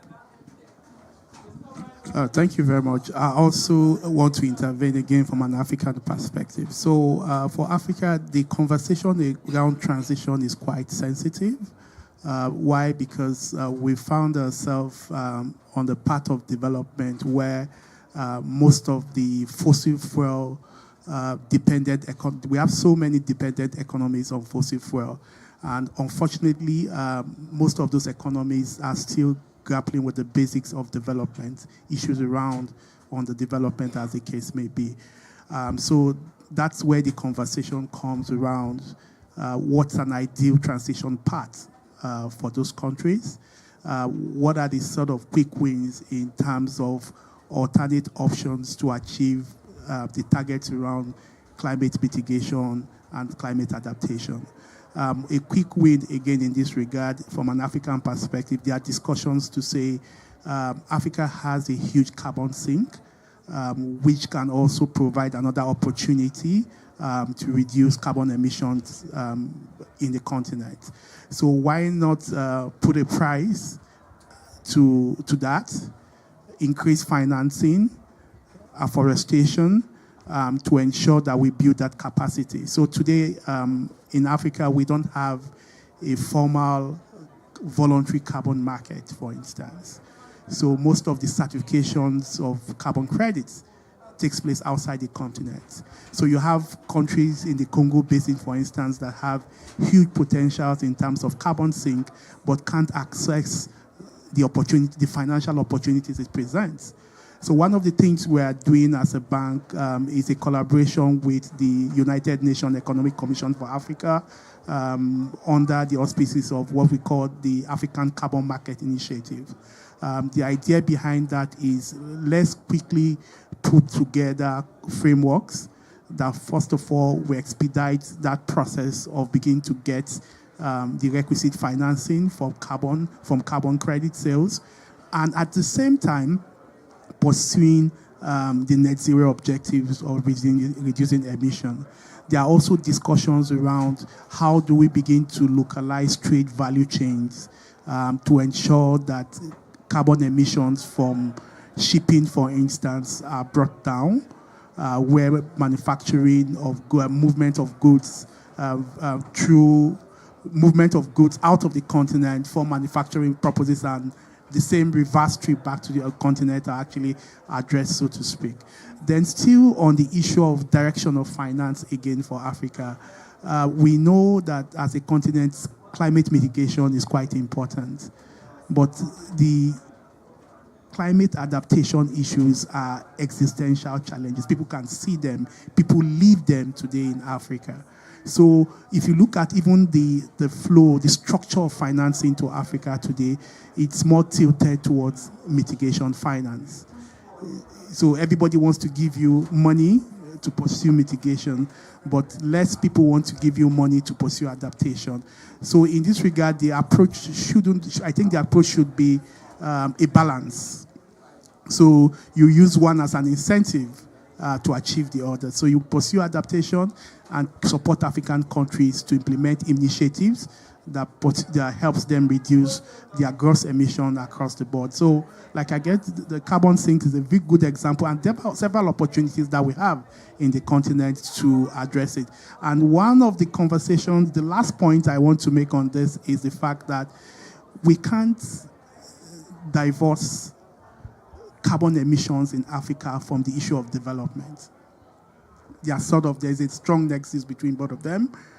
And the fact is that we need to support the resolution of key development challenges to a large extent. As you're pursuing that, you are also pursuing the net zero targets, as the case may be. So these are some of the peculiarities that comes with Africa. So today, one of the things that make this COP interesting is the report on loss and damage fund. And the question is, I hope the implementation of the fund would not serve as a disincentive for more climate finance flow to Africa, because both objectives are clearly different. So some of these peculiarities, we Africans, we try as much as possible to bring these things to the table, because our dynamics are actually different from the Europe. Europe actually passed through this stage maybe 200, 300 years ago. So we must address those issues clearly. So if you go to a country like Uganda now, Uganda just discovered fossil fuel today. And if you go to Uganda, one of the things that strikes you is the kind of infrastructure you find there is real bad. So how do you convince a government like that to say decarbonize and not address infrastructure issues? And the same leader travels to Europe, America, and sees beautiful infrastructure, or even in Dubai here, what they've done. So the question is, how do we take advantage of incentives to get Africa to decarbonize, and at the same time give them an opportunity to pursue development objectives? Thank you very much. I think we had a large discussion on barriers for mitigation, adaptation, and in the interest of time, I'm moving on to the last question, which is with regards to innovative financial instruments. And I'm going to ask Tom if you have some concrete examples of applications of these innovative instruments that you could share with us so that we can inspire ourselves. Actually, so my colleague here described a situation where, let me take up the challenge of adaptation in Africa. Because as I said at the start, the idea of trying to support adaptation one project at a time essentially backfires, and it's not enough. And so the idea that countries have developed national adaptation strategies, NAPS, and they've been working on those for some time, they're a key part of the negotiation process here and so on, gives you an opportunity and a guide to say, well, what is needed to support adaptation in a country? So one of the things that we've started to explore is to say, if you were to take a territorial level approach and you were to look at all of the things that are required to support Africa in that territory, to support adaptation in that territory, what is the mix of interventions and financing requirements of that particular context? We have just begun a program in partnership with the UBS Optimus Foundation and UBS Bank in northern Tanzania, a program called Vital, which is working on the idea that you can create a suite of bankable projects and SMEs as well as requiring input and support for regulatory environment, for the flow of public funding to help with de-risking and leverage, but also the need sometimes that public money flows in to support the policy environment, to support the early stage accelerator programs needed to grow the business, needs to support the skills base required to actually give you the human capital to be able to see those opportunities grow, and then look at adaptation as a scaling opportunity out of that. And I think that idea that you had of bringing together the public funding, the private funding, the philanthropy funding that often can take risk in different ways as well, and integrate that at a territorial level and do it in a locally led way, gives us a chance to actually think of adaptation in a different way than we think of mitigation finance, because there is a spatial dimension to it in a way that you don't quite such have with the scalability of renewable projects. So that's one particular example, which is, I think, one where there are many people beginning to look at this now territorial level approach to adaptation.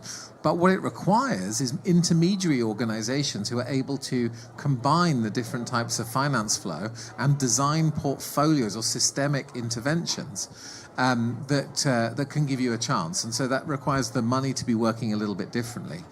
But practically, what it means for the DFIs around here is to go to, the ODA components, the grant finance components that come from your ministries of finance or from FCDO or MFA and so on, say, can we have a properly joined up approach here to think about adaptation, private sector market maturity, which at the moment in many countries hasn't really happened in a way that's in partnership with different countries.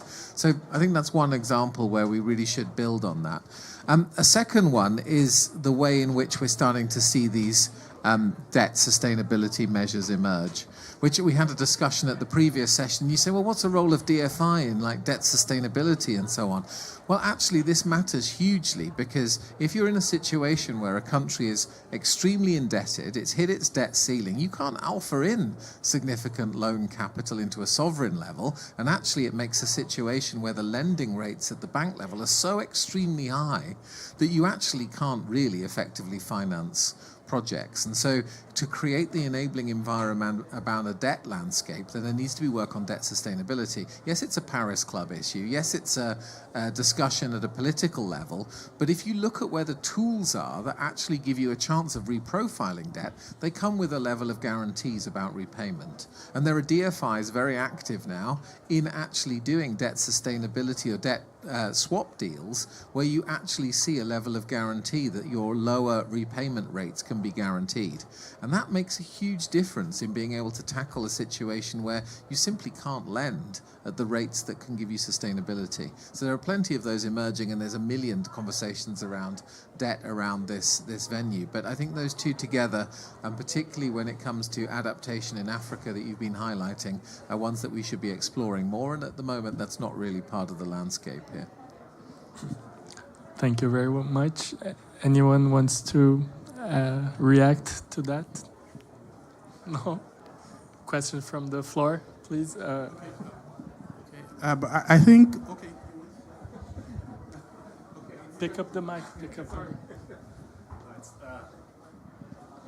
Yeah, I wanted to react because the title was Fixing Climate Finance, and you picked up the question about, like, we're spending a lot of, or we're doing a lot of climate finance, but are we fixing the climate? And we're having debates about avoided emissions, or removals, carbon storage. Isn't it the question about fixing finance first? And isn't... Yeah, because we're having a lot of debate about what is climate finance, but I understand the development needs in Africa. We said we still need fossil fuels in Africa, but maybe there are things that we cannot do anymore. Maybe we cannot build LNG terminals for export to Europe, because gas consumption in Europe maybe is just marginal comfort, it's not basic needs, it's just my neighbor that doesn't want to wear a jumper, still wearing T-shirts in December, and needs his apartment to be at 21 degrees and not 19. Whereas you do have needs in Africa. You need to do steel in Ivory Coast with Ivorian ore. And how do you see commitments from your DFIs or banks to do, not to do things anymore, and concentrating your limited needs on fixing finance and hopefully fixing the climate. Sorry, maybe I was missing the question mark on the question, but I was, as being 50% of the audience, I felt like. Can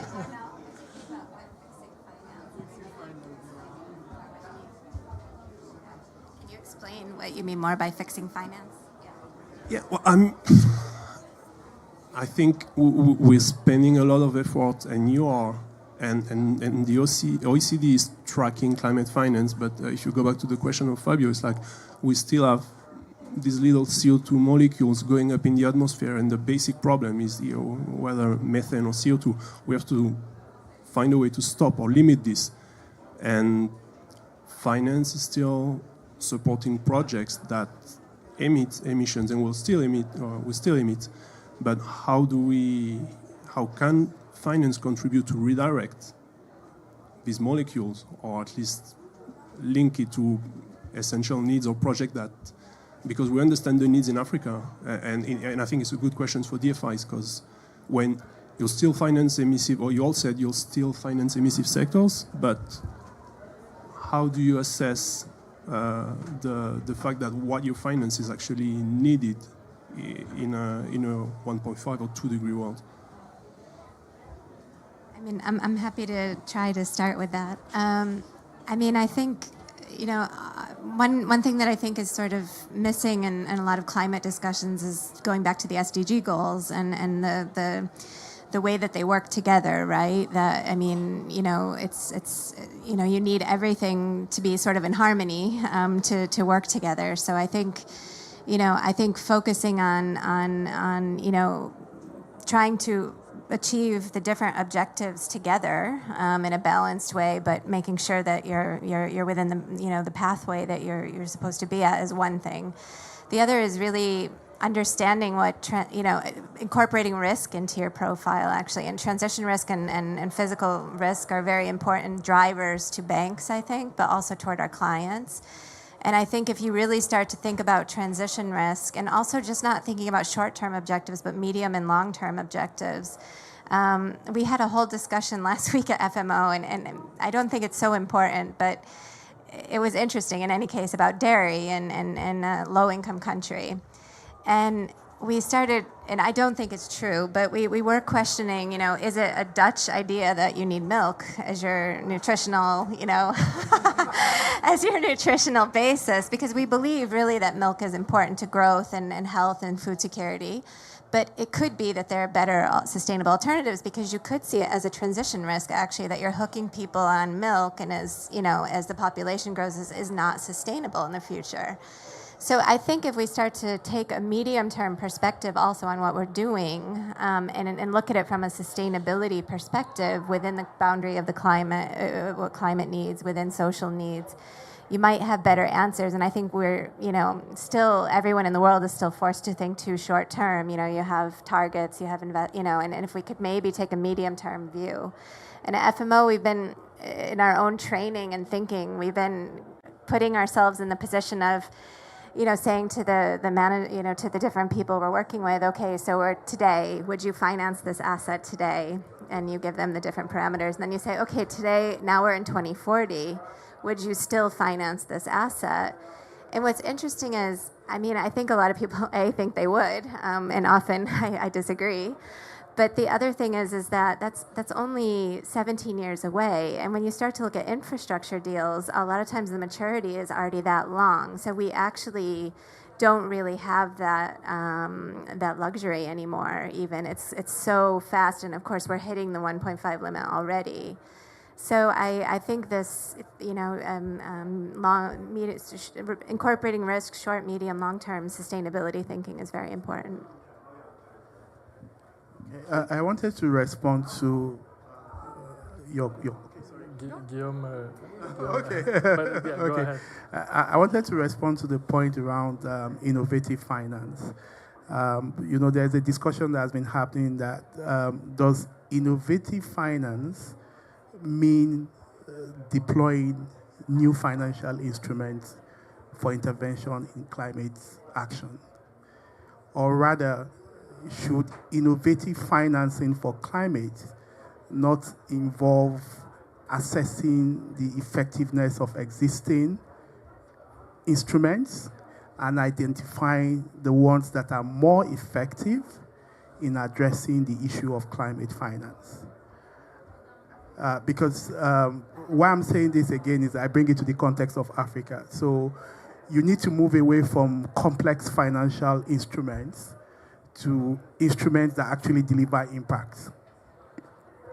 So one of the things, okay, we've seen some markets where there are conversations now around debt or climate for debt swaps, which has actually proven to be effective. So we've seen so many governments talking about that now.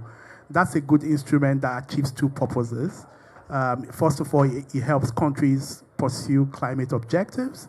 And secondly, there is also the issue of debt sustainability that it helps them address. So that's an effective tool. Then the question is around debt or concessional finance versus non-concessional financing. We know clearly that for certain regions, maybe concessional financing, non-concessional financing might be the thing, but for most developing or emerging markets, concessional financing is something that would make a lot of difference in terms of impact. Then thirdly, we also see opportunities around blended finance, where you are bringing private capital and public capital or other public sector capital and other sources, bringing both parties together to implement effective solutions to address climate finance, the debt of climate finance, as the case may be. So the simple point around it is that let's not just put our minds around innovative finance being introduction of new financing instruments, but also an opportunity to evaluate the effectiveness of existing financial instruments and determine what makes the difference and stick to them. Yeah. Please, Guillaume. Yes, just three reactions. First, I very much agree with what Carrie said in terms of medium, long-term thinking, and that's probably one of the way to fix finance is that the institutional investors, the fund managers, I mean, we need to balance the short-term fiduciary duty on return and the also medium to long-term fiduciary duty on capital, because if you don't make those investments, then they would not only be able to serve a return in 20, 30 years, but even the capital will not be there anymore. So that thinking around the medium to long-term, I think is critical. It's also critical in our work, and so to Arnaud's point, but you surely know that. I mean, the way we approach that on our project within Proparco in our project level alignment is that we screen the projects in comparison with long-term trajectories and resources from the IEA, from SBTI trajectories, etc., so that we try and measure whether indeed the project that we're financing, how does it contribute to a positive long-term trajectory? And the question might be different, for example, whether it serves the local market or whether it serves export markets, depending on the industry. And maybe the third comment that I wanted to make, coming back to the point on adaptation finance. What we, I guess, need to avoid, as Edmund was saying, is to create yet another financing structure, because we're good at that, financing vehicles with structured finance, etc. But then there's no project to allocate to. Again, the way we approach that, and what we hear from our clients, in particular the FI clients, is even, and I'm looking in particular African clients, even sophisticated banks. You look at the Equity Bank in Kenya, you look at, I don't know, MCB in Mauritius, you look at the EcoBank Group. We're first providing and working with them through TA, so that they actually try to figure out what this means, adaptation finance, in their portfolio. Because even those sophisticated institutions, they have started, but it's difficult for them to really have a view on what that means, what's the magnitude of the issue, whether their clients, whether they have the right products to offer to their clients, whether their clients are responsive. So that's the seed that we're trying to plant there. We're not yet there completely at the level of financing, right? But again, helping our clients, in particular the one that have the outreach locally, to understand what it is that they can do and what their clients are requesting. Thank you very much. I think we can wrap up. We have time for 30 seconds each if you want some concluding remarks, or else we can close the session.